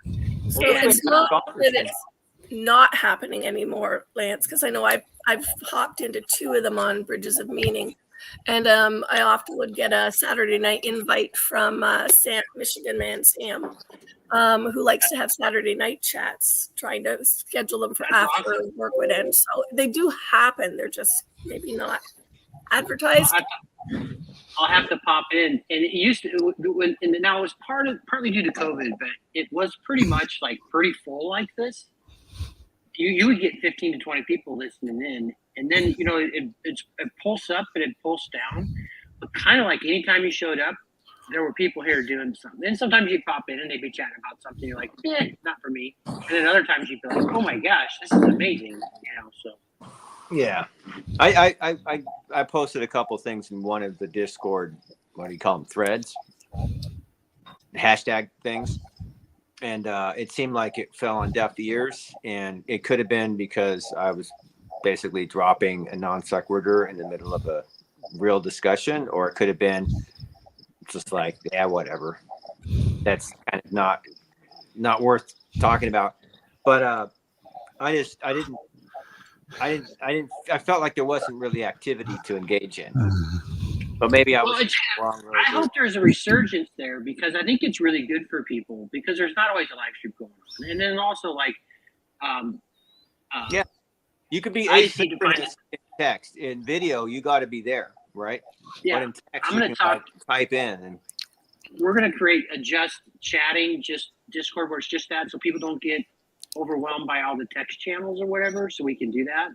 okay. I'm gonna pick a couple times a week, and I'll talk to my wife to see what works out best for, what can work out best for her and her schedule, where I'll commit to like being there, and then we can have other people being there too or whatever. So because a lot of people have reached out and said, hey, I would talk, but I don't want to come on YouTube, which I totally understand.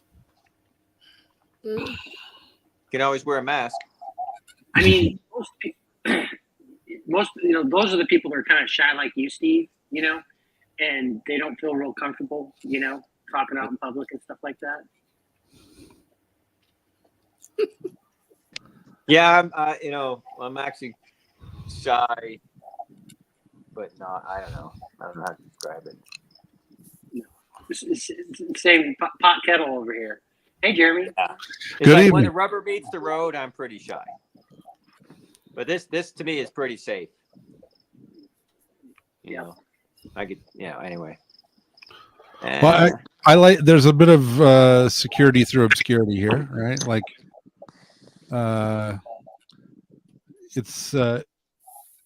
it is public, but not very, Right. Yeah.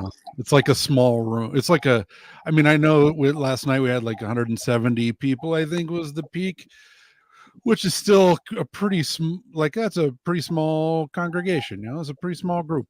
So it's I have to get out for a second, nice. but I want to get back in. Tayo Tunji and David are hanging out in BOM most mornings in the voice chat. So any of you guys that are interested and you don't want to come on YouTube, but you want to kind of see this happening or whatever, go out and see if you see Tayo Tunji and David, 3 amazing people to have conversations with. So I would like to pump that up. They are, even if you just sit there and listen.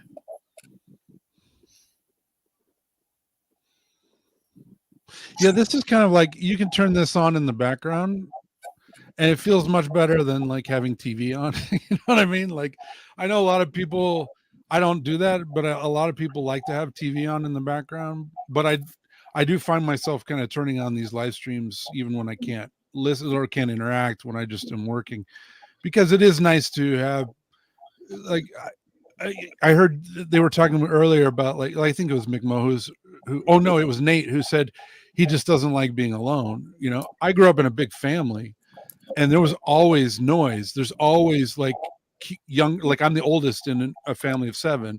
So there's just always sound. There's always kids talking, always. The only time it was quiet is in the middle of the night.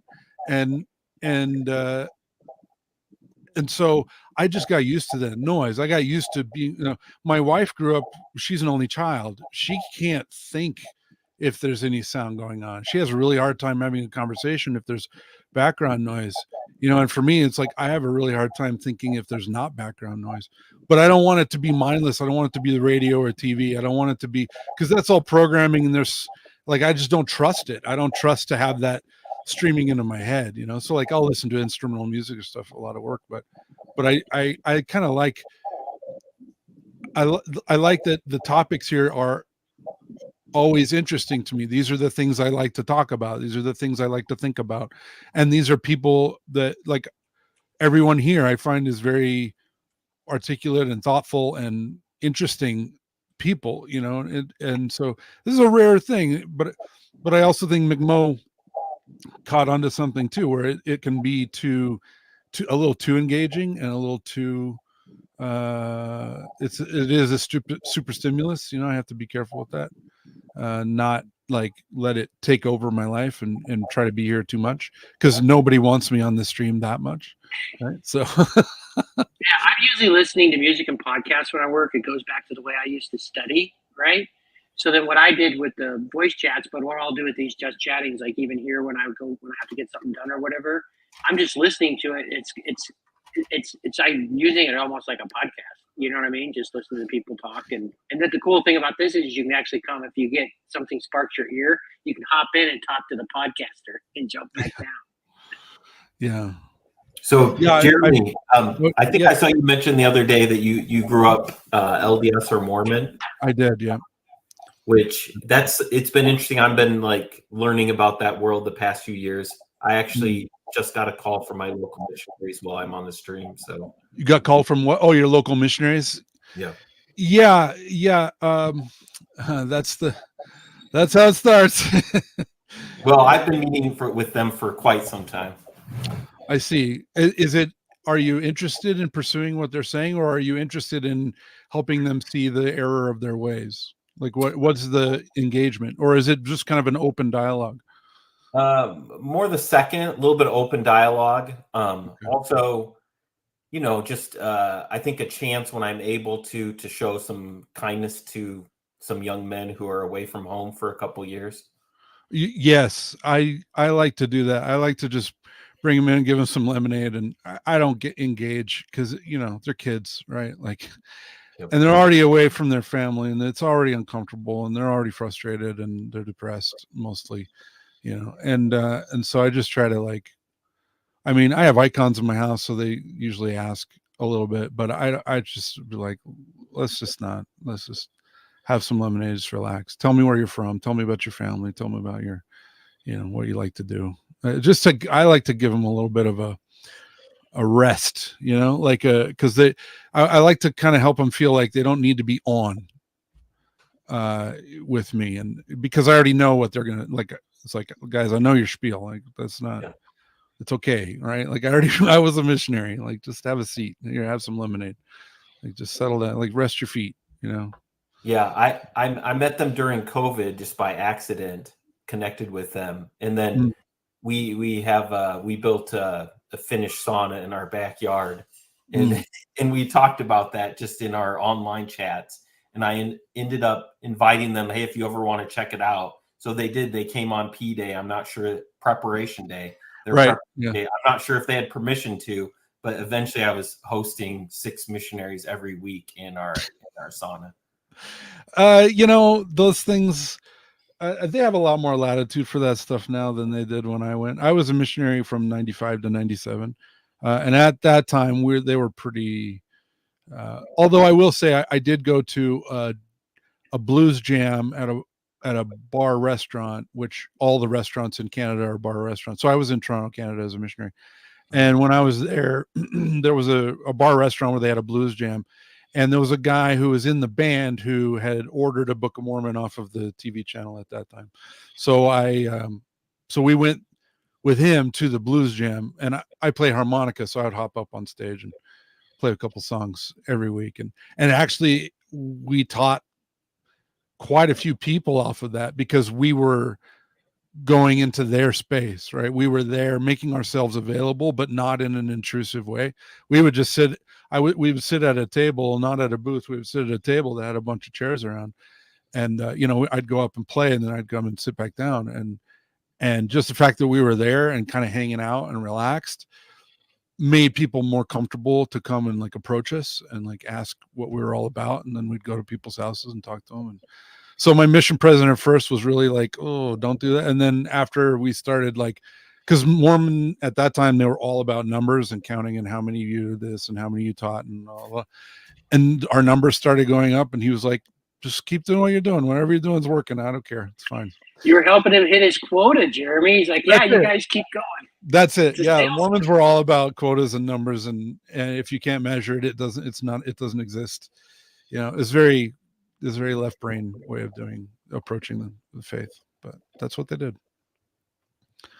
I don't think it's like that now. It's not. They've changed a lot because Zoomers they don't buy that stuff. Zoomers is no, we're not doing that. Zoomers need a lot more latitude, and they do a lot more stuff on social media.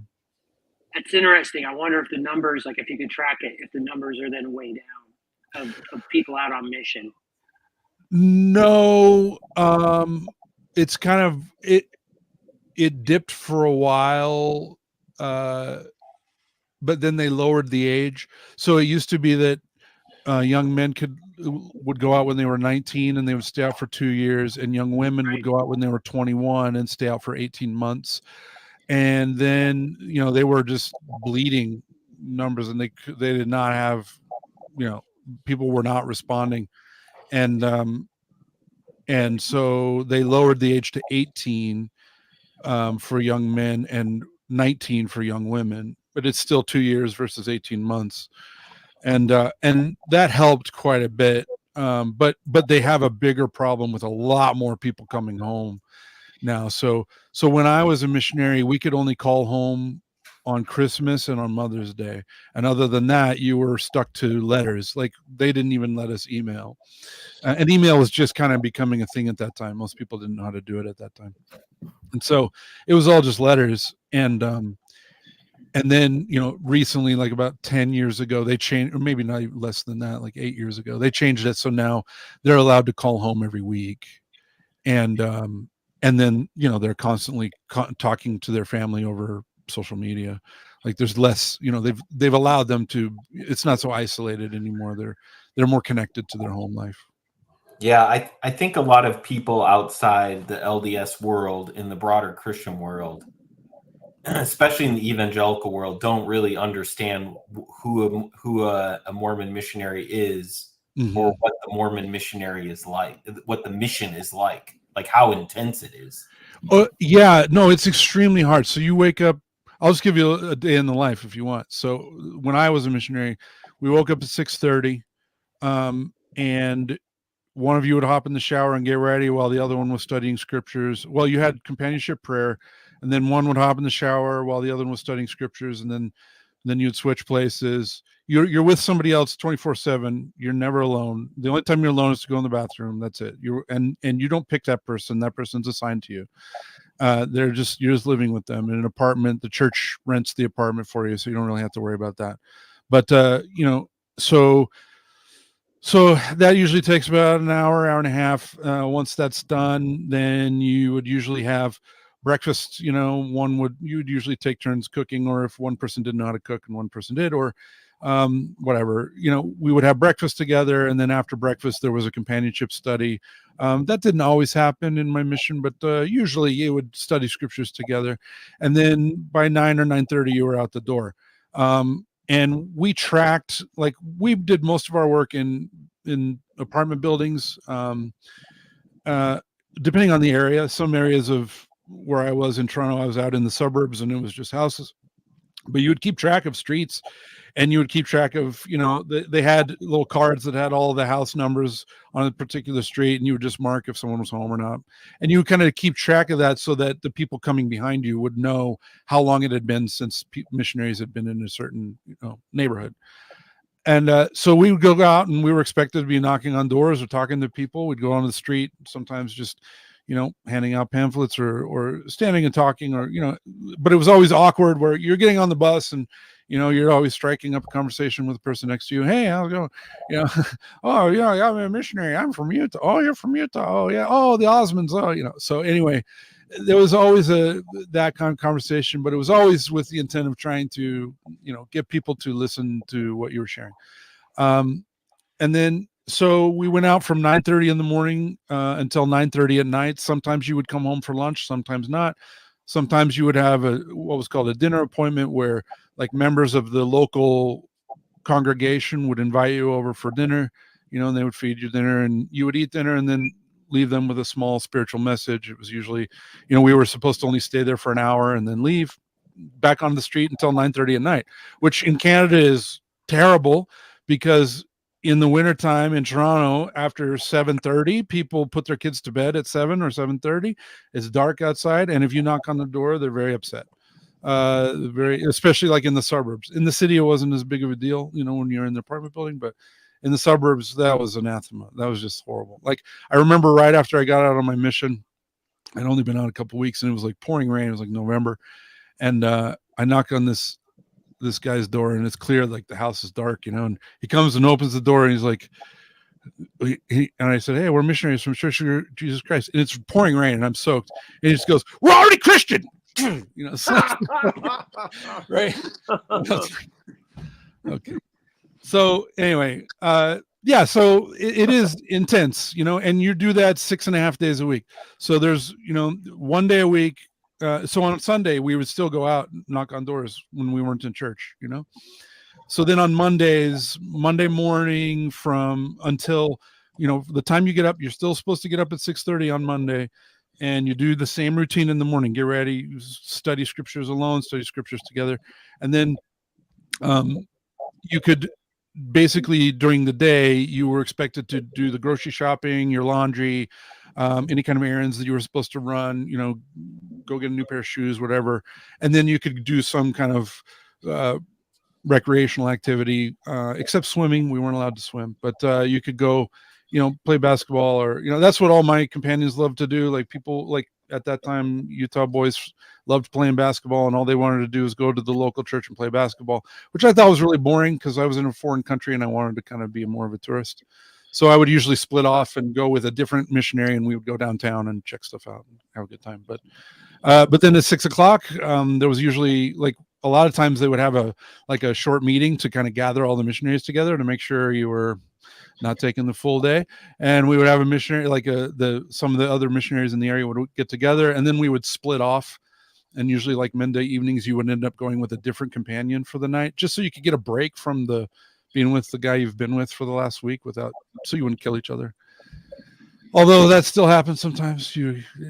But for the most part, you get along. You know, you learn how to get along with people. You learn how to live with somebody that you didn't pick, and you learn how to kind of be polite and give each other space. But we were supposed to always be together, and it is intense. It was very difficult. And no movies. You're not supposed to listen to any secular music. You're not watching movies. There was a very restricted reading list. You know, it's either scriptures or like these 4 books, and they were all very heavy, like Mormon doctrine kind of books, you know. So it was rigorous. It was very difficult. Yeah. For 2 years, and then I don't know if it's the same way when you were a missionary, but every 6 weeks, the potential to be shifted to another area with a new companion, right? It was about so we had they were called transfers. We had transfers once a month. Okay. And you know, that was always what are the rumors, and are you leaving? And, you know, and then so you would go, my camera keeps slipping down. But transfer was, you would pack up all your stuff, and you were expected to be able to transfer your stuff into, you know, in a car basically, and you had to kind of figure it out yourself. Sometimes we had people who would help us, but you had to get to your new area, and that was one time you were allowed to be alone, but even then they really tried not to let you be alone. They would try to find a member of the church or another missionary that you guys could travel together. But yeah, for us, it happened every month, but you would usually be in an area between 2 and 4 months. And they would rarely move both missionaries at the same time. There was usually one missionary who would be there and you would move in, and then like a month or 2 later he would move out and you were there, and then someone else would move in, and then a month or 2 later you would move out. So they were kind of rotating them through so that one person was familiar and had the relationships with the people you were teaching, and the other person was coming in new. But if there were problems, like behavior problems or the companionship not getting along, sometimes they would send them both out at the same time. That was called whitewashing. They would whitewash it, bring it in, and bring in a separate companionship to move stuff. And we had a geographic area that we were supposed to work within. We were not supposed to leave that area without permission from the mission president. It's very difficult. It's very ascetic. Yeah, I think I've heard from you know, former LDS members that they still have PTSD from their mission. For some that happens. Yeah. And, you know, like, and I didn't realize that, like, as an evangelical, you know, you've just heard that Mormons are an occult, and then, you know, Mormon shows up at your door, and you're like, well, this is my duty from God to correct someone's heresy right now. And you don't realize that this is like a 19-year-old, 18-year-old, 19-year-old who may not be very sure of their faith. They're away from home on this military schedule. Yeah. having many negative encounters. You know, Yeah. they just learn that you know, Christians outside their church are people who like to argue about doctrine and are kind of mean. We're already Christian. Yeah. Right. Yeah, no, you're right. And it is, people I think the missionaries know a lot more than they do. They don't. They're generally not well trained. They're generally not well educated in their faith. Most of them, like I would say 80% of my companions had never read the Book of Mormon all the way through when they went out. You know, I was a zealot. Like I had read it several times. I was all about it. I read way too much, and that's actually, I read my way out of the church. But it was, oh, and there was a question in the chat about dating. We didn't, there was no dating. I mean, okay, that did happen, and there were missionaries that did that, but they would be sent home. Like if that was found out, you were sent home.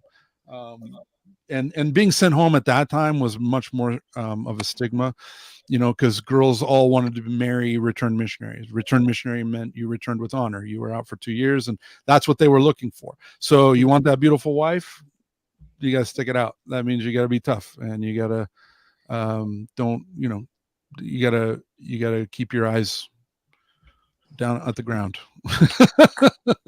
Right. And it was really hard in some areas. I had this one area where there was a private, like, Catholic school down the street, and so like you'd get on the bus, and like the bus was just filled with Catholic schoolgirls. You know, I was like 19, and there's a bunch of 16, 17-year-old Catholic schoolgirls. You're just like, Lord have mercy. It was hard. That was really tough, you know. And but you just have to, you learn self-control, and you learn stoicism and a sobriety, you know. And it's very hard, and it pushed me to the limit, you know. I think it was, but it was transformative, you know. I came back a different person. And I don't regret it at all. I'm grateful I went, even though I'm not Mormon anymore. It was a meaningful part of my life, and it really transformed me. I think my grandparents kind of started the process. I lived with my grandparents my senior year in high school. I'd bounce between my mom and my dad. They were divorced, and I would go between households, and I didn't have any stability in my life. And finally, in my senior year, I lived with my grandparents, and they actually gave me, like, it was just pure love, genuine love, but also old school parenting, right? Like my grandpa was a hard ass, but he wasn't cruel. He was just, I don't know how to put it. Like he was a Korean War veteran, right? Like he was a hard ass, and you know,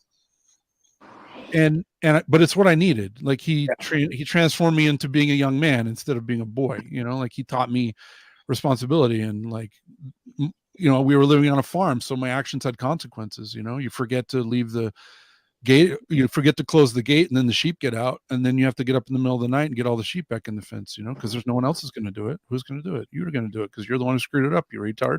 You know, that was just life. Like that was how it was. And I needed that feedback. I needed that. I had been very in my head, and that was like my first introduction of being embodied. You know, it was living in a farm. And then going on a mission really also kind of solidified that. I think it solidified the taking my life a little more seriously and being more responsible, and kind of trying to have direction in my life, and being committed to something that's difficult. You know, I think there's a lot of value in that, and suffering. There's a lot of value in suffering.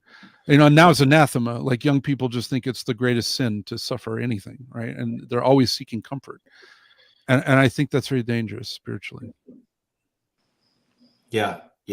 I mean, I'm jealous of the missionaries in many ways. I've talked about like having my kids fake convert so they can just go on a mission to get that experience. And I can tell you're Orthodox because you keep saying anathema. Yeah, that's funny. But I will say, I have a friend. His name's John Heers.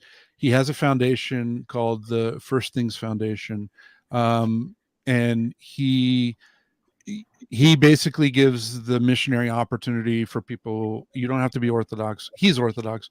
You don't have to be Orthodox. It's, I want to go to another country, but I want to live their culture. I want to adopt their culture. I want to get to know the people there, and then they eventually find the person in that community who is kind of the visionary for the community, and who has ideas and wants to like improve their own community, and they help kind of give the resources with that, but it's also transformative for the person involved, and it is a 2-year commitment, and it's a volunteer work. So if you do have people who are interested in that, I'm putting a plug in for John Heers of the First Things Foundation. He's got a channel here on YouTube.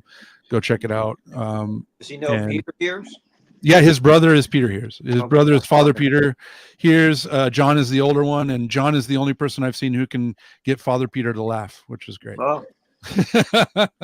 His Father Peter's generally pretty serious, but John can crack him up. That's pretty great. That's cool. So yeah, so John Heers First Things Foundation. You go to Africa, or you go to Georgia, the country, you go to, they've got some Central America, South America. It's like Peace Corps without the CIA. Yeah, exactly. Well, that's what inspired him, is that he was in the Peace Corps when he was younger.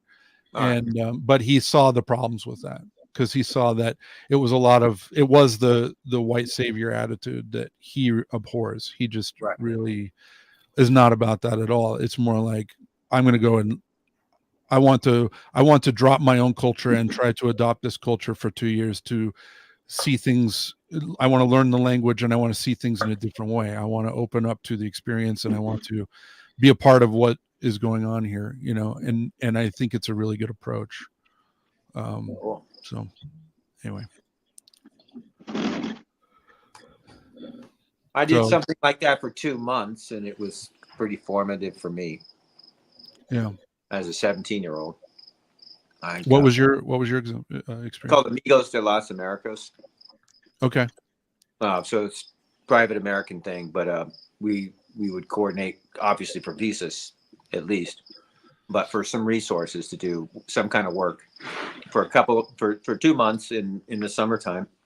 Usually it's before your senior year of high school, so we're young, and happened to be a Peace Corps person in the town that I was in, like pretty far away. Only saw her once or twice. But yeah, we lived with a house. We lived in the house with these people, and in our case, we kind of got a lot of our work done pretty quickly because it was a somewhat organized town.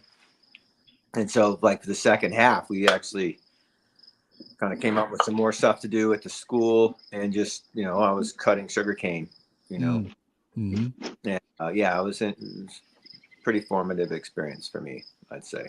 That's good. Yeah, we were encouraged to do service, but we were only allowed to do up to 4 hours a week at that time. I think they've changed that. Now they've opened it up and people are more involved, because knocking doors doesn't work anymore in first world. It just doesn't. Like, nobody does that. And culturally, it doesn't work anymore. You don't want to invite people in your home, and it's just not like that. And so they've had to change their methods. But when I was there, yeah, we would go and read at a local old folks home, or when I was in a farming area, we would help haul hay and help pull weeds, and I helped help 2 old ladies lay sod on their whole, we laid sod for their whole yard, and whatever. That was also probably my favorite part, honestly. Like, I just liked it. I mean, it reminded me of being on farm again. And I like having long stretches of repetitive work where I can just think. Me too. And but my body's busy. I have ADD, and so that's the only way I find peace, is having something for my body to do. Well, maybe that's why I like orthodoxy. What's that? Maybe that's why I like orthodoxy. Why is that? The Jesus prayer instead of something else. That helps. Listening forever. Oh, and honestly, standing is so great for ADD, Exactly. Right? Like, I get in trouble at work for standing up in meetings, and they're like, "Why are you standing?" I'm like, "I can't sit anymore. You're gonna drive me crazy." I'm sorry. Right. So, but yeah, no, I actually really like that about Divine Liturgy. I like standing the whole time. When I go to a concert, I don't want to stand the whole time because I'm old. But when I go to Divine Liturgy, I do. I want to stand. Because I see the value, and like, it helps me pay attention. It's much harder for me to drift off when I'm standing. Well, I'm gonna head out. It was nice to meet you all. It was nice to meet you, Risto. I hope you have interesting conversations with the missionaries. But I'm happy to hear that you're compassionate toward them. It's a very difficult thing to do. Yeah.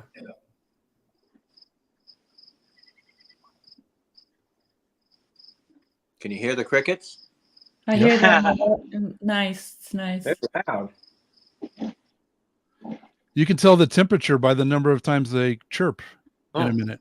There's some formula. If you Google it, you can find it, but there's a formula for, they chirp. The number of times they chirp in a minute is related to the temperature. Kind of fun. So they chirp faster when it's hotter. That's cool enough. Oh, That's just more of that farm stuff. Jason, jump in. Farm stuff is awesome.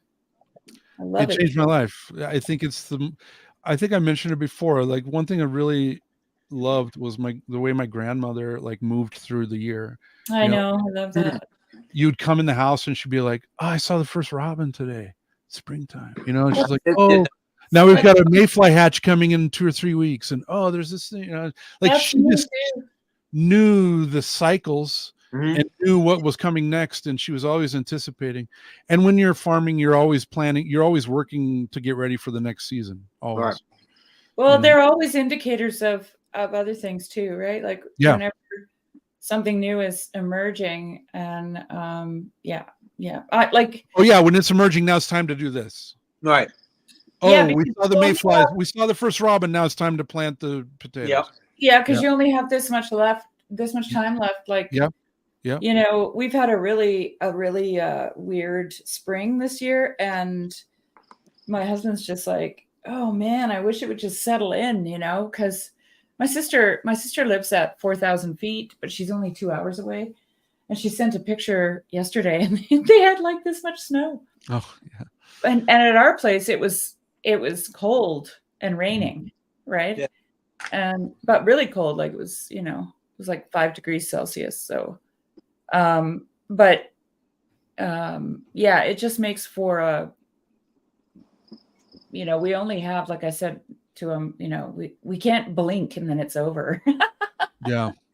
Yeah, your growing season's even shorter than ours. So I live at like 4,500 feet, but it's a little more temperate. I live next to the Great Salt Lake, so that definitely moderates the temperature for us. Yeah. But yeah, We have to wait till Mother's Day to plant, basically. We're at 800 meters, so that's I think like 1,600 feet or something like that. Yeah. Yeah. But my sister's at 4,000 feet. Meters. I don't understand what that is. I'm kidding. It's Freemasonic. You don't want to know. It's about 1 yard. It's from the Freemasons who thought they can measure everything. There's hubris.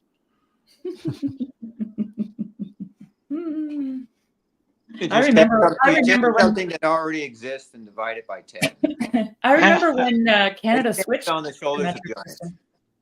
Huh? I was in primary school when we switched to the metric system, Brutal. and we had to. They were doing Montessori style classes for that because I could hear an echo. Because we'd have to get down on the floor and literally like feel out the centimeter compared to the inch, the meter compared to the yardstick, all that kind of thing. Yeah, everybody was crawling around on their hands and knees.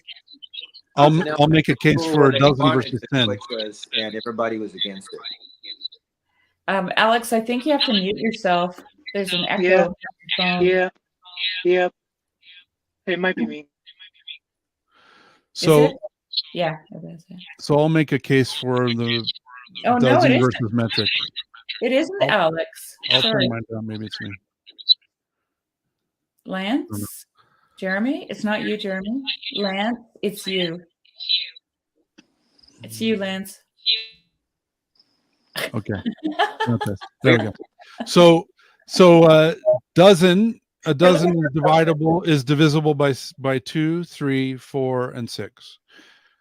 10 is only divisible by 2 and 5. Yeah. What? Sorry, what was the first? Was divisible by 12. 12. Right. A dozen is divisible by 2, 3, 4, and 6. Yeah, which I find useful a lot when you're building something or when you're cooking something, right? And also an interesting thing, a lot of people go, well, you have 10 fingers. That's why metric makes more sense. But if you go to like a primitive culture, they count like this: 1, 2, 3, 4, 5, 6, 7, 8, 9, 10, 11, 12. You've got 12. Oh, sorry, you couldn't see that. Yeah, I couldn't see your so they hand. go, so they go 1, 2, 3, 4, 5, 6, 7, 8, 9, 10, 11, 12, right? So they're using the segments of their, that's where decimal came from. I didn't know that. Yeah, they would use like if you go to South America, Central America, or in Asia Pacific, that's how they count. So the decimal, like, oh man, I could go on for a long time about this. I've done a lot of research because I'm actually very anti-metric. Those are fractions are also good, like just like splitting things or dividing things. That's the imperial it's system splitting in works half. quite well. I learned it. I switched to metric because the math is easier. See, I can't. I'm like morally opposed to metric systems. And here's the thing, though, in Canada, everything's metric, but all the building materials are like, we still buy 2x4s, and you know, it's really good.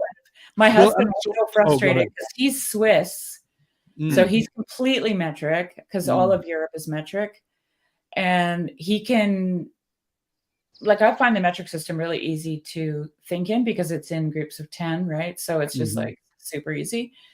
And he, you know, he's trying to buy tools, wrenches and stuff, and they're still 1/4 inch and 1/2 inch, and you know, and it's like, and then he's got metric. He's got, like, because he brought his stuff with him, so he's got all his metric tools. Yeah, and they don't fit anything. Right. Well, so, and here's another argument against it, and the reason why this is another argument I have for why I don't think metric is so much as great as everyone says it is. Oh, So America got started using the U.S. customary units, which are not the same as the imperial units, by the way. No. Mostly, like, for measurements they are, but like for volume they're not. But anyway, we had 50 years of standardization in America before they could decide what a meter was. So in those 50 years, we started building out a whole industry of tools and interrelated tools, all built on that, right? So that happened, but this happened in the in the late 1700s, early 1800s. We had a 50-year head start against the metric system. Right. However, metric system comes online, and the Freemasons tell you it's so much better. However, it has been in an environment competing with the customary system for 200 years now, and it does not offer enough of a benefit to justify the cost of completely converting all of the tooling over to the metric system. If it did, we would have already, because we are in a competitive capitalist system. Right. That, to me, in itself tells you it's not all it's cracked up to be, because I've dealt with millimeters, and 1/25 of an inch is really hard to build around. 13/25 of an inch is 13 millimeters, right? Like, that's the difference between 13 and 17, you know, and it's harder to read the tape measure. It's harder to do quickly, and it's not as related to your body. An inch is that part of your finger. That's an inch, right? You've got a foot. Everyone knows what a foot is. Is your foot exactly a foot long? No, but it's close enough. So you have a cup, you have a spoon, you have a teaspoon, you have a tablespoon. You know what these are. Based Jeremy, on 10, but it also has a foot. So it has like you know, it's shaku is like it's like an inch, and 10 of those is 10 of those is a shaku. So a sun is like an inch. And so it's Japanese. Sorry. Japanese, yeah. Okay. So it's decimal, but it has that intermediate. It has feet essentially, and for building and stuff like that. It's actually kind of nice. But I have feet for building too. yeah, exactly. But I mean, mine are still it's definitely a lot easier to divide something in thirds when you're using fractions and feet than it is with metric. Metric into thirds is kind of a pain in the butt. In fact, you're not in thirds. Right. And how do you even measure it to make sure that it's never in going to thirds? be. You can't. And but English are still using I'm not a metal stones worker. for I'm a weight. woodworker. So What's that, Steve? I'm not a metal worker. I'm a woodworker. So it's okay. But it's related, and for you, Oh, 16th of an inch is enough, right? If I'm off by like a what would be like a 64th? No, I guess I should say a 16th of a millimeter. Doesn't matter at all. I'll glue it up. You won't see the line. Jeremy, You know, my husband is a precision machinist. Okay. Yeah. Swiss. yeah. So if precision- you're a 16th of a millimeter off in a car, you're gonna have a blown gasket. Yeah. Yeah, and he did his apprenticeship with Mettler. Who? Wow.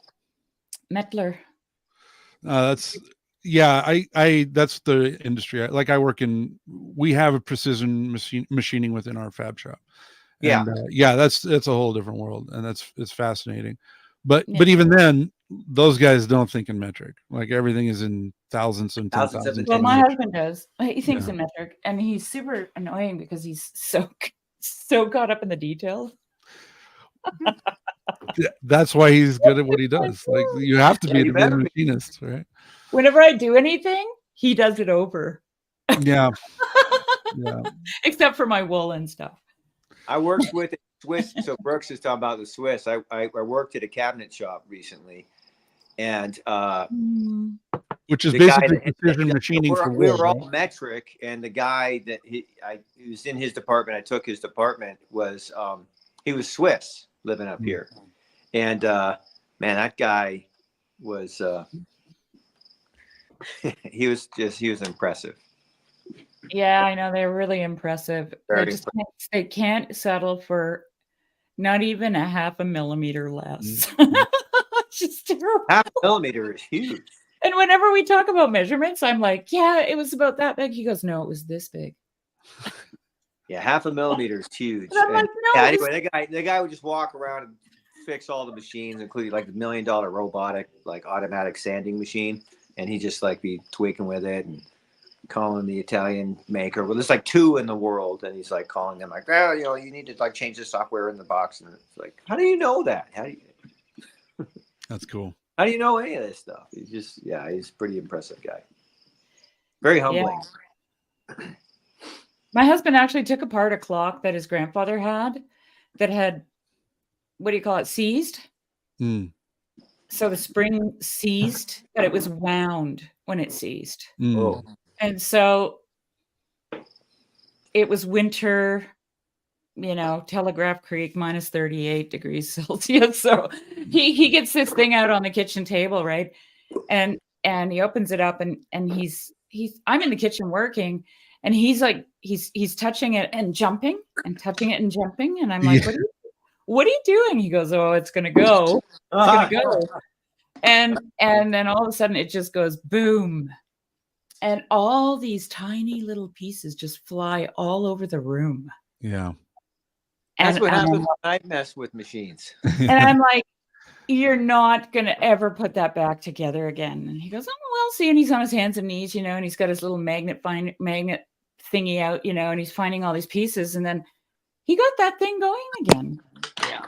He got it all working. I was just so impressed. That's cool. Yeah, that's amazing. Yeah, that's not easy. Stuff works, and you just learn those principles, and you can like apply them. Yeah, it's impressive to see people who know how to do stuff. Yeah, he's really good, really good. But he can't remember your name or your phone number. Right. Nathan agreed. Couldn't agree more. Names I agree are with you. super arbitrary. Well, so I'm gonna talk this. So I'm gonna add a little more meat to my argument against metric. It comes to my argument against zero. So zero did not come to the West until Newton and Laplace. So before that, or Leibniz, sorry, not Laplace. So zero kind of violated the Western cosmology, because the idea of zero is that it represented nothing, but that idea was blasphemous because God fills all things. God is in all things. So we can't have a zero, because that would imply that there's a place that God is not. So zero was seen with suspicion, and it was not allowed into the culture. Yeah. Now, I just listened to something about this recently, and it was so fascinating. Yeah. Well, and here's the thing with zero is that it represents nothing and it represents infinity. It's zero and it's infinity, which is why you can't divide by it. Right. So it's both. So it's like outside of category, it breaks categories, and that made the Western cosmology really messy. And what was interesting about was that, so Newton came along, and Newton wanted to, his whole goal was to calculate Easter more accurately. So he set out to make a better calendar. But the problem with that's where he developed calculus to come up with the orbits that were not quite circular, to be able to predict where the planets were with a heliocentric model. And because of that, he was able to predict Easter more accurately using zero. And he could only invent calculus because he had zero. So he had zero that allowed him to make calculus that allowed him to predict Easter more accurately, which is what led to the Reformation. Far out. Wow, Jeremy. So, and because here's why, right? So you have someone who says we have science and our math is more accurate at predicting Easter than your Aristotelian cosmology with a geocentric model of the world. So obviously our model is more effective than your model because we predict Easter better than you do. Now, he didn't set out to do that, but that was the result. I just want to say that, so in conclusion, nothing started the Reformation. Yes, that's I think the accurate. biggest reason to bring the zero to the West. What's that? So that the best reason to bring the zero to the West is so you can lose the zero and get with the hero. What else would we say if we didn't have that? I think we know why God. No, I think I realize this. Now we know why God had us go for over 24 hours of live streams. We literally finally solved the Reformation. Yeah. And nothing started. And this is why the metric system is demonic. Yes, that's it. So the 88 of you who are listening right now, I just want you to know we just tore a hole in the time-space continuum. We have figured it out. It significantly contributed to undermining the authority of the church and increasing the ascendancy of the autistic Freemasons' claim on truth and reality, right? So it was. I'm not saying it caused it. I was being facetious, but I am saying it definitely contributed. The guys that I know that are Freemasons, that actually maps on pretty well. Well, being autistic? No, seriously. I only know 4, but all of them definitely are spectrum dudes. Yeah. So, Jedediah, you just missed it, buddy. I took you through my exposition of zero. I read a really great book about it. It's called Zero, the Biography of a Dangerous Idea. And this guy basically traces the history of the concept of zero through history. And it's a really great book. And so I'm leaning heavily on that, but adding some of my own research into it. And I actually want to do kind of a series on it, or at least probably an annoying autistic lengthy video about it, because it is a really fascinating subject.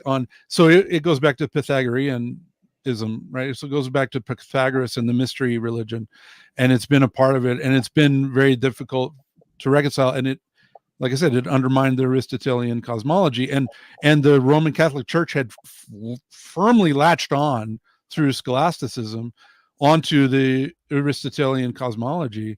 And so when you have something that undermines that, I'm saying it contributed to the Reformation. Okay, we have a request from the chat, the Hive Mind. Okay. Nathan would watch your autistic video on zero. Sounds good. I'll work on that, because I think there's a lot to it. And like I said, the other interesting thing about zero is that it's a dual nature, right? So it's really interesting because it actually kind of refers back to a transcendent God who is outside of time and space, but also the immanent God that's in time and space, right? So it ties back to that, because zero itself is beyond category, because it's nothing and it's infinite. It's the so alpha with your and zero, so with your zero theory, are you then opposed to trying to line up the old and the new calendars to try and line up Easter to bring unification across the globe, or are you a staunch, let's keep this, because Pascha and Calendar's a May whole different thing, bro. Pascha and May gets a little ridiculous, dude. We're doing Lamentations and it's brightly and sunny out.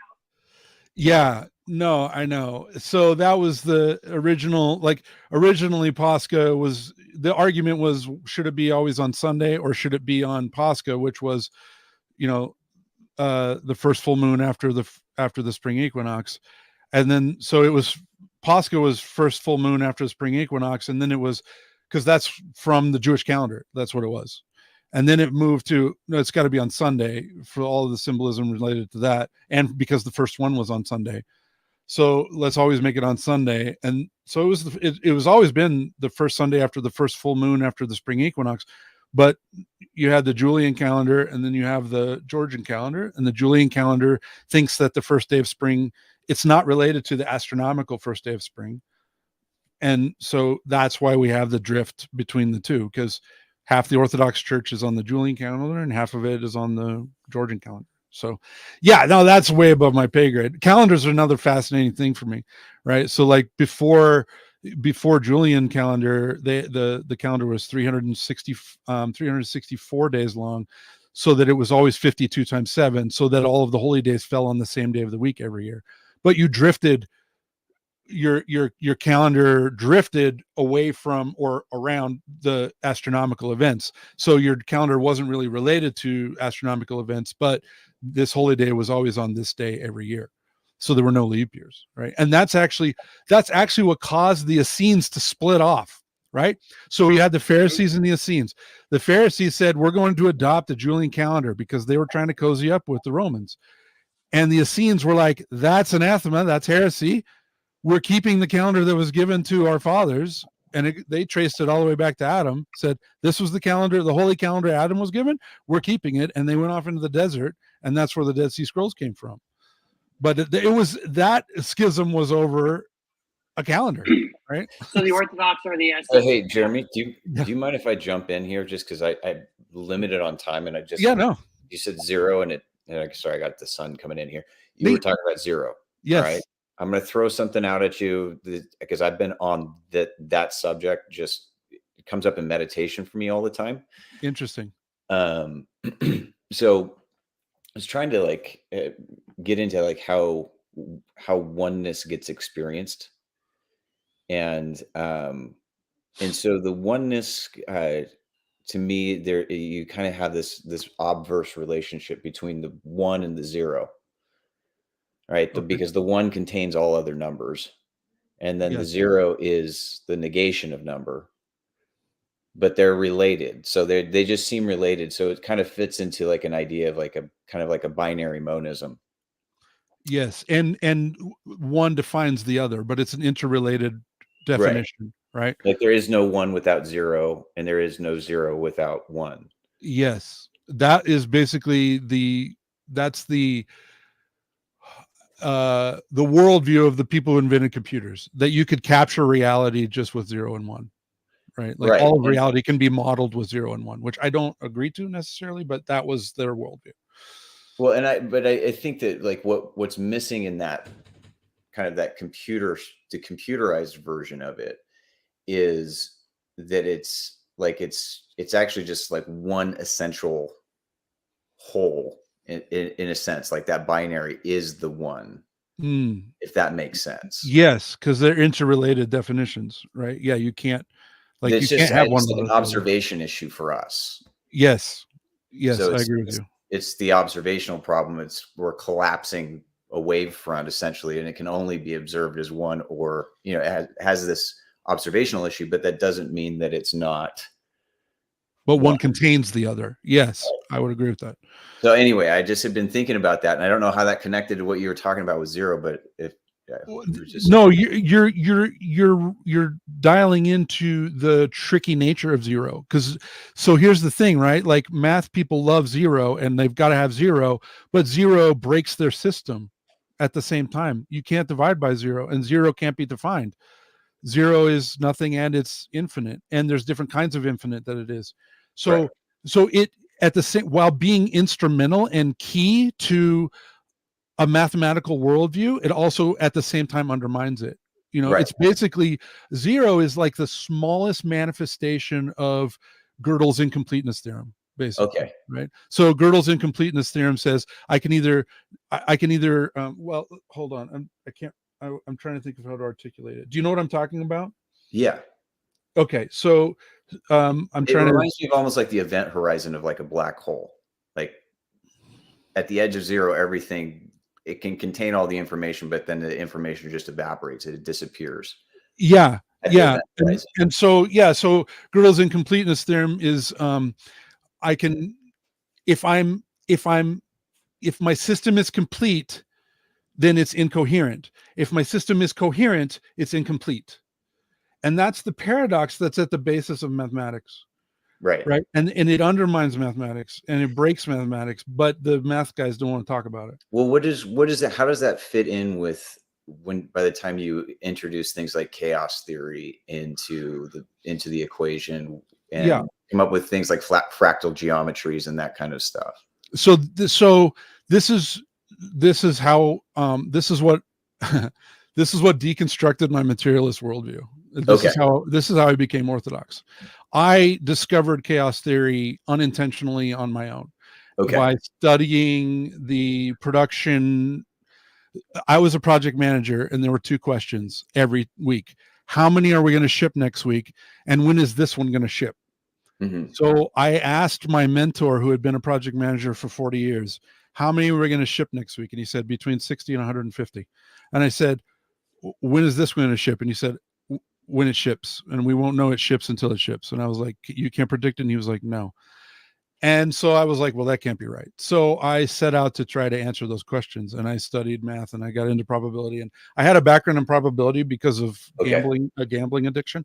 And so I do probability well, but that's what led me into studying. Yeah, you're right, Marcus. I was being a little facetious. Please forgive me. I'm saying it is interesting, but it's also very uncomfortable because it causes all kinds of problems. But anyway, back to the chaos theory. So chaos theory, what's really interesting about it is that when the way to know that something is a chaotic system is when there's no scale, right? So at every scale that you look at, the output looks the same. And what I noticed is if I look at the output of one person, it's a wave and it's within a range, and it's generally a predictable range, but every person has their own predictable range, right? Mm-hmm. There's no two people that have the same predictable range. So, but if you take 5 welders and you look at their output and you look at it, it's a wave. And if you measure the magnitude of that wave, it's the same as the magnitude of the variance in one person's output. And if you measure the variance in the output of the whole shop, it's the same magnitude of variance at the whole shop level. So that indicated to me that we had a chaotic system, which meant it's inherently unpredictable. Yeah, that's the nature of chaotic systems. Well, have you ever, Jeremy? Have you ever heard of agile project management? Like it comes out of the software world. Yeah, and it only maps loosely to what we do because what we do is more physical. Like computer programming is so abstract that it's much easier to manage it with that system, but it's much more difficult because we have the physicality. Right. We've looked at that, but it really just doesn't map on very well. And it's also super unsophisticated. The Kanban method, which is like applying lean to software, I think has a lot of the Six Sigma kind of stuff without the expectation of determinism and predictability. So Kanban method's pretty good. You might be interested in that, but no, we use that in my IT department to track all of our internal IT projects, but we don't use it on the floor because it doesn't translate well. Here's the reason: we have between 20 and 30 projects going on at any given time, and every week you're assigning different numbers of resources to each of those projects, and they're all in different states of starting and stopping. So they're all in different life stages as far as the project goes, but we're all trying to keep our resources busy, but we can't predict which resources, how many resources a supervisor is going to attach to a particular project. So basically when our customers ask us how long is it going to take, the official mathematical answer is we don't know. and that doesn't sell well. I'll just tell you that. I ended up with in the hospital as a project manager because of stress and a panic attack that I thought was a heart attack. Thank God it wasn't. But did you cover this? 1 and 0 are the same? Yeah. We just talked about that. Well, the dirty shop talk, by the way, on project management is stuff I love. So I'm a general manager, so I work side by side with PMs all the time. So I see. Yeah. So as a project manager, I was trying to answer those things. And actually what I ended up doing was I built we had a beautiful data set. We had 10 years of data from seven large scale pipe fabrication shops. And I was able to throw that all into a database and do whatever I wanted to it. And it was so fun. And that's where I discovered chaos theory. But I also built a Monte Carlo simulation shipment predictor, and it worked really well up until we sent it to paint. And here's why: because everything in production is based around size and material type. So all the stainless stuff needs to be together, all of the carbon stuff needs to be together, and then we had some like nickel and stuff like that. But those were the two main categories: carbon, stainless, and size. Right? Those are how things move through the shop until it gets to paint, because paint is batching everything around paint batch size, like paint batch sizing and paint batches. So there were different paint systems that needed to be applied. So they were waiting for a sufficient batch size so that they weren't wasting paint, which completely breaks all of the prediction model. So it was already unpredictable, and then you throw it to paint and forget about it. So you would know something was going to ship when it shipped. So after 4 years of doing a rigorous mathematical study of all of this, I went back to my mentor and he said, how many are we going to ship next week? And I said 60 to 150. And I'm 82% sure of that. That's my 80% certainty range. And he said, and when is that one going to ship? And I said, when it ships. So let me back up. Right. He was this dead example right. though. Okay, Jeremy. So you're discovering that, like, and I'm terrible at math, but I understand the concept of chaos theory. Like I understand it tracks, right? Right. So as you're discovering that, how does that connect into like your Orthodox? I'm Episcopal, I'm progressive Episcopal Christian, right? Sure. But how does that build into your cosmology, right? So you're currently, or at that time, or how that is influenced how you're seeing things now. So it's what formed the first cracks in my reductionist deterministic thinking. Now, chaos theory is deterministic, but it's not predictable. Right. So I know the inputs to my system, but I don't know the outputs.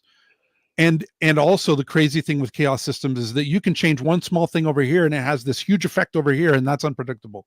Yeah. Right. So you have to, what keeps a chaotic system alive is that it is organic and that it is people-based rather than machine-based. And so it has to be resilient. You have to build anti-fragility. This is where the whole anti-fragile book comes in, right? It's related to this. Yeah. So it started undermining my reductionist. Like, I believed in Laplace's demon, right? So Laplace's demon was, if I know the position and velocity of all particles in the universe at a given time, I can predict where it's going to be anytime in the future or the past. If I just knew that, if I knew, and chaos theory breaks that. Chaos theory says, no, there are too many variables that interact for it to be predictable. And and even small, here's another way that you have a chaotic system. Tiny fluctuations lead to very diverging results when they're iterated over time, right? So it's big things divide out. So what this led to for me was starting to go, okay, maybe there's more to the world than this science stuff. And honestly, this is where I started like reopening up to meditation and reopened up to starting to get back into my Eastern practices. But that's when Jordan Peterson came on the scene and started talking about the Bible in a non-historic, like, he's like, I don't want to talk about the historicity of the Bible. It's irrelevant to my discussion. And I was like, pardon me? Like, what? I've never heard anyone talk about the Bible like this. Because I grew up Mormon, and Mormons are very Bible literist, right? Literalist, as much as everybody in this realm hates that word, and I do too, for all of the reasons. But that's what they call themselves, right? They just see it very straightforward, and that's what I grew up in. So to answer I know this is a really long answer to your No, it's question. okay. I'm trying to wander my way there, but this is something that I shared with Lance earlier today. What I realized, and it just dawned on me today, I had been handed a completely immanent God. Okay. The God of the Mormons lives in this universe. He was created and he developed and eventually became God as a result of his perfect obedience to the laws of this universe. They believe that matter is eternal, and they believe that the laws, the physical and spiritual laws, are eternal, and they believe that all blessings from God are a result of obedience to the law on which those blessings are predicated. Okay, it's transactional. I was handed that God as a child and as a young man, and it was a missionary for it. The problem was, just to interject something that Yeah, reminds sure. me so much of like a deeply Mesopotamian myth form. Yes. That the gods were subject to the tablets of destiny. Yes, right? exactly right. Yes, they have that. My daughter actually came to that conclusion on her own. She was like, I think the Mormons are pagans. And I was like, because she's been reading Homer this year for school. She's been reading, the Iliad and the Odyssey, and then she read the Epic of Gilgamesh. They read the Aeneid, and now she's in Dante's Inferno. And she was like, I think the Mormons are pagan. I was like, yeah, I agree with you. So I was given this imminent God, and that wasn't working. That was broken. And honestly, what happened was it was broken by The Matrix, that movie. Right. I was in 1999. I was 23 years old and newly married, and I saw The Matrix in the theater 7 times.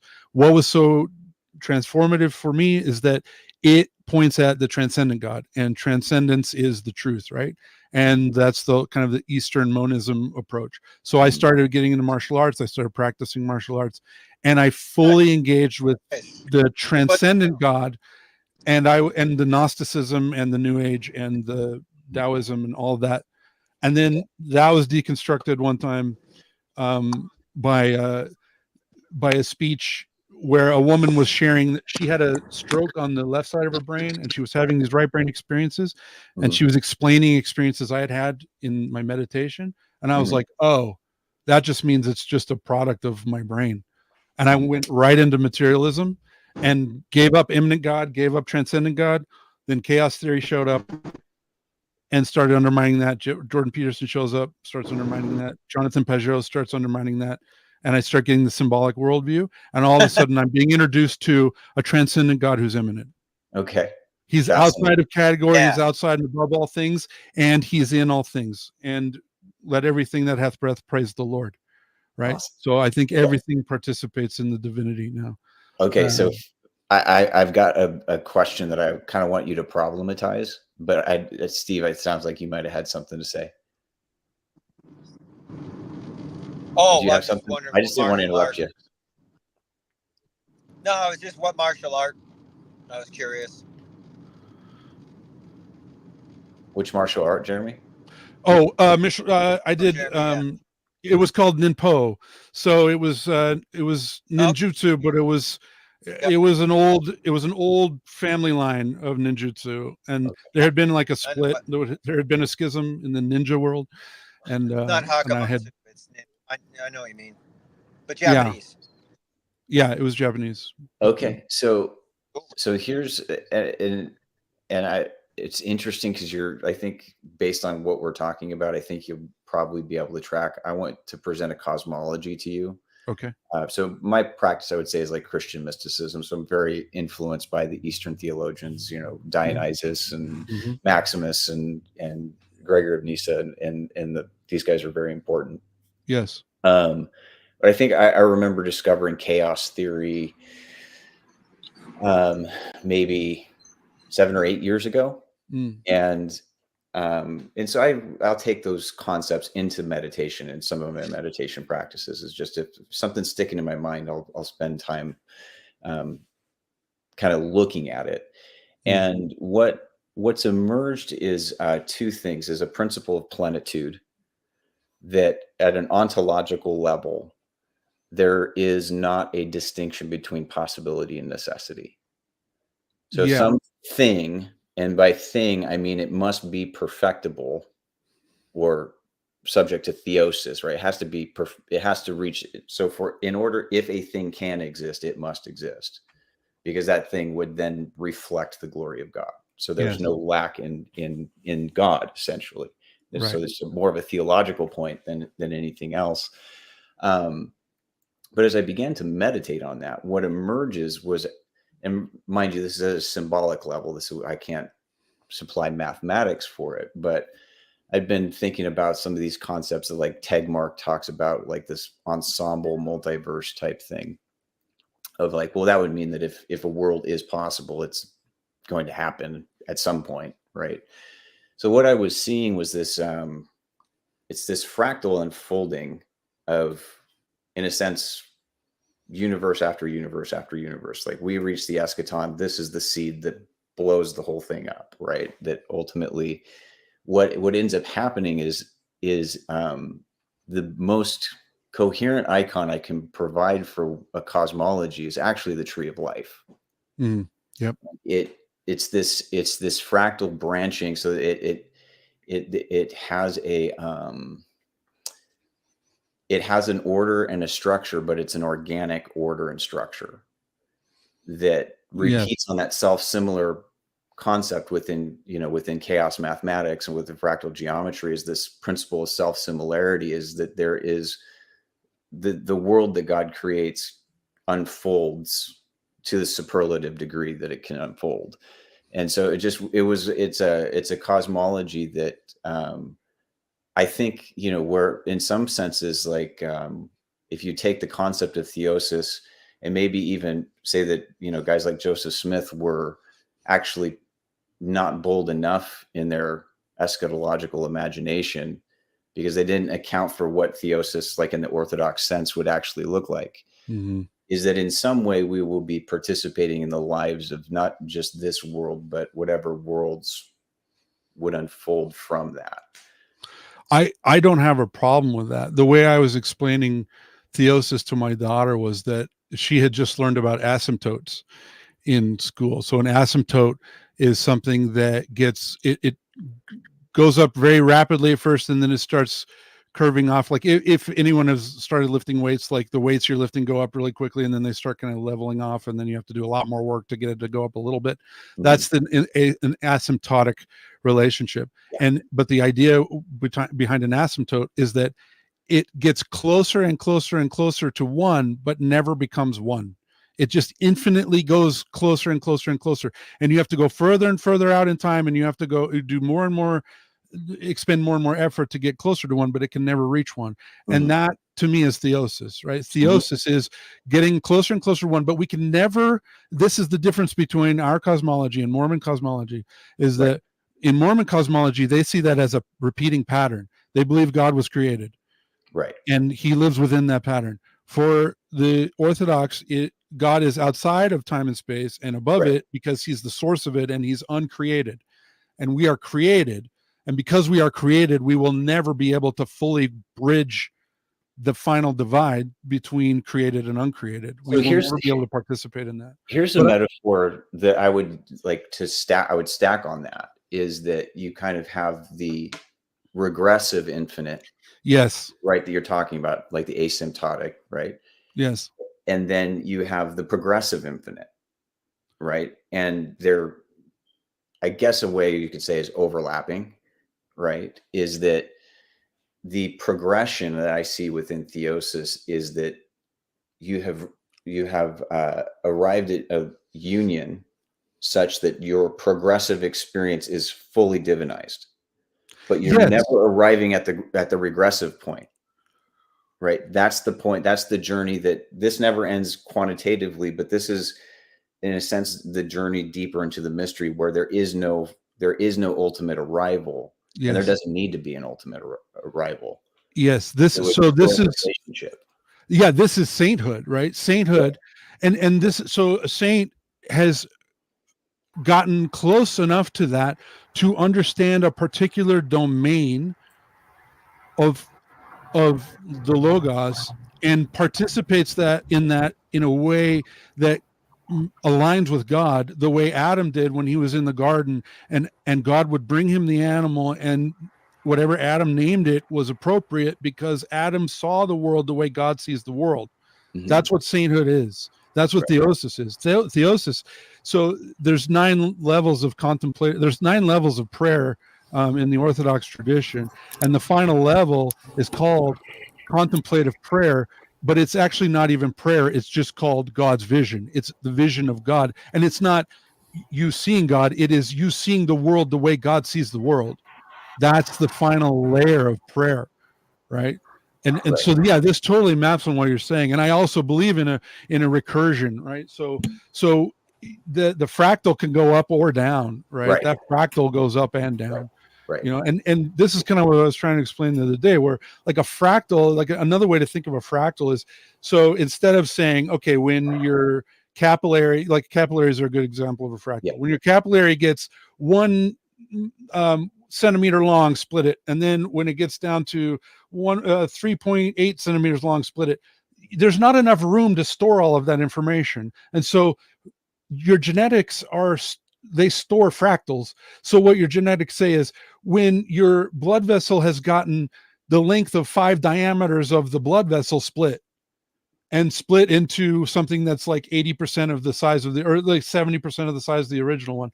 And so it splits down and it splits down and splits down, because it can do that all the way down. Right. Because it only needs to know one rule, and that is when you reach 5 diameters split, that's a fractal. And that's the tree of life. Yes, exactly. Yes. You guys excited David from off the sidelines when you started talking about this computational stuff, and he's ready to jump in. Well, guys, I'm gonna step off screen and just watch. Jeremy, I love this interaction, man. That was so rad. I feel the same way. This is really fun, Jedediah. Thank you. So Jason's calling in from India. Is that right, Jason? Jason's the one who drew me out. I saw him on. I haven't seen Jason in a while, so I was like, oh. I know. I'll jump on. It's been a few weeks. Yeah, I probably can't stay long, but it's not always a good thing hopping in mid when Jed's going on his tangents. I hopped in the middle and I'm like, oh no, I gotta pay attention now. You guys are talking about some crazy stuff. But yeah, I'm in India right now, so I probably can't stay long because I gotta go spend some time with the kids. It's one of them's birthday today, so. Welcome from India. That's cool. Yeah, Jason is reading a book that I have recommended to him, and I want to talk to him about so bad, The Epic of Gilgamesh. My daughter read that this year in her classical literature class, and she loved it so much. Read that in the 5th grade. I went to Catholic elementary school for a couple of years. I like it so much. Cool. We have a guy who grew up a Syrian Catholic, and and now he's Orthodox, and yeah, we've had some great discussions about Gilgamesh. Nice. Yeah, you guys know he's Nimrod, right? Yes, I didn't know that. Okay. I didn't know that. Jeremy, I heard you talking yesterday, and I was like, oh, he knows some things. He knows no. things. No. Listen to me. I put the subtitle rubbing you the wrong way because, like, I spend way too much time thinking about stuff, and I'm not very good at talking about stuff. So when I start talking about stuff, I'm like overly confident, and it really it's abrasive. No, there's things that people can't fake, and so when you mention something in passing, I'm like, oh, okay. Okay. Well, I'm curious what you're referring to because I dropped quite a few of those. I don't want to seem like a crazy, guys. I don't want to seem like a crazy. But you were talking about Joseph Smith, and you were talking about Freemasonry, and you were talking about a couple of other things, and I was like, yeah, okay, yeah. Well, I didn't know what it meant to, like, all these people were like, well, Joseph Smith was Freemason. And I was like, so, okay, was that a problem? Like when I was a missionary, right? I didn't know. And then I got home and started studying Freemasonry, and I was like, ooh, this is a problem.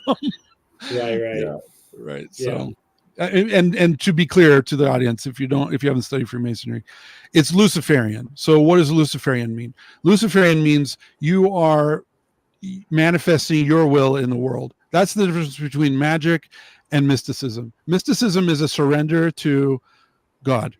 It's a surrender of your will. Magic is manifesting your will in the world, and you are trying to appease or trying to cajole or bribe demons into helping you manifest your will in the world. and that's magic, and that's Freemasonry, that's Luciferianism. And another way to think of Luciferianism is the spirit of grabbing into, reaching into the future and pulling it into the present. Jeremy, I wonder if you will agree with me on something, which is I think some of how far do I want to go with this? I think the founding of America is considerably, it's so Masonic, and people don't understand the difference between, like, I think Mormonism, sorry, this connects. I believe Mormonism is the most American religion that has ever existed. I couldn't agree more. And yeah, I couldn't agree people more. don't realize that the founding fathers they're more Freemason than they are Orthodox Christian. Yes. So in our state capitol, or I mean in the Senate, I mean in the Capitol building, on the dome, in the Capitol dome, yeah, there's a picture. It's ascending. an icon of George Washington ascending, experiencing apotheosis. Yeah. Yes. What is the difference between theosis and apotheosis? Or let's another one is that the image of a temple is what the Lincoln Monument is. It's the Temple of Zeus. It's the Temple of Zeus, but instead of Zeus is Abraham Lincoln. Yes, and he's sitting in the same posture that Zeus sat on. Yes, it's a remanifestation of the Roman Empire. Yeah, and well, sorry, everyone within this corner has had all these conversations about, oh, we all know what it means if Chicago is corrupt, and all this, Pajot, and all these conversations about principalities. America certainly has a spirit, and I don't think people have fully reckoned with what it is. Right. So, and to tie on to your connection between Mormonism, Freemasonry, and the founding fathers, Mormons literally believe that the Constitution is a revealed document from God, and that the American government is God's revealed government on the earth. Well, and if they had saints the way we have saints, the founding fathers would be saints. They would be revered. They would be venerated by Mormons. Yes, and I think this actually ties in with Jason and I, and then Jason abandoned me, and I had to lead my judge's Bible study all on my lonesome.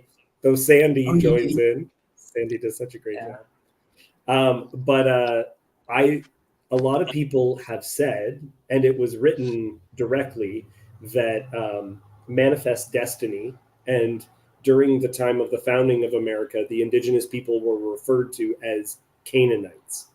That was written in because the idea was the Christians needed a promised land just like Israel had, and that America is a great contender for it. And so they needed to clear the land and everything.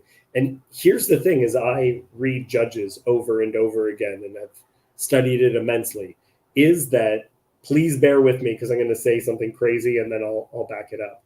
I think that Judges and the conquest narrative actually do overlay well on each other, but that's because Judges is a tragedy about how the sins of the leaders are ingrained in the way that they are leaders, and that it's a corruption that will lead to the exile. It's a revelation of the inversion. Judges is an inversion, right? All of the characters of Judges are inversions. Like Samson is an inversion of David. Right. And it's not just that, but it's God using utter failure, and that it is supposed to be, it's the issue with tone and genre is very, very important. Tone and genre lets you know whether or not what you're watching is horrifying or if you're supposed to be laughing, right? And so many people grew up reading Judges as heroic and not realizing that they were reading an epic tragedy. I agree with you. I agree with that reading. Yeah. And so that you're supposed to cry and exhale deeply. I told this to Jason when we were talking about Judges initially, is when you finish that book, you are supposed to go. Yeah. That is the implied last line. Yeah, I agree with that. Oh no, Jason is leaving though. What? Has he already left? Perhaps. Right. So Okay. It looks like his internet might have frozen. Oh, he's back. So we need to let India speak while India can speak. Yeah, speak for the country. Oh no, Jason. I gotta run, but I speak for the country. No, I gotta run. I just I love everything you guys are talking about. I wish I could catch more because I love talking about those topics and everything. But I was gonna ask a quick question before I go. Hopefully, this won't throw too much of a curveball because I still struggle. I grew up in quick context. I grew up in like the kind of, I guess, what you classify as health, wealth, prosperity kind of gospel stuff, which is very, very similar to magic in my mind now. It's like you're kind of, which I still struggle with that because I'm like, I don't necessarily always see things wrong with that because their basic principle is like, ultimately God wants you to be healthy, like wealthy, prosperous, things like that. And so does he? I do see. Yeah, I'm not convinced. Well, I don't know if I accept that presupposition. Well, I think that's kind of our idea with heaven, but maybe it's in a different way than we think of. Like when you're prosperous, it might not be about like money because you can't take that with you anyway. So I think that's where it goes off the rails. I'm not trying to defend it. I guess I'm just saying that's my context. Sure. So that's what I'm used to. But I often still wonder there's something, I still experience this and I don't know if it's right. So I constantly struggle with it.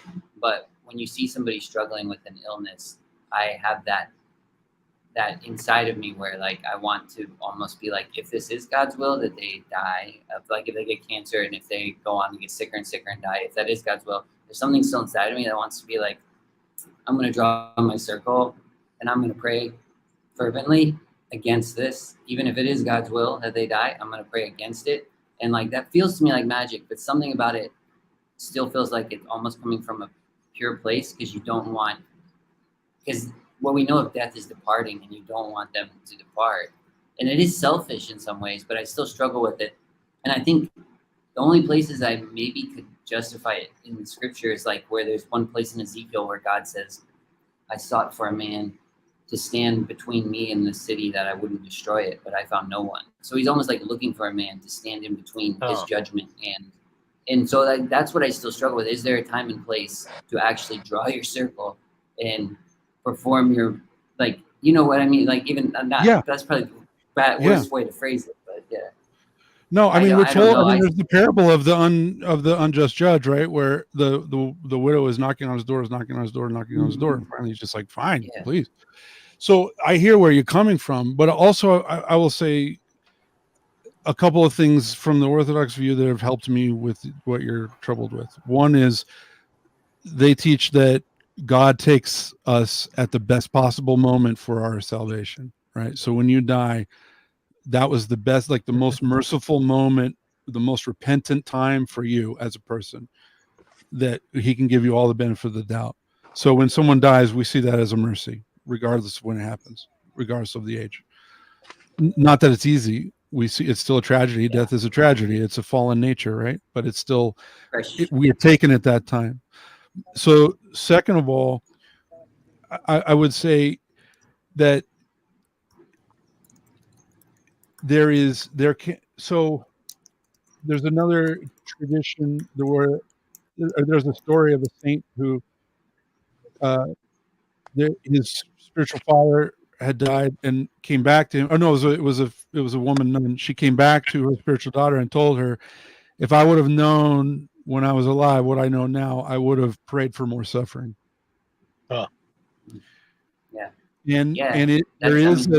We believe there's like there's a healing and there's a holiness that is forged only through suffering. Yeah, I completely agree. Yeah, I've often if you want to experience the resurrection, you have to experience the crucifixion. Yeah, right. Like in that reminds me of Philippians where he says, "I would like Christ. I ask that I would suffer the loss of all things that I might experience His resurrection." Yeah, so I think I completely agree. I think it's good to pray for suffering. I often pray for it myself. It's hard for me to pray it over others. Like I don't want to do that, but for myself. Well, what we just do is ask for God to have mercy on them, but we don't know what that looks like, right? We don't know divine justice. So mercy might be them dying. and mercy might be them being healed. And there's this story in Scripture too, of like, well, who sinned, Lord, him or his parents? And it was like, no, he was born blind for the glory of God, right? So the glory of God could be revealed, right? So we don't know. It's not transactional like that. I think that's that's the danger. That's the magic, is when you get into the transactional view of, if I'm holy and if I pray a lot, then God's going to answer my prayers. Well, and if we do become familiar with what we require for repentance and for goodness, if we know what that is, then, I mean, Jason, difficulty has made you who you are in quite a positive way. And so I don't think that it is a non-Christian thing to ask that for other people. Right. I agree. I've actually, one of the times that this became the most evident is I had a friend and he was making a terrible decision with his life. And it was relationship related. And I was praying to God. I was just like, please, like, it seems like he will not do this willingly. And if he won't, then, bring about tragedy for good to happen. And then I took what I was praying and I prayed it for myself and said, God, I ask that you bring about tragedy in my life if there is anything keeping me from you. Just to draw me closer, I'm telling you right now, I do it willingly, and that's what I want, right? Yeah. Is that I think when we do things that we could interpret as negative, one of the ways of understanding them fully is actually taking them inward and seeing if they can be judgments upon ourselves in a positive way, to seek to figure out how we can move forward. And I think this probably connects with what you were saying, Jeremy, as well. I think the incredible flip of Christianity is the understanding that the Messiah is Joseph primarily. And like the Messiah Joseph was Smith? No. So don't put that again. In Judaism, there's 4 messiahs, also known as sorry. Okay. Also known as I the was like, what are you talking about? Yeah, also known as the 4 craftsmen. And the Messiah was the son of David, or would just be called David. And that's the one that's like everyone thought of as the Messiah. So oftentimes when you're having conversations with Jews about the Messiah, there's 4 different ones. And some of the passages of scripture we use are in fact used within Judaism about the other 3, but we're trying to make them about David. Okay. But the glory of Joseph who becomes the king of the world, but he does so, the son of Joseph, the craftsman. Oh, I wonder what that sounds like. The son of Joseph, the craftsman. It was sold for 30 pieces of silver. Yeah. By Judas. Judah in Judas is the same name. So Judah betrays betrayed. Judas of the 12 betrays Joseph, and he symbolically is killed, right? He's buried in the ground. He's like, his clothing is literally dipped in blood. It's a sacrificial image, and he's continuously again and again betrayed, but is righteous. And through that, he not only saves the world. He heals Egypt. Yeah, Egypt is the world, right? And he appears first to his brothers, and they don't recognize him. And he must leave and return before they recognize him. And Judah is the one who realizes realizes their sin and says, truly, he is more righteous than I. To me, that's the redemption of Judah. And when Judah's there, he leads the brothers in redemption, which is related to, I think, Paul's ideas about the Jewish people. Interesting. Yeah. So anyway, but that image is that in the end, the king is Joseph. Is an image of Christ as Messiah that I think Christians have not focused on, because that's why they call out "Son of David, have mercy on me" in the New Testament. Right. for healing, right? Like the two blind men, Son of David, have mercy on me. I believe also so again, it was called the Four Craftsmen, or sometimes the Son of the Craftsmen. By the way, Joshua, like the book of Joshua, the son of Nun, who defeats all of those demons, because the Nephilim are who the demons become, are who the demons were. Joshua is a descendant of Joseph. So sometimes the Josephite Messiah is called Yeshua, the son of Joseph, the craftsman. Okay. Yeah. I believe, unless I'm mistaken, I'm going to have to look it up. The only time carpenter appears, it doesn't refer to Joseph as the carpenter. It refers to Jesus and says, "Is this not the son of the carpenter?" Huh. Which again, this title, the son of the craftsman. There's also a Syrian tradition that the 30 pieces of silver that Judas used to sold Joseph for are the same 30 pieces of silver that Judas was paid, and that Jesus was actually the one who gave them to the treasury.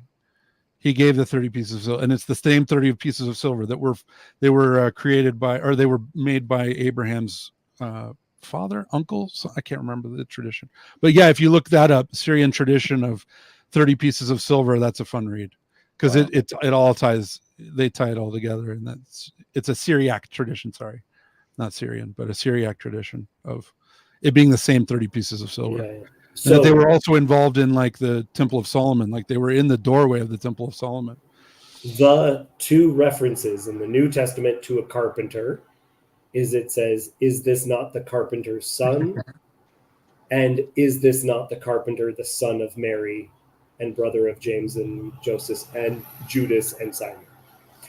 So again, it's related to this idea, the carpenter was actually a messianic title. It's the beginning. You can look it up. It's got a good Wikipedia page, surprisingly. If you just look up the Four Craftsmen, Messiah, great Wikipedia page. Follow every single thread. It's yeah. Wikipedia is actually the name of an ancient Hebrew demon that should be avoided at all costs. And also another thing, I think, to really end this stream and the symbolic fervor it needs, I think Sherry needs to ask all of us to not fall asleep and to stay up with her and pray. And I think we all should just go to sleep. There you go. Well, I'm not going to go to sleep, but I'm going to go somewhere. I'll be back if you guys are still here. Goodbye. See ya. Thanks for joining, Steve. Yeah. That's how you do. I thought I had too much time on my hands, but I know. There's been a Memorial couple Day of weekend, faces. McMo. It's a There's holiday been a couple- weekend. So. Yeah, that's true. There's been a couple of faces on this stream that reminded me when I worked for a bar, where it's like you love seeing the same person over and over again, and recognize a familiar face, but after a while, it's like, come on, dude. Hey, I take offense to that. I was that guy. It does feel like Cheers sometimes. But the best thing is like, I mean, alcoholics keep the bars open. I mean, these casual drinkers that come in just for the fancy days, it's us alcoholics that keep the bars open. It's right. That's why we give you guys the discounts. It's addicts that run the world. Really, it does. Really, it is. Well, especially on the internet where they could find each other. Yeah. Right. Well, that's when I was talking. Yes. Terrible. Yeah. Before the internet, like the people around you were like, dude, chill out. Like, what's your problem? Well, now you're just like, there's 1,000 people just like me, and we're having a conference next weekend. It's awesome. Yeah. Yeah, you're talking about Kinda not furries, good. right? This is where furries. Not just furries. I'm talking about specific. Look at us. We're a bunch of degenerates sitting here on a Friday night. I do like that the Lord of Spirits guys called their conference LoserCon. That I just love the fact that they did that. The self-deprecating. Yeah, that's pretty good. Yeah, man. Yeah. And that they're going to have a But D&D Mo, I'm sure game you went- running the whole Mo, time. You went to that, right? You went to LoserCon? I should go. Yeah. I just wonder, Lance, have you gotten the Lord of Spirits guys to autograph something for you yet? I have. I really should. It's maybe I autograph some underwear or something. Get a tattoo of his autograph. Actually, you know what? That's one thing that I get it. I've listened to a couple, and there's some I want to listen to, but that's actually something I haven't listened to a lot of. Lord of Spirits. The Giants episode is like, if you want to tie in the Book of Enoch to the Orthodox view, you really all need to you just need to listen to the Giants episode. They really kind of tie it, kind of what I was trying to talk about last night with the angels and demons and the Nephilim and the fallen ones and the Watchers. Like that at one episode kind of gives you a taste of what they're talking about and how it relates to Christianity. But see, I had gotten into Heiser, so all this stuff's been around. I mean, this is, Damick and Steve, Father DeYoung, they didn't make this stuff up. It's been around, like very obvious stuff. So I'd kind of been through the Heiser thing, and I'm such a charismatic, like McMo, like, oh yeah, totally. Yeah, Are they the Lord of Spirits, or is it like a Lord of the Rings thing where nobody really knows who the Lord? No, is? it's a title in Enoch that's given to God. I know. I'm sorry. I was being snarky. No.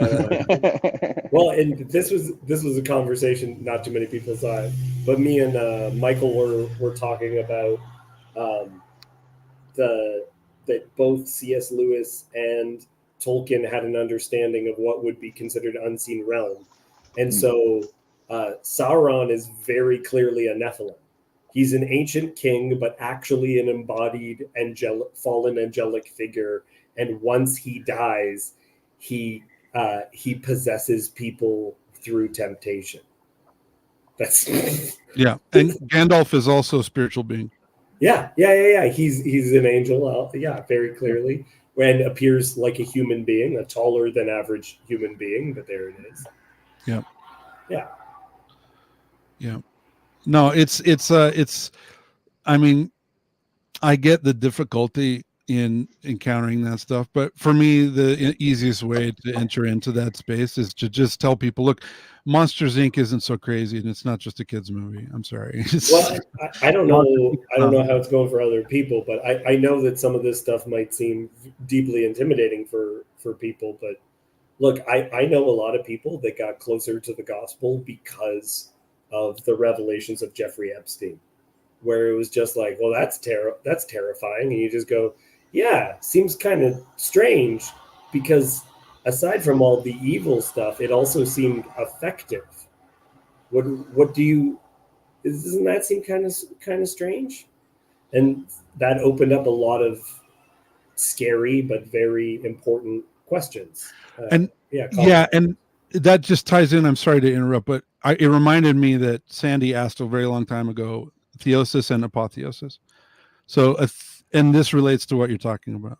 So theosis is surrendering your will to God's will and becoming one with God as close as you can. So you'll be 0.9999999999999, and you'll just every once in a while add another 9 to that, or a 1 to it, or whatever. You'll never become one, but you'll become as close as you can as a created being.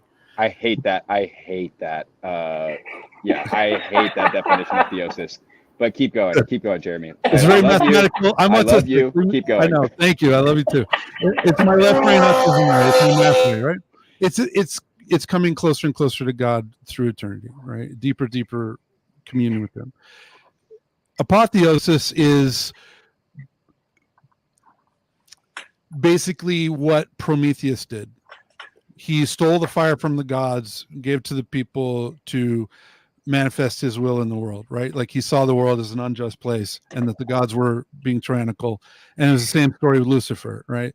So it's the Luciferian spirit is apotheosis, where you are trying to take the light from the gods and manifest it yourself because you see yourself as God. And it's different than theosis, which you don't lose your personhood in communion with God, but you are always in submission to God. In apotheosis, you are trying to manifest yourself as God in the world. Isn't that what happened in the garden? You're trying to grab something before you were ready for it. Yeah, you're reaching into the future and pulling it into the present. That's Luciferianism, right? And that's apotheosis. You're trying to manifest yourself as God in the world, by transcending the God, by violating all the rules of the world, showing that the world does not have an effect on you. Do you guys see to me, there's like a glaring parallel, and I wonder if y'all see it, between the way you just laid that out with kind of my radical understanding of works righteousness versus grace by faith kind of an idea, where like a works righteousness would, forgive me, but I'm surrounded by the ortho, so I'm gonna pick a little bit on the orthodox. No, go ahead. No, but because I think they won't be substantive picks. They'll just be little jabs that show how immature I am. But, I live in a passive aggressive environment. I'm used to that. But like the Luciferian spirit, to me, I don't like the idea of bringing the light of God down or something. I prefer the idea of something closer to like climbing Mount Athos, because it has to do with your ability to climb. And I'm sure Chad, you may have heard Chad mention this before, but there's a song that is really, really, it's kind of one of my like anchor points, and it's called Lower Still. And it kind of just tells the story of Christ as this kind of infinite descent. And you know, the first verse is, look, he's covered in blood, or he's covered in mud, the blood of his mother is mixed with the earth. And so, yeah, it tells the story of him from the manger, and instead of it kind of being this, like, he grows in wisdom and stature, it's like he dives deeper into service, and he lowers himself further and further and further until he's, you know, the zenith of the song is like, hang him like meat on a criminal's tree. He has to go lower still. And then, you know, it's bury him in the earth like a seed. He has to go lower still. And then there's kind of like a little bit of a Selah music interlude. And then the next lines are, the earth cannot hold him, and all therein is put beneath him. What is the name of this? I'm going to look it up. It's called Lower Still by My Epic. And if you have any type of rock and roll inclination, I think you'll like it. If you like more new stuff and more weird stuff and darker stuff, if you like the album Yeezus by Kanye, then you can look up Lower Still by McMosav and hear my version of it. But mine is not as good, and it's much darker and creepier. And I was really trying to play with the Lucifer being the bringer of light, and Christ being a bloody, emaciated man on a cross, and kind of how the aesthetics of those two things are often assumed by people, but are not necessarily as straightforward as we think. So, no, actually, what you're saying there, McMo, I don't want to blow your mind, and you can correct me if you're wrong, Jeremy, but I don't want to blow your mind. Actually, the inversion that's supposed to happen in the hierarchy of the Orthodox Church is the patriarch is supposed to see themselves at the very bottom, serving the top. Also, when you think about a priest, one of the things, like, not every priest gets to hear confession. Like, that's actually something that's earned. And one of the things before you can get there is until there's a confidence that priest can sit in confession and see themselves as lower than the person who's giving the confession, right? So there's no judgment, there's no looking down. It's this sense of, and you see saints who talk about, and that's why Paul can say, like, I see myself as the greatest of all sinners. It's this sense of, it is that descent, right? That going down. And it's the going downness, which then ultimately connects you, like the first should be last, last should be first sort of thing, whatever. So I don't know. When you hearing that, I was just hearing saints, priests in confession, the patriarchs are supposed to be at the very bottom, and right. But there's always that kind of both and thing, right? Where there's like, for those who have ears to hear, they'll understand that the ascent, climbing Mount Athos is a descent, and a difficult one. But it also, the only way up is down. Right. That's the Christian, like the. Yeah. And so it kind of, for one, I don't want it to go without saying that I also thought of this, years ago, Jeremy, when you were talking about the difference between Joseph Smith and the saint who ended his life saying, "Brothers, I have not yet begun to repent." Yeah. And so, but what I see oftentimes and this is across the board for Christ followers, is we find it, I think that we find it very, very difficult to remain consistent on the lower being better and the higher being worse. And it's kind of like one of those things where it's really hard to debate against like total depravity, because because there's always someone better than you, and instead of thinking that that's a good thing, we always think it's worse. You know, it's like whenever we're beaten, you know, like it's really, really hard. At least, and maybe Well, maybe I should speak for myself.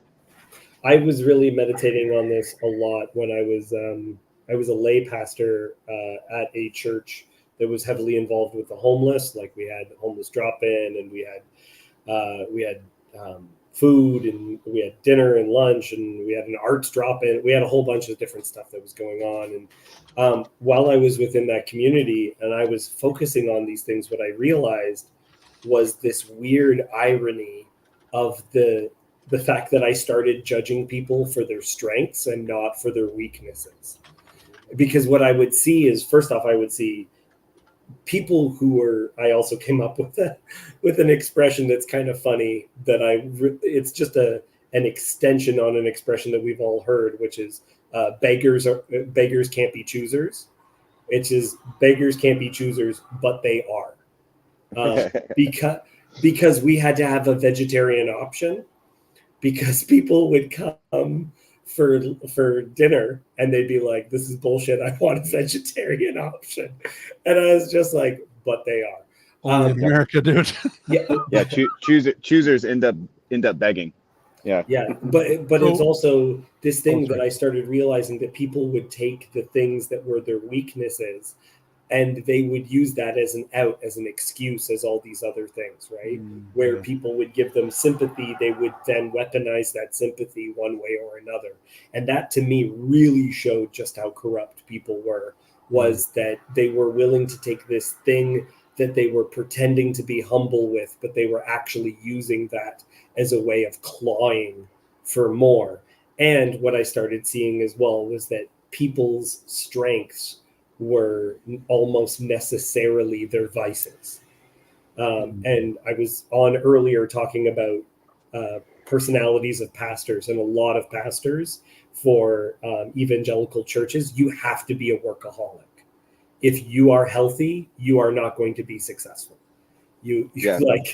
People think it's really easy being this charismatic and charming, but I tell you, it really is kind of it's a weight around my neck, you know, like joking, but that's funny. But then it's also kind of true, because, you know, if we can get real for a second, there is like, you know, I know that I can be funny and I can, you know, say things that make people giggle, but there's a huge temptation to, I mean, that's why I was hired by a megachurch, because of, in part, by my charm and charisma.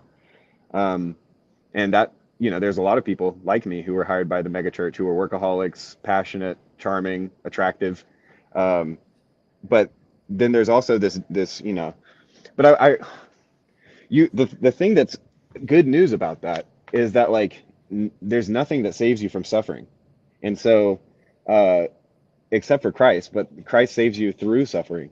And so, like, so if you love Christ, like, there's nothing really to worry about, whether it be demons or your own shortcomings or your fear of not being strong enough to sacrifice when it's able. Because, and I'm going to tie it back to what I started with, you know, yesterday morning, which was just like the absurdity of it all. And so the reason I come back to it is because the other piece of the absurdity is that it's often missed for Christians, especially Christians who have grown up in the church, who have either deconverted and reconverted or anywhere on that, you know, spectrum. There's often a failure to understand just how absurd the life we're living is, and the life we're living, to die daily. You know, like, you can't actually be a Christian, I think, and not, at some deep sense, have a relationship to the absurd. And I was actually talking to Jonathan Demir about this earlier. I'm not certain that it is necessary to be aware of it. You know, like, I don't know how much you need to be self-aware of the irony with which Christ is placed at the center of the universe. And so I'm often fearful to even mention it. I think you're bang on, because I think that grace is, you could describe grace as ironic. Well, and that was the scandal of the Romans, right? The scandal of the Romans was like, how could you, and the Muslims too, how can God be crucified? What are you talking about?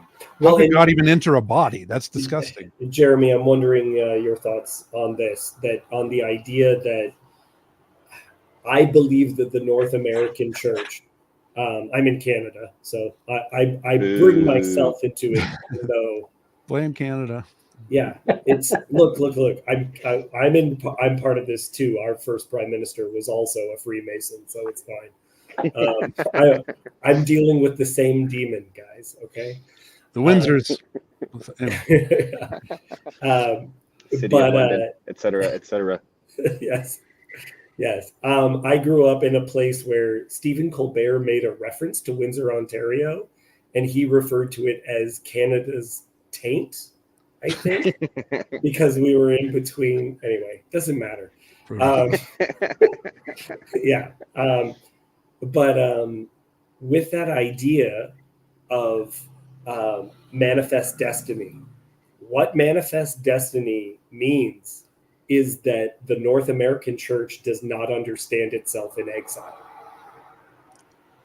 And one of the most important theological ideas is that we are right now in exile.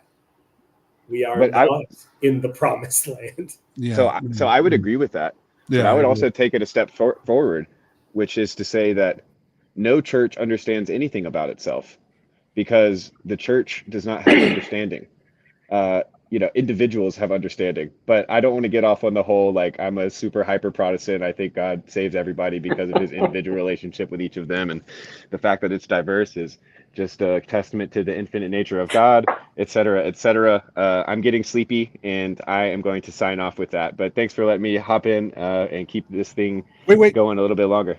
Wait. Absolutely. I wanted to add just one word, the Greek word, kenosis. It's what you're talking about. It's the self-emptying. It's the self-emptying of Christ, kenosis, right? That is like killing your will. Well, if it makes you better, if it makes you feel better to have a Greek word for it, then God be praised. They're Orthodox. They always No, I just wanted to share with you that, I'm totally Hey, McMo, you were on when we just passed our 26th hour, so congratulations for that. Jeremy, sorry, I just saw something. Lance, is it okay? Jeremy, were you actually a missionary in Toronto? I was a Mormon missionary in Toronto from 1995 to 1997. That's correct. That's what I was talking about earlier. You weren't here for that. Yeah. Well, I knew that you were a Mormon and a Mormon missionary. I didn't know it was in my own personal little Sodom and Gomorrah over here. Wonderful. Canada, Toronto East Mission. I served Mark is back for more. Mark is back for more. All right. Mark, I'll be right back. I have to go change laundry, but I'll be like 5 minutes. I'll be right back. Bye, Jeremy. Mark, what you had to say at our 11:30 or so yesterday, I clipped it. I immediately was like, this is exactly the type of the type of dialogos, dare I say, that makes 24, 26-hour streams like this possible. It's what did I say? I'm sorry, I don't remember. It doesn't matter, Mark. It doesn't matter what you said. Good. Good. It's that you said I think at that point it was all glossolalia at that point. There needed to be an interpreter. Yeah, I need an interpreter just talking to all these Greek orthos. All right, y'all. Yeah. Y'all have fun. I'm gonna sign off. Well, it's a shame. I just heard that I didn't know you worked for a mega church. What church is it? What church is it, Nico? Well, no, I don't anymore. I got fired about good or bad. I don't know. I'm sorry. 6 years ago or something. Yeah, no, it's that's one of the jewels in my crown, I suspect. But it was not a fun time. It was certainly a what is a mega church these days? How big? What are we talking about when you say mega church? I don't even know. Well, our church was about 1,400 a Sunday. Okay. It's a lot of people. Too many people in my opinion, but that's a whole nother conversation. So, good luck, guys. I'm getting sleepy. I'm gonna go to bed. Yeah. Well, Bye, take care. Bye. Thank you. Yeah, I'm just checked in. I thought I'd check in. That's amazed that this is going again. How late are you planning there, Lance? What do you got in you? Oh, I don't know that I have much more in me. I wanted to make sure we passed the 24-hour mark. There's been some interesting conversations, so I've kept it rolling. Sherry's here. She might be a while. She might keep it open for a while, but I probably have about another half hour in me. Yeah, I don't have it much to say at this point. I'm kind of beat up from physical therapy, and I think I'm catching a cold, so I'm kind of dragging. But I thought I'd check in and say hi and see the guys and the familiar faces here. At this point, it's just been an opportunity to get to know more people in depth in the corner, instead of just a hit and run that we typically have. We're actually getting to know people, and I've dipped in and out all day, and I was like one point it was Steven Schwartz. Does that sound right? He shined at one point when he started talking about Mary. I thought that was impressive. That knocked my socks off. We're having these special moments that are beautiful. This is quite incredible, but it is also, how do I describe it? This pill has become too large and is now a suppository. It's too big to be taken conventionally. And Mark, No, I will Mark, be taking Memorial. No, other people can do it, but I'll be taking Memorial Day weekend off. It was just fun. That yesterday was organic, and then I wanted to just do a recap, and then people kept flooding in. I'm like, well, we'll just keep it rolling. So. Yeah, and I won't be here this weekend either. But Mark, I wanted to tell you that after I left the call yesterday, I spent a lot of time praying and thinking about what you were saying, and missed a few hours of sleep over it. And I'm very grateful for your feedback, and I'm grateful for your perspective and your wisdom. I'm not pulling back from what I said, but I am pulling back from my method of delivery, which definitely lacks tact and lacks sensitivity. And I chalk that up to being a very uncivilized and uncouth person that had a very unstable upbringing, that I really wasn't civilized. I believe, though, that having this recorded, I know everyone talks about the recorded nature of the internet as being so negative that our sins would be remembered. But this has really helped me to be more self-reflective.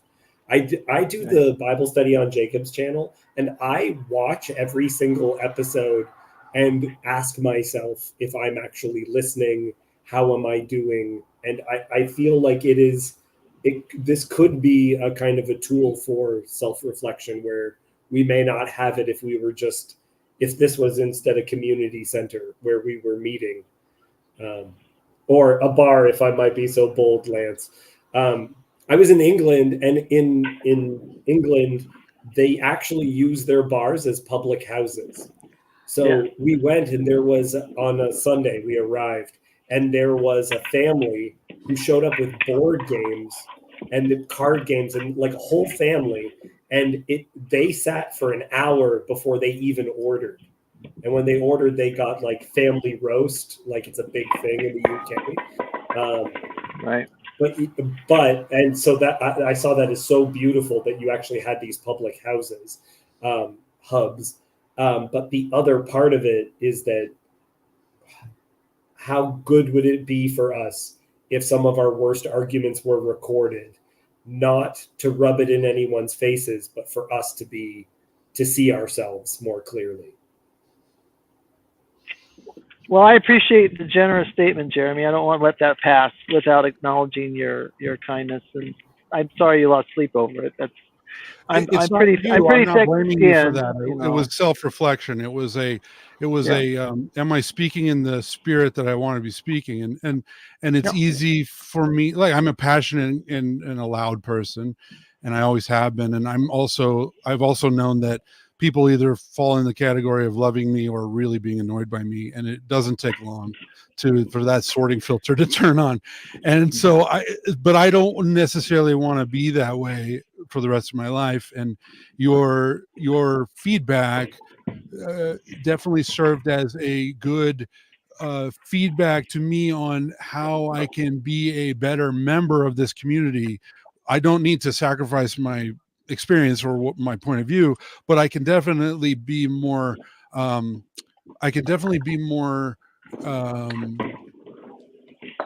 patient with trying to lay out what I'm trying to say, and try to do it in such a way that other people can understand what I'm trying to say. Because I kind of fell into a mindset of thinking that that everybody in this corner shared a lot more worldview than we actually do, and just because we're all Christian doesn't mean we're all that's a very broad tent, and I forget that sometimes. And so it was good for me to be reminded of that, and I'm grateful for your feedback, and I'm grateful for I'm grateful that you caused that inner reflection in me and gave me an opportunity to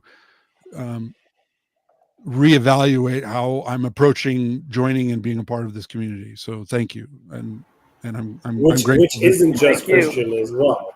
There are also Jews, and there are also Jews. Right. Yes, that's very true. And but I was saying like even Christians don't all share the same worldview. But yeah, then I probably have more overlap with Jews than I do with Protestant Christians because of my Orthodox worldview. Right. Like that's the cool weird thing about being in TLC. That's what I really enjoy. And I don't want to ruin that spirit. I don't want to be known as the guy who shows up to stir the pot, because it's really not my personality. I don't like being like that. But well, you're extremely articulate, Jeremy. Both of you guys, actually. Everybody's brighter than me on this channel. You guys are both Lance and Sherry. Everybody's just so friggin' smart, and I'm doing the best I can just to keep up. So what you guys really are exceptional. This right here, right in front of me. The four people in front of me right now are exceptionally capable, articulate, thoughtful, caring people. I think you all qualify. And it's not a crime to be passionate and hold strong beliefs. I think in holding the strong beliefs, like what we ran into, the difference between us, I guess, in our positions is I can hold pretty strong beliefs too. It's just I tend to hold them from a kind of slightly different, maybe off angle, you know. And so I don't. It's really funny. It's well, like at the end with Hezi last night was. I'm always in awe with Hezi. And I, if you couldn't tell, I'm always slightly intimidated by him, even though he's probably young enough to be my son. But one, he's so deeply rooted in Jewish tradition that's ancient and profound, and he's got such a good grasp of it and the ability to articulate, to kind of use it as a platform from which to springboard his whole worldview and his thinking and communicate it so effectively. It's awe-inspiring. And like I said, right at the end, it's like, man, I just feel like a barbarian around you, you know, because I don't think about God at every turn. Not like that. You know, my thoughts about God are much more random, and they're much more wild, much more barbaric, much more just I'm a kind of savage that just kind of moves through the world like a savage, you know, eat, drink, you know, if I'm lucky, sex, you know, I mean, so on and so forth, and do the things that human beings do in the world: work, engage, entertain myself, think about God. Not to be, and everything's systematic with him. It's just they've got so many routines embedded in the day. The fact that he prays a certain prayer, 5 or 6 times a day, they've done it for this setting and that setting, and it's just remarkable to me. Mark, Yet I could never do it. Have you read the Brothers Karamazov by any chance? Oh yeah. Long time Karamazov? ago. I don't quiz me on it, but yes, yeah. It's interesting because the intellectual brother is not the one who can be saved, but the one who is like a animal, Demetrius.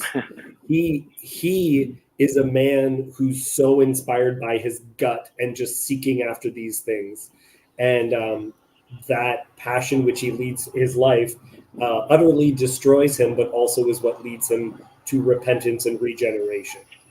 Right? Is that intellect also does, without a doubt, lead to stubbornness, and is a cross that I have seen within my family, where I know for quite a fact that intelligence does not make you a good person at all. Yeah. But I would say though, because I don't know about you guys, but I have no interest in converting any of the Jews in our midst. No, of course. I mean, I would almost. I would never. If one came to me and said, well, it would be controversial, but I mean, if he asked me, I would want to be. I want you to baptize me, say, and into the Christian faith. What I would frankly do, in all honesty, I'd probably try to talk him out of it first. I wouldn't deny it. I wouldn't not do it ultimately, but I would certainly challenge him and try to talk him out of it, because it would almost feel like inappropriate at the very least. I'm sure you. I don't know how you guys feel. That is what Jews do when someone asks to convert. Is you're supposed to tell them no. That's right. Yes, I've heard that. And there's a Buddhist tradition that's very similar to that, where you refuse. The applicant to the monastery, you make them sit outside the monastery walls for days, and you keep telling them no and no and no until finally, after so many days or weeks, they finally let them in, and they're half starved. Like Fight Club, right? Okay, you can go. They did the same thing in Fight Club. One thing I was going to mention, Mark, a couple of years ago, I heard about the tradition of the Book of Hours, and like in medieval Christianity, everyone carried their Book of Hours, and if you didn't have your Book of Hours with you, you were kind of seen as like low class. But the whole idea is and everyone would make their own little personal Book of Hours. But the Book of Hours there's 3 Psalms you pray at the first hour, which is at sunrise. There's 3 Psalms you pray at the 3rd hour, which is 9 a.m.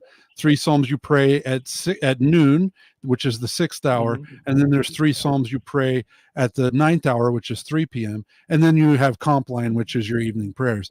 But praying the Psalms is a really beautiful way of entering into that embodied praying ritually every day. And I actually, during Great Lent, my priest told me to do that. And so I started setting an alarm, and I would just get up and go, and it takes like 10 or 15 minutes, if that, like 10 minutes. So it was like a smoke break, I just used that excuse. I'm going to have going on a prayer break.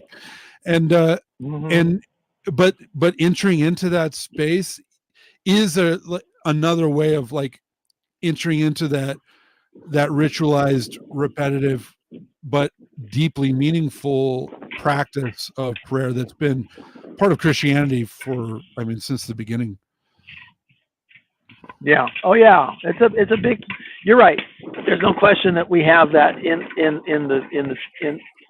particularly Roman Catholic and Orthodox traditions. There's a lot of discipline in your you guys, your calendars are laid out for you, and you have your feast days, your fast days, and everything in between.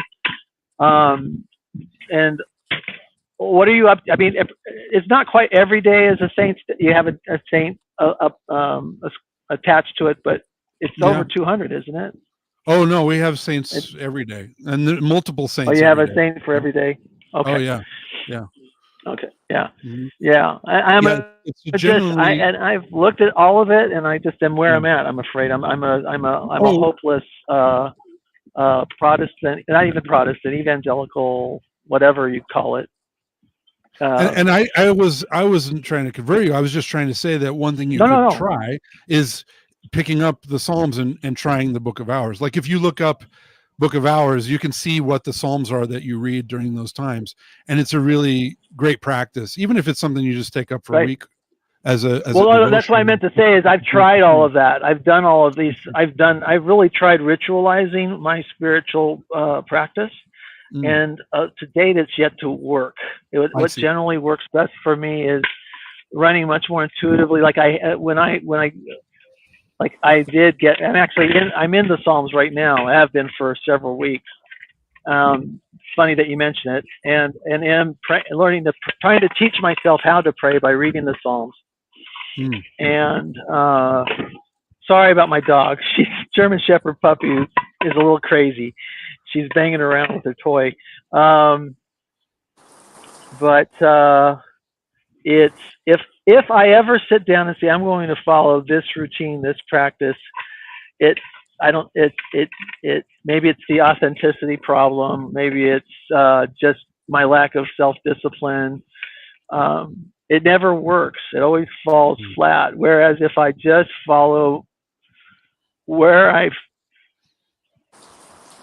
think I need to be now, and I study things systematically. So that's not to say I don't engage intellectually.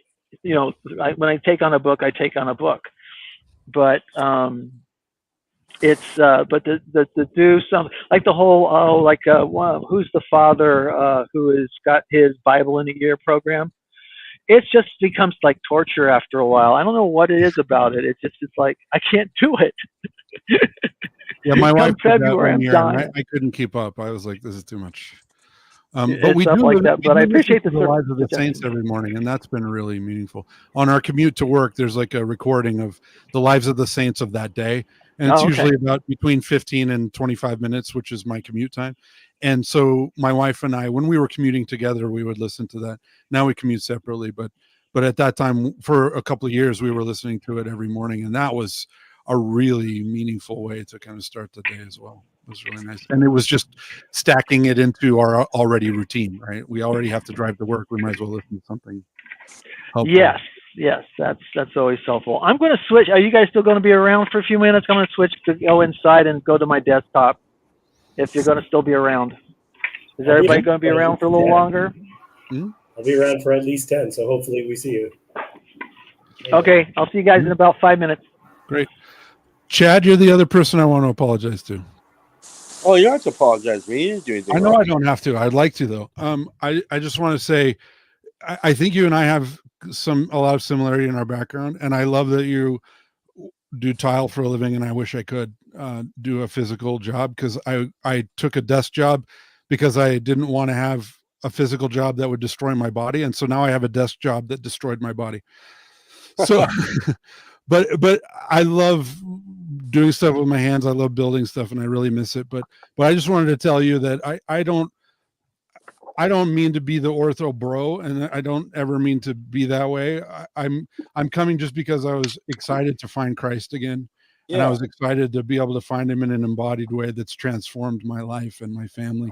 And my only experience of that is through Orthodoxy. And so they're conflated for me, and it's hard for me to kind of separate. But when I say Orthodoxy, I mean Christianity. And when I say Christianity, I mean Orthodoxy, just from my point of view, from my experience. But I don't care. Everyone is on their own path, and everyone has to work out their own salvation with fear and trembling. And I just want you to know that I'm really grateful to be a part of this community. I know I was in it early, and then I left for a long time, and then I came back, and I kind of have come in, and as it seemed to just be a pot stirrer every time I get into a live stream. And I don't mean to be that way. And I just wanted to apologize if I've offended you. Please forgive me. I never meant to, and I don't want to be, I don't care about converting anyone. That's not why I'm here. I'm here to share how my life's been transformed through Christ, and PVK was the one who introduced me to that. Like he was influential very early on for me. So I just wanted you to know, I don't want to have any kind of negative feelings between us. I pray. Well, I appreciate the thoughtfulness. Don't listen to any of my complaints. They're not valid. They're just like bad attitude here and there. And if anybody owes an apology, it's me. And I think that all of us here are brothers in this walk, even though we have very different, different paths up the mountain. And no, I appreciate I appreciate all you guys. So I have to apologize for being such a weird sourpuss from time to time. No, I like your I like your bullshit detector. When it goes off, you let everybody know, and I think that's a really important role, and I'm grateful for it because I am prone to falling into bullshitting people. So I'm Chad, thankful for I your wrote feedback. your name, by the way, because you asked to be prayed for in the middle of, I think, the first live stream. And that was to remind me to do it, and I did, just so you know as well. Thank you. I was just at some friends of ours, Kent and Debbie. They own a property that they purchased when they early on in their relationship, and it was a foreclosed property that was a complete dump, an old barn, an old farm, and they when they purchased it, they put a call out to the community, their recovery community. Kent and Deb bought the barn or bought the farm, and so they had a bunch over a weekend. They had over 100 people come and completely strip out all of the garbage, all the bad walls, everything, and the place was a complete dump. And they filled some crazy number, like six, six dumpsters, and ever since then they for a long time, for about 14 years, they held a meeting there at that barn, an unofficial meeting, and they would host camping events once a year, and on the weekend they would cook they'd have a big barbecue, and then they would have 300 people camping on their property, and then they'd have a speaker on Friday night, Saturday night with the band, and then Sunday morning they would have a speaker, and it was they helped out many people along the way.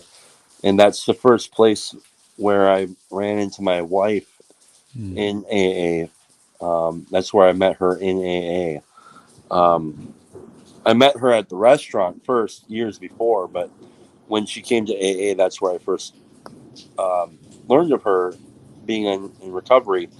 And we've had a couple of that property, that barn, that fellowship is very much wound up, very closely knit with our relationship with God. And they had last year they stopped hosting a regular meeting there because it got to be just too much, and they basically retired, and they've been traveling for the last year all over the country, all over the world. And they wanted to have it was supposed to be a bonfire, but it's storming, so we had a meeting there tonight, and that's where I just came from. And it was good to reflect on how much life can change in in such a short period of time, in ways that you could not predict. And so that's why I'm kind of in this I'm in a moment of ease and comfort, and that's a very, very nice thing. Gratitude, all that good stuff. That's good. It's very Glory to God. So That's beautiful. Kent, he's like the kind of guy where when you meet this guy, I've never seen him ever. I don't know. There are people you meet and you think, how can they be that loving, that full of joy? That, I mean, it's like, wow. And so, yeah, I just wanted to share that with you guys before I wanted to say hello. And we're at the 11th hour here. Looks like 11 hours and 39 seconds. That's crazy. And you guys are whacked, and I love it. Before you go, Chad, and finish your thought, but I want to say something before you go. Yeah, go ahead. That's it. One, I really enjoy your little musical interludes on these long streams. I enjoy the presence you. It's like Fellowship Fest. If we had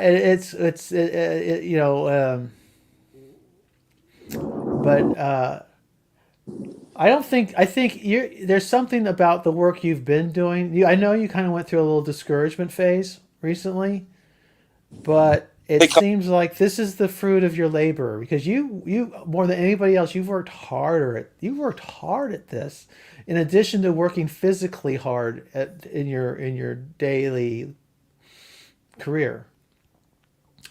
And I think in many ways, this was, I mean, the vision has been ascribed to Jacob as the 24-hour channel, and that makes sense. But in many ways, you've made it possible through so much of your work in the way you've done it. And I mean, everybody, I mean, there are lots of people who deserve credit, but I think the spirit of Chad is behind a lot of this, if not the main part of it in some ways. Well, that's very kind of you. I really appreciate the kind words.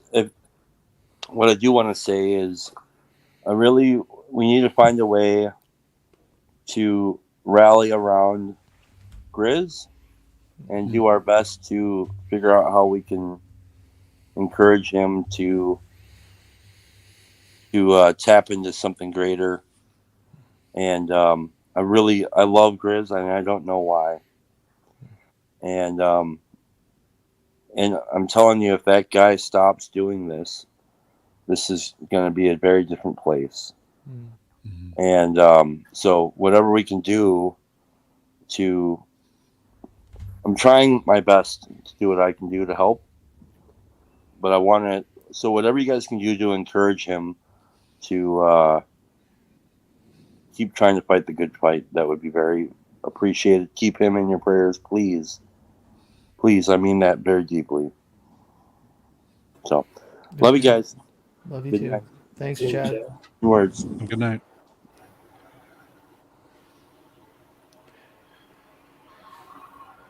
CW mentioned something to me in a text that said, I may have put you guys in an uncomfortable position when we prayed for Rebecca's mom last night, Lance. That technically it's myself being heterodox might be inappropriate to pray with Orthodox. Because I guess I volunteered us to pray, and then was that? We can't hear you, Lance. You're muted. You want to? Is that correct, or was that a problem? Oh, you did great. Okay? No, I told you. Yeah, you did great. You were You're there for hetero. the moment. See, this is the problem with being with people who are Orthodox. You guys got such a good name. It's just like, man, it's really good to be speaking to Christians who are right. I grew up Catholic, so that means I grew up the only Christian, right? Universal. We are all you guys. If you are Christian, you're part of us, not the other way around. And now we get to have conversations with Christians who are right. It's great. It's great. There's a slogan in Mormonism. It's "Choose the right." So it was inevitable. They have little rings. They give them to like the 8-year-old kids. It says CTR. It's like a CTR ring. Choose the right. Which there's all kinds of weirdness with that. But anyway.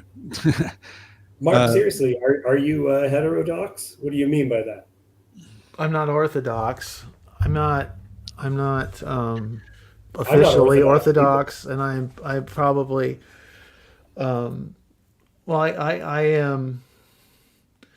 I'm most comfortable calling myself a Pauline Christian, and will stretch myself as far out from there to say I'm Nicene. By the time we get into what the Seventh Ecumenical Council, I feel like I'm stretching. So I would, if it, not that I have.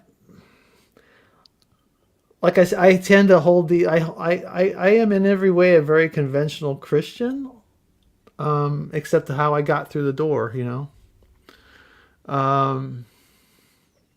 I kind of accept. I've often thought that it might be before I decided to go ahead and stick with the Church of Christ where I'm at right now, I thought seriously about moving outside of, into Catholicism or Orthodoxy. We have churches nearby. We have a beautiful Catholic church in our town. But ultimately it was, and I really found one thing that I find the magisterium of Catholicism, Roman Catholicism, quite handy, because you can just kind of, rather than hold an opinion, you can say, well, it's whatever those guys say, and that's what I go with. But that ultimately won't work with a personality like mine. So, and I think the Lord wanted me where I was originally. It wanted me where I am. That's why I'm at it. And, it's Church of Christ. It's technically an independent, so it's a Christian church congregation that holds Stone Campbell theology out of that movement, with all the with carrying whatever baggage that goes along with that. But they've of all the churches that evolved out of that period, they're probably the most mainstream and most close to small O orthodoxy. Fairly conservative, biblicist. I'm kind of surprised, Mark, that like from the way that you came back into Christianity, that you're not more inclined towards a more smells and bells kind of Christianity. I mean, you have the prayer rope, you got the icon there on the wall behind you. You've got maybe it's because I already have all of that. You've got the chanting. Maybe, I don't know. Like, it's just interesting. Like, I'm just going to ask you, like, are you keeping those two things separate? No. Are they separate for you? No, everybody knows. I mean, I don't run around No, flagrantly. I mean, for you personally, like, are they separate? Are they two separate things? Your Christianity and your Buddhism, your devotion to the beautiful parts of Buddhism. No, they're not separate at all. I still this is where I suppose I'm not orthodox. If I were depressed, if someone put a gun to my head and say, "Tell me your worldview," I would say non-dual. Yeah, well, that's very orthodox, actually. Yeah, it can be. It depends on the person you're talking to. But the funny thing is, the reason why I am where I am, and I know it makes no sense whatsoever, and I probably am more smells and bells by instinct. I like liturgy. A good compromise might have been a Lutheran church or Episcopalian church or something. But I am where I am basically because I got one of the things I do is I've been a caregiver to my mother who's got very severe mixed dementia, Alzheimer's and vascular dementia. And so at one point I tried to take her to church with me, and it was catastrophic, and she couldn't, it just dysregulated her. Well, one thing led to another. At the end of the year, she had to go to the hospital for COVID and basically never came home. She went from the hospital and had to be discharged to memory care. And that freed me up then to begin thinking about going to church again. Well, the Lord forced my hand by getting me involved in a dog attack. And basically I was walking the German Shepherd out that I was just with, and another dog shot out of his door and attacked us. And in the process, I broke my shoulder. And the scripture I was given was Luke 22. In the moment, one thing, I landed face down on the cement, or shoulder down on the cement, and didn't move until the paramedics got there. I couldn't budge, and I'm hearing all this stuff. I mean, so I got a hound from hell or heaven. I don't know which he was, but But anyway, my dog survived fine. She came out without a scratch. I assume the other dog is okay. I'm the only one who got hurt. But in all of this pain, and they overloaded me on drugs on to the point where I don't know if I was passing out from the drugs or from the pain. But at some point during that day in the emergency room, I was given a scripture from Luke 22 where it's Simon, Simon, Satan is seeking to have you so that he may sift you like wheat. But I have prayed for you, and when you return, strengthen your brothers. Mm. And yeah. So what am I going to do with this? And this whole the way that the Greek in that specific verse is very general. When he's saying Satan is seeking you, he's seeking you all. So it's the group Satan has sought after. But I've prayed for you. And then he turns to Simon and he says to Simon personally, I've prayed for you. When you return, strengthen your brothers. And I kind of interpret that as when you come back to your right mind, come back when you return. Who am I supposed to strengthen? Well, who's been sifting? Well, the family that I'm with, the church I'm with, has been through a sifting of sorts, or certainly a challenge. Mm-hmm. And I shared some of that with you last night. So, and I couldn't figure out when I thought about, well, where's the church? What's the best church? There, and then of course I look at all the history and look at all the current events, and I look at there is no best church. So it's basically find one where you can plant roots and grow and serve. Yeah. And that kind of, but then I had this scripture kind of hanging around my neck through this selection process. And I just decided, well, this is what I got. So I'll go with it. And I don't know if it'll work out. They're puzzled by the estuary. I try to get, I showed them the pastor is also my cousin-in-law, as well as an old friend going all the way back to like the 6th grade. So we've known each other for a very long time. Right. Went to high school together. He went off to Annapolis, and I went off to do what I did, and certainly nothing that auspicious.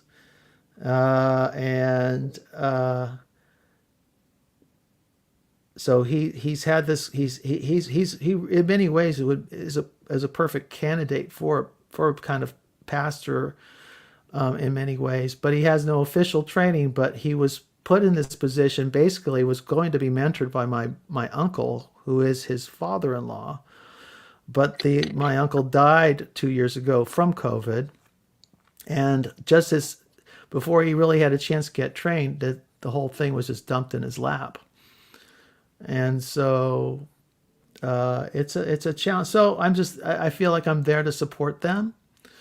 But churches being churches, the little churches, it's amazing. People can be so unpleasant towards each other. I mean, there are a couple board members who just last week were like saying, well, we can get rid of you. It's like, well, I'm like going, guys, there aren't enough of us to argue. Wait until there's 200 of us, then you can bicker. Until then, we all need to be pulling in the same direction. But I don't know if the church will survive or not. But that's not my problem. I'm there to support them, and if anything, until things change. That's it. Did I lose you? No, people are moving. Okay. We're still here. Just listening. Yeah. Okay.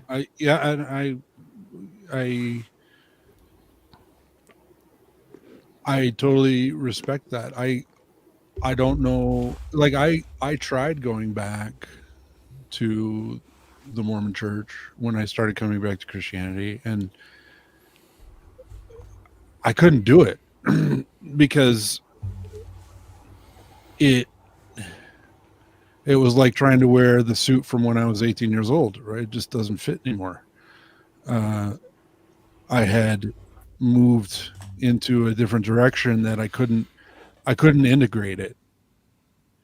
You know, I like Sam talks about rescuing your father, but there's also there's a mythical tradition of going to find your father and finding out that your father never cared about you, and that he's a detestable person, or that he's loathsome, or that he abandoned you and he doesn't know who you are, and I don't and doesn't want to repent. He doesn't want a relationship with you. And I'm not saying the Mormon Church is filling all of those roles, but I'm saying for me, it felt like I was trying to reconcile with a father who had no desire to have a relationship with me. That's how I felt about the Mormon Church. And so, you know, I had to continue moving through that. And now, you know, when I go to Mormon services, like with family and like funerals, etc., it feels very foreign, honestly.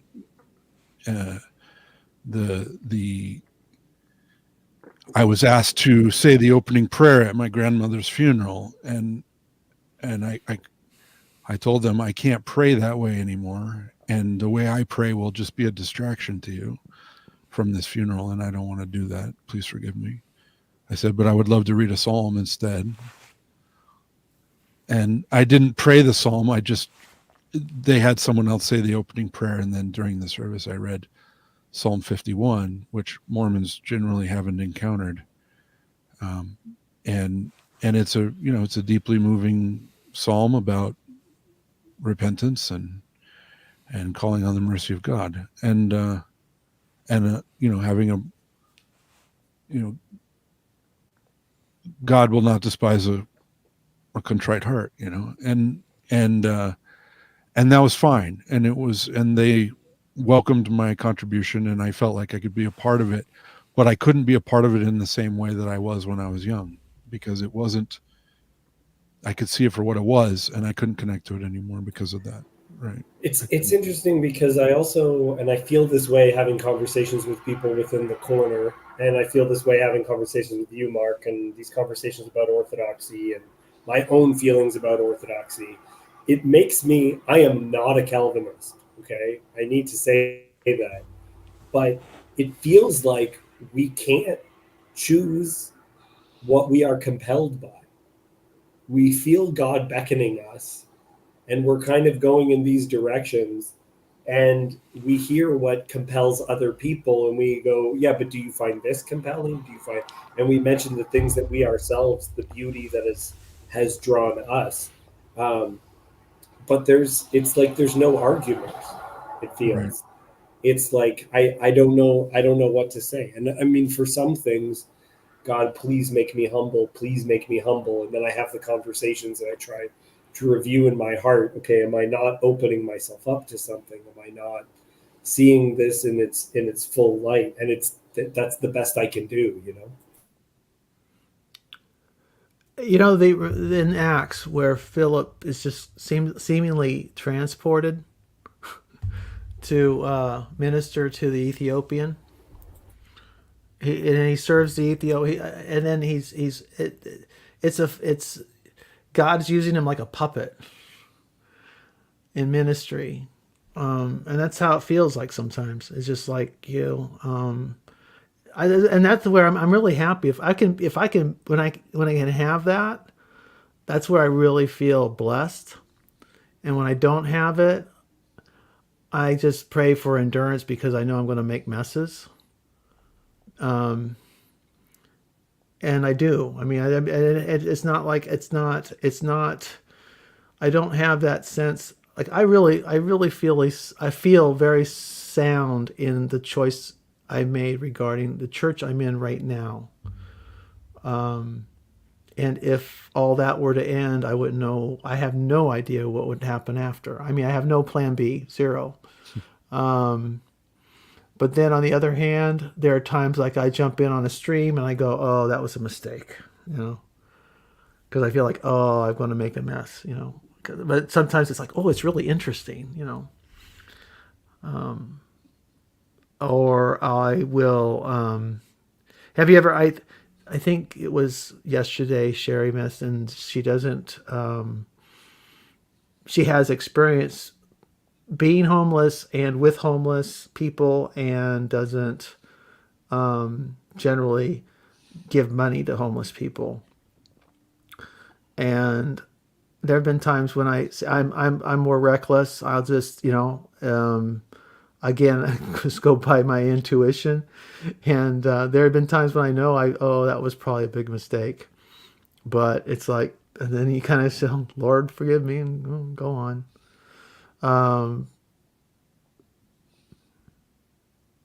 But the ideal would be to be so in tune with God and so full of the Spirit that you're just like Philip, and you have an answer for that Ethiopian, right? Sherry made an appearance. What you going to say? Me? I just want to say, I'm tired. Yeah, I think so. We're at the end. I'm probably about there too, and I promised Jess. So I was going to finish up the live stream playing Jess's latest music video to take us out. I actually didn't mean that I was ready to quit. Okay. Well, sorry to interject, just because I have Sherry here. Sherry, I want to ask you. You do stuff with poetry, eh? Yeah. How would one contact you if they wanted to talk to you about poetry sometime? I'm on the Discord. Okay. So just and also, Grail Country has an email address. Oh, and okay. you could email Nate and just you know attention to me, and then he forwards them to me. I don't have access to the YouTube account. Okay. So I have access to Jacob's YouTube account, so we can do it on there instead. Jacob? Federecci? Yeah, but I'm not. There's no contact information for me on his. Okay. It's just that, like, Grail Country has an email. I think. Okay. I think I get you. In the description, and then you could email Nate, and he will forward it to me. Awesome. Okay, cool. I should have a separate email account, but I just don't do those things. Yeah. This is it for me. Like I don't do any. Never have had any social media or anything like that, and I have one email, and I get that's you. about it. How do you get such good bandwidth, Sherry, being out in the country? Typically, you don't. Are you using? I have an internet hub that hits a cell tower, and we're right on the outer edges of the range, but because we're high, we're like we have line of sight to the cell tower, and theoretically we're not supposed to have this plan. Like, we're not supposed to, because there's a satellite internet company that has an area that this phone company that has a cell tower doesn't interfere with, and we're just kind of like right in that in between space. And for some reason they let us have, like, at the place where we bought the internet hub, they sold it to us, and then we found out later they weren't supposed to, but it was all too late. Nice. Anyway, great. So sometimes with weather, I have some difficulties. You're in Canada, aren't you? Where are you? Yeah, I'm in BC. You're in BC, okay. Other side. Where are you? You're in Canada too, right? Yeah. I'm just west of Toronto. Yeah. Okay. Yeah, I was born in Toronto and lived in, like, Unionville, Oakville, Markham, all around that area till I was about 12, and then we moved to North Bay. And I lived in Oakville and Mississauga when I was a missionary. my brother was born in Mississauga. My sister was born in Sudbury. I was born in Toronto. Oh, okay. My youngest brother was born in somewhere I'm in else. a little town called Hornby, but it's really Halton Hills. between Georgetown and Milton, kind of right in the middle of there.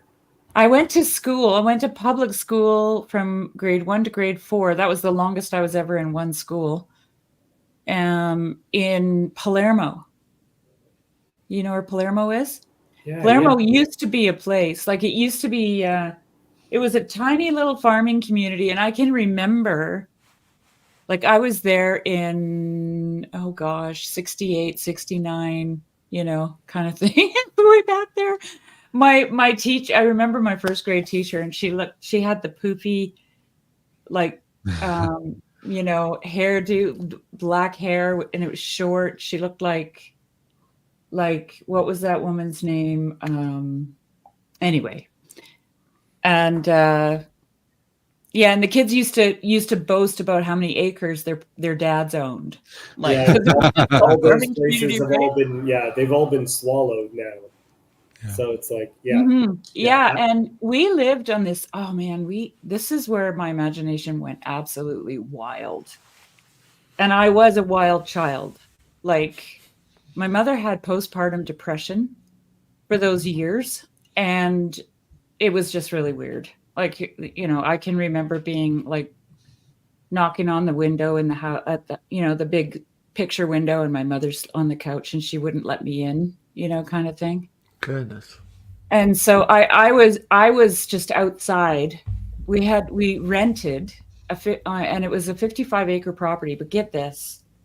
It was built in the 1920s, and it was an estate. So like there was a mansion, there was a pool house, there were servants' houses, there was a circular drive, there was a fountain in the middle.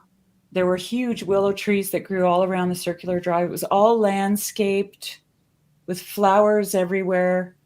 But when we lived there, it was all overgrown, and the mansion had burnt down, and it was all collapsed except for a huge chimney that stood up in the middle of it.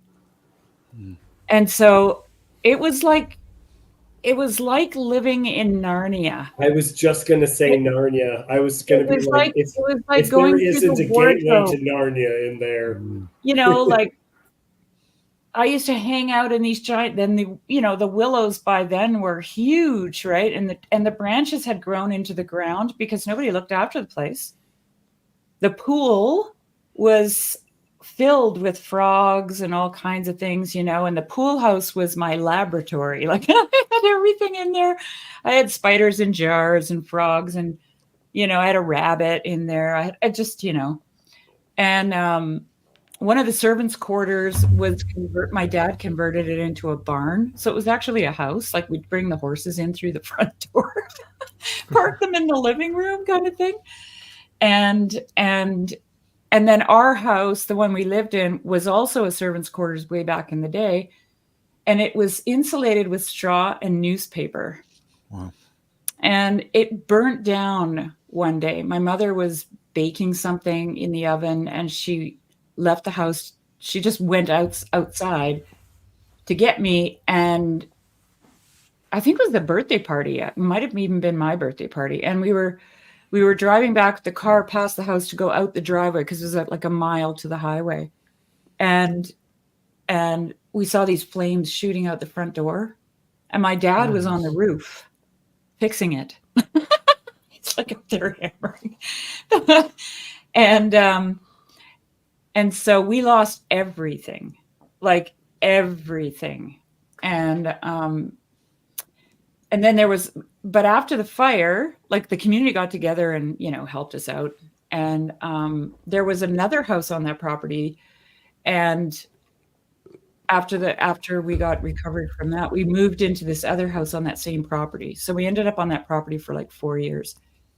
And it was just like, you'd go through some underbrush, and then there would be all these beautiful flowers that had been planted, perennials that had been planted there in the 1920s, and they would all be blooming, and it was just so magical. And stone steps that you'd find, and it was just an amazing place. And I was just outside all the time. Like when I think back on it, I'm like, my mother didn't even know where I was. Like I was outside all day, The door was locked on my house in the summer from after breakfast until the street lights came on. It was locked. You couldn't come in. Wow. You know, we were boys, so we just used the bathroom wherever. But Yeah. And you drank out of the garden hose. Well, I was 5. Kids walking outside. I don't think I drank water until I was 26. The first time I drank water, 26 years old, I'm sure. What? Well, we would drink out of the hose. It would get hot, you know, we'd be thirsty. But we were not allowed in the house during the summer. We would How catch old are you, Jeremy? 47. Okay. Yeah. David, right? I'm sorry, I don't see your name right now. Yeah, David. Yeah. You look like you're under 40. Is that accurate? I am 38, but Okay. I'm ethnically ambiguous, so that makes determining my age more difficult. I got close. Ethnically ambiguous? What does that Yeah, mean? yeah. Is that like a Heinz 57? So there's part of it is a Heinz 57, but the best story I can share about that is, yes, I received growing up random racial slurs.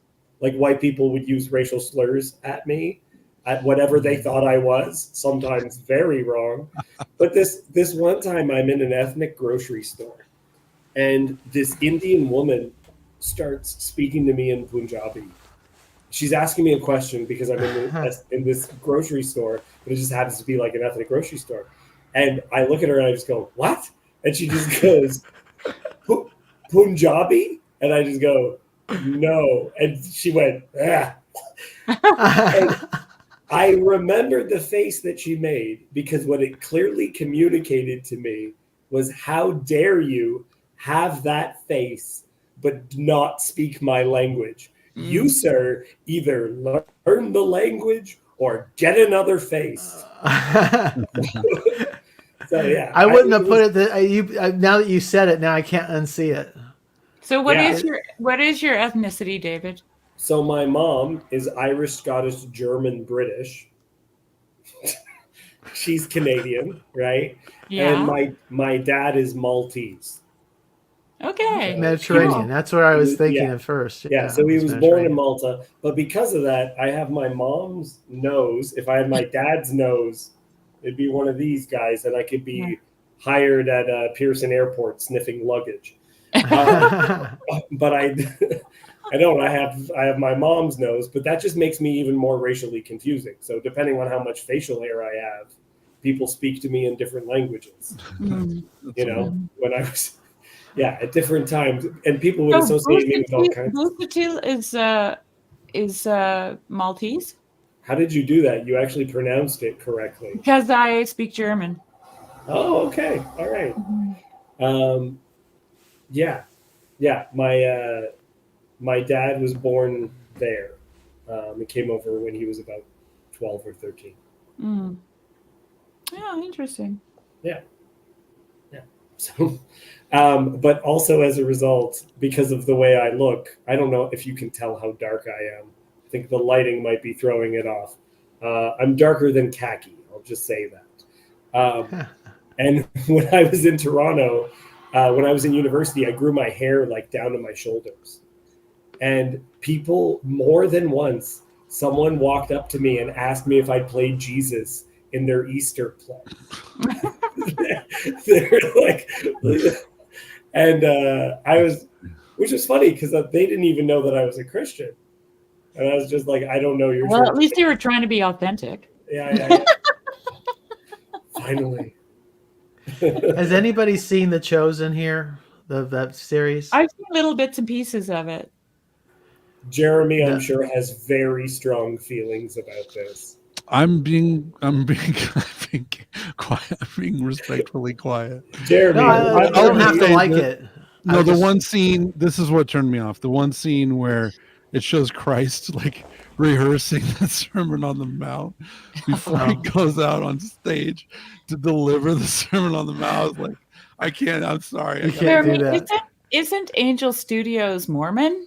I heard something. I don't care. I don't know. No. He's evangelical. It's kind of a mega church type of evangelical. No, they it's not Mormon. Although the Mormons love it. Mormons love humanizing Christ. Mormons are all about humanizing Christ. They don't. The humans don't even have it. They don't really have it. I mean, humans. Mormons don't.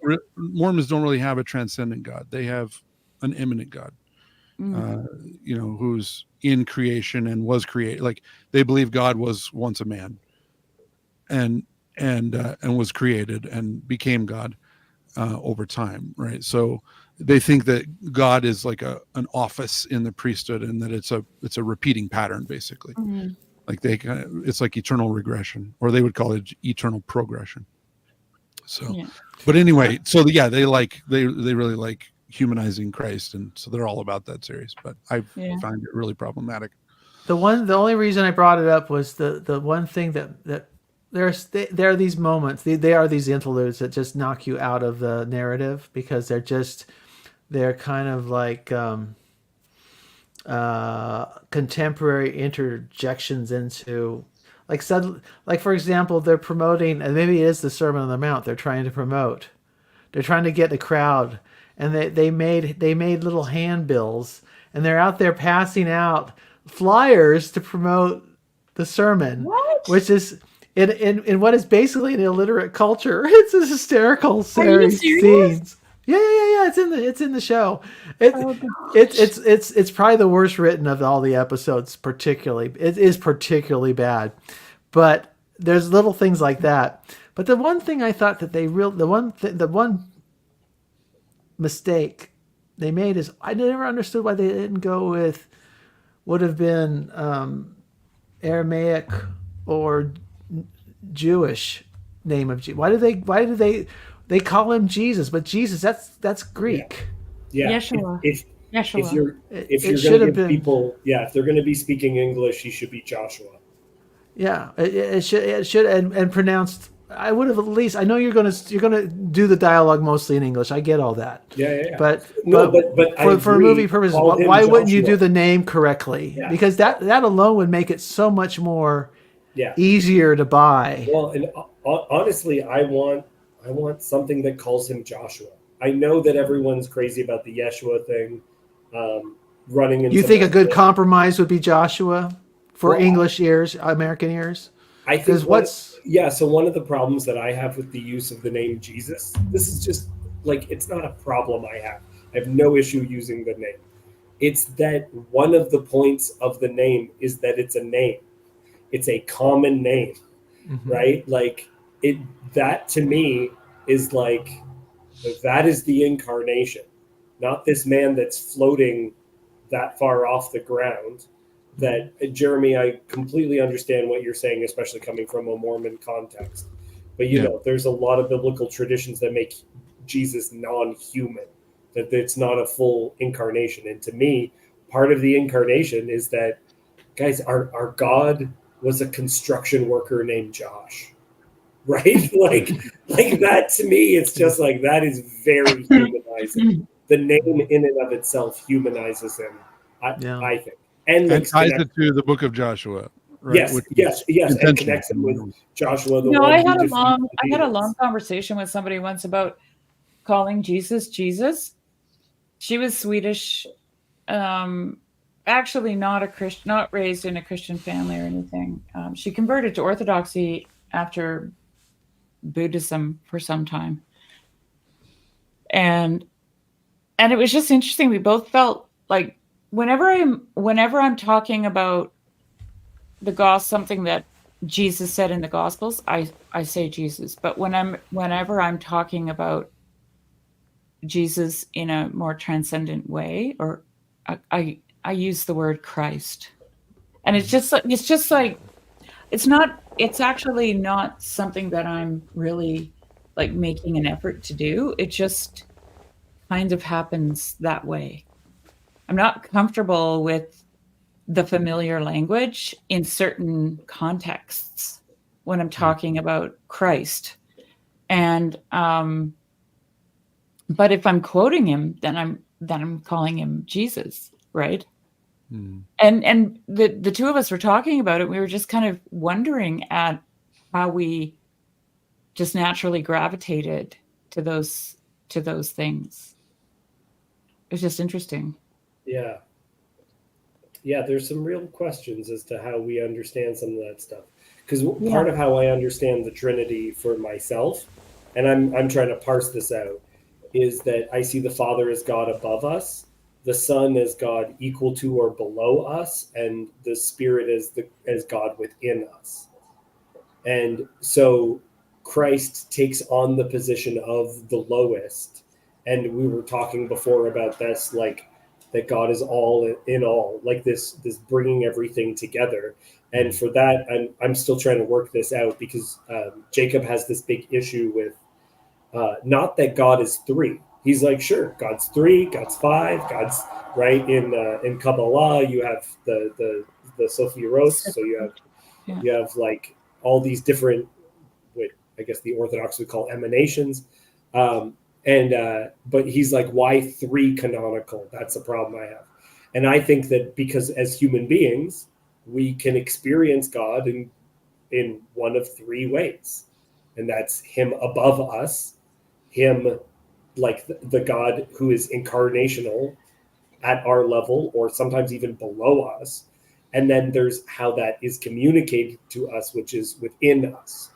So it's either, I think of it, I don't know if I'll be able to articulate it very well, but I think of it in terms of like the creation myth or the creation story itself of humans. It's like, and yeah, this is going to be hard for me because I haven't really talked about this, but it's like there's always this discussion about the marriage of heaven and earth, right? The bringing together of heaven and earth in Christianity, in mystical Christianity, actually. And Matthew Pajot one time said something that I thought was really helpful. He said, anything that is the highest is heaven, and anything below that is earth. And so that, when I heard that, I was, because I was already wondering about this question, I thought of the mind-body connection, or the mind-body disconnection that we have. So like this would be our heaven and this would be our earth, right? And so what's really interesting about that is that Jesus is the head and we are the body. That's that same, that's that same illustration of heaven and earth, right? We also, and this is where George MacDonald comes in for me, we stand on the earth and we look to the heavens, right? So we have the body being grounded and the head, in the clouds, so to speak.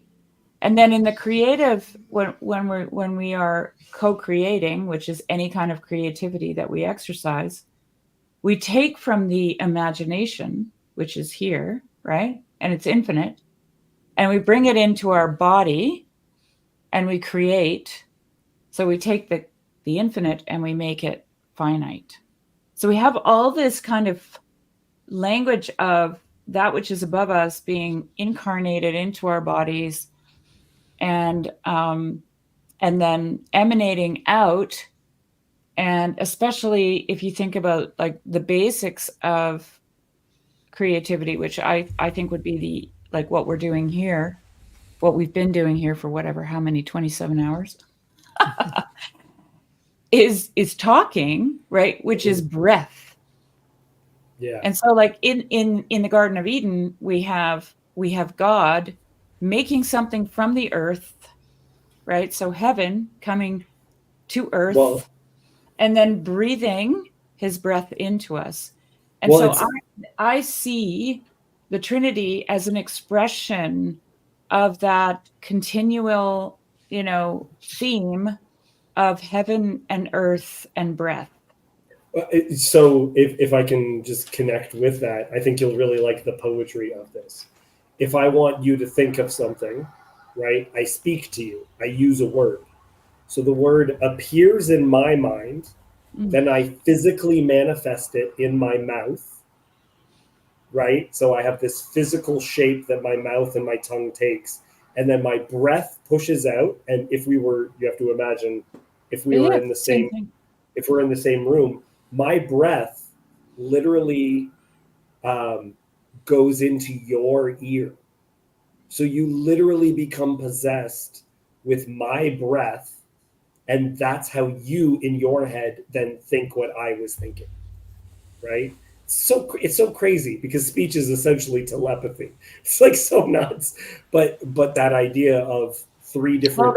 Well, there's even more going on in the back of my mind when I'm talking about this, because George MacDonald says, and I think Maximus also talks about this, is that creation is the human being turned inside out. And Barfield makes the case for this, right? That representations, that we see outside in creation are what we derive our language from. So George MacDonald uses the example of, a guy frantic, like, we can gesture, like we've all been in a foreign country or tried to speak to someone who speaks a foreign language, and we do a lot of, gesturing or whatever, but we can only get so much meaning out of that. If we have deeper meaning, more philosophical thought, then we're going to look for something to express that with. And the only thing we can do it with is what's out there, right? So we use nature to clothe our thoughts. This is what MacDonald says. But then he also says that the representations, they already contain meaning that is God given. So God filled them with meaning. They all have a lamp inside of them. And our imagination is the light that lights the lamp in the forms. He calls them the forms, but they're not Platonic forms. They're actual representations. So essentially, we are living in God's imagination, which is also us turned inside out. Okay? There's a sacramental theology, right? Where everything is participating, right? And we're participating in it all the time. And he has this great phrase. I don't know if I'm going to get it right, but he says something like, when God says something, he always means what he says. When we say something, we mean more than we say, something like that. Because we derive our language from God's imagination and we speak that out, there's more meaning in there than we know. Okay? We think we're saying one thing, but it contains everything. Like this is what Luke Thompson's talking about when he says, when you say one thing, you're saying everything. And so this is the thing that we have the most difficulty with as human beings, is passing our meaning on to one another, right? Like we're constantly checking. Do you know what I mean? Do you know what I mean? Because what I'm saying doesn't necessarily, transfer meaning. And so in one of his essays on the imagination, he's asked by a fictional character in the essay, how do I know I'm getting the right meaning from your stories? And he goes, maybe your meaning is better than mine. Right? And he also says, if it doesn't mean anything to you, set it aside. Right? So for him, it's the work of the spirit, right? The breath, which is what happens when we speak. We're exhaling, right? Like David said, we're exhaling out the words. And then if you take Tom Berg and stack him on this beautiful sandwich, then you've got contemplation and meditation and sacred magic, right? Right. Well, and it's also that the breath is tied to the force of life as well, right? Is that the way I see that, David, it's that we are sustained by God's breath. He breathes his life into us, and we are living his life. Like that's how I see it. We are his lamp, We are his body. Yeah. I was going to tie on to related to what you're saying with the head, or the head and the body. This lives more clearly in Greek, but we've kept it in our language, in English too, where it's the heavenly is pattern, paternal, father, right? And the mother is matter, maternal, mother, right? So that is there too, where you have the pattern is in the heaven, and the pattern is revealed into matter, into the earth, into the mother, right? The father, the seed of the father is placed into the mother, and then you have a new thing, a new creation. So Jeremy, when I was trying to understand the Theotokos as a catechumen, because of course I did, growing up in Protestant circles, I had no clue. Like, what is this veneration of Theotokos? I don't, and I didn't have a problem with it. I just knew that I didn't understand it properly.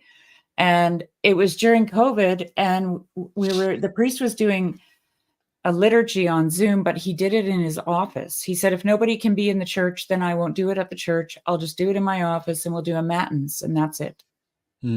So every Sunday was matins, which is Theotokos centric. Okay. And so, and I didn't know that, but this was my whole thing. I was like, okay, I said, I prayed to the Theotokos, I want you to reveal who you are to me. And then I just did the matins liturgy every Sunday, right? Listened to it and prayed along and so on. And one day I had this image of, because, okay, I have to clarify. I had a neighbor that I drove to the hospital at like 4 a.m. because she was having a baby, and she had her baby in my car. Okay. On the way to the hospital. She literally just leaned forward and pulled this little guy up, She had to take her underwear off. She's like, in the front seat of a Prius. And then when we got to the hospital, it was minus 15 degrees Celsius out. It was February. And they had a gurney for her, and they were trying to figure out how to get her onto the gurney without exposing the baby or her to any cold. And she was pantless, right? 'Cause she just given birth in the car. Yeah. And so she stepped out. She just finally said, oh, forget it. And she just stepped out onto the sidewalk. And I'm watching this whole thing. And she's standing there with just a t-shirt and a naked baby and an umbilical cord. And I'm like, and I thought to myself, he looks like a little astronaut.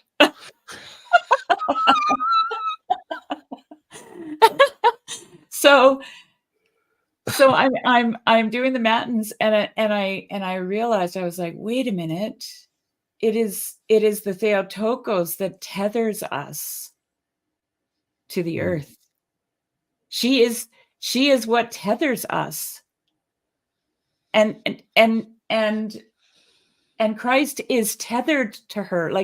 And then suddenly I started going, okay, this is why it was so important to the early church that the two natures of Christ were not disputed. Like, it was just, and one thing I can say about my priests, I've had a few of them, and they've all said things like, it's just the way it is. Okay.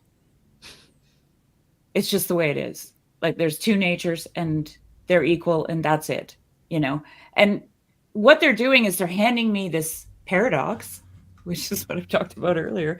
And they're going, deal with it. Right. And so, yeah, I'm going, okay, wait a minute. So the Theotokos is the humanity of Christ, and she is earth. She is the stuff of me, what we are all made of, the dust, right? That's what she is. And she tethers us to it, which is why I just have such a problem. And I always did, actually, even though I didn't know anything about Orthodoxy at the time. I have such a problem with the Gnosticism of a lot of, like, at least the church I went to, of this cursed earth and fallen this and I'll fly away and all that kind of thing, right? Because what ends up happening is as soon as you do that, you start to objectify creation. And when you objectify it, you can abuse it. Mm-hmm. You can't abuse something that you love. You have to objectify it first. Or that is your body, right? That's part of the Or that language is you, that's yeah. used. Or that is you. Yeah. Yeah. He who loves his wife loves himself, right? Like, Mhm. like the idea of the full appreciation. Yeah. Are we against the Lance, time limit here? we did it. Yeah. We did it. I think we're out. I think last time it only did 11:55, so I think we're done. Like I don't. It was a beautiful way to end. It was beautiful. That was beautiful. Mark said, "Hey, do you want to play your closing song, Lance?" No way. Sherry's on a roll. You don't stop that. And We don't stop keep Sherry for flowing. nothing. Okay. We- That's the we're rules. flowing. I did the Grail Country rules. I got it. I'm I'm a not heading newbie. out either right way. through. It's bedtime over here. Well, it was Bedtime. beautiful. That's the thing. I don't want to She's quit the either. I matriarch. could keep going. It's We're hitting our Were the secret- matriarchs talking about the Otokos? No. Yes, and this is the secret sacred portion of the live stream now. Yeah, because this will be come on, guys. lost. I ran my ass off all day. Like while you guys were sitting here chatting it up, I'm out there throwing sticks and fences and chasing sheep around, and now I finally have time to talk. And you're like, "Okay, see ya." Yeah, we're here. I feel like this is going to put the live stream in a completely different context, though, because instead of being something that you can join for a period of time, it is an impossible thing. It is, I think, this format is much more like the square in the small village my father grew up in, where it's like there's always something happening downtown. Not downtown; that's the wrong way. In the town square. There's always a guy sitting on the corner, but it's an impossible all the time. In Germany and Switzerland, they used to hold all their town meetings under a linden tree. And so in every town, in every village in Switzerland anyways, there is a linden tree kind of like in what was once the center, probably still is in most villages. And so it became known whenever there was any kind of council and people needed to meet and vote on things or whatever, even like, I think in probably like pre Second World War, they were still meeting under the linden. It's unter den Linden. And the linden tree is a representation of wisdom. In those Germanic cultures. It comes from a pagan, throwback kind of thing. And so, yeah, people hung out under the linden and they talked about all the things that were the most important for their communities, Trees are important in a lot of cultures. There's there are special trees, special kinds of trees, but it's, of course, there's the Buddha and the Bodhi tree. He sat under and got enlightened sitting under a Bodhi tree. There's I can't. It's escaping me now specifically, but here in California, of course, we've got the redwoods, and they've got their own kind of sacred history. Particularly, and then you delve into the indigenous cultures anywhere in North America, but in California, it's certain trees were very special. Here it's the willow tree and the sage. Sagebrush is sacred. Smudge. Yeah, exactly. We have a lot of wild sage here, and the Chilcotin people make their